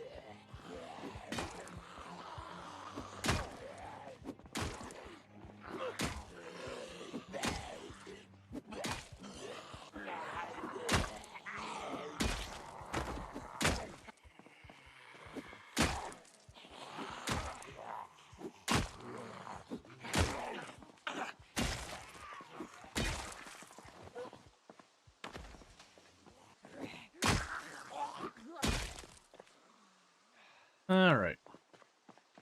So back off a little bit more. I know one of the other things they talked about is that the different towns were going to have, like, kind of their own focuses on loot. Which I only heard that passing on an interview. So I'm curious, like, how significant it is. Because they have had some of that where you'll have, like, the loot tables that will include, like, you know, town name, suburbs, town name, rural, that kind of thing. But it does make me wonder if we're going to start seeing a thing where, like, okay, you go to March Ridge, and you find a lot of random, like, service weapons and all that. Because it used to be that when you went to March Ridge, it was actually a good place to score a really high amount of guns. They did nerf that, to my understanding, where it still gives you a bunch of goodies, but not like it did where you went to that one apartment building and it was just you walked out with your arsenal and all that. Yeah, so Fractal is a channel sponsor. They provide computer cases, headsets, chairs, cooling solutions like air and water cooling and all that. They're definitely like a very premium brand. But my last, even well before I started streaming, let alone being sponsored, my last like 4 computers have all been Fractal cases. They're extremely good cases. It's kind of what they've gotten known for, but they've expanded since then. But they've been supporting us for over a year now, and it is super duper appreciated.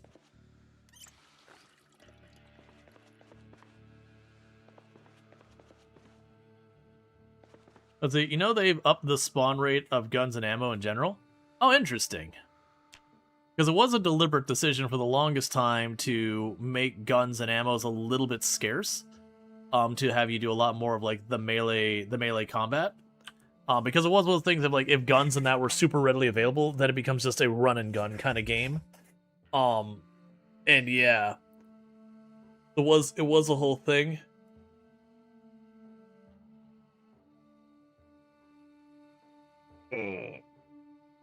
Guns, ammo, cigarettes rare in 1990. Yeah, Destructo, this is an alternative reality. And it's a video game. If they generally let you walk into the first house and found Grandpa's arsenal, where you had, you know, literally tens to hundreds of thousands of bullets, and, like, just your whole range of weapons, then you would loot your first house and go, well, I guess I'll quit. I've already got all the guns and all that stuff. But yeah. You believe you read they wanted to lean into the realism? That's interesting, because previously they wanted to lean away from it as a deliberate decision. But they do have an actual, like, design lead that's different. Alright, bear with me, chat. I need to use the restroom, so I'm going to be back in just a minute, and thank you again for tuning in.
Alright, and I'm back.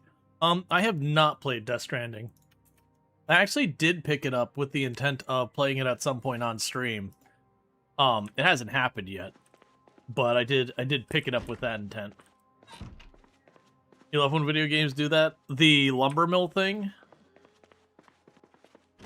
Watch out for the 10 zombies. Well, I mean, it's not the 10 zombies. It's the zombies that destroy my tents.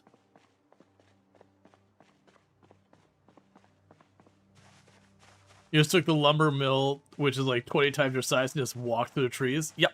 That was Overthrown, I believe. Which, the stuff that game lets you do is just wild.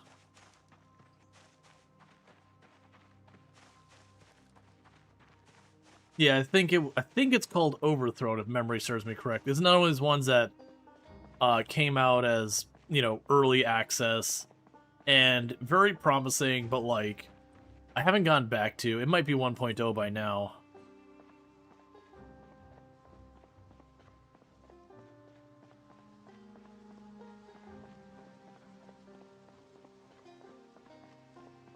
Okay, so we're trying to carve our way in. Now, for those who haven't seen 16 times pop, normally the way this works is basically you'll hit what's called the cell line. So when you look at Product Zomboid, it's broken out into grids called cells. And I believe that this north road here is one of the cell lines, or roughly around here. And so what ends up happening is as the zombies move around, they'll generally stay in the cell unless certain things draw them across the line. And so ultimately what happens is you get that cell line, you kind of have a war of attrition on the cell line until you've killed enough zombies in the cell you're trying to fight your way into that there's not enough zombies to kind of pick back up to keep the push. Let's see, did you change the font in the game? Or is that a mod? I changed it in the game. If you under accessibility, there is a setting called dyslexic friendly font.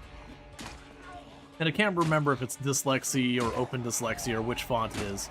I used to know, but yeah, they do. I didn't rest long enough because I stopped to use the restroom. And then didn't realize I hadn't sat very long. But yeah, whichever one it is, it's just a dyslexic-friendly font. Yeah, Overthrown sounds right.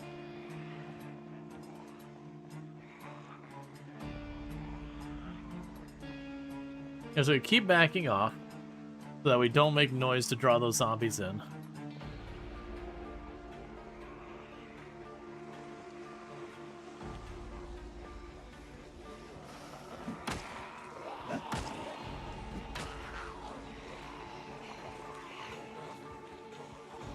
Did I have another weapon in here?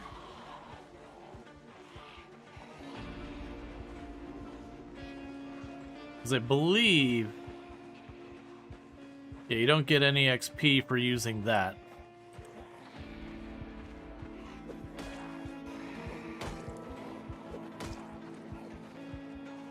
Versus the pipe wrench, I'll get, I believe, short blunt XP.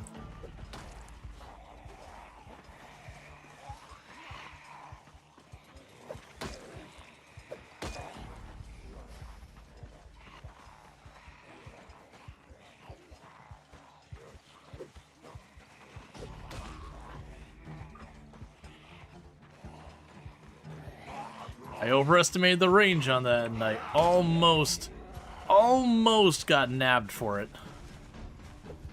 That's kind of the worst thing you can do, is when you get that short-range whiff. And so you're now too close that you push the first zombie, and then the second zombie just has all the time in the world.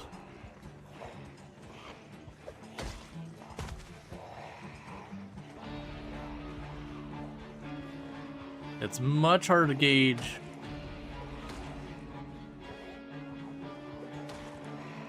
Up and down than left and right.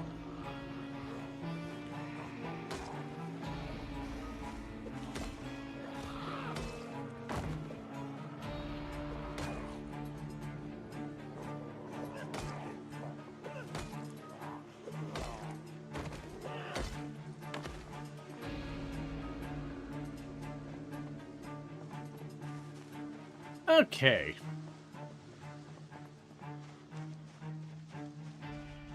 So let's get back into our house.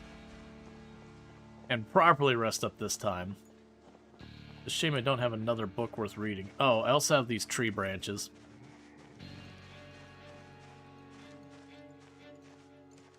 Thought I heard a zombie.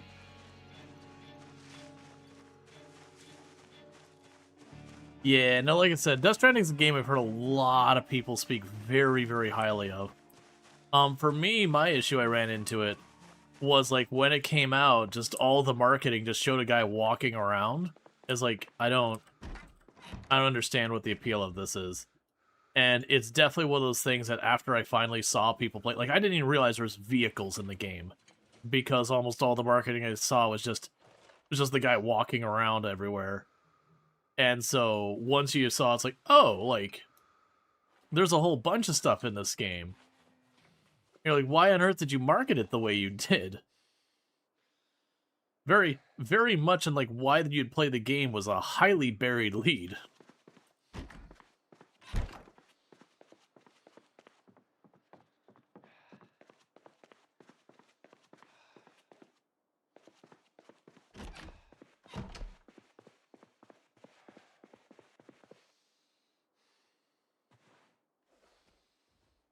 Alright. We got a couple more weapons. We got a pipe wrench and turn.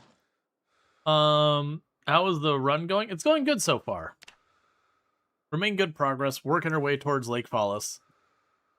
We just finished our first helicopter this in-game day. Went smoothly. Little dodgy for part of it, but all in all, about what you expect for the first helicopter.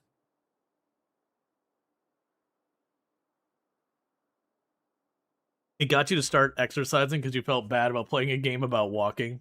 Well, that's kind of the whole thing. Like, to me, the thing that makes the game look compelling is, like, I don't really care about the fighting the enemies or whatever.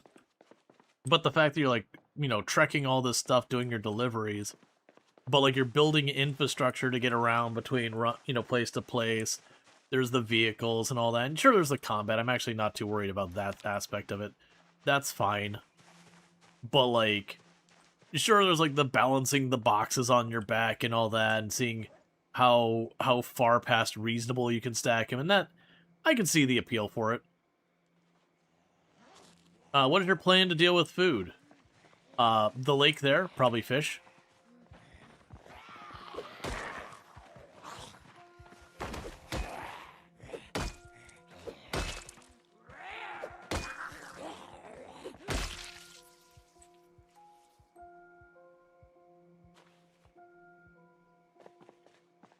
A little concerned that we didn't see the zombies going in and out, and then suddenly we had a couple over there. That could very well easily be the zombies that got drug around by the helicopter, triggered redistribution. Nope, not anymore. Because you remember when Pokemon Go came out, you would drive your nephew and niece around so you could find Pokemon. Then they actually implemented in the rural areas, and they had to walk to find their Pokemon. Yeah, no, that was definitely for a hot minute. That, like, Pokemon Go couldn't have come out at a better time. Like, it came out, there's the pandemic going on, people were, like, stuck at home with not a whole lot to do because everything was closed or were, you know, not really having the broader stuff going on. And so it's perfect for just, like, walking over to the park or whatever, just going around all that stuff.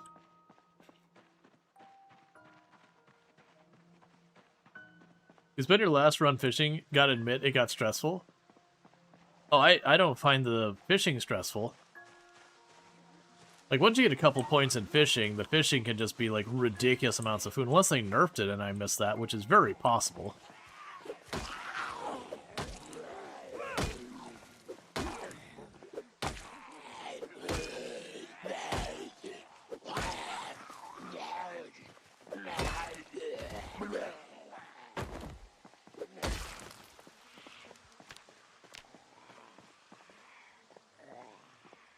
Okay. Yeah, and I remember, you thought fishing was reworked / nerfed? I mean, do you mean since Build 42 came out? Or, like, like it got reworked since like 1 or 0.16 or something like that. Because when Build 42 came out, like it worked fine. You know, it wasn't. Yeah, no, spearfishing got murdered. Spearfishing's not a thing anymore. Spearfishing is dead. But like actual fishing, if anything, in a lot of ways is. I mean, I wouldn't say it's stronger. That's probably not fair. But it's definitely strong.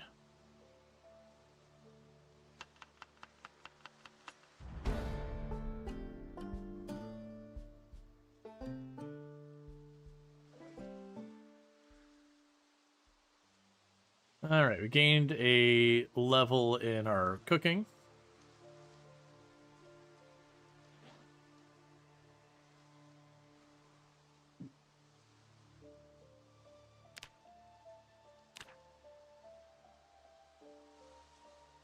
Yeah, and like these days you have to have fishing run. New world record run? No. Even if the world record was still my old one, I still wouldn't go for it. I'm happy that I had the world record at one point, but the time investment is just absurd now.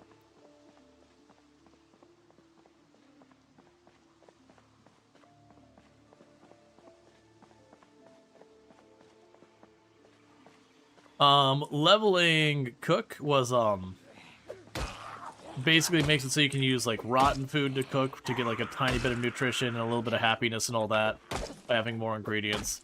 It'll also let the nutrition go just a little bit farther, for the same amount of food.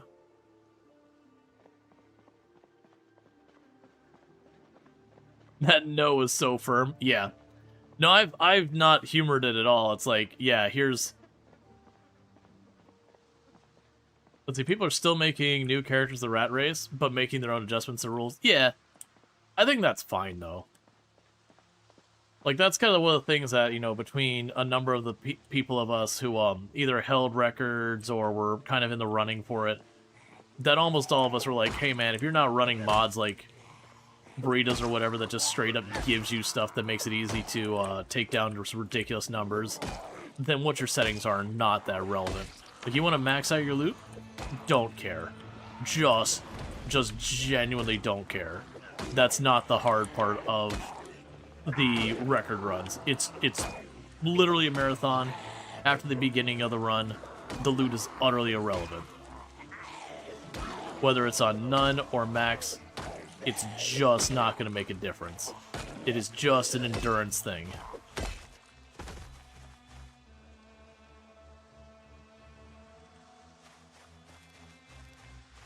The rat race had more written rules and all that, but I don't think it matters that much. Yeah, no, it's just straight up endurance.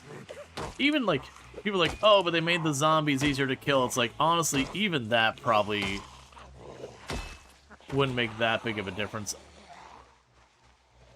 When you're talking hundreds of thousands of zombies and all that, you're going to be max skilled. You're going to be 1 and 2 tapping all the zombies anyways. Whether you 1 and 2 tap the zombies a little bit earlier or later is not going to significantly change things.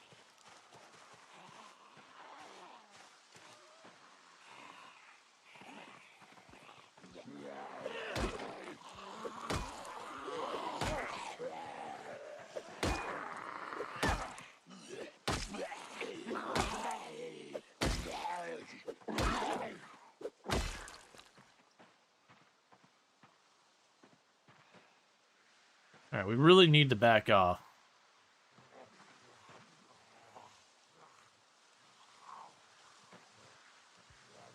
Zombies are easy to kill. Yeah, no, it's just, like, really the hard... For those who don't know, when you're playing Project Zomboid, when you hit start, that's the hardest point in the whole game. Literally from that moment on, the game will get easier. It is a very front-loaded game that every single time I hit a zombie, I'm getting a tiny bit of strength XP, a tiny bit of fitness XP, a tiny little bit of maintenance XP, a tiny little bit of XP in whatever weapon type I'm using. And that'll ultimately culminate into gaining a level. And once I've gained that level, I now do more damage, I can stay in the fight longer, and to recover faster. So it means my next fight is objectively easier. And you keep repeating that process again and again until you know, you're just stronger. You're just going faster. It's kind of like playing an RPG where you level up as you go. It's the exact same kind of mechanic that, you know, as you go one step farther, you're going to gain a level, while stuff that's still lower level is that much easier. It's the exact same thing. Are you doing rat race settings? No, I'm not doing the rat race settings. I'm glad people enjoy the rat race. It's not something I want. I've done a lot of like sweaty try hard product Zomboid runs and whatnot. But I'm good. I think it's great that those events happen. But you know. There's definitely a lot of those runs that you give yourself certain scarcities and all that. And early game it adds a bunch of challenge. And then once you get farther along, it stops being as much a challenge side of things. And it starts to be more like, this is a chore I now have to do kind of things. And I don't remember the rat race settings carefully enough. There's a bunch of people who are involved in running it, like Allison and all that, who could go in there. And this isn't me being like rat race bad or anything like that. But there's a lot of challenge settings that people expect that can be very not fun. To be completely honest, you're not enjoying it. But now you have a personal goal and you can't stop. Yep. Yeah, there's definitely been a couple challenge runs I've done that I kind of figured it's like, okay, I'm established that I know I can see this to the other side. But I also don't wanna. Their last chicky, or that's their last fish stick. Yep.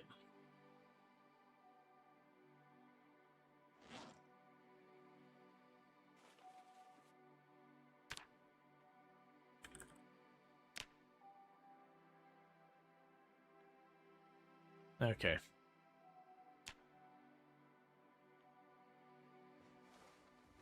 We'll drop you.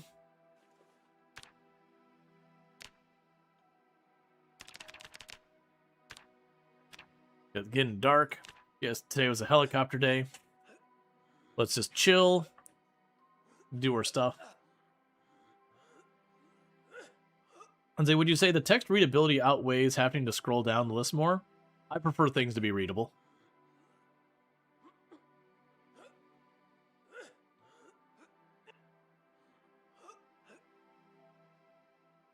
The number of games I booted up and the text is like this big.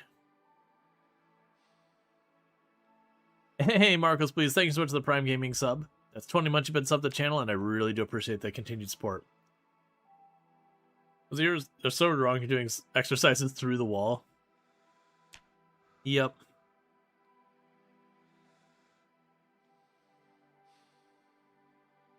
Alright.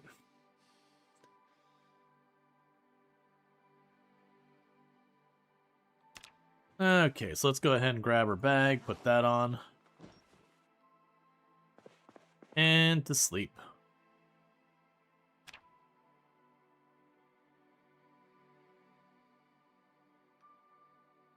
Because one of the things that usually will happen the day after the helicopter is they kind of move a bunch of the zombies around. So you'll end up having that day after where you end up finding zombies where you don't expect them. Okay, water is still on. We're having pretty good luck with the water. Did you have watched before bed? No. Watching your character is a pretty irrelevant mechanic. There is a thing where your character can get, like, uncomfortable or whatever after a while. But broadly speaking, it's not really a thing to worry about.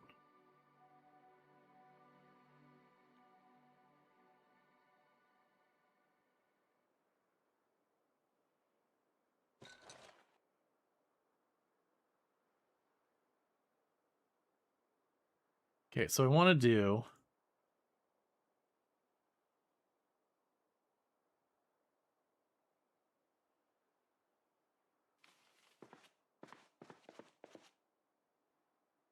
Yeah, I'll be fine. So we're going to be munching on lavender.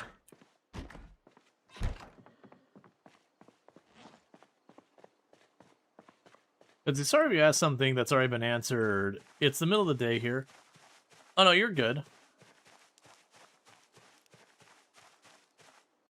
Let's see. A lot of the time and investment. 1 million zombies killed, 12 churches secured, and a spare car with 5,000 calories of food stored just quick sums it up. Let's see. It always felt like washing your clothes in strict therapy. Yeah, there is a thing where I think your character, if they get like full grunge mode, I believe they'll get a little bit sad about it. But honestly, if you're wolfing down salads and all that, it is kind of one of those things you'd be like, don't care.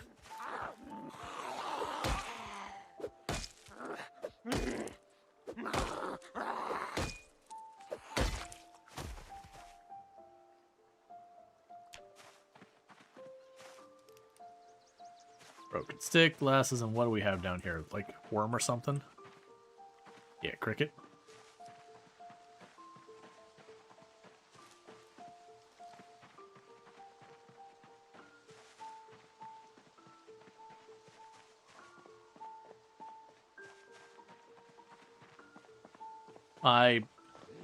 So kill these two, but before we leave, I should circle around the house and check for zombies.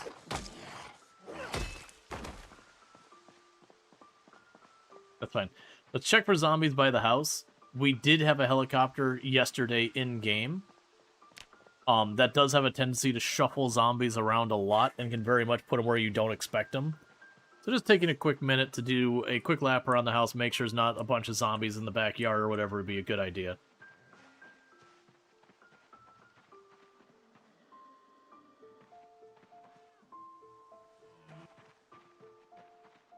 Okay.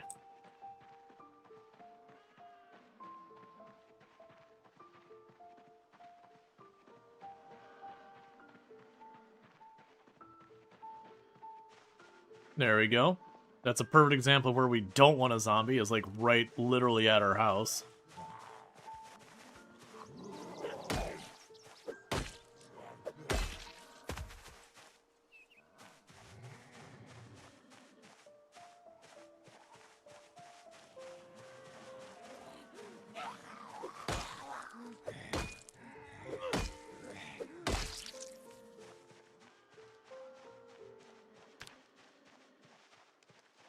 All right. Hey, Italics. Thank you so much for the raid. I hope you had yourself a good stream and all that stuff. If we can get a shout out for Italics, I'd much appreciate it. Another fantastic content creator on the platform. Plays a whole range of games and playing some Project Zomboid, checking out Build 42.2, I assume today and all that good stuff, because it'd be very odd if you're playing Project Zomboid and not doing that. But I do hope you had yourself a good stream and it's been going well. And whatever you got going on in your run and all that stuff. But welcome in, Raiders. For those that don't know me, I am Rual Storge. I do play a variety of games here on Twitch, including this one, Project Zomboid. It's been a little while since I played. But it's also a game that I used to hold a world record in. For the highest kill count run ever streamed and all that stuff. You'll notice there's a past tense on that, though. But we are playing on really sweaty tryhard settings, 16 times pop. Helicopters keep happening and happening and happening, all that good stuff. No sprinters. I just don't personally enjoy the sprinter gameplay. It takes a game that is very methodical and strategic in approach, and said, "What if this was an arcade game?" But thank you for the 3 stream streak, New Fire. I appreciate that, and thank you for the follow. You're struggling with 16 times pop Valley Station. You hate sprinters too. Yep. Yeah, we started with Lake Falls. It's been going pretty good. I tried to get a run starting in March Ridge, and we were running into crashing problems. Which, to be fair, was because all of the zombies were right there when we spawned in, and the game was not the biggest fan of that. Here, I have my stale stuff here. Man, I hope your attempts have been going well and all that. It's interesting they made it so, yeah, now potatoes, you gotta eat them, or you gotta cook them to make them not make you sad. That's fun. Makes sense. But yeah, no, we tried like 2 or 3 attempts on March Ridge. The first one just straight up crashed. A file? I'll bring that back. It's not a bad find. But the map redo stuff is really cool. Fun to explore when the zombie density lets you. Flash close enough to explore? Yeah, no, absolutely. What little I've seen of Lake Falls is entirely different. It was like, I don't recognize this place at all, and eventually I'm like, okay, well, there's a road that goes like this. I'm probably on the northwest end of the town, but it looks nothing like it used to. Because I want to say, if I remember Lake Falls before, it was that whole left road. It was just a bunch of houses that loosely followed the same, like, 3 or 4 models. And they, you know, like, they kind of redecorated them a little bit there. So it's a very repetitious design. Versus now you go down, it's like, oh, this is way different. Which is good. I think that's a very good thing to put effort into. Because, like, not that there's anything wrong with the old parts of the map, but you compared them against the new parts, and it definitely, you could feel the difference.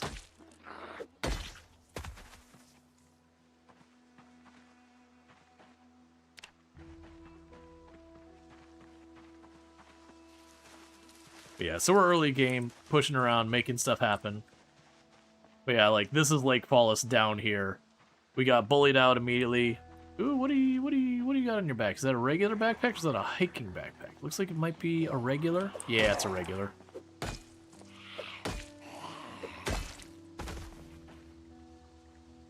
Anything exciting in there? No. Alright. We are doing 0 to hero, so I did start with literally no strength or fitness or anything. We've worked our way up to 2 strength, 1 fitness. About to get our first point in nimble, which is nice. We had no combat skills, no nothing. Like, literally no skills at all. And it's coming along well. The only skill that's, like, properly getting leveled up is foraging, because you're going to do that walking around anyways, so it's just going to be free XP as you walk. They put a river on the side of Riverside, which you found amusing but logical. On the side of Riverside. Because Riverside always had a river to the north and the east. No, if you do not pick up the things, it is free. If you pick up the things, then it uses stamina. But unless they change it, just walking around with the foraging up doesn't cost you anything.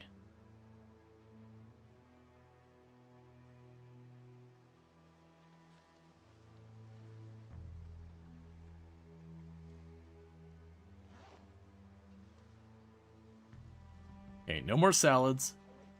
We're all out. So we go ahead and eat a lavender.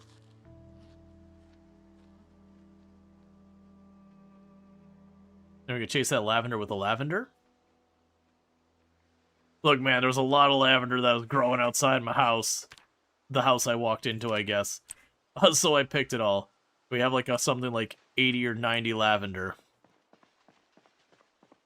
You can't make a lavender salad? No, lavender's a seasoning, not an ingredient. So I could take a salad and add a lavender to it to, you know, spruce up the flavor a little bit. Which would give me like 1 hunger and a bit of happiness. But I can't use the lavender alone. A lot of the flowers all fall into that same thing, whether it's like the rosemary, the lavender, all that kind of stuff. Oh, hey, that's actually in relatively good shape. We should probably grab that for when I can make candles.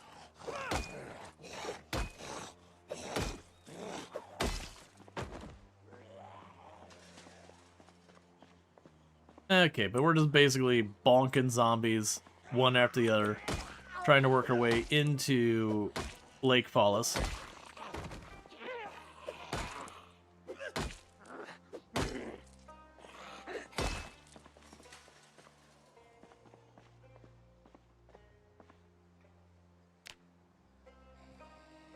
Alright.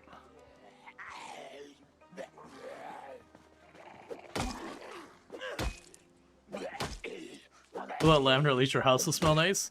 For a little while. Until it starts to all rot.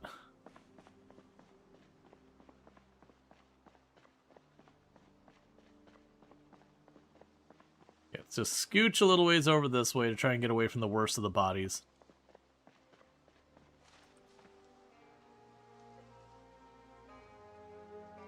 It'll have a piece of lavender.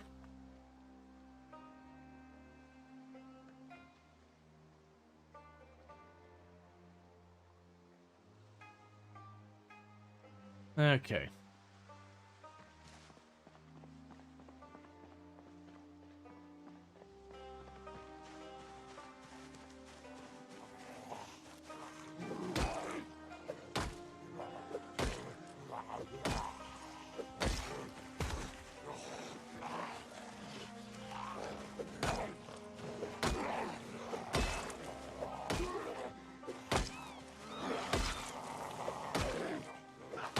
Alright.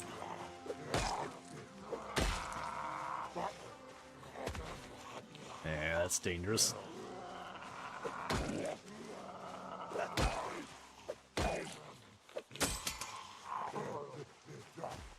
Okay. There goes our pipe wrench. But that's okay, because I'll break out our pipe wrench.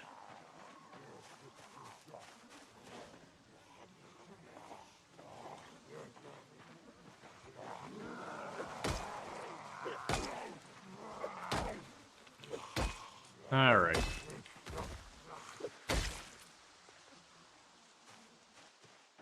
And slowly but surely we go through all our weapons.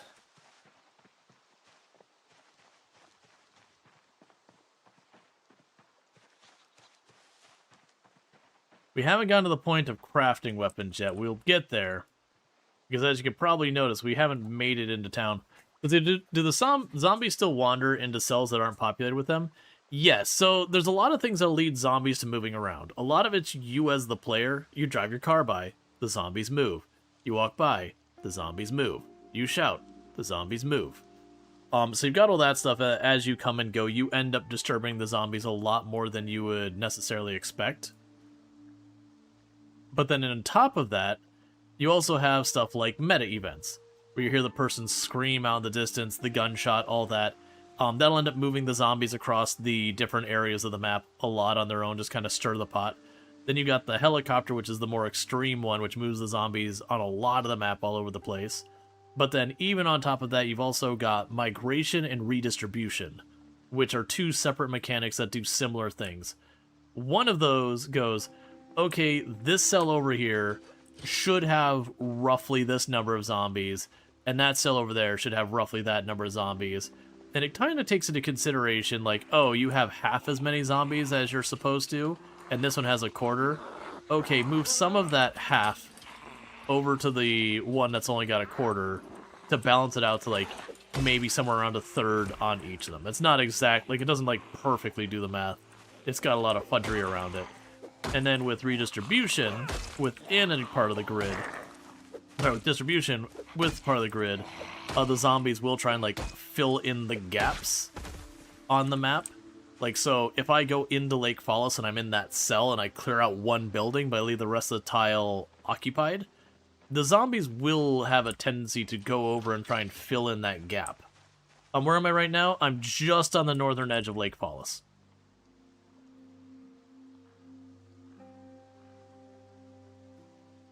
There's an ideal gas law for the zombies, kind of. Sort of, yeah. Ish.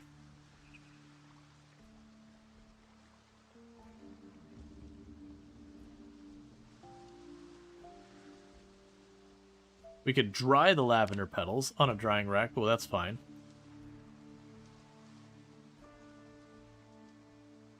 Anything else for me to eat? Oh, we should probably eat the packaged corn first.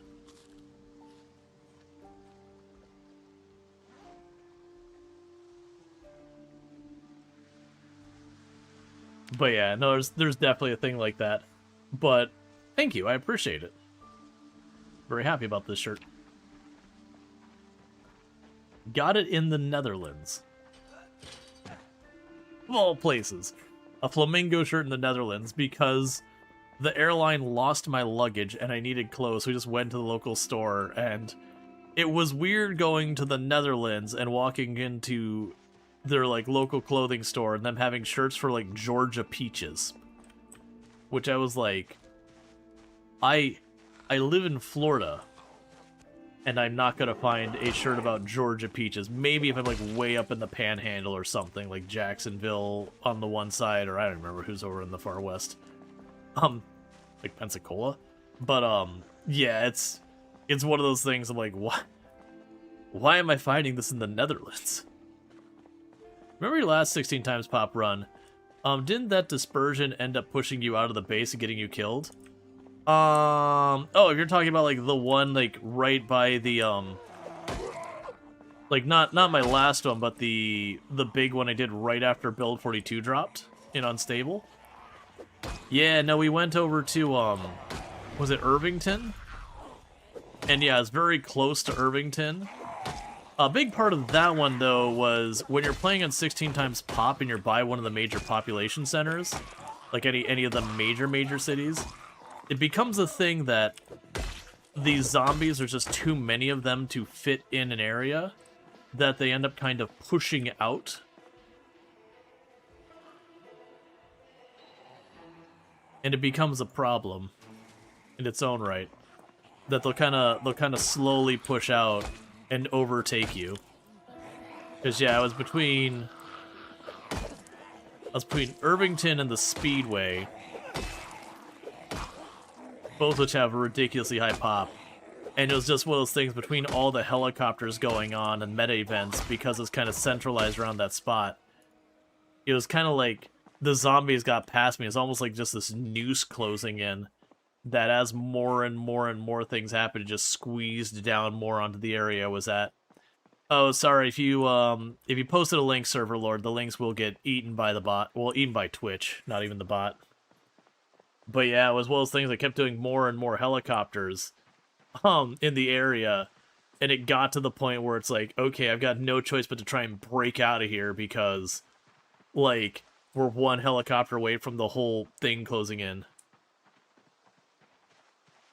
You had to clip that? You love the story? Oh, the Netherlands shirt? Yeah, no, the fact that we went there is Georgia peaches, and I'm like, dude, I am on the other side of the planet. What? Why am I finding shirts about Georgia peaches?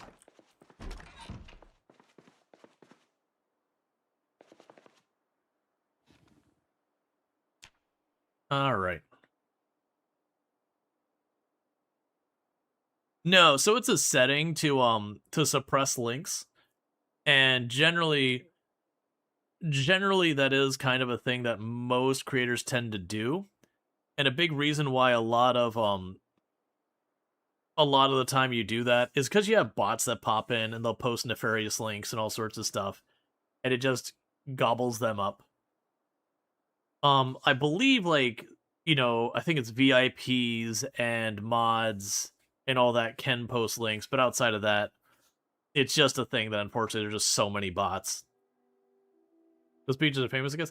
To be fair, when it comes to places that grow peaches, Georgia is fairly famous. Like, to be fair, it's just, you know, being in the Netherlands and just having a random place be like, yo, Georgia peaches, am I right? We are in incredible amounts of pain right now.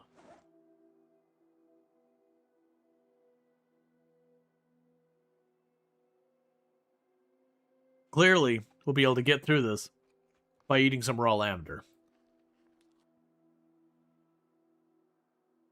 You just got in and you heard your country mentioned? Yeah, no, I liked going. So we went to Rotterdam and oh man, there's 3 cities we went to. We went Rotterdam. Oh, I mean, I guess technically we checked out more than that. You're sorry to hear that? I like. You got to keep in mind the context we're coming from is Florida. The context we're coming from is Florida. You may say sorry to hear that, but like, look, man. That is why you're sorry. Oh, you're sorry, like, it's coming from Florida, because genuinely, there's so much about Florida that's just a disaster. Even then, just like the 90+ degrees Fahrenheit at 85% humidity. If Rotterdam is good, your standards are low. I don't know. I've been to a lot of places in the world, and I very much enjoyed Rotterdam. Doesn't mean it's everyone's cup of tea, but that's fair. Otherwise, everyone would live in the same place. Chuck that in there since it's rotting, and I'm not that desperate. Let's see. Drop you in here, just get you on my inventory.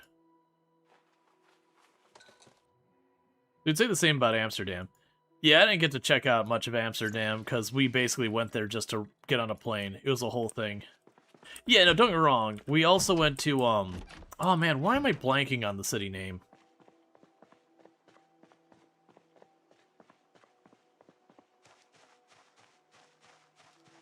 We went to where the fish ladder is. That city. We went along the canals and all that, and that was Utrecht. Yes, Utrecht is where we went. Yeah, we also checked out Utrecht, and that was really lovely. I really enjoyed that as well. Like, don't get me wrong, Utrecht was a lot cooler to me than, like, Rotterdam was. I still have muscle strain. I just cooked the potato so I'd have it. Yeah, no, I definitely liked Rotterdam. We'll add lavender for seasoning, so we have lavender potatoes. Can we also get a shout out for Treacles and our fantastic content creator? Plays lots of games like RimWorld and Hotel Architect and all that kind of stuff. A lot of indie games, so if you like that, you can find that over there. But you've also been to a couple cities in Netherlands, and they're fairy tale wonderlands compared to the average American city. I wouldn't disagree. There are some really lovely cities in the U.S. as well. Like, I like, Corvallis, Oregon is a really, really nice city. Rotterdam is a place where people live and work, so it's very practical. Yeah, I mean, that alone already puts it well above my expectations. Practical city? Mixed zoning? Come on, man. What is this fairy tale? You mean I don't have to, like, travel a mile to get out of my residential area to get to the nearest grocery store or, like, any place that has food at all?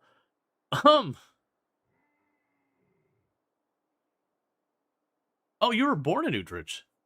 Interesting.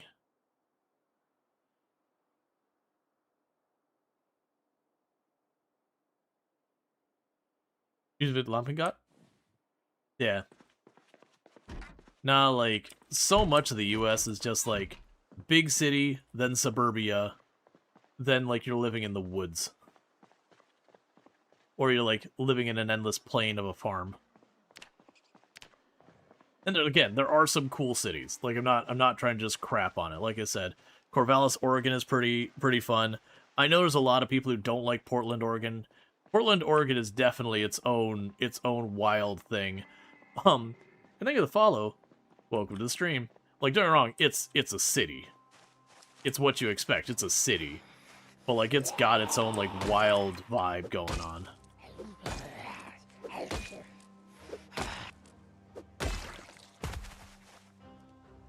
But, like, so much of the U.S. is just gated communities, neighborhoods, all that kind of stuff where all the houses look almost the same, or they have, like, their 2 or 3 floor plans, or just be, like, rotated or whatever. And it's just, like, no real character there. You'll have entire areas that's just one aesthetic, just repeated again and again and again.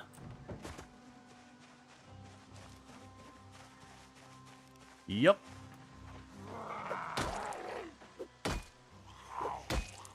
There has been, for the record, there has been a lot of movement in the U.S. in a lot of places to move more to, like, walkable towns, mixed zoning, and all that. It's unfortunately few and far between. And it's definitely one of those things, like, I remember talking to a family member who was like, oh, you wouldn't want to live in mixed zoning. I'm like, are you kidding? Go downstairs and just go to the place? I had when I was in university that I lived, it wasn't quite like mixed zoning where, you know, the residential and commercial right on top of each other, but it was close enough you could walk. It was like, oh my god, this is amazing. I don't have to jump in the car, look for a parking spot, get stuck in traffic, deal with the person, you know, flipping me off and screaming at me, or like I get on my bike and have to, like, kind of fend for myself because our roads suck here for bikes, and you have the dude in the pickup truck screaming and throwing their beer bottle out of their car at you and all that kind of stuff, telling you to get the hell off the road. I'm censoring that sentence a lot, by the way. And be like, dude, I could just, like, go and walk downstairs and grab lunch. I don't have to, like, it doesn't have to be a whole thing.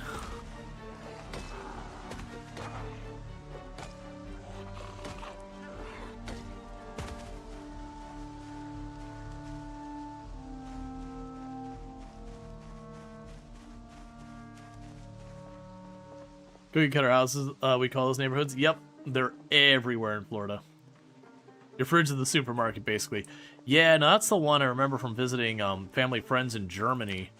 Was like, their bakery was right there. So it's just every morning, they would just go to the bakery. They wouldn't use yesterday's bread. Ugh, yesterday's bread? That's disgusting.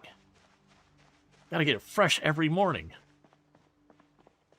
Versus us with, you know, stuff like Wonder Bread. It might be 3 or 4 weeks old. It's edible-ish.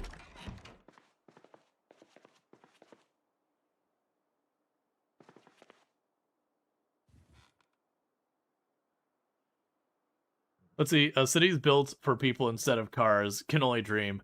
Well, that's, you look at most major cities, and it's something like a third or a fourth of the entire surface area of the city is parking lot. It's just like, what?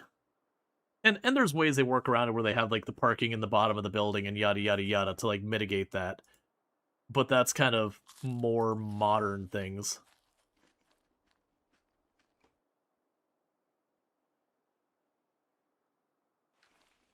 Germany is a funny example because the cities are mostly still extremely car-friendly. Yep. Well, that's the thing. You can design it to be both car-friendly and walkable. It's just often that's not what's done. They're done with, like, you're going to use a car. And you know what you're also going to use? Nothing. Because if you want to go to the grocery store, you're going to be, like, 5-mile hike. And it's going to be across the 4-lane highway at some point. Let's see, you lived in Seattle all your life and never owned a car. Yeah, no, you get to some of the major cities and they're very, like, they're far more manageable. That's kind of like me and Toom, my wife, have talked a couple times. We're like, okay, like, if something happened and we had to move, it's like, would you want to buy a house? He was like, man, I'd rather just be in a walkable city, even if I got a rent. Yeah, some major cities. That is fair. Like, that's part of the reason why I mentioned I really like Portland. Portland, Oregon has the light rail going through there.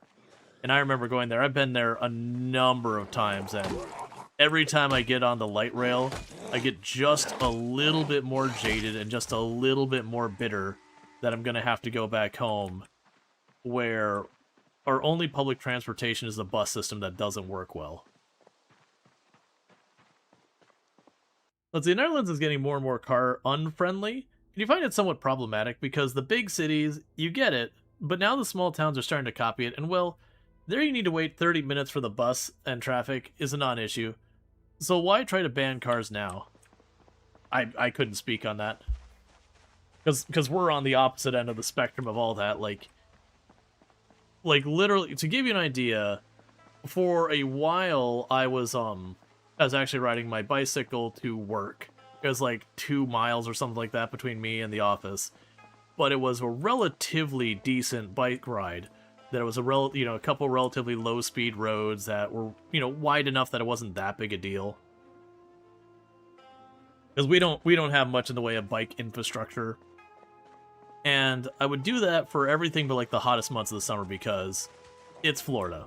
If I go in the hottest months of summer, I'm going to be a sweaty, gross mess. And because I was working center government and we had the fire headquarters right there, and so, I could actually take a shower at the fire department because, I was maintaining their IT and all that.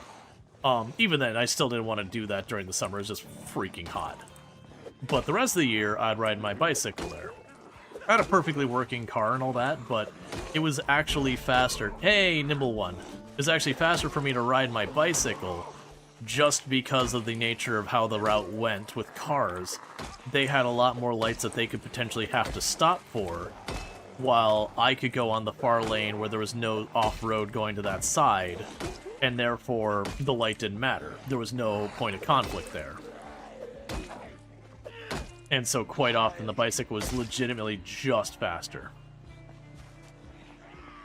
And one of the days, and I had a number of times where people yelled at me to get off the road and all that kind of stuff, because there's no sidewalk, and it was just like this really craggy side of the road, like washed out kind of area. And they yell you to get off the road, even though they can pass you from like a huge amount and all that, on an area where the speed limit was like 25. But I had one case where a pickup truck went racing by, barely missed me swerving, and the guy threw a beer bottle that was like half empty out of his truck at me and, you know, flipped me off and yelled at me. And I kind of pulled off to the side of the road for a moment. I was like, all right, hang on. How many laws did this dude break in one set of actions? Because, like, throwing a beer bottle out of his side of his car, you know, throwing a beer, like, a bottle at someone can easily qualify as assault.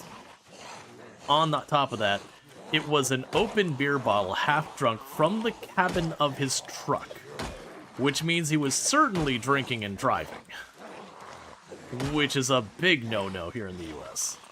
It's not as big a no-no as I understand. Like, my understanding in Germany, if you caught, you know, drinking and driving, that is like serious problem.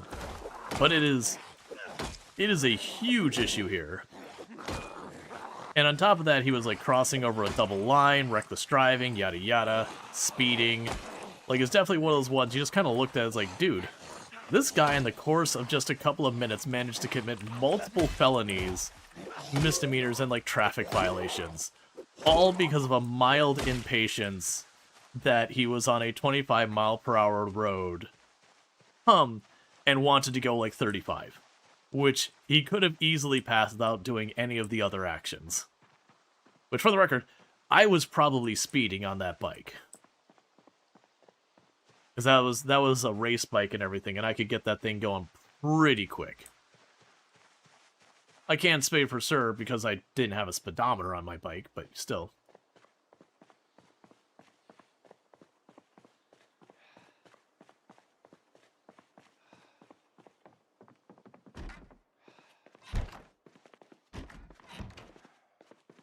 Yeah, if you go into your accessibility settings, you can turn on the dyslexic-friendly font. It makes it way more readable.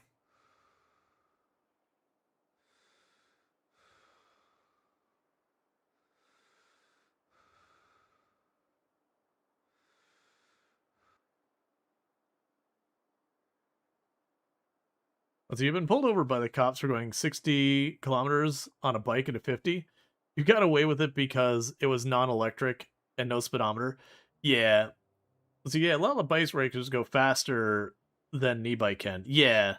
No, and that's kind of the thing. Like, you get going on a, like, if you get yourself a decent, like, speed bike, road bike, or whatever, and you get a good hustle going, you can get going pretty fast. Like, genuinely, you can get a proper hustle going. You thought this game died? How so?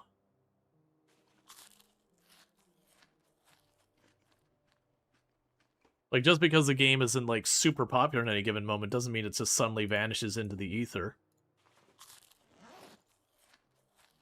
You let me some product Zomboid? Yeah. No, it's just the typical cycle of a game. You have, like, a major update comes out, everyone's playing it for a little while, then it kind of starts to fall to the wayside as, you know, it's not fresh anymore, and then, you know, the next major update comes, and it comes right back up. Same thing with, like, Product Zomboid RimWorld. That's kind of the big thing for, like, Terraria, Minecraft, whatever.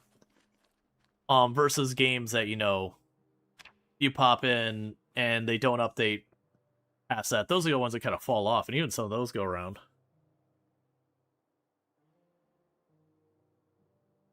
You don't know about the US, but in Australia here, people who have a special kind of hatred for bicycles. Oh yeah, no, that's it didn't happen anywhere near us, but we had like people who deliberately ran their cars into bicycles and all that because it's a culture war thing. They're like, oh, those people riding bicycles. Clearly they're with insert name of demographic or whatever. That's a whole thing. And it's not like, and that's the thing. There are some areas in the U.S. where they've done a good job of making things very bike friendly and all that. They put in the time to, you know, kind of build an awareness around bicycles and all that, and people are very friendly and welcoming to them. And then you have other places where they're very much, you know, gotta be in my big old truck. Because I can tell you, I have yet to have a single person in a car yell at me on my bike. Every single person who has ever yelled at me when I was riding the bike was in a pickup truck. Not the same name brands or whatever, but every single one of them was in a pickup truck. Most of the time, it's the pickup truck where it's like completely unreasonably large size that you know that person works a desk job and has never done a meaningful amount of actual physical labor in their life. DM? What's going on?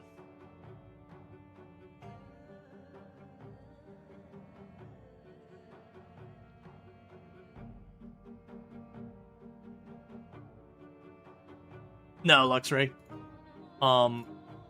With shared ban lists and all that, it just means I keep an eye. Everyone has their own different, like, lines in the sands and all that kind of stuff. And sometimes people get out of line and get banned in one person's channel and learn their lesson. It's kind of like, to me, the shared ban list is like first-time chatter. When you see someone pops in as a first-time chatter, and the very first thing they say is something like, I don't know about that, your tolerance for stuff is much lower, because that's the only view you've got of them. We call those trucks pavement princesses? Yeah, basically. We have lots of those around here, that their entire identity is their truck. No, it wasn't anyone misbehaving. It's shared ban list stuff. We're not going to say who shared ban lists or anything like that. But generally it's a thing that a lot of content creators, if they have a lot of people in the circles and all that, will share ban lists. And what that functionality does is it kind of lets us know, like, you know, if I have a shared ban list... Oh, we're not... So my mods command is out of date. We are running no mods at all. No UI, no anything. Like, nothing at all like that. Just literally nothing. No quality of life or anything. This is vanilla. Ooh, hey. That one wasn't actually dead. I thought the one was being a little loud. But, with shared ban lists, all that happens is when someone talks, it'll just put, like, a little ribbon on the top. It's like, this person is shared in Insert Names channel. That I've shared a ban list with. And usually we just kind of use that as an indicator where if someone pops in and the first message they put is very sussy, and then you see they're on that shared ban list, it's a pretty strong indicator they're just going to escalate. Yeah, it's more along the lines of being like, hey, your friend who has similar like lines in the sands of what is and isn't okay on their channel has banned this person. And so it's kind of a pretty good thing of being like, okay, if this other person who has a very similar what is and isn't okay to me has banned this person, it's where you might take someone else and give them a little bit more leeway. It kind of gives you that warning being like, yeah, no, this person's trouble. We actually have a number of people who come across who have had shared ban lists with a number of individuals, and most of them don't end up getting banned here. There's definitely some who pop in, the first thing they say is incredibly rude, and then you see they're banned in someone else's channel, like, alright, I already know to not give this person a second chance. Like, this other person they got banned from is someone who gives people a lot of chances before they finally go to it. So, we already know this is a person who will push their buttons until you eventually escalate. How are you feeling about the update? Mostly good things. I like the map work and all that. A lot of good stuff there. About the only real pain points is there's a little bug with the walking where if you look, the character will kind of stop moving when I'm nimbling and doing that.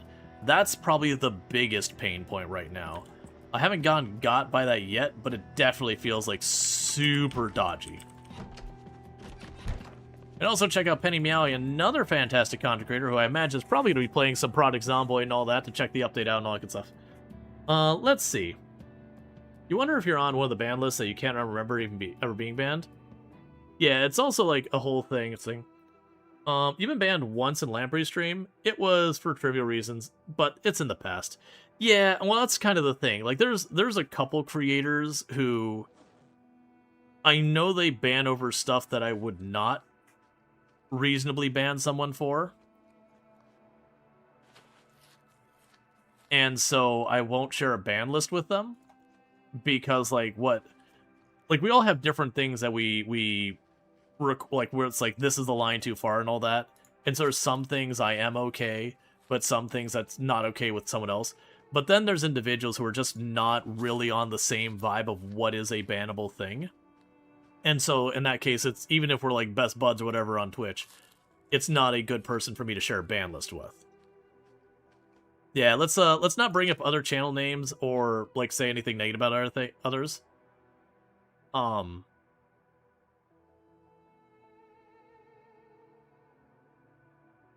That is a thing that generally speaking, it's a thing that I do not like to disparage on other creators. Like, I'm not supposed to as a content creator. It's actually a thing, you know, that we're not supposed to like badmouth other creators on the platform and all that. Yeah, thank you, Electric. There's just a timeout to clear the chat. You're not like in trouble or anything. It's just to delete the messages. But yeah, so we generally don't badmouth other people. Well, you don't need to do the inverse and be like, he's so cool or he's so bad or whatever. You know, if we're not saying something positive about someone, it's easy enough to kind of put there. So you don't use the shared ban list because you got people get banned for channel points and messes stuff up. Well, the shared ban list, I believe, will only show if someone is currently banned in someone else's channel. It won't show if someone has previously been banned in someone else's channel, I believe.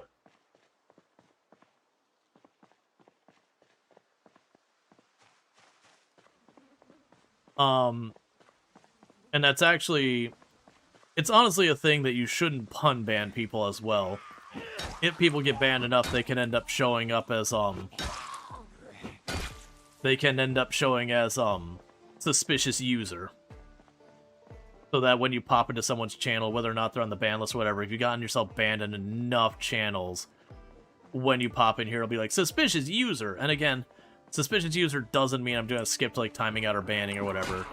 But, like, it's kind of the same thing where if someone pops in and they're like, suspicious user, and then they say something misogynistic, I'm gonna have, like, zero talk. I mean, honestly, if you say something like overtly misogynistic, I'm probably gonna shut it down anyways and kick you out.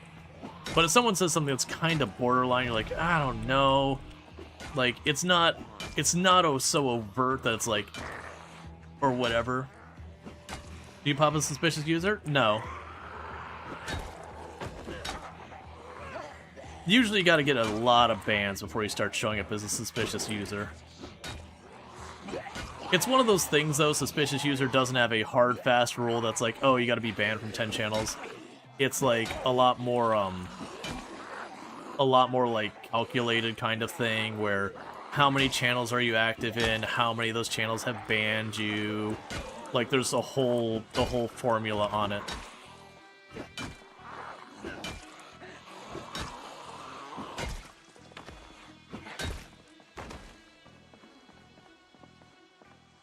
Alright. Let's see. When it first was implemented, it would show mods of streamer friends as banned because of prefix joke bans. Gotcha. I hadn't noticed that one. It's honestly very rare I see the shared ban list thing come up, even though I've got probably a dozen or so people I have shared ban lists with.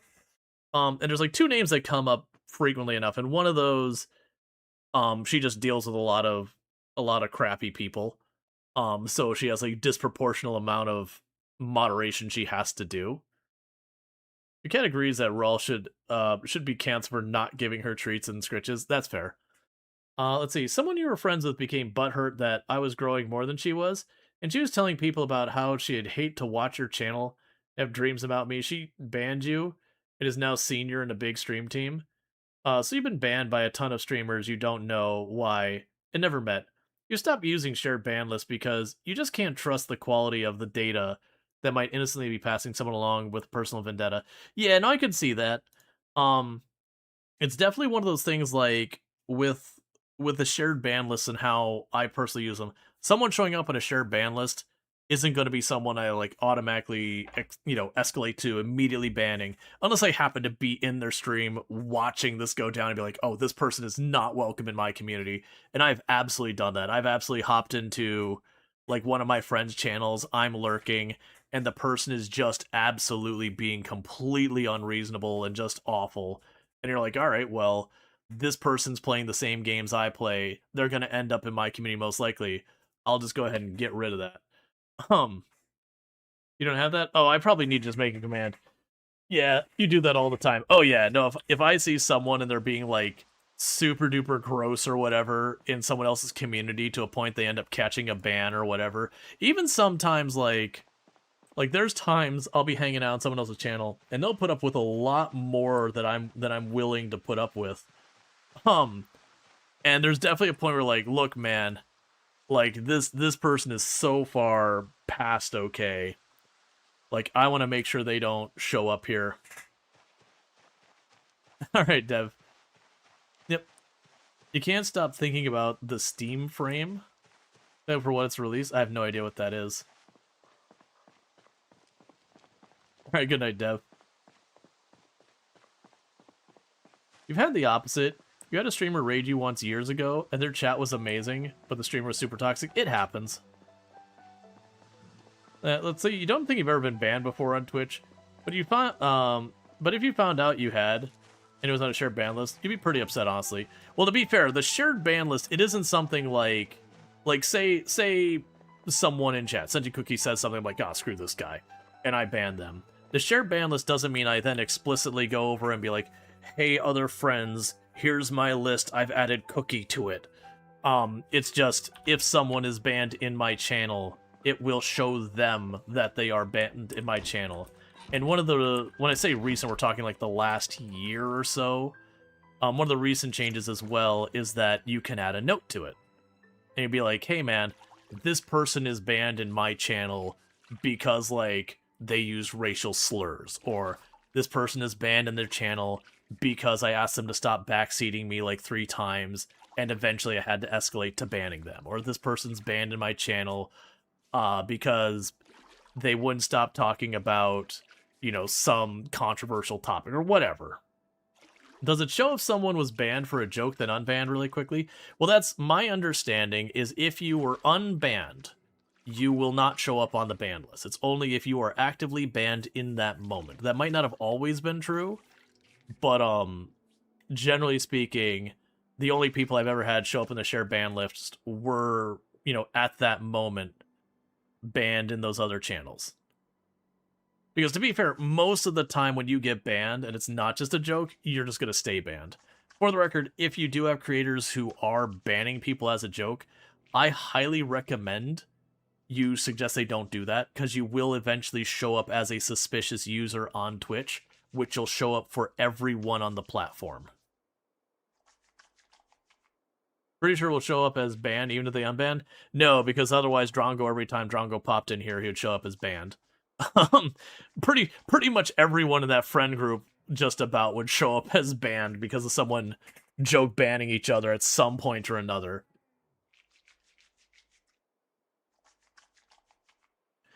Like nowadays, if you want to do the joke thing, do like a warn. Can a unban happen if the streamer comes back after 4 years? I mean, yes. Like, when we say banned, we're talking about that I, as the person on the channel said, hey, you are banned from my channel. I still have to manually do it to say, oh, I'm gonna unban you or whatever.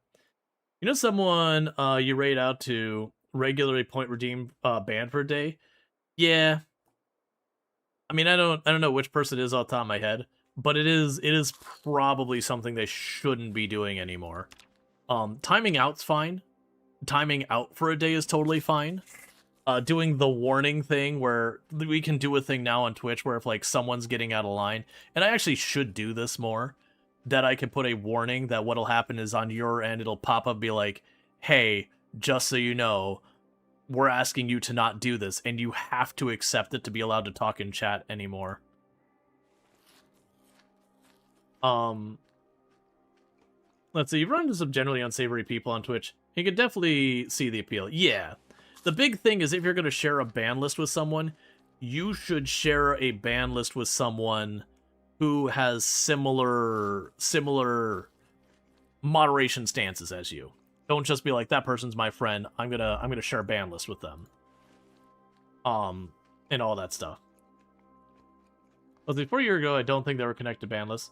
What you don't understand is why blocking only works to prevent you from seeing another user, and why not the other way around? Yeah, I mean, that's always been a weird one. A lot of platforms do that, but you're not wrong. Most of Smurfs community would show up as suspicious. Yeah. I definitely get a couple people who pop in here as suspicious. You get yourself timed out for 24 hours in our chat whenever you save up for it. It's a badge of honor. Yeah, and timeouts won't show you up as, like, on a ban list or anything like that. Timeouts have no effect on that. So if you're gonna do, like, gag things, why do you have the UI set so big? Is it a mod or just normal settings? It's normal settings. We're not running any mods. I have the dyslexic-friendly font going, and I made it bigger. And the reason I've made it bigger is, one, it's easier to read. And then two, from the point that you're all seeing this on stream, some people are watching on their phones or their tablets or their televisions, or, you know, it's a tiny little window over there. So making this bigger makes it far more readable. And then a lot of the stuff like the text scales the Moodles, which makes the Moodles far more visible. So it is just trying to make it so it is, you know, a whole thing there that's a lot reader. So, okay, it might be the point redeem thing. It's for a timeout, not a ban. Yeah, timeout does not trigger suspicious user or share ban lists or any of that. It's strictly ban, which is you've been kicked out of the channel, all that stuff. Okay, we woke up in a panic. So that's cool.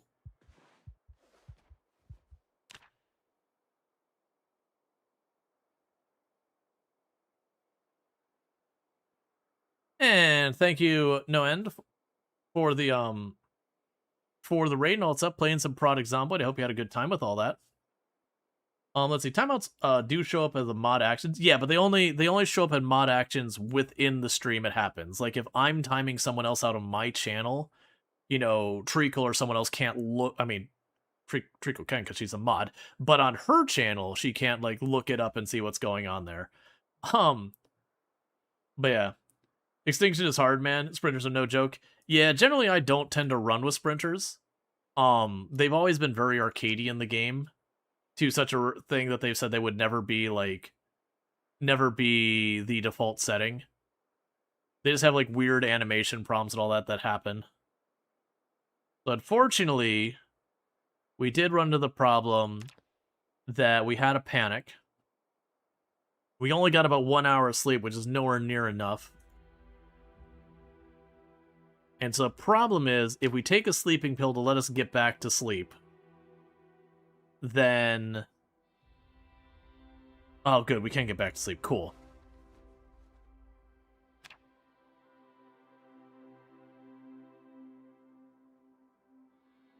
Yeah, I was gonna say, because we take a sleeping pill to get us back to sleep,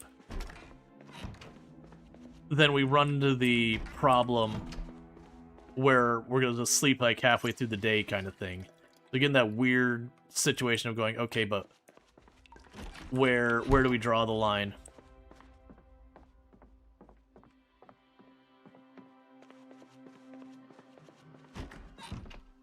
As you play with random survivors, so you're always a puny officer.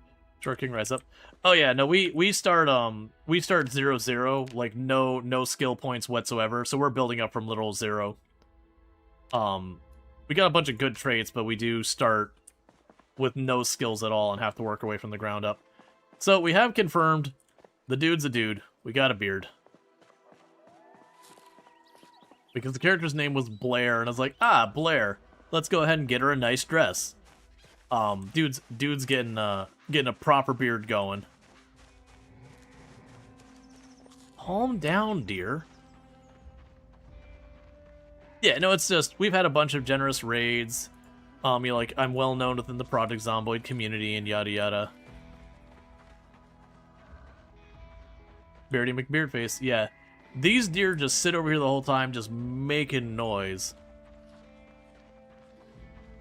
But yeah, we are playing in 16 times population, sweaty tryhard settings, all that good stuff.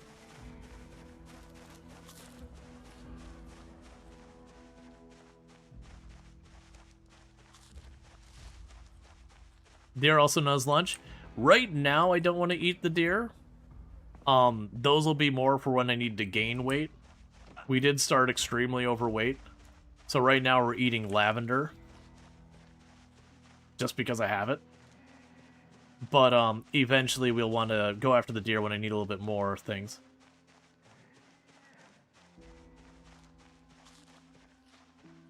Yeah, we're just doing a once around the house, see if we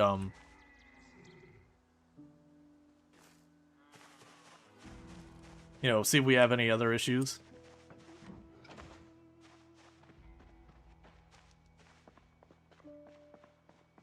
You know, we have not had any rain this entire run so far.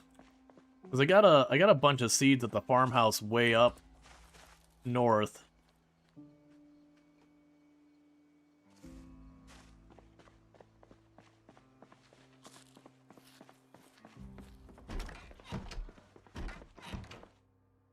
Because I figured I'd at least plant the seeds, even if I'm not going to properly take care of them, because you never know if they've made the farming better. Because the farming was pretty awful when Build 42 first dropped. It was kind of a dead mechanic. You know, you enjoy or just messing about. Enjoyable chat. As out of curiosity, since I know you stream full times, how do you decide to stream schedule? Is it something you've tweaked over time? So I went with the stream schedule I have now because, like, once it got, like, at first I was just streaming whatever because I had no intentions on doing anything with stream. Like, it wasn't an intention to go full time or even make money on it or whatever. I was just streaming for a couple of friends. But when I was like, oh wait, this channel's growing. Okay, like, you know, I had left the job I had been in, not to pursue streaming or whatever. Like, the job got acquired by another company and it was a real bad acquisition. So I decided to get off that train. But, you know, I was between jobs, and then suddenly the channel started blowing up, and it's like, okay, I guess this is a thing now. So I made the deliberate decision of, I was kind of looking at, like, the range of hours that people watch, number of people are streaming and all that, and then I found the overnight, like, late night between the US and EU time zones was kind of underserved. So, like, a lot of your Australia, New Zealand, at the time South Korea could also get on the platform and everything. And so it's kind of one of those things that I decided to, like, do the overnight time. Because sure, there's definitely, like, Australian content creators, New Zealand content creators, but in raw numbers, there's nowhere near as many. So, like, the viewer per capita was much better.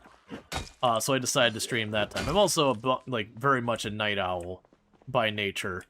So that kind of just works out for me. It was a strategic decision to stream at these hours. But as far as, like, the Thursdays and Fridays off, generally when I look at the schedule so far as, like, it's a combination of what works for my wife's days off, and then what days generally viewership isn't as good. But yeah, people are not wrong. If I'm going to be home at my computer anyways, quite often I will stream on what is my days off on the schedule.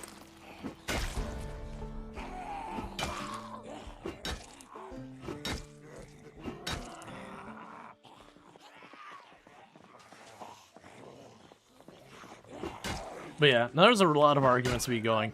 Because it's one of those things, if you're playing on, like, or you streaming, like, during, you know, daytime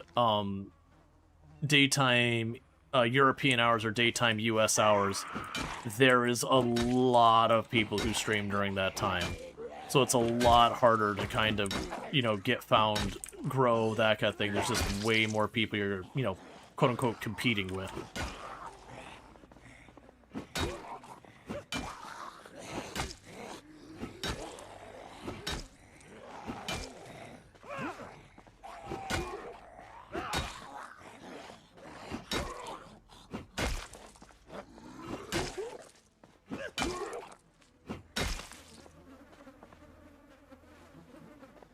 All right. Competition is good, in some ways bad. Well, it's also one of those things on content creation. I don't see it competition as like, oh no, everyone else I'm out here streaming against, they're like competition. Very much streaming is very much, I would describe it as a cooperation, that you are technically competing at some level for people's attention. Like, to say that's not a thing is not really fair or reasonable or whatever, but at the same time, broadly speaking, it will benefit you far more to work with others than to think of it, because it's not zero-sum. It's not because someone tuned into my channel, they're not tuning into the other person's. They might be tuning into the other person's for part of their stream, they might be tuning into mine for part of the stream, they could tune into both channels at the same time. Like, there's a lot more benefit in sharing an audience between multiple channels than to be like, no, why would I give them my viewers? Like, there's a lot of that attitude on the platform. And most of those channels don't last. Because, shocker, if you have someone who has the take that, like, you know, everyone else is someone you gotta compete with and they, you know, you shouldn't do that. You're not gonna get raids anymore and all that kind of stuff when people figure out you've got that attitude. Because, yeah, why would I work with someone who actively feels like they're trying to steal my, you know, like, steal the viewers away from me? Because if they view as zero-sum, that means they're seeing it as, like, their job to take my viewer or whatever. And that's just not... That's not real, and that's not how it works.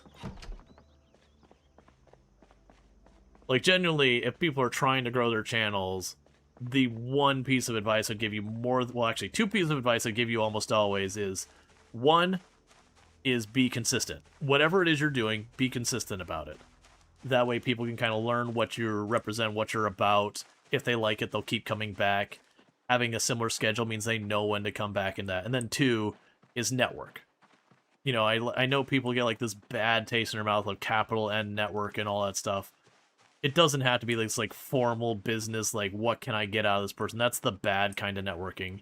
It's making genuine friends, finding, even if you're not like, even if you're just like professional friends or whatever, you know, finding people with similar tastes, similar audiences, mutually benefit, develop a community together, all that good stuff. That way, like, if I take a week off because I got a thing going on, you know, my audience can go over and watch at, you know, our mutual friends channel. When they're playing a game that maybe some people in their audience aren't resonating with, they can hop over to my channel. You end up kind of sharing your viewers more so than, like, competing for the hours. Hey, Miss Vadams, how's it going? Can we get a shout out for Miss Vadams as well? Another fantastic content creator on the platform who I highly recommend checking out.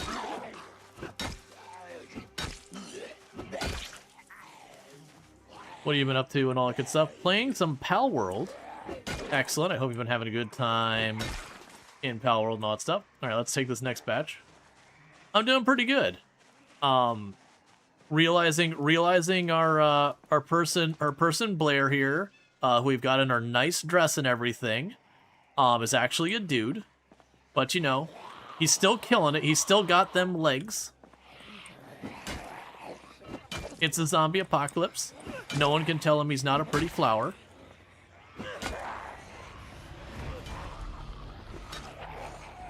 And if you say he's not, he has a tire iron and can take corrective action.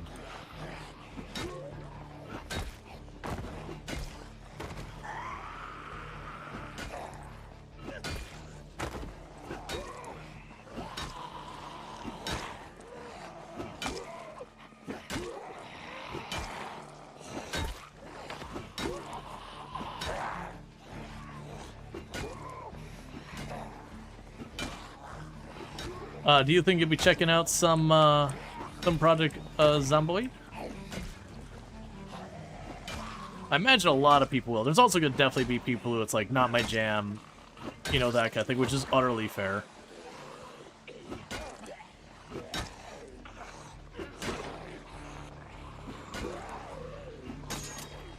Well, that's not what you wanted to hear. Alright, well, a can opener is a pretty terrible weapon.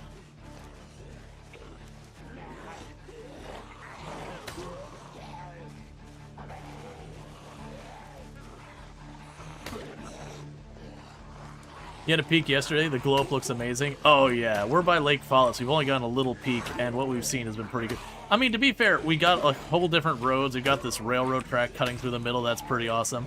I did see one spot where there would be an intersection where you'd have like an exchange between like one rail to the other. The one rail was like disconnected and had like blocks on the end of it. So it's like, oh, this used to be a route, but then got shifted. Well, I said it was a terrible weapon. That's a little bit more terrible than I was expecting.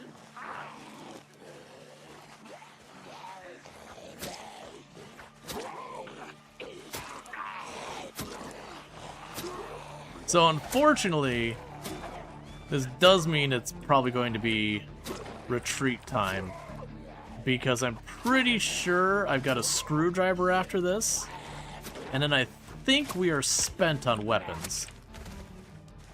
Because that fight, we went through a bunch.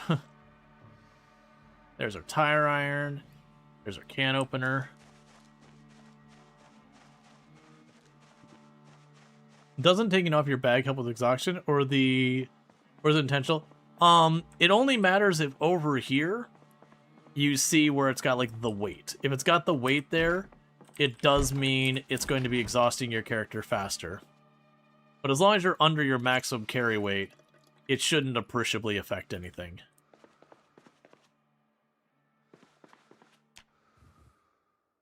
So more than likely what I'm going to need to do is I'll probably grab like the sticks and whatnot.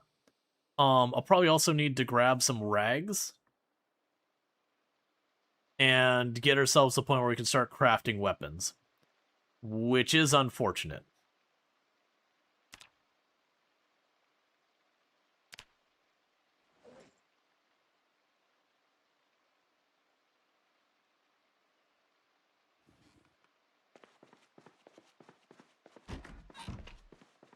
Okay, I'm pretty sure I dropped a duffel bag up here. Oh hey, first rain. This actually might work okay.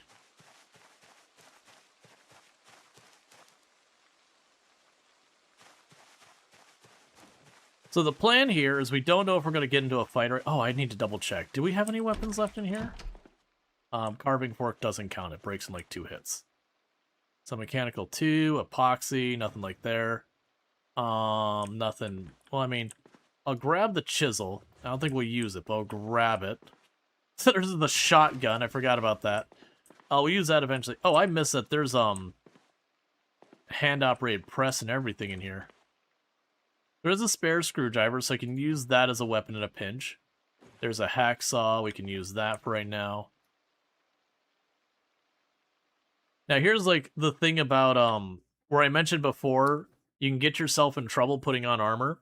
So if you look at this, you get your knee pads. They give you bite and scratch resistant on your knees. Cool. Well, your legs.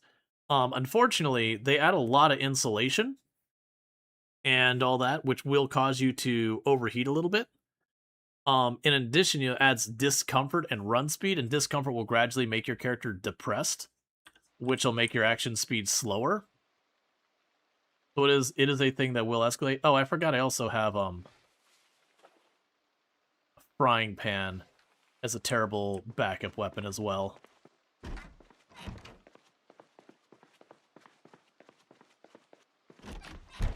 So it is a lot of the times the things that will give you armor come with their own consequences that make them something you probably want to consider not using.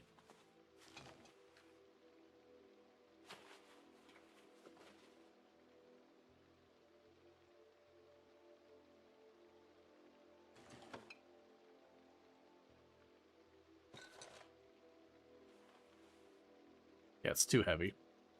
Alright, so we're not going to bring all that food with us. Actually, leave the fishing pole down here. There's no water back up where I'm going. What I'm doing is I'm checking on a bunch of this, so we're a little overburdened more than I'd like to be. I'll drop the hacksaw on here. What I'm basically trying to do here is I'm trying to bring enough stuff for whatever I need. Be able to make armor and all that. Or not armor, weapons.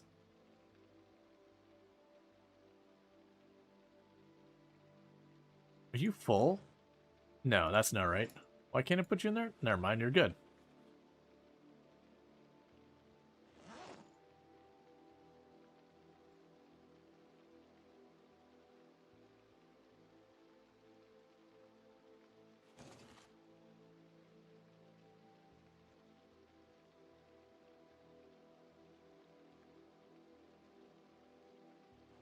Guess I need to ditch just a little bit more weight. How much do you weigh each? 0.1. Alright. So basically I grabbed about all we can out of here. That's worth taking. And we're going to drop back to the previous farmhouse. It would be nice if I could get to the point of being able to quickly plant stuff. It's unlikely. And I really do need to rip some material. I'm not going to. I don't have the carry weight anyways.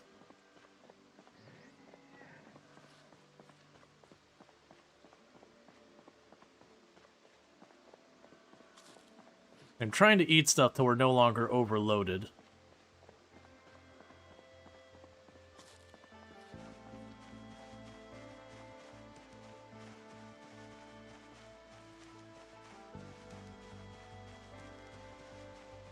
Because right now we're draining endurance. But this weighs a decent amount. We're just shoving all of the lavender into our mouth. But we're backing off because we don't have any more weapons. Sorry, we don't have any meaningful weapons. I got a screwdriver and a frying pan. So I need enough weapons that if we go back here and we run into a fight, I can at least do something about it.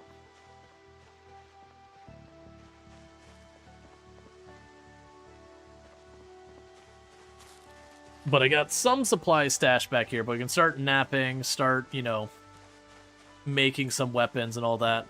There's going to be some back and forth with this. We got lucky that this long in the early game I was able to just kind of keep the fight up.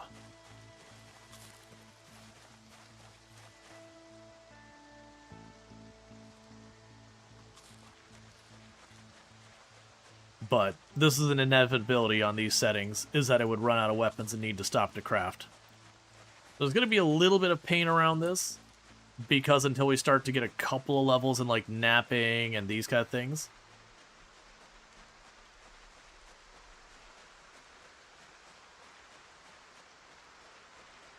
gotcha, yeah, now that it's stable, you should be safe, broadly speaking.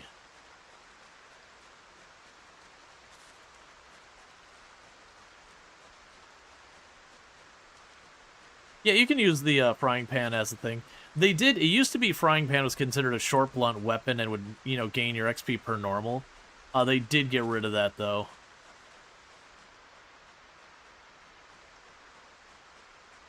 There's a lot of stuff in the game now that has been changed where you could still use it as a weapon, but you don't gain any XP for it, which really takes away a lot of its value.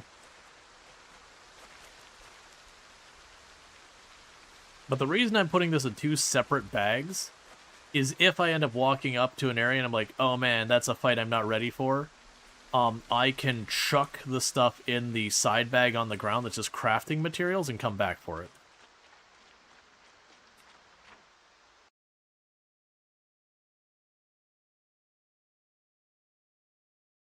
Okay, I'm just about the point I want to cut over.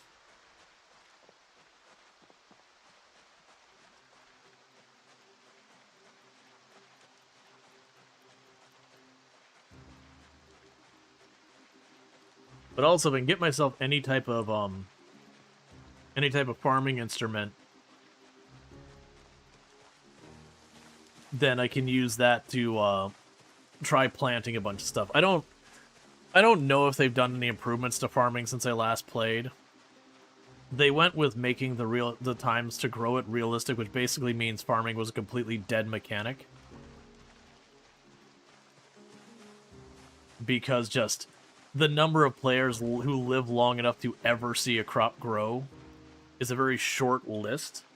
And then on top of that, even if you do live that long, like, it wouldn't matter the yield of the crops.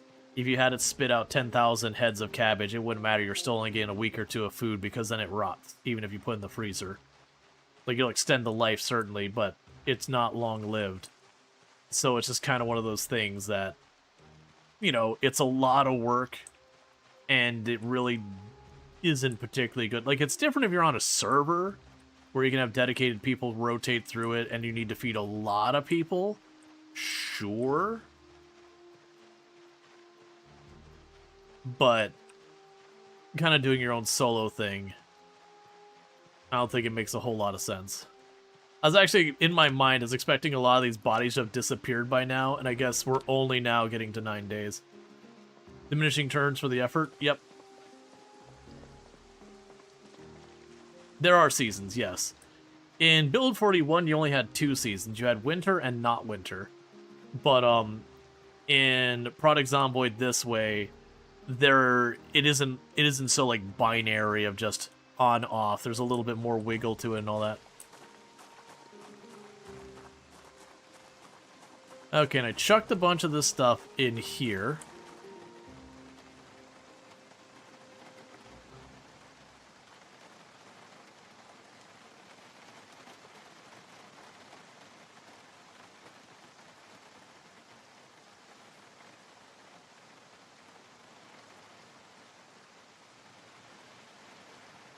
Okay, let's go in. We're super overburned right now.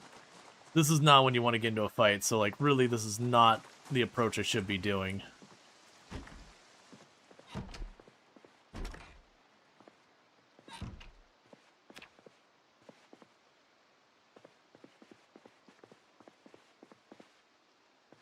Kitchen's that way. There's canning. Or bottling or whatever, but yeah, you can preserve stuff that way. No one does. Almost no one does. I shouldn't say literally no one does. Almost no one does. Because the amount of effort involved is just kind of not worth it.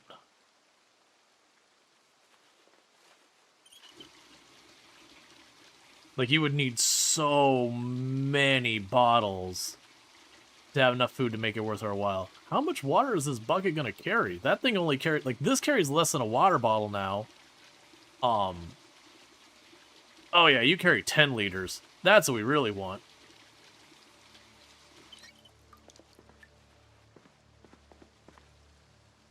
Yeah, so right now what I'm trying to do is just offload all this stuff into a shelf. When no food is so plentiful... Yeah, well, I mean, that's the thing. And my fear is that they'll look and be like, oh, everyone is doing foraging and all that, so we'll just nerf that. That's always been the fear, because it's just one of these things that, like, all the other things are so laborious. But it's just kind of one of those things, like, with the farming, even if you're like, I even went through and was like, this run I'm going to farm. And, like, genuinely, it was borderline undoable. And then the other side, you got what's out of it, like, this is a waste of my time. Not even comparing it against the other mechanics. It's like, this is actively, like, I'm just going to starve to trying to do this. It just does not work well. And it is one of those things that with the farming, it's because they're like, oh, it should be a realistic amount of time. It's like, no, man. It should not. There's definitely things that shouldn't be a realistic amount of time.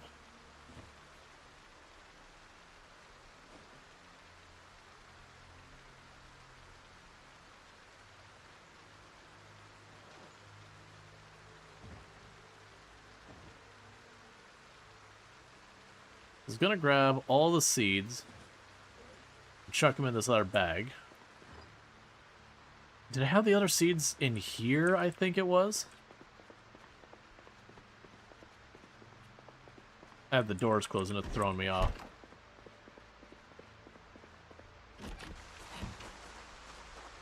Because maybe if we're lucky, we'll end up,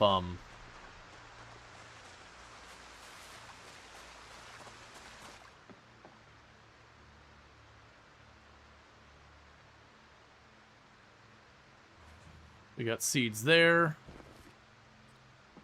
Road cone. Oh.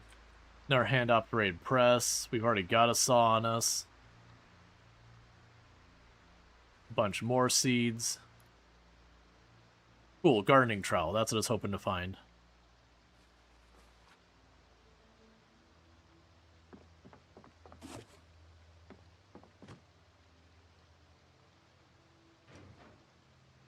Okay. Looks like we also have a second generator in there.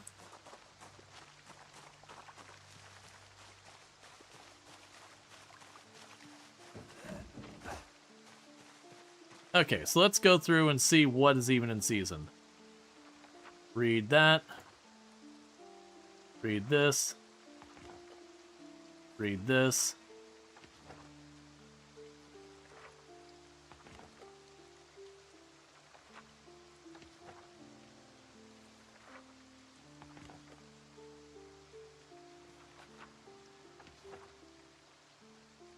Alright, so I, for the life of me, do not remember where this information's hidden in the UI.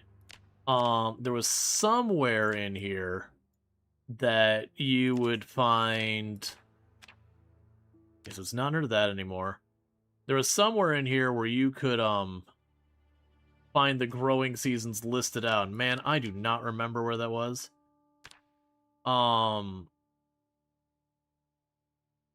Because I thought it was, like, over here where you'd have your magazines and all that. Like, they used to have, like, an Oh, here we go. It's down here. It just didn't look like a button. So, recipes.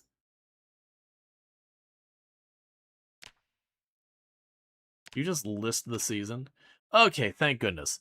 Alright, so we are on, what? January, February, March, April, May, June, July. So we're in mid-July. So, planting season, that's bad. Oh, here, let me scroll you over. So we're looking for any that mention July. Okay, so kale is good to plant. So of the seeds we have, the only one that's not terrible is kale. Cool. Alright.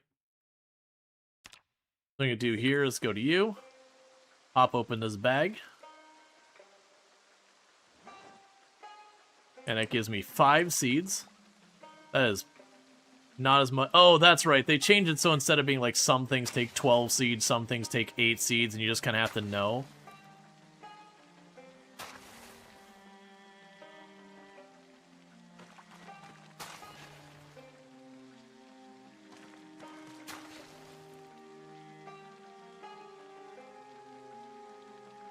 Okay, so guarding. Not enough soil to plant here.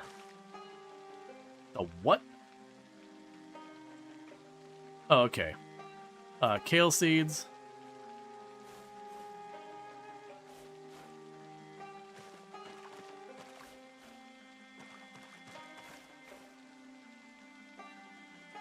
Alright.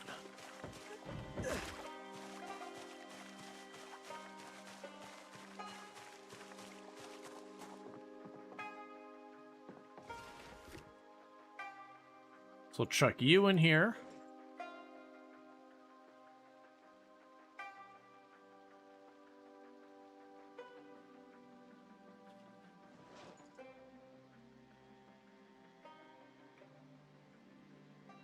Ah, so you do require an empty pack. That's fair. So there's like, because I remember there used to be a thing about being able to, that's fine, I'm not eating this worm. There used to be a thing where you could, like, repackage your seeds, and like, okay, if I can just repackage my seeds, can I just read the label on the repackaged thing? That's fine. So drop the worm on that body. Okay, so with this is our farming bag. And the beauty is, unless they change stuff, this I don't have to worry about problems. So what I can do is go in here, grab our trowel back. Oh, I actually have the trowel in my hand still. So unequip the trowel. Put it in our duffel bag here. And then this is our farming bag. Alright.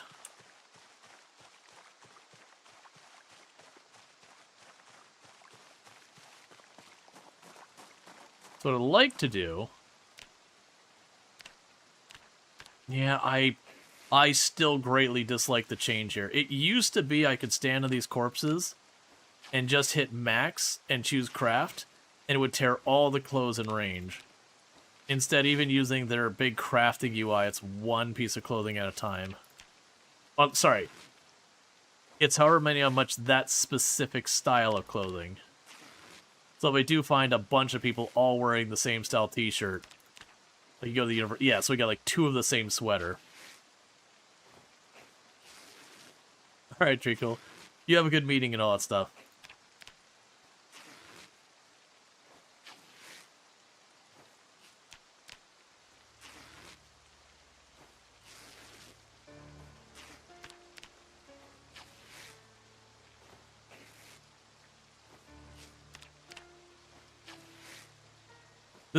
This is low-key one of the things that I was the least happy about. I wish you could, like, wild card this or something. And just be like, hey, man. Wait, clean... Oh, that's with my water and my stuff there. Don't do that.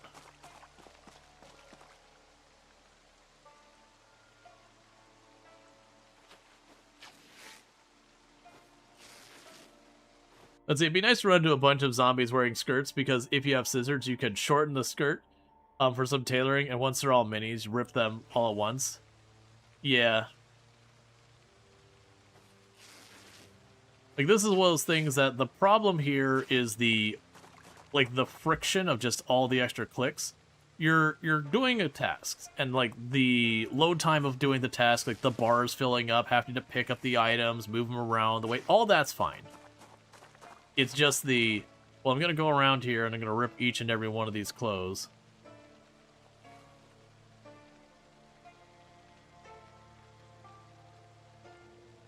So adding all the extra clicks doesn't add to the experience.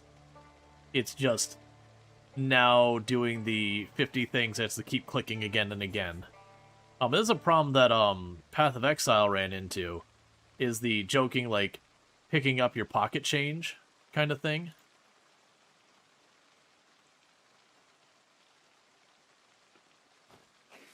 Where it's just, you're going to pick it all up. But, you know, there's a certain point where the clicks get too annoying that you don't want to do it. And for a game like Path of Exile, where you've got an economy, you can make all sorts of arguments that I don't necessarily agree with, but you can make them. For Project Zomboid, there's not an economy and all that, where some people would leave it, some people won't, that therefore creating the opportunity for trade, yada yada. It's just a thing. Rip the clothing, max, do that. It wouldn't be so bad if I could also just, like, right-click on the bodies and tell them to rip stuff, versus the only way to not have to go down through all the menus, I have to pull up this crafting menu. Hey, Gen C, how's it going? But yeah, so, like, that's actually one thing I'd potentially consider, is getting a mod that just says, like, hey, man, just rip it all. Rip all of it. If it's below me, just let me choose max and just let me cut it loose. Because then I can close this menu and just let it go.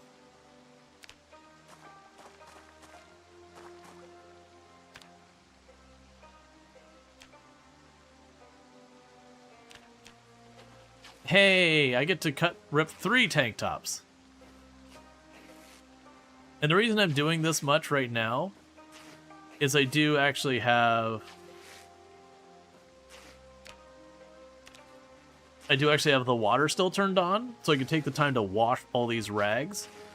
Because a lot of the stuff, it won't let you use them if they're dirty rags. And when the water gets turned off, cleaning your rags, it's still very doable, but it's more effort. You have to, like, get water and boil it. Unless I think did they change it where you can just wash them in the lake directly? Because remember that wasn't a thing, and I thought I heard that they added that. Regardless, it could just be a mod situation. Unless I get strawberry seeds? Ah, so I have a seed pack. I've got a seed pack of strawberry seeds on me.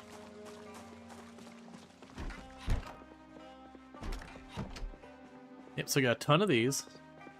Your new natural water resource, that's good. Because it was always a weird thing, it's like, no, you can't clean the rag you're gonna use for binding an axe together and wash it in the river. That's madness, man.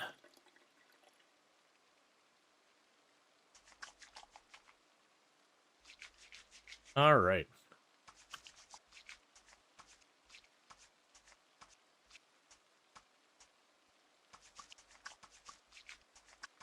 Also, the idea you gotta wash a rag before, like, you know, taking a stick and binding a rock to it feels silly.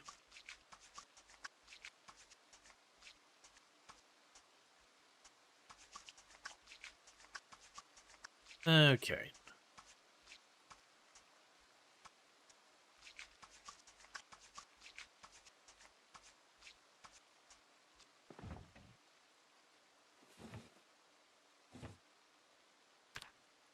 Alright, so let's consider what we got. I can make an axe, so that's some good news. Let's start by making a real crappy axe.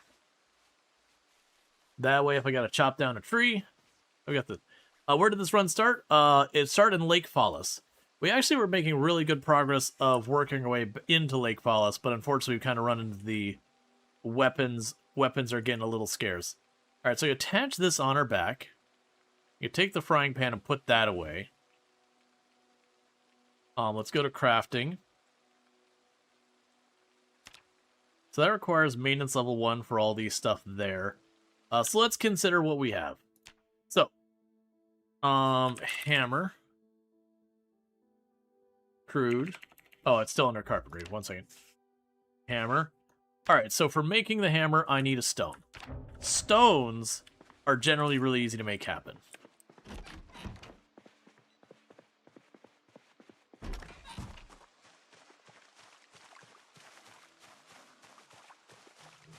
Because one, you can search for it, and two, if you actually watch the grounds carefully, like, that'll be limestone there. Oh, actually, that's regular stones.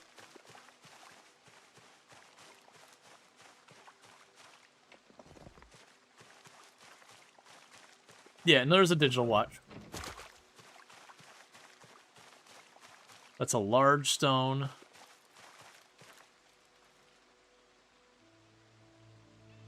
That's suspicious.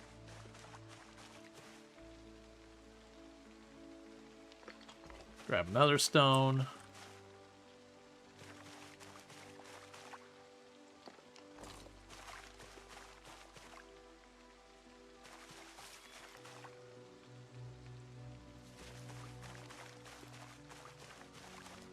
Okay, we got a couple stones, some twigs.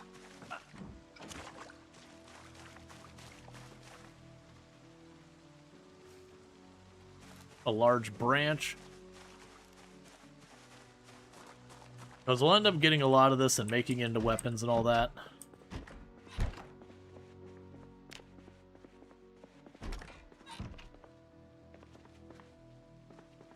Counter argument, when you're playing Project Zomboid, armor is useless.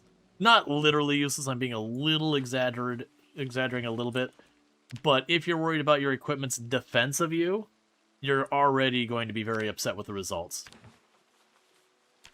Because very, very genuinely, any hit is potentially lethal, so you need to not get hit. If you start armoring up, you'll start getting movement speed penalties, all that kind of stuff. And that'll end up getting you in more trouble than any armor is going to help you.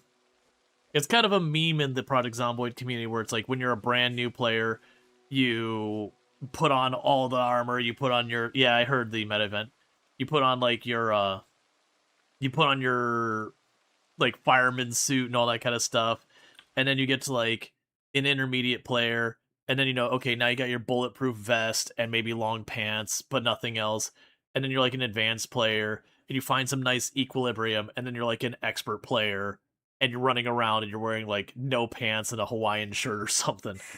But you're really living if you don't look cool. But yeah, so it's kind of a joke. Like, there's a number of the world record runs where people weren't wearing pants and all that kind of stuff because it doesn't matter. Okay, so we got some basil seeds. And I got a package of strawberries.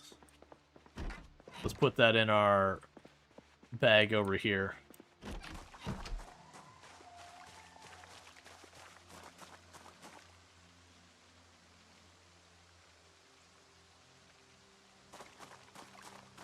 We got a large branch. We can probably saw or cut into something else.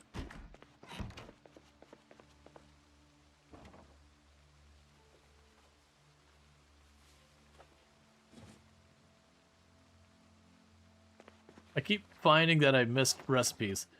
Okay, so let's check this again. So, where was that information buried? Like, this is one, they definitely need to get a faster way to get here. So, Rye is not July. That's what we care about.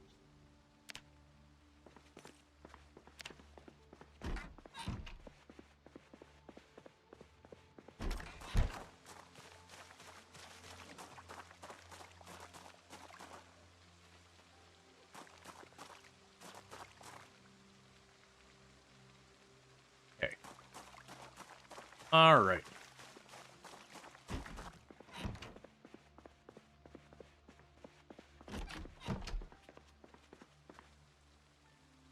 So we can go here, craft.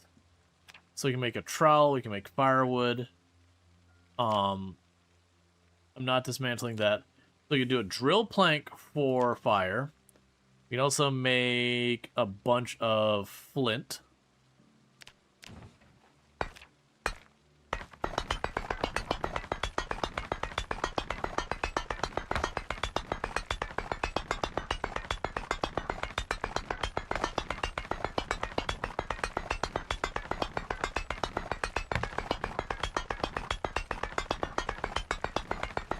Does your character model change with strength skill? No. There are mods that have done that over the years, but like your character models are fairly static. Yeah, no, if I was sitting here knocking out like 100 of those or something like that, yeah, it'd be utterly obnoxious. Alright. So as far as napping goes, we want to make a crude knife. So let's see, a stone blade.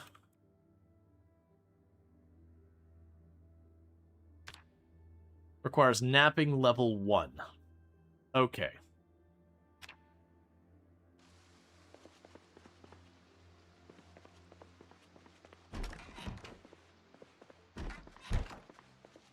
That's fine.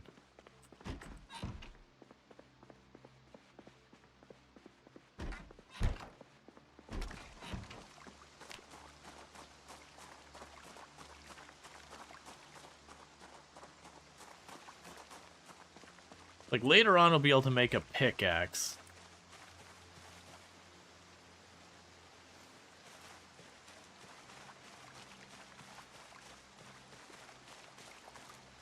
I can also make a bunch of stone hammers. Let's actually check on our crafting recipes, because... So, for napping, we can sharpen flip, we can make a... Okay, we can make an awl. That's... We aren't... Yeah, we don't have the recipe for it. Yeah, so it's napping 1 unlocks a bunch of the other stuff. And then for carving, we can start carving the stakes, which then leads me to being able to carve handles. So that's a whole thing. Yeah, so you can carve these things, but then the handles will be the next thing to deal with.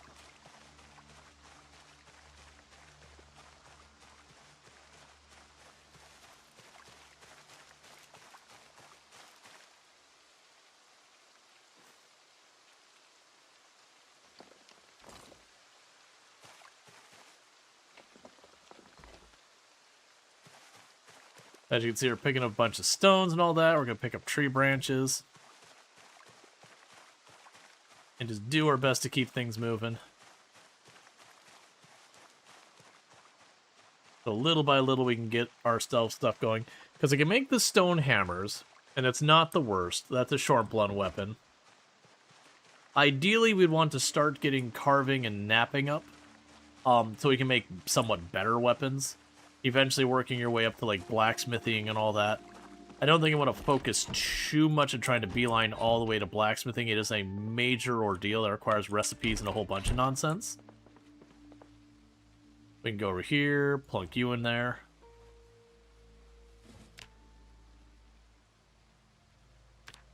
Yeah, because most of these just give maintenance. We could saw the large branch into planks.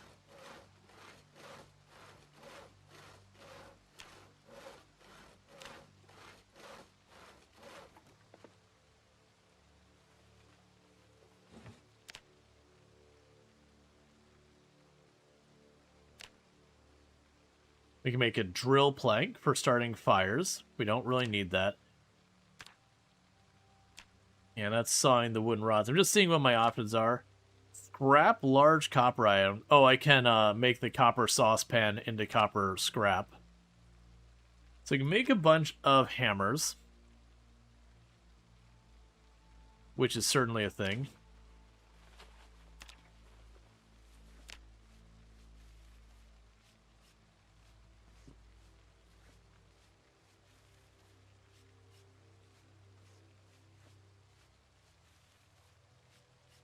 Is that giving me maintenance XP, am I understanding?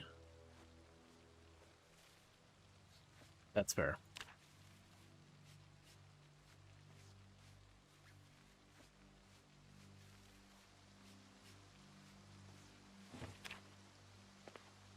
Alright. And thank you for the follow. Welcome to the stream. Alright, right now we're just chucking most of these in here. We can put you away.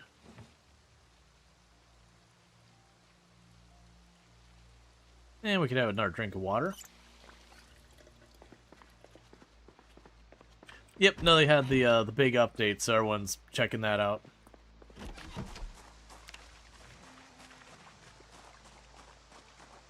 So I do have a bunch more planks up here. So I can grab these.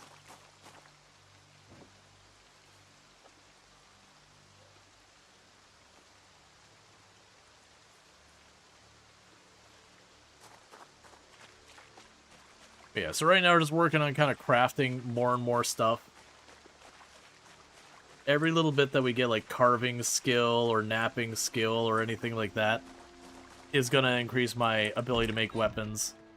Until I get, you know, the relevant skills, like make proper flint knives and, you know, pickaxes and all sorts of garbage.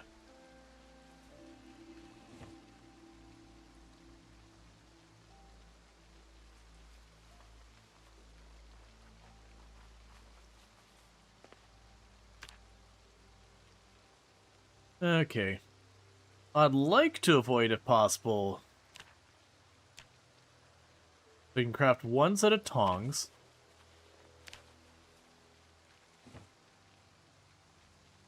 For when I do blacksmithing later.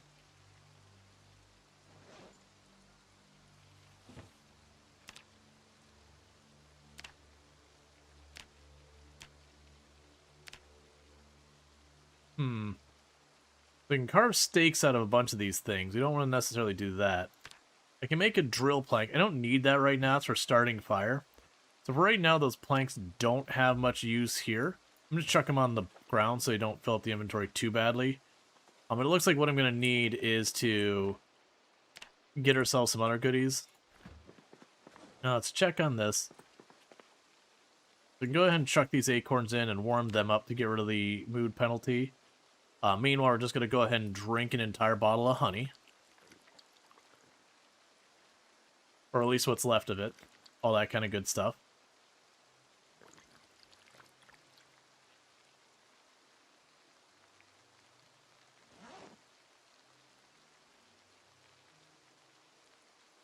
Alright. So we want to make even more weapons. I'm going to end up needing more sticks. And we do have a really crappy stone axe. And so more than likely what we're going to have to do is we're going to use the stone axe to cut down trees. To then turn around and, you know, get more stone axe to cut down trees. But that'll help with our axe skill, our strength, our fitness. We'll be able to carve using that.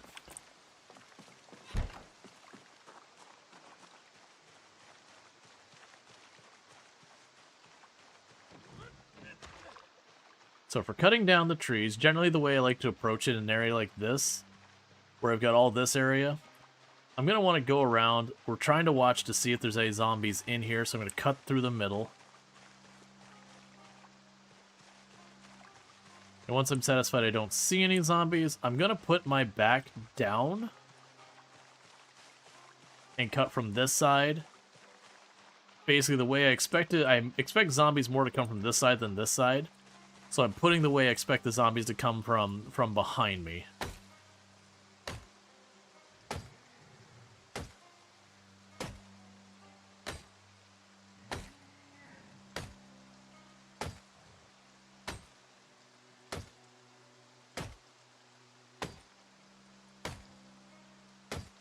That is one wiggly tree. And surprise, surprise, a piece of flint tied to a stick, not the greatest for cutting down like a full-size tree.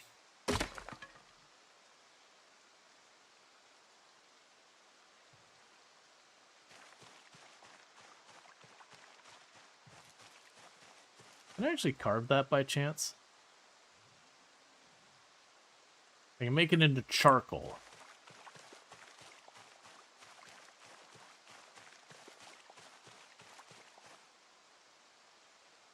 So grab that tree branch. Make yourself another one.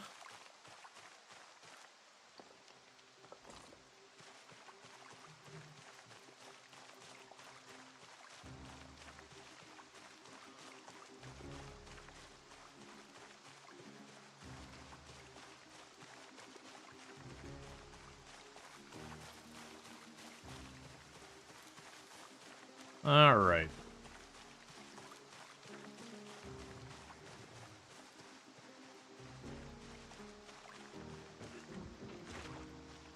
Because if I cut those down, I should be able to get a couple of branches and get work done. That's the hope, at least. With the new larger trees, it's going to be curious, like, which ones get branches, saplings, logs, how many, yada yada. We'll have to, like, figure out the balance on a bunch of that. Okay, so having a new tree branch, make me a new axe.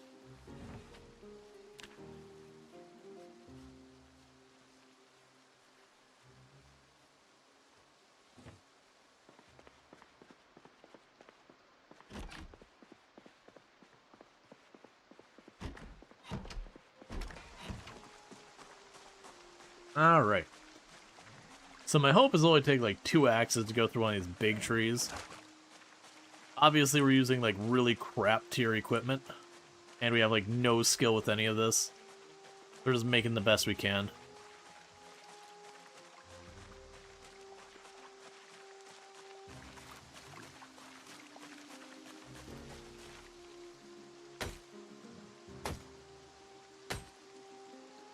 Making sure to hit the same tree. You can hopefully get it down.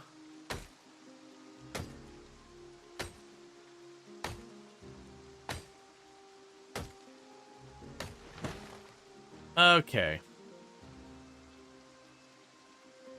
We got some saplings. We got a bunch of tree branches.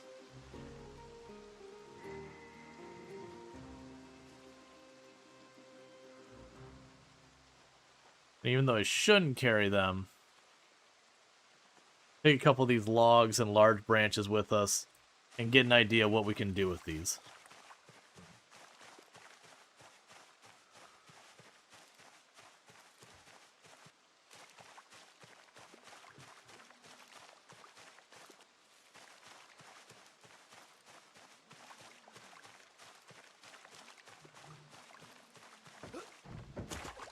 Okay. Because I got a bunch of the tools. Not everything. Now, you'll probably have people go, it's like, can't you board up your windows? I can, and it wouldn't be even the worst idea. I'd have to get nails. And then you have to follow. Go to stream. I need nails and all that stuff. Alright, so let's go ahead and drop you on the floor. Drop you on the floor. Drop you on the floor. Because as long as I'm close enough to all these, the crafting menu should pull it from whatever's around me. So I got planks, large branches, all that sort of stuff. And there's likely I'm going to end up running into a situation where I just need to carve branches into stakes or whatever to get that first level in carving or whatever. We can carve spears. We can saw large planks and logs into planks.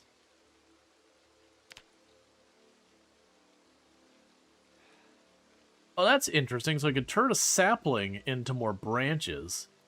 So I can make it into a spear or a bunch of branches, and I can carve long sticks. So let's carve the long sticks. Because carving is the thing. You meant to ask earlier, where did you spawn? I spawned in Lake Fallis, on the kind of the northwest end. It's going to take a little bit of work to get enough carving to be able to make some better stuff.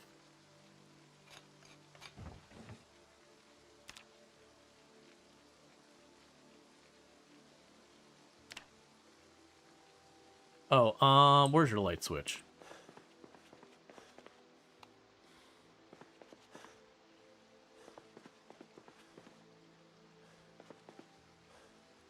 There you are.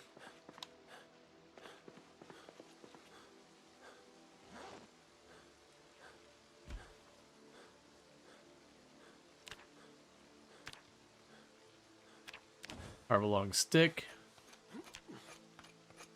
Oh, hey, I can make another garden hoe.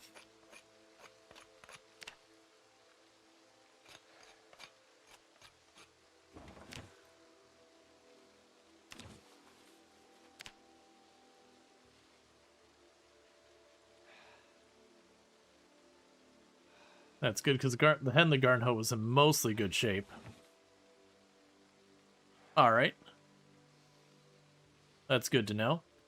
For right now, I will simply drop the stone axe. Attach the garden hoe to our back. Now I got ourselves a weapon. Okay, so we chop that up.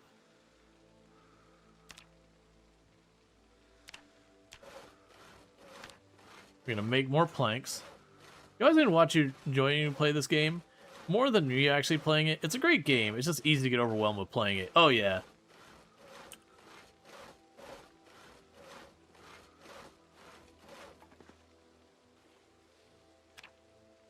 Absolutely. So we can also go here. We can saw the logs.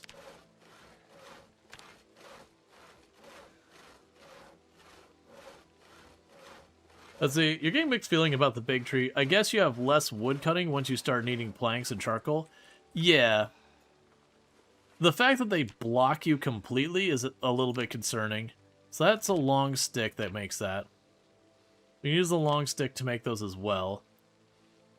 And we can make a trowel. I really wish there was, So I'll let you make wooden rods. Okay, so what the heck did I need wooden rods for? We can carve a wooden rod out of a plank if we have carving 1. We could saw a wooden rod into small handles, so we can add layers on there. But, we can't check what the recipes are that use wooden rods easily. I want to say it was something like your tent when you make one. Yeah, because that had saw that. And that makes a bunch of handles. But I need to carve stuff. Like, you can use tree branches, long rods, and all that. We could use broken handles and all sorts of stuff for that. And the carved spears doesn't really have many options. I don't really want the spears. I'm going to deliberately try to avoid them. It's a shame because there's just not many carving recipes, which is always a problem in the early game. So we can make the trowel, and make the stake, the spear, and tongs. I guess I could just make the trowels.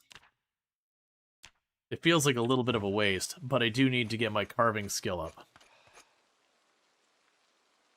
Once I can carve to the point where you can get the planks to carve into stuff, that's when things get easy, because you can just go, like, carve the plank into the one thing, you know, like, you carve the plank into, like a rod, and then you carve the rod into the next thing, and you carve the next thing, and you can, like, kind of double and triple jip on a bunch of that stuff.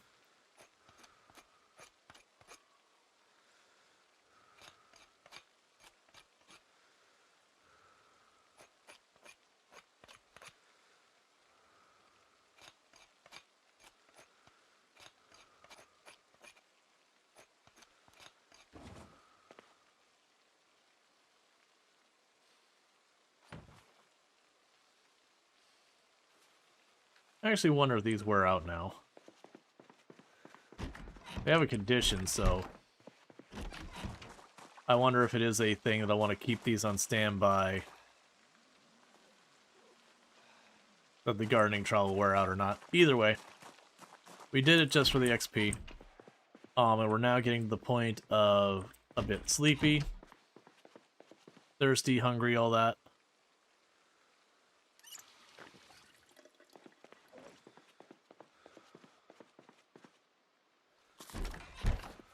All right.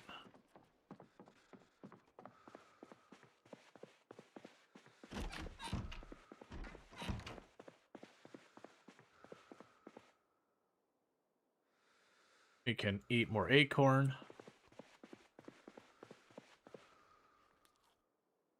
All right, so there's gonna be a bit of foraging in our future, a bit of like working on stuff around here, all that kind of good stuff.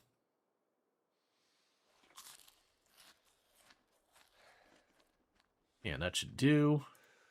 Go to sleep.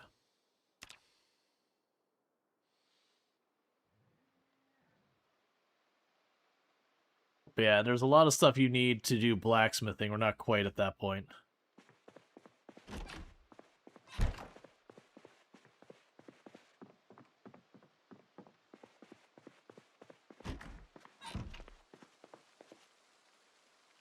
Okay, water's still on. Love to see it.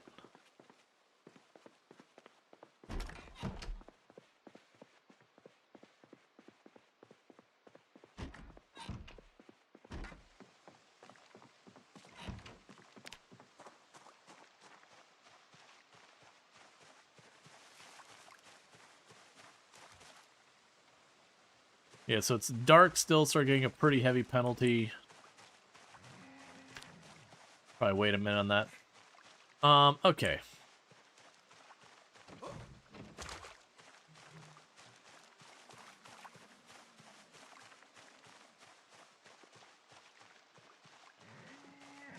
I'm trying to watch is if you watch for certain graphics like that one there, you can actually see the branches on the ground. So that's a log.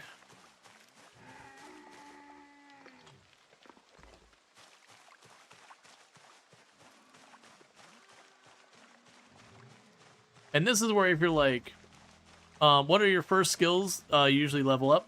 Just whatever need, so it ends up being usually strength and fitness or whatever. I don't usually put any type of focus of being like, oh man, this is the skill I need. As I say, my general approach to Project Zomboid is what do I need right now to survive. Okay, I'll do that.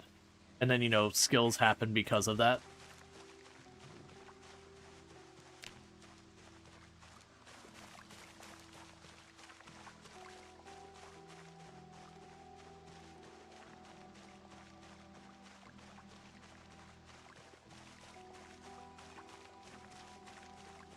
So foraging around or hoping to like find food, sticks, random weapons, magazines, anything worthwhile, produce.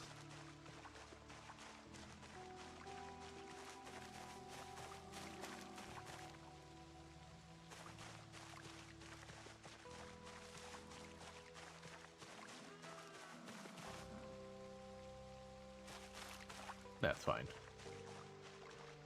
Actually, was there something I could do with the bone pieces? I can grab and find out. Okay, so you can carve a lot with bone pieces once you hit carving 1. That's fair.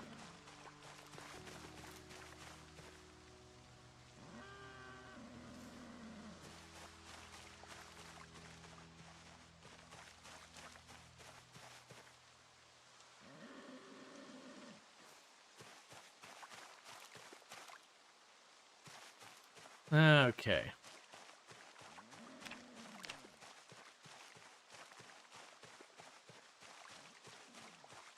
Yeah, so foraging, we're already coming up on level 5.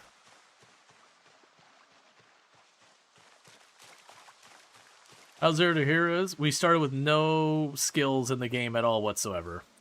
No strength, no fitness, no carpentry, no nimble, no anything.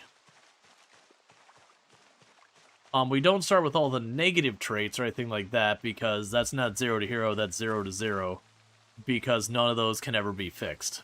They're just there. And so by the gimmick of Zero to Hero, the implication is you start at nothing, and you eventually become something amazing.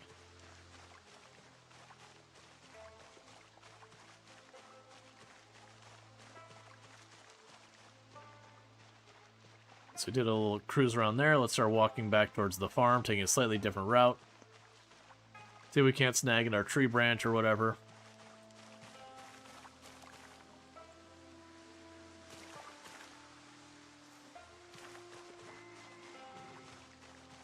Getting a little bit of thistle in that here and there.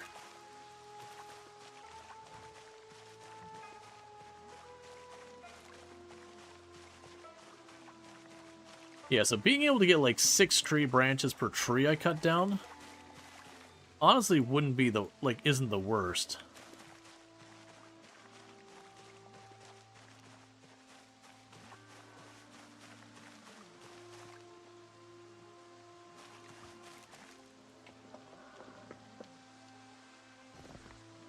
Because it'll use way more stamina.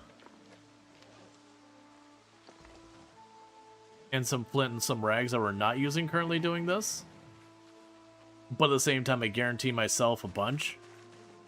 And these ones I'm picking up off the ground, they're not going to reappear in any meaningful time frame. Like the ones we actually forge for will, but the ones I run around and right-click to pull up, those ones, I don't even know if they, I think they do respawn eventually. But I want to say it's like painfully slow.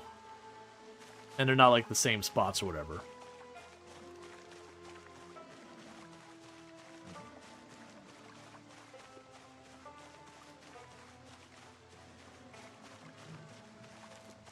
All right.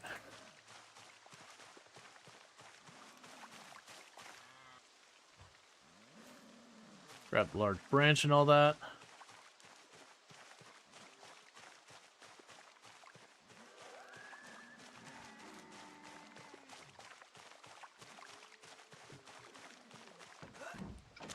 Oh, we got another branch over here.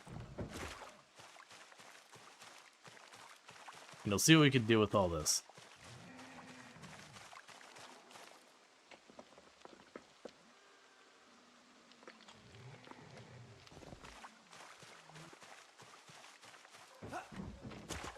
Okay, we can drop this off, see what tools we can make. But yeah, this is kind of the earlier game when you're not playing on lower populations or like really high loot or anything like that. You are going to be crafting weapons. We went a while without needing to, but we're dealing with that. So drop you on the ground. Drop you on the ground. Drop you on the ground. So basically all the things I'm going to cut apart, I'm going to drop on the ground. And this said we could make them into stakes, which I can hit zombies with badly. They have like no durability, so they just don't last. It'd be kind of nice if we could make like a wood shiv or something. Like still make it a terrible weapon. But at least, you know, it is actually a weapon. We're gonna drop off the potato seeds.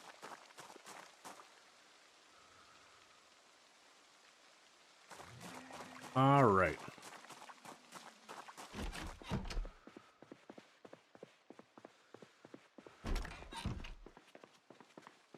Let's see what we got now. All right, so we could start by sawing apart these large branches.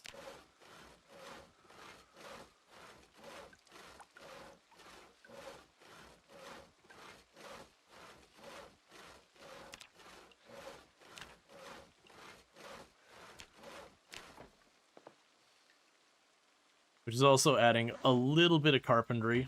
All of it helps. We could sharpen our knife that's getting worn out. Not that it'll go up. I mean, it'll go up a little. Let's see here.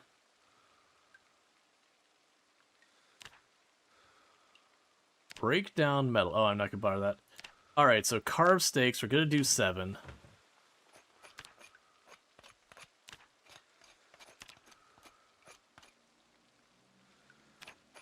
How much carving XP do I need? So it's 1.6 per one we do. And to get carving 1, I'm hoping it's 50, but I have a feeling it's 100. 75, it split the difference. Alright, so unfortunately that's gonna be a lot of carving. The good news is it's actually pretty close to 2 XP. Unfortunately, chat, what I am going to be doing here in a minute is I am going to be wrapping up. My stomach's getting really upset. So we've already gone a bit over my normal time. I would have liked to go on longer with all the raids and all that, but I know I'm going to have to use a restroom and all that, and it's just going to take time. So what I'm going to go ahead and do is we'll wrap up here, and we're going to go raid off to a friend who I know is playing Product Zomboid as well.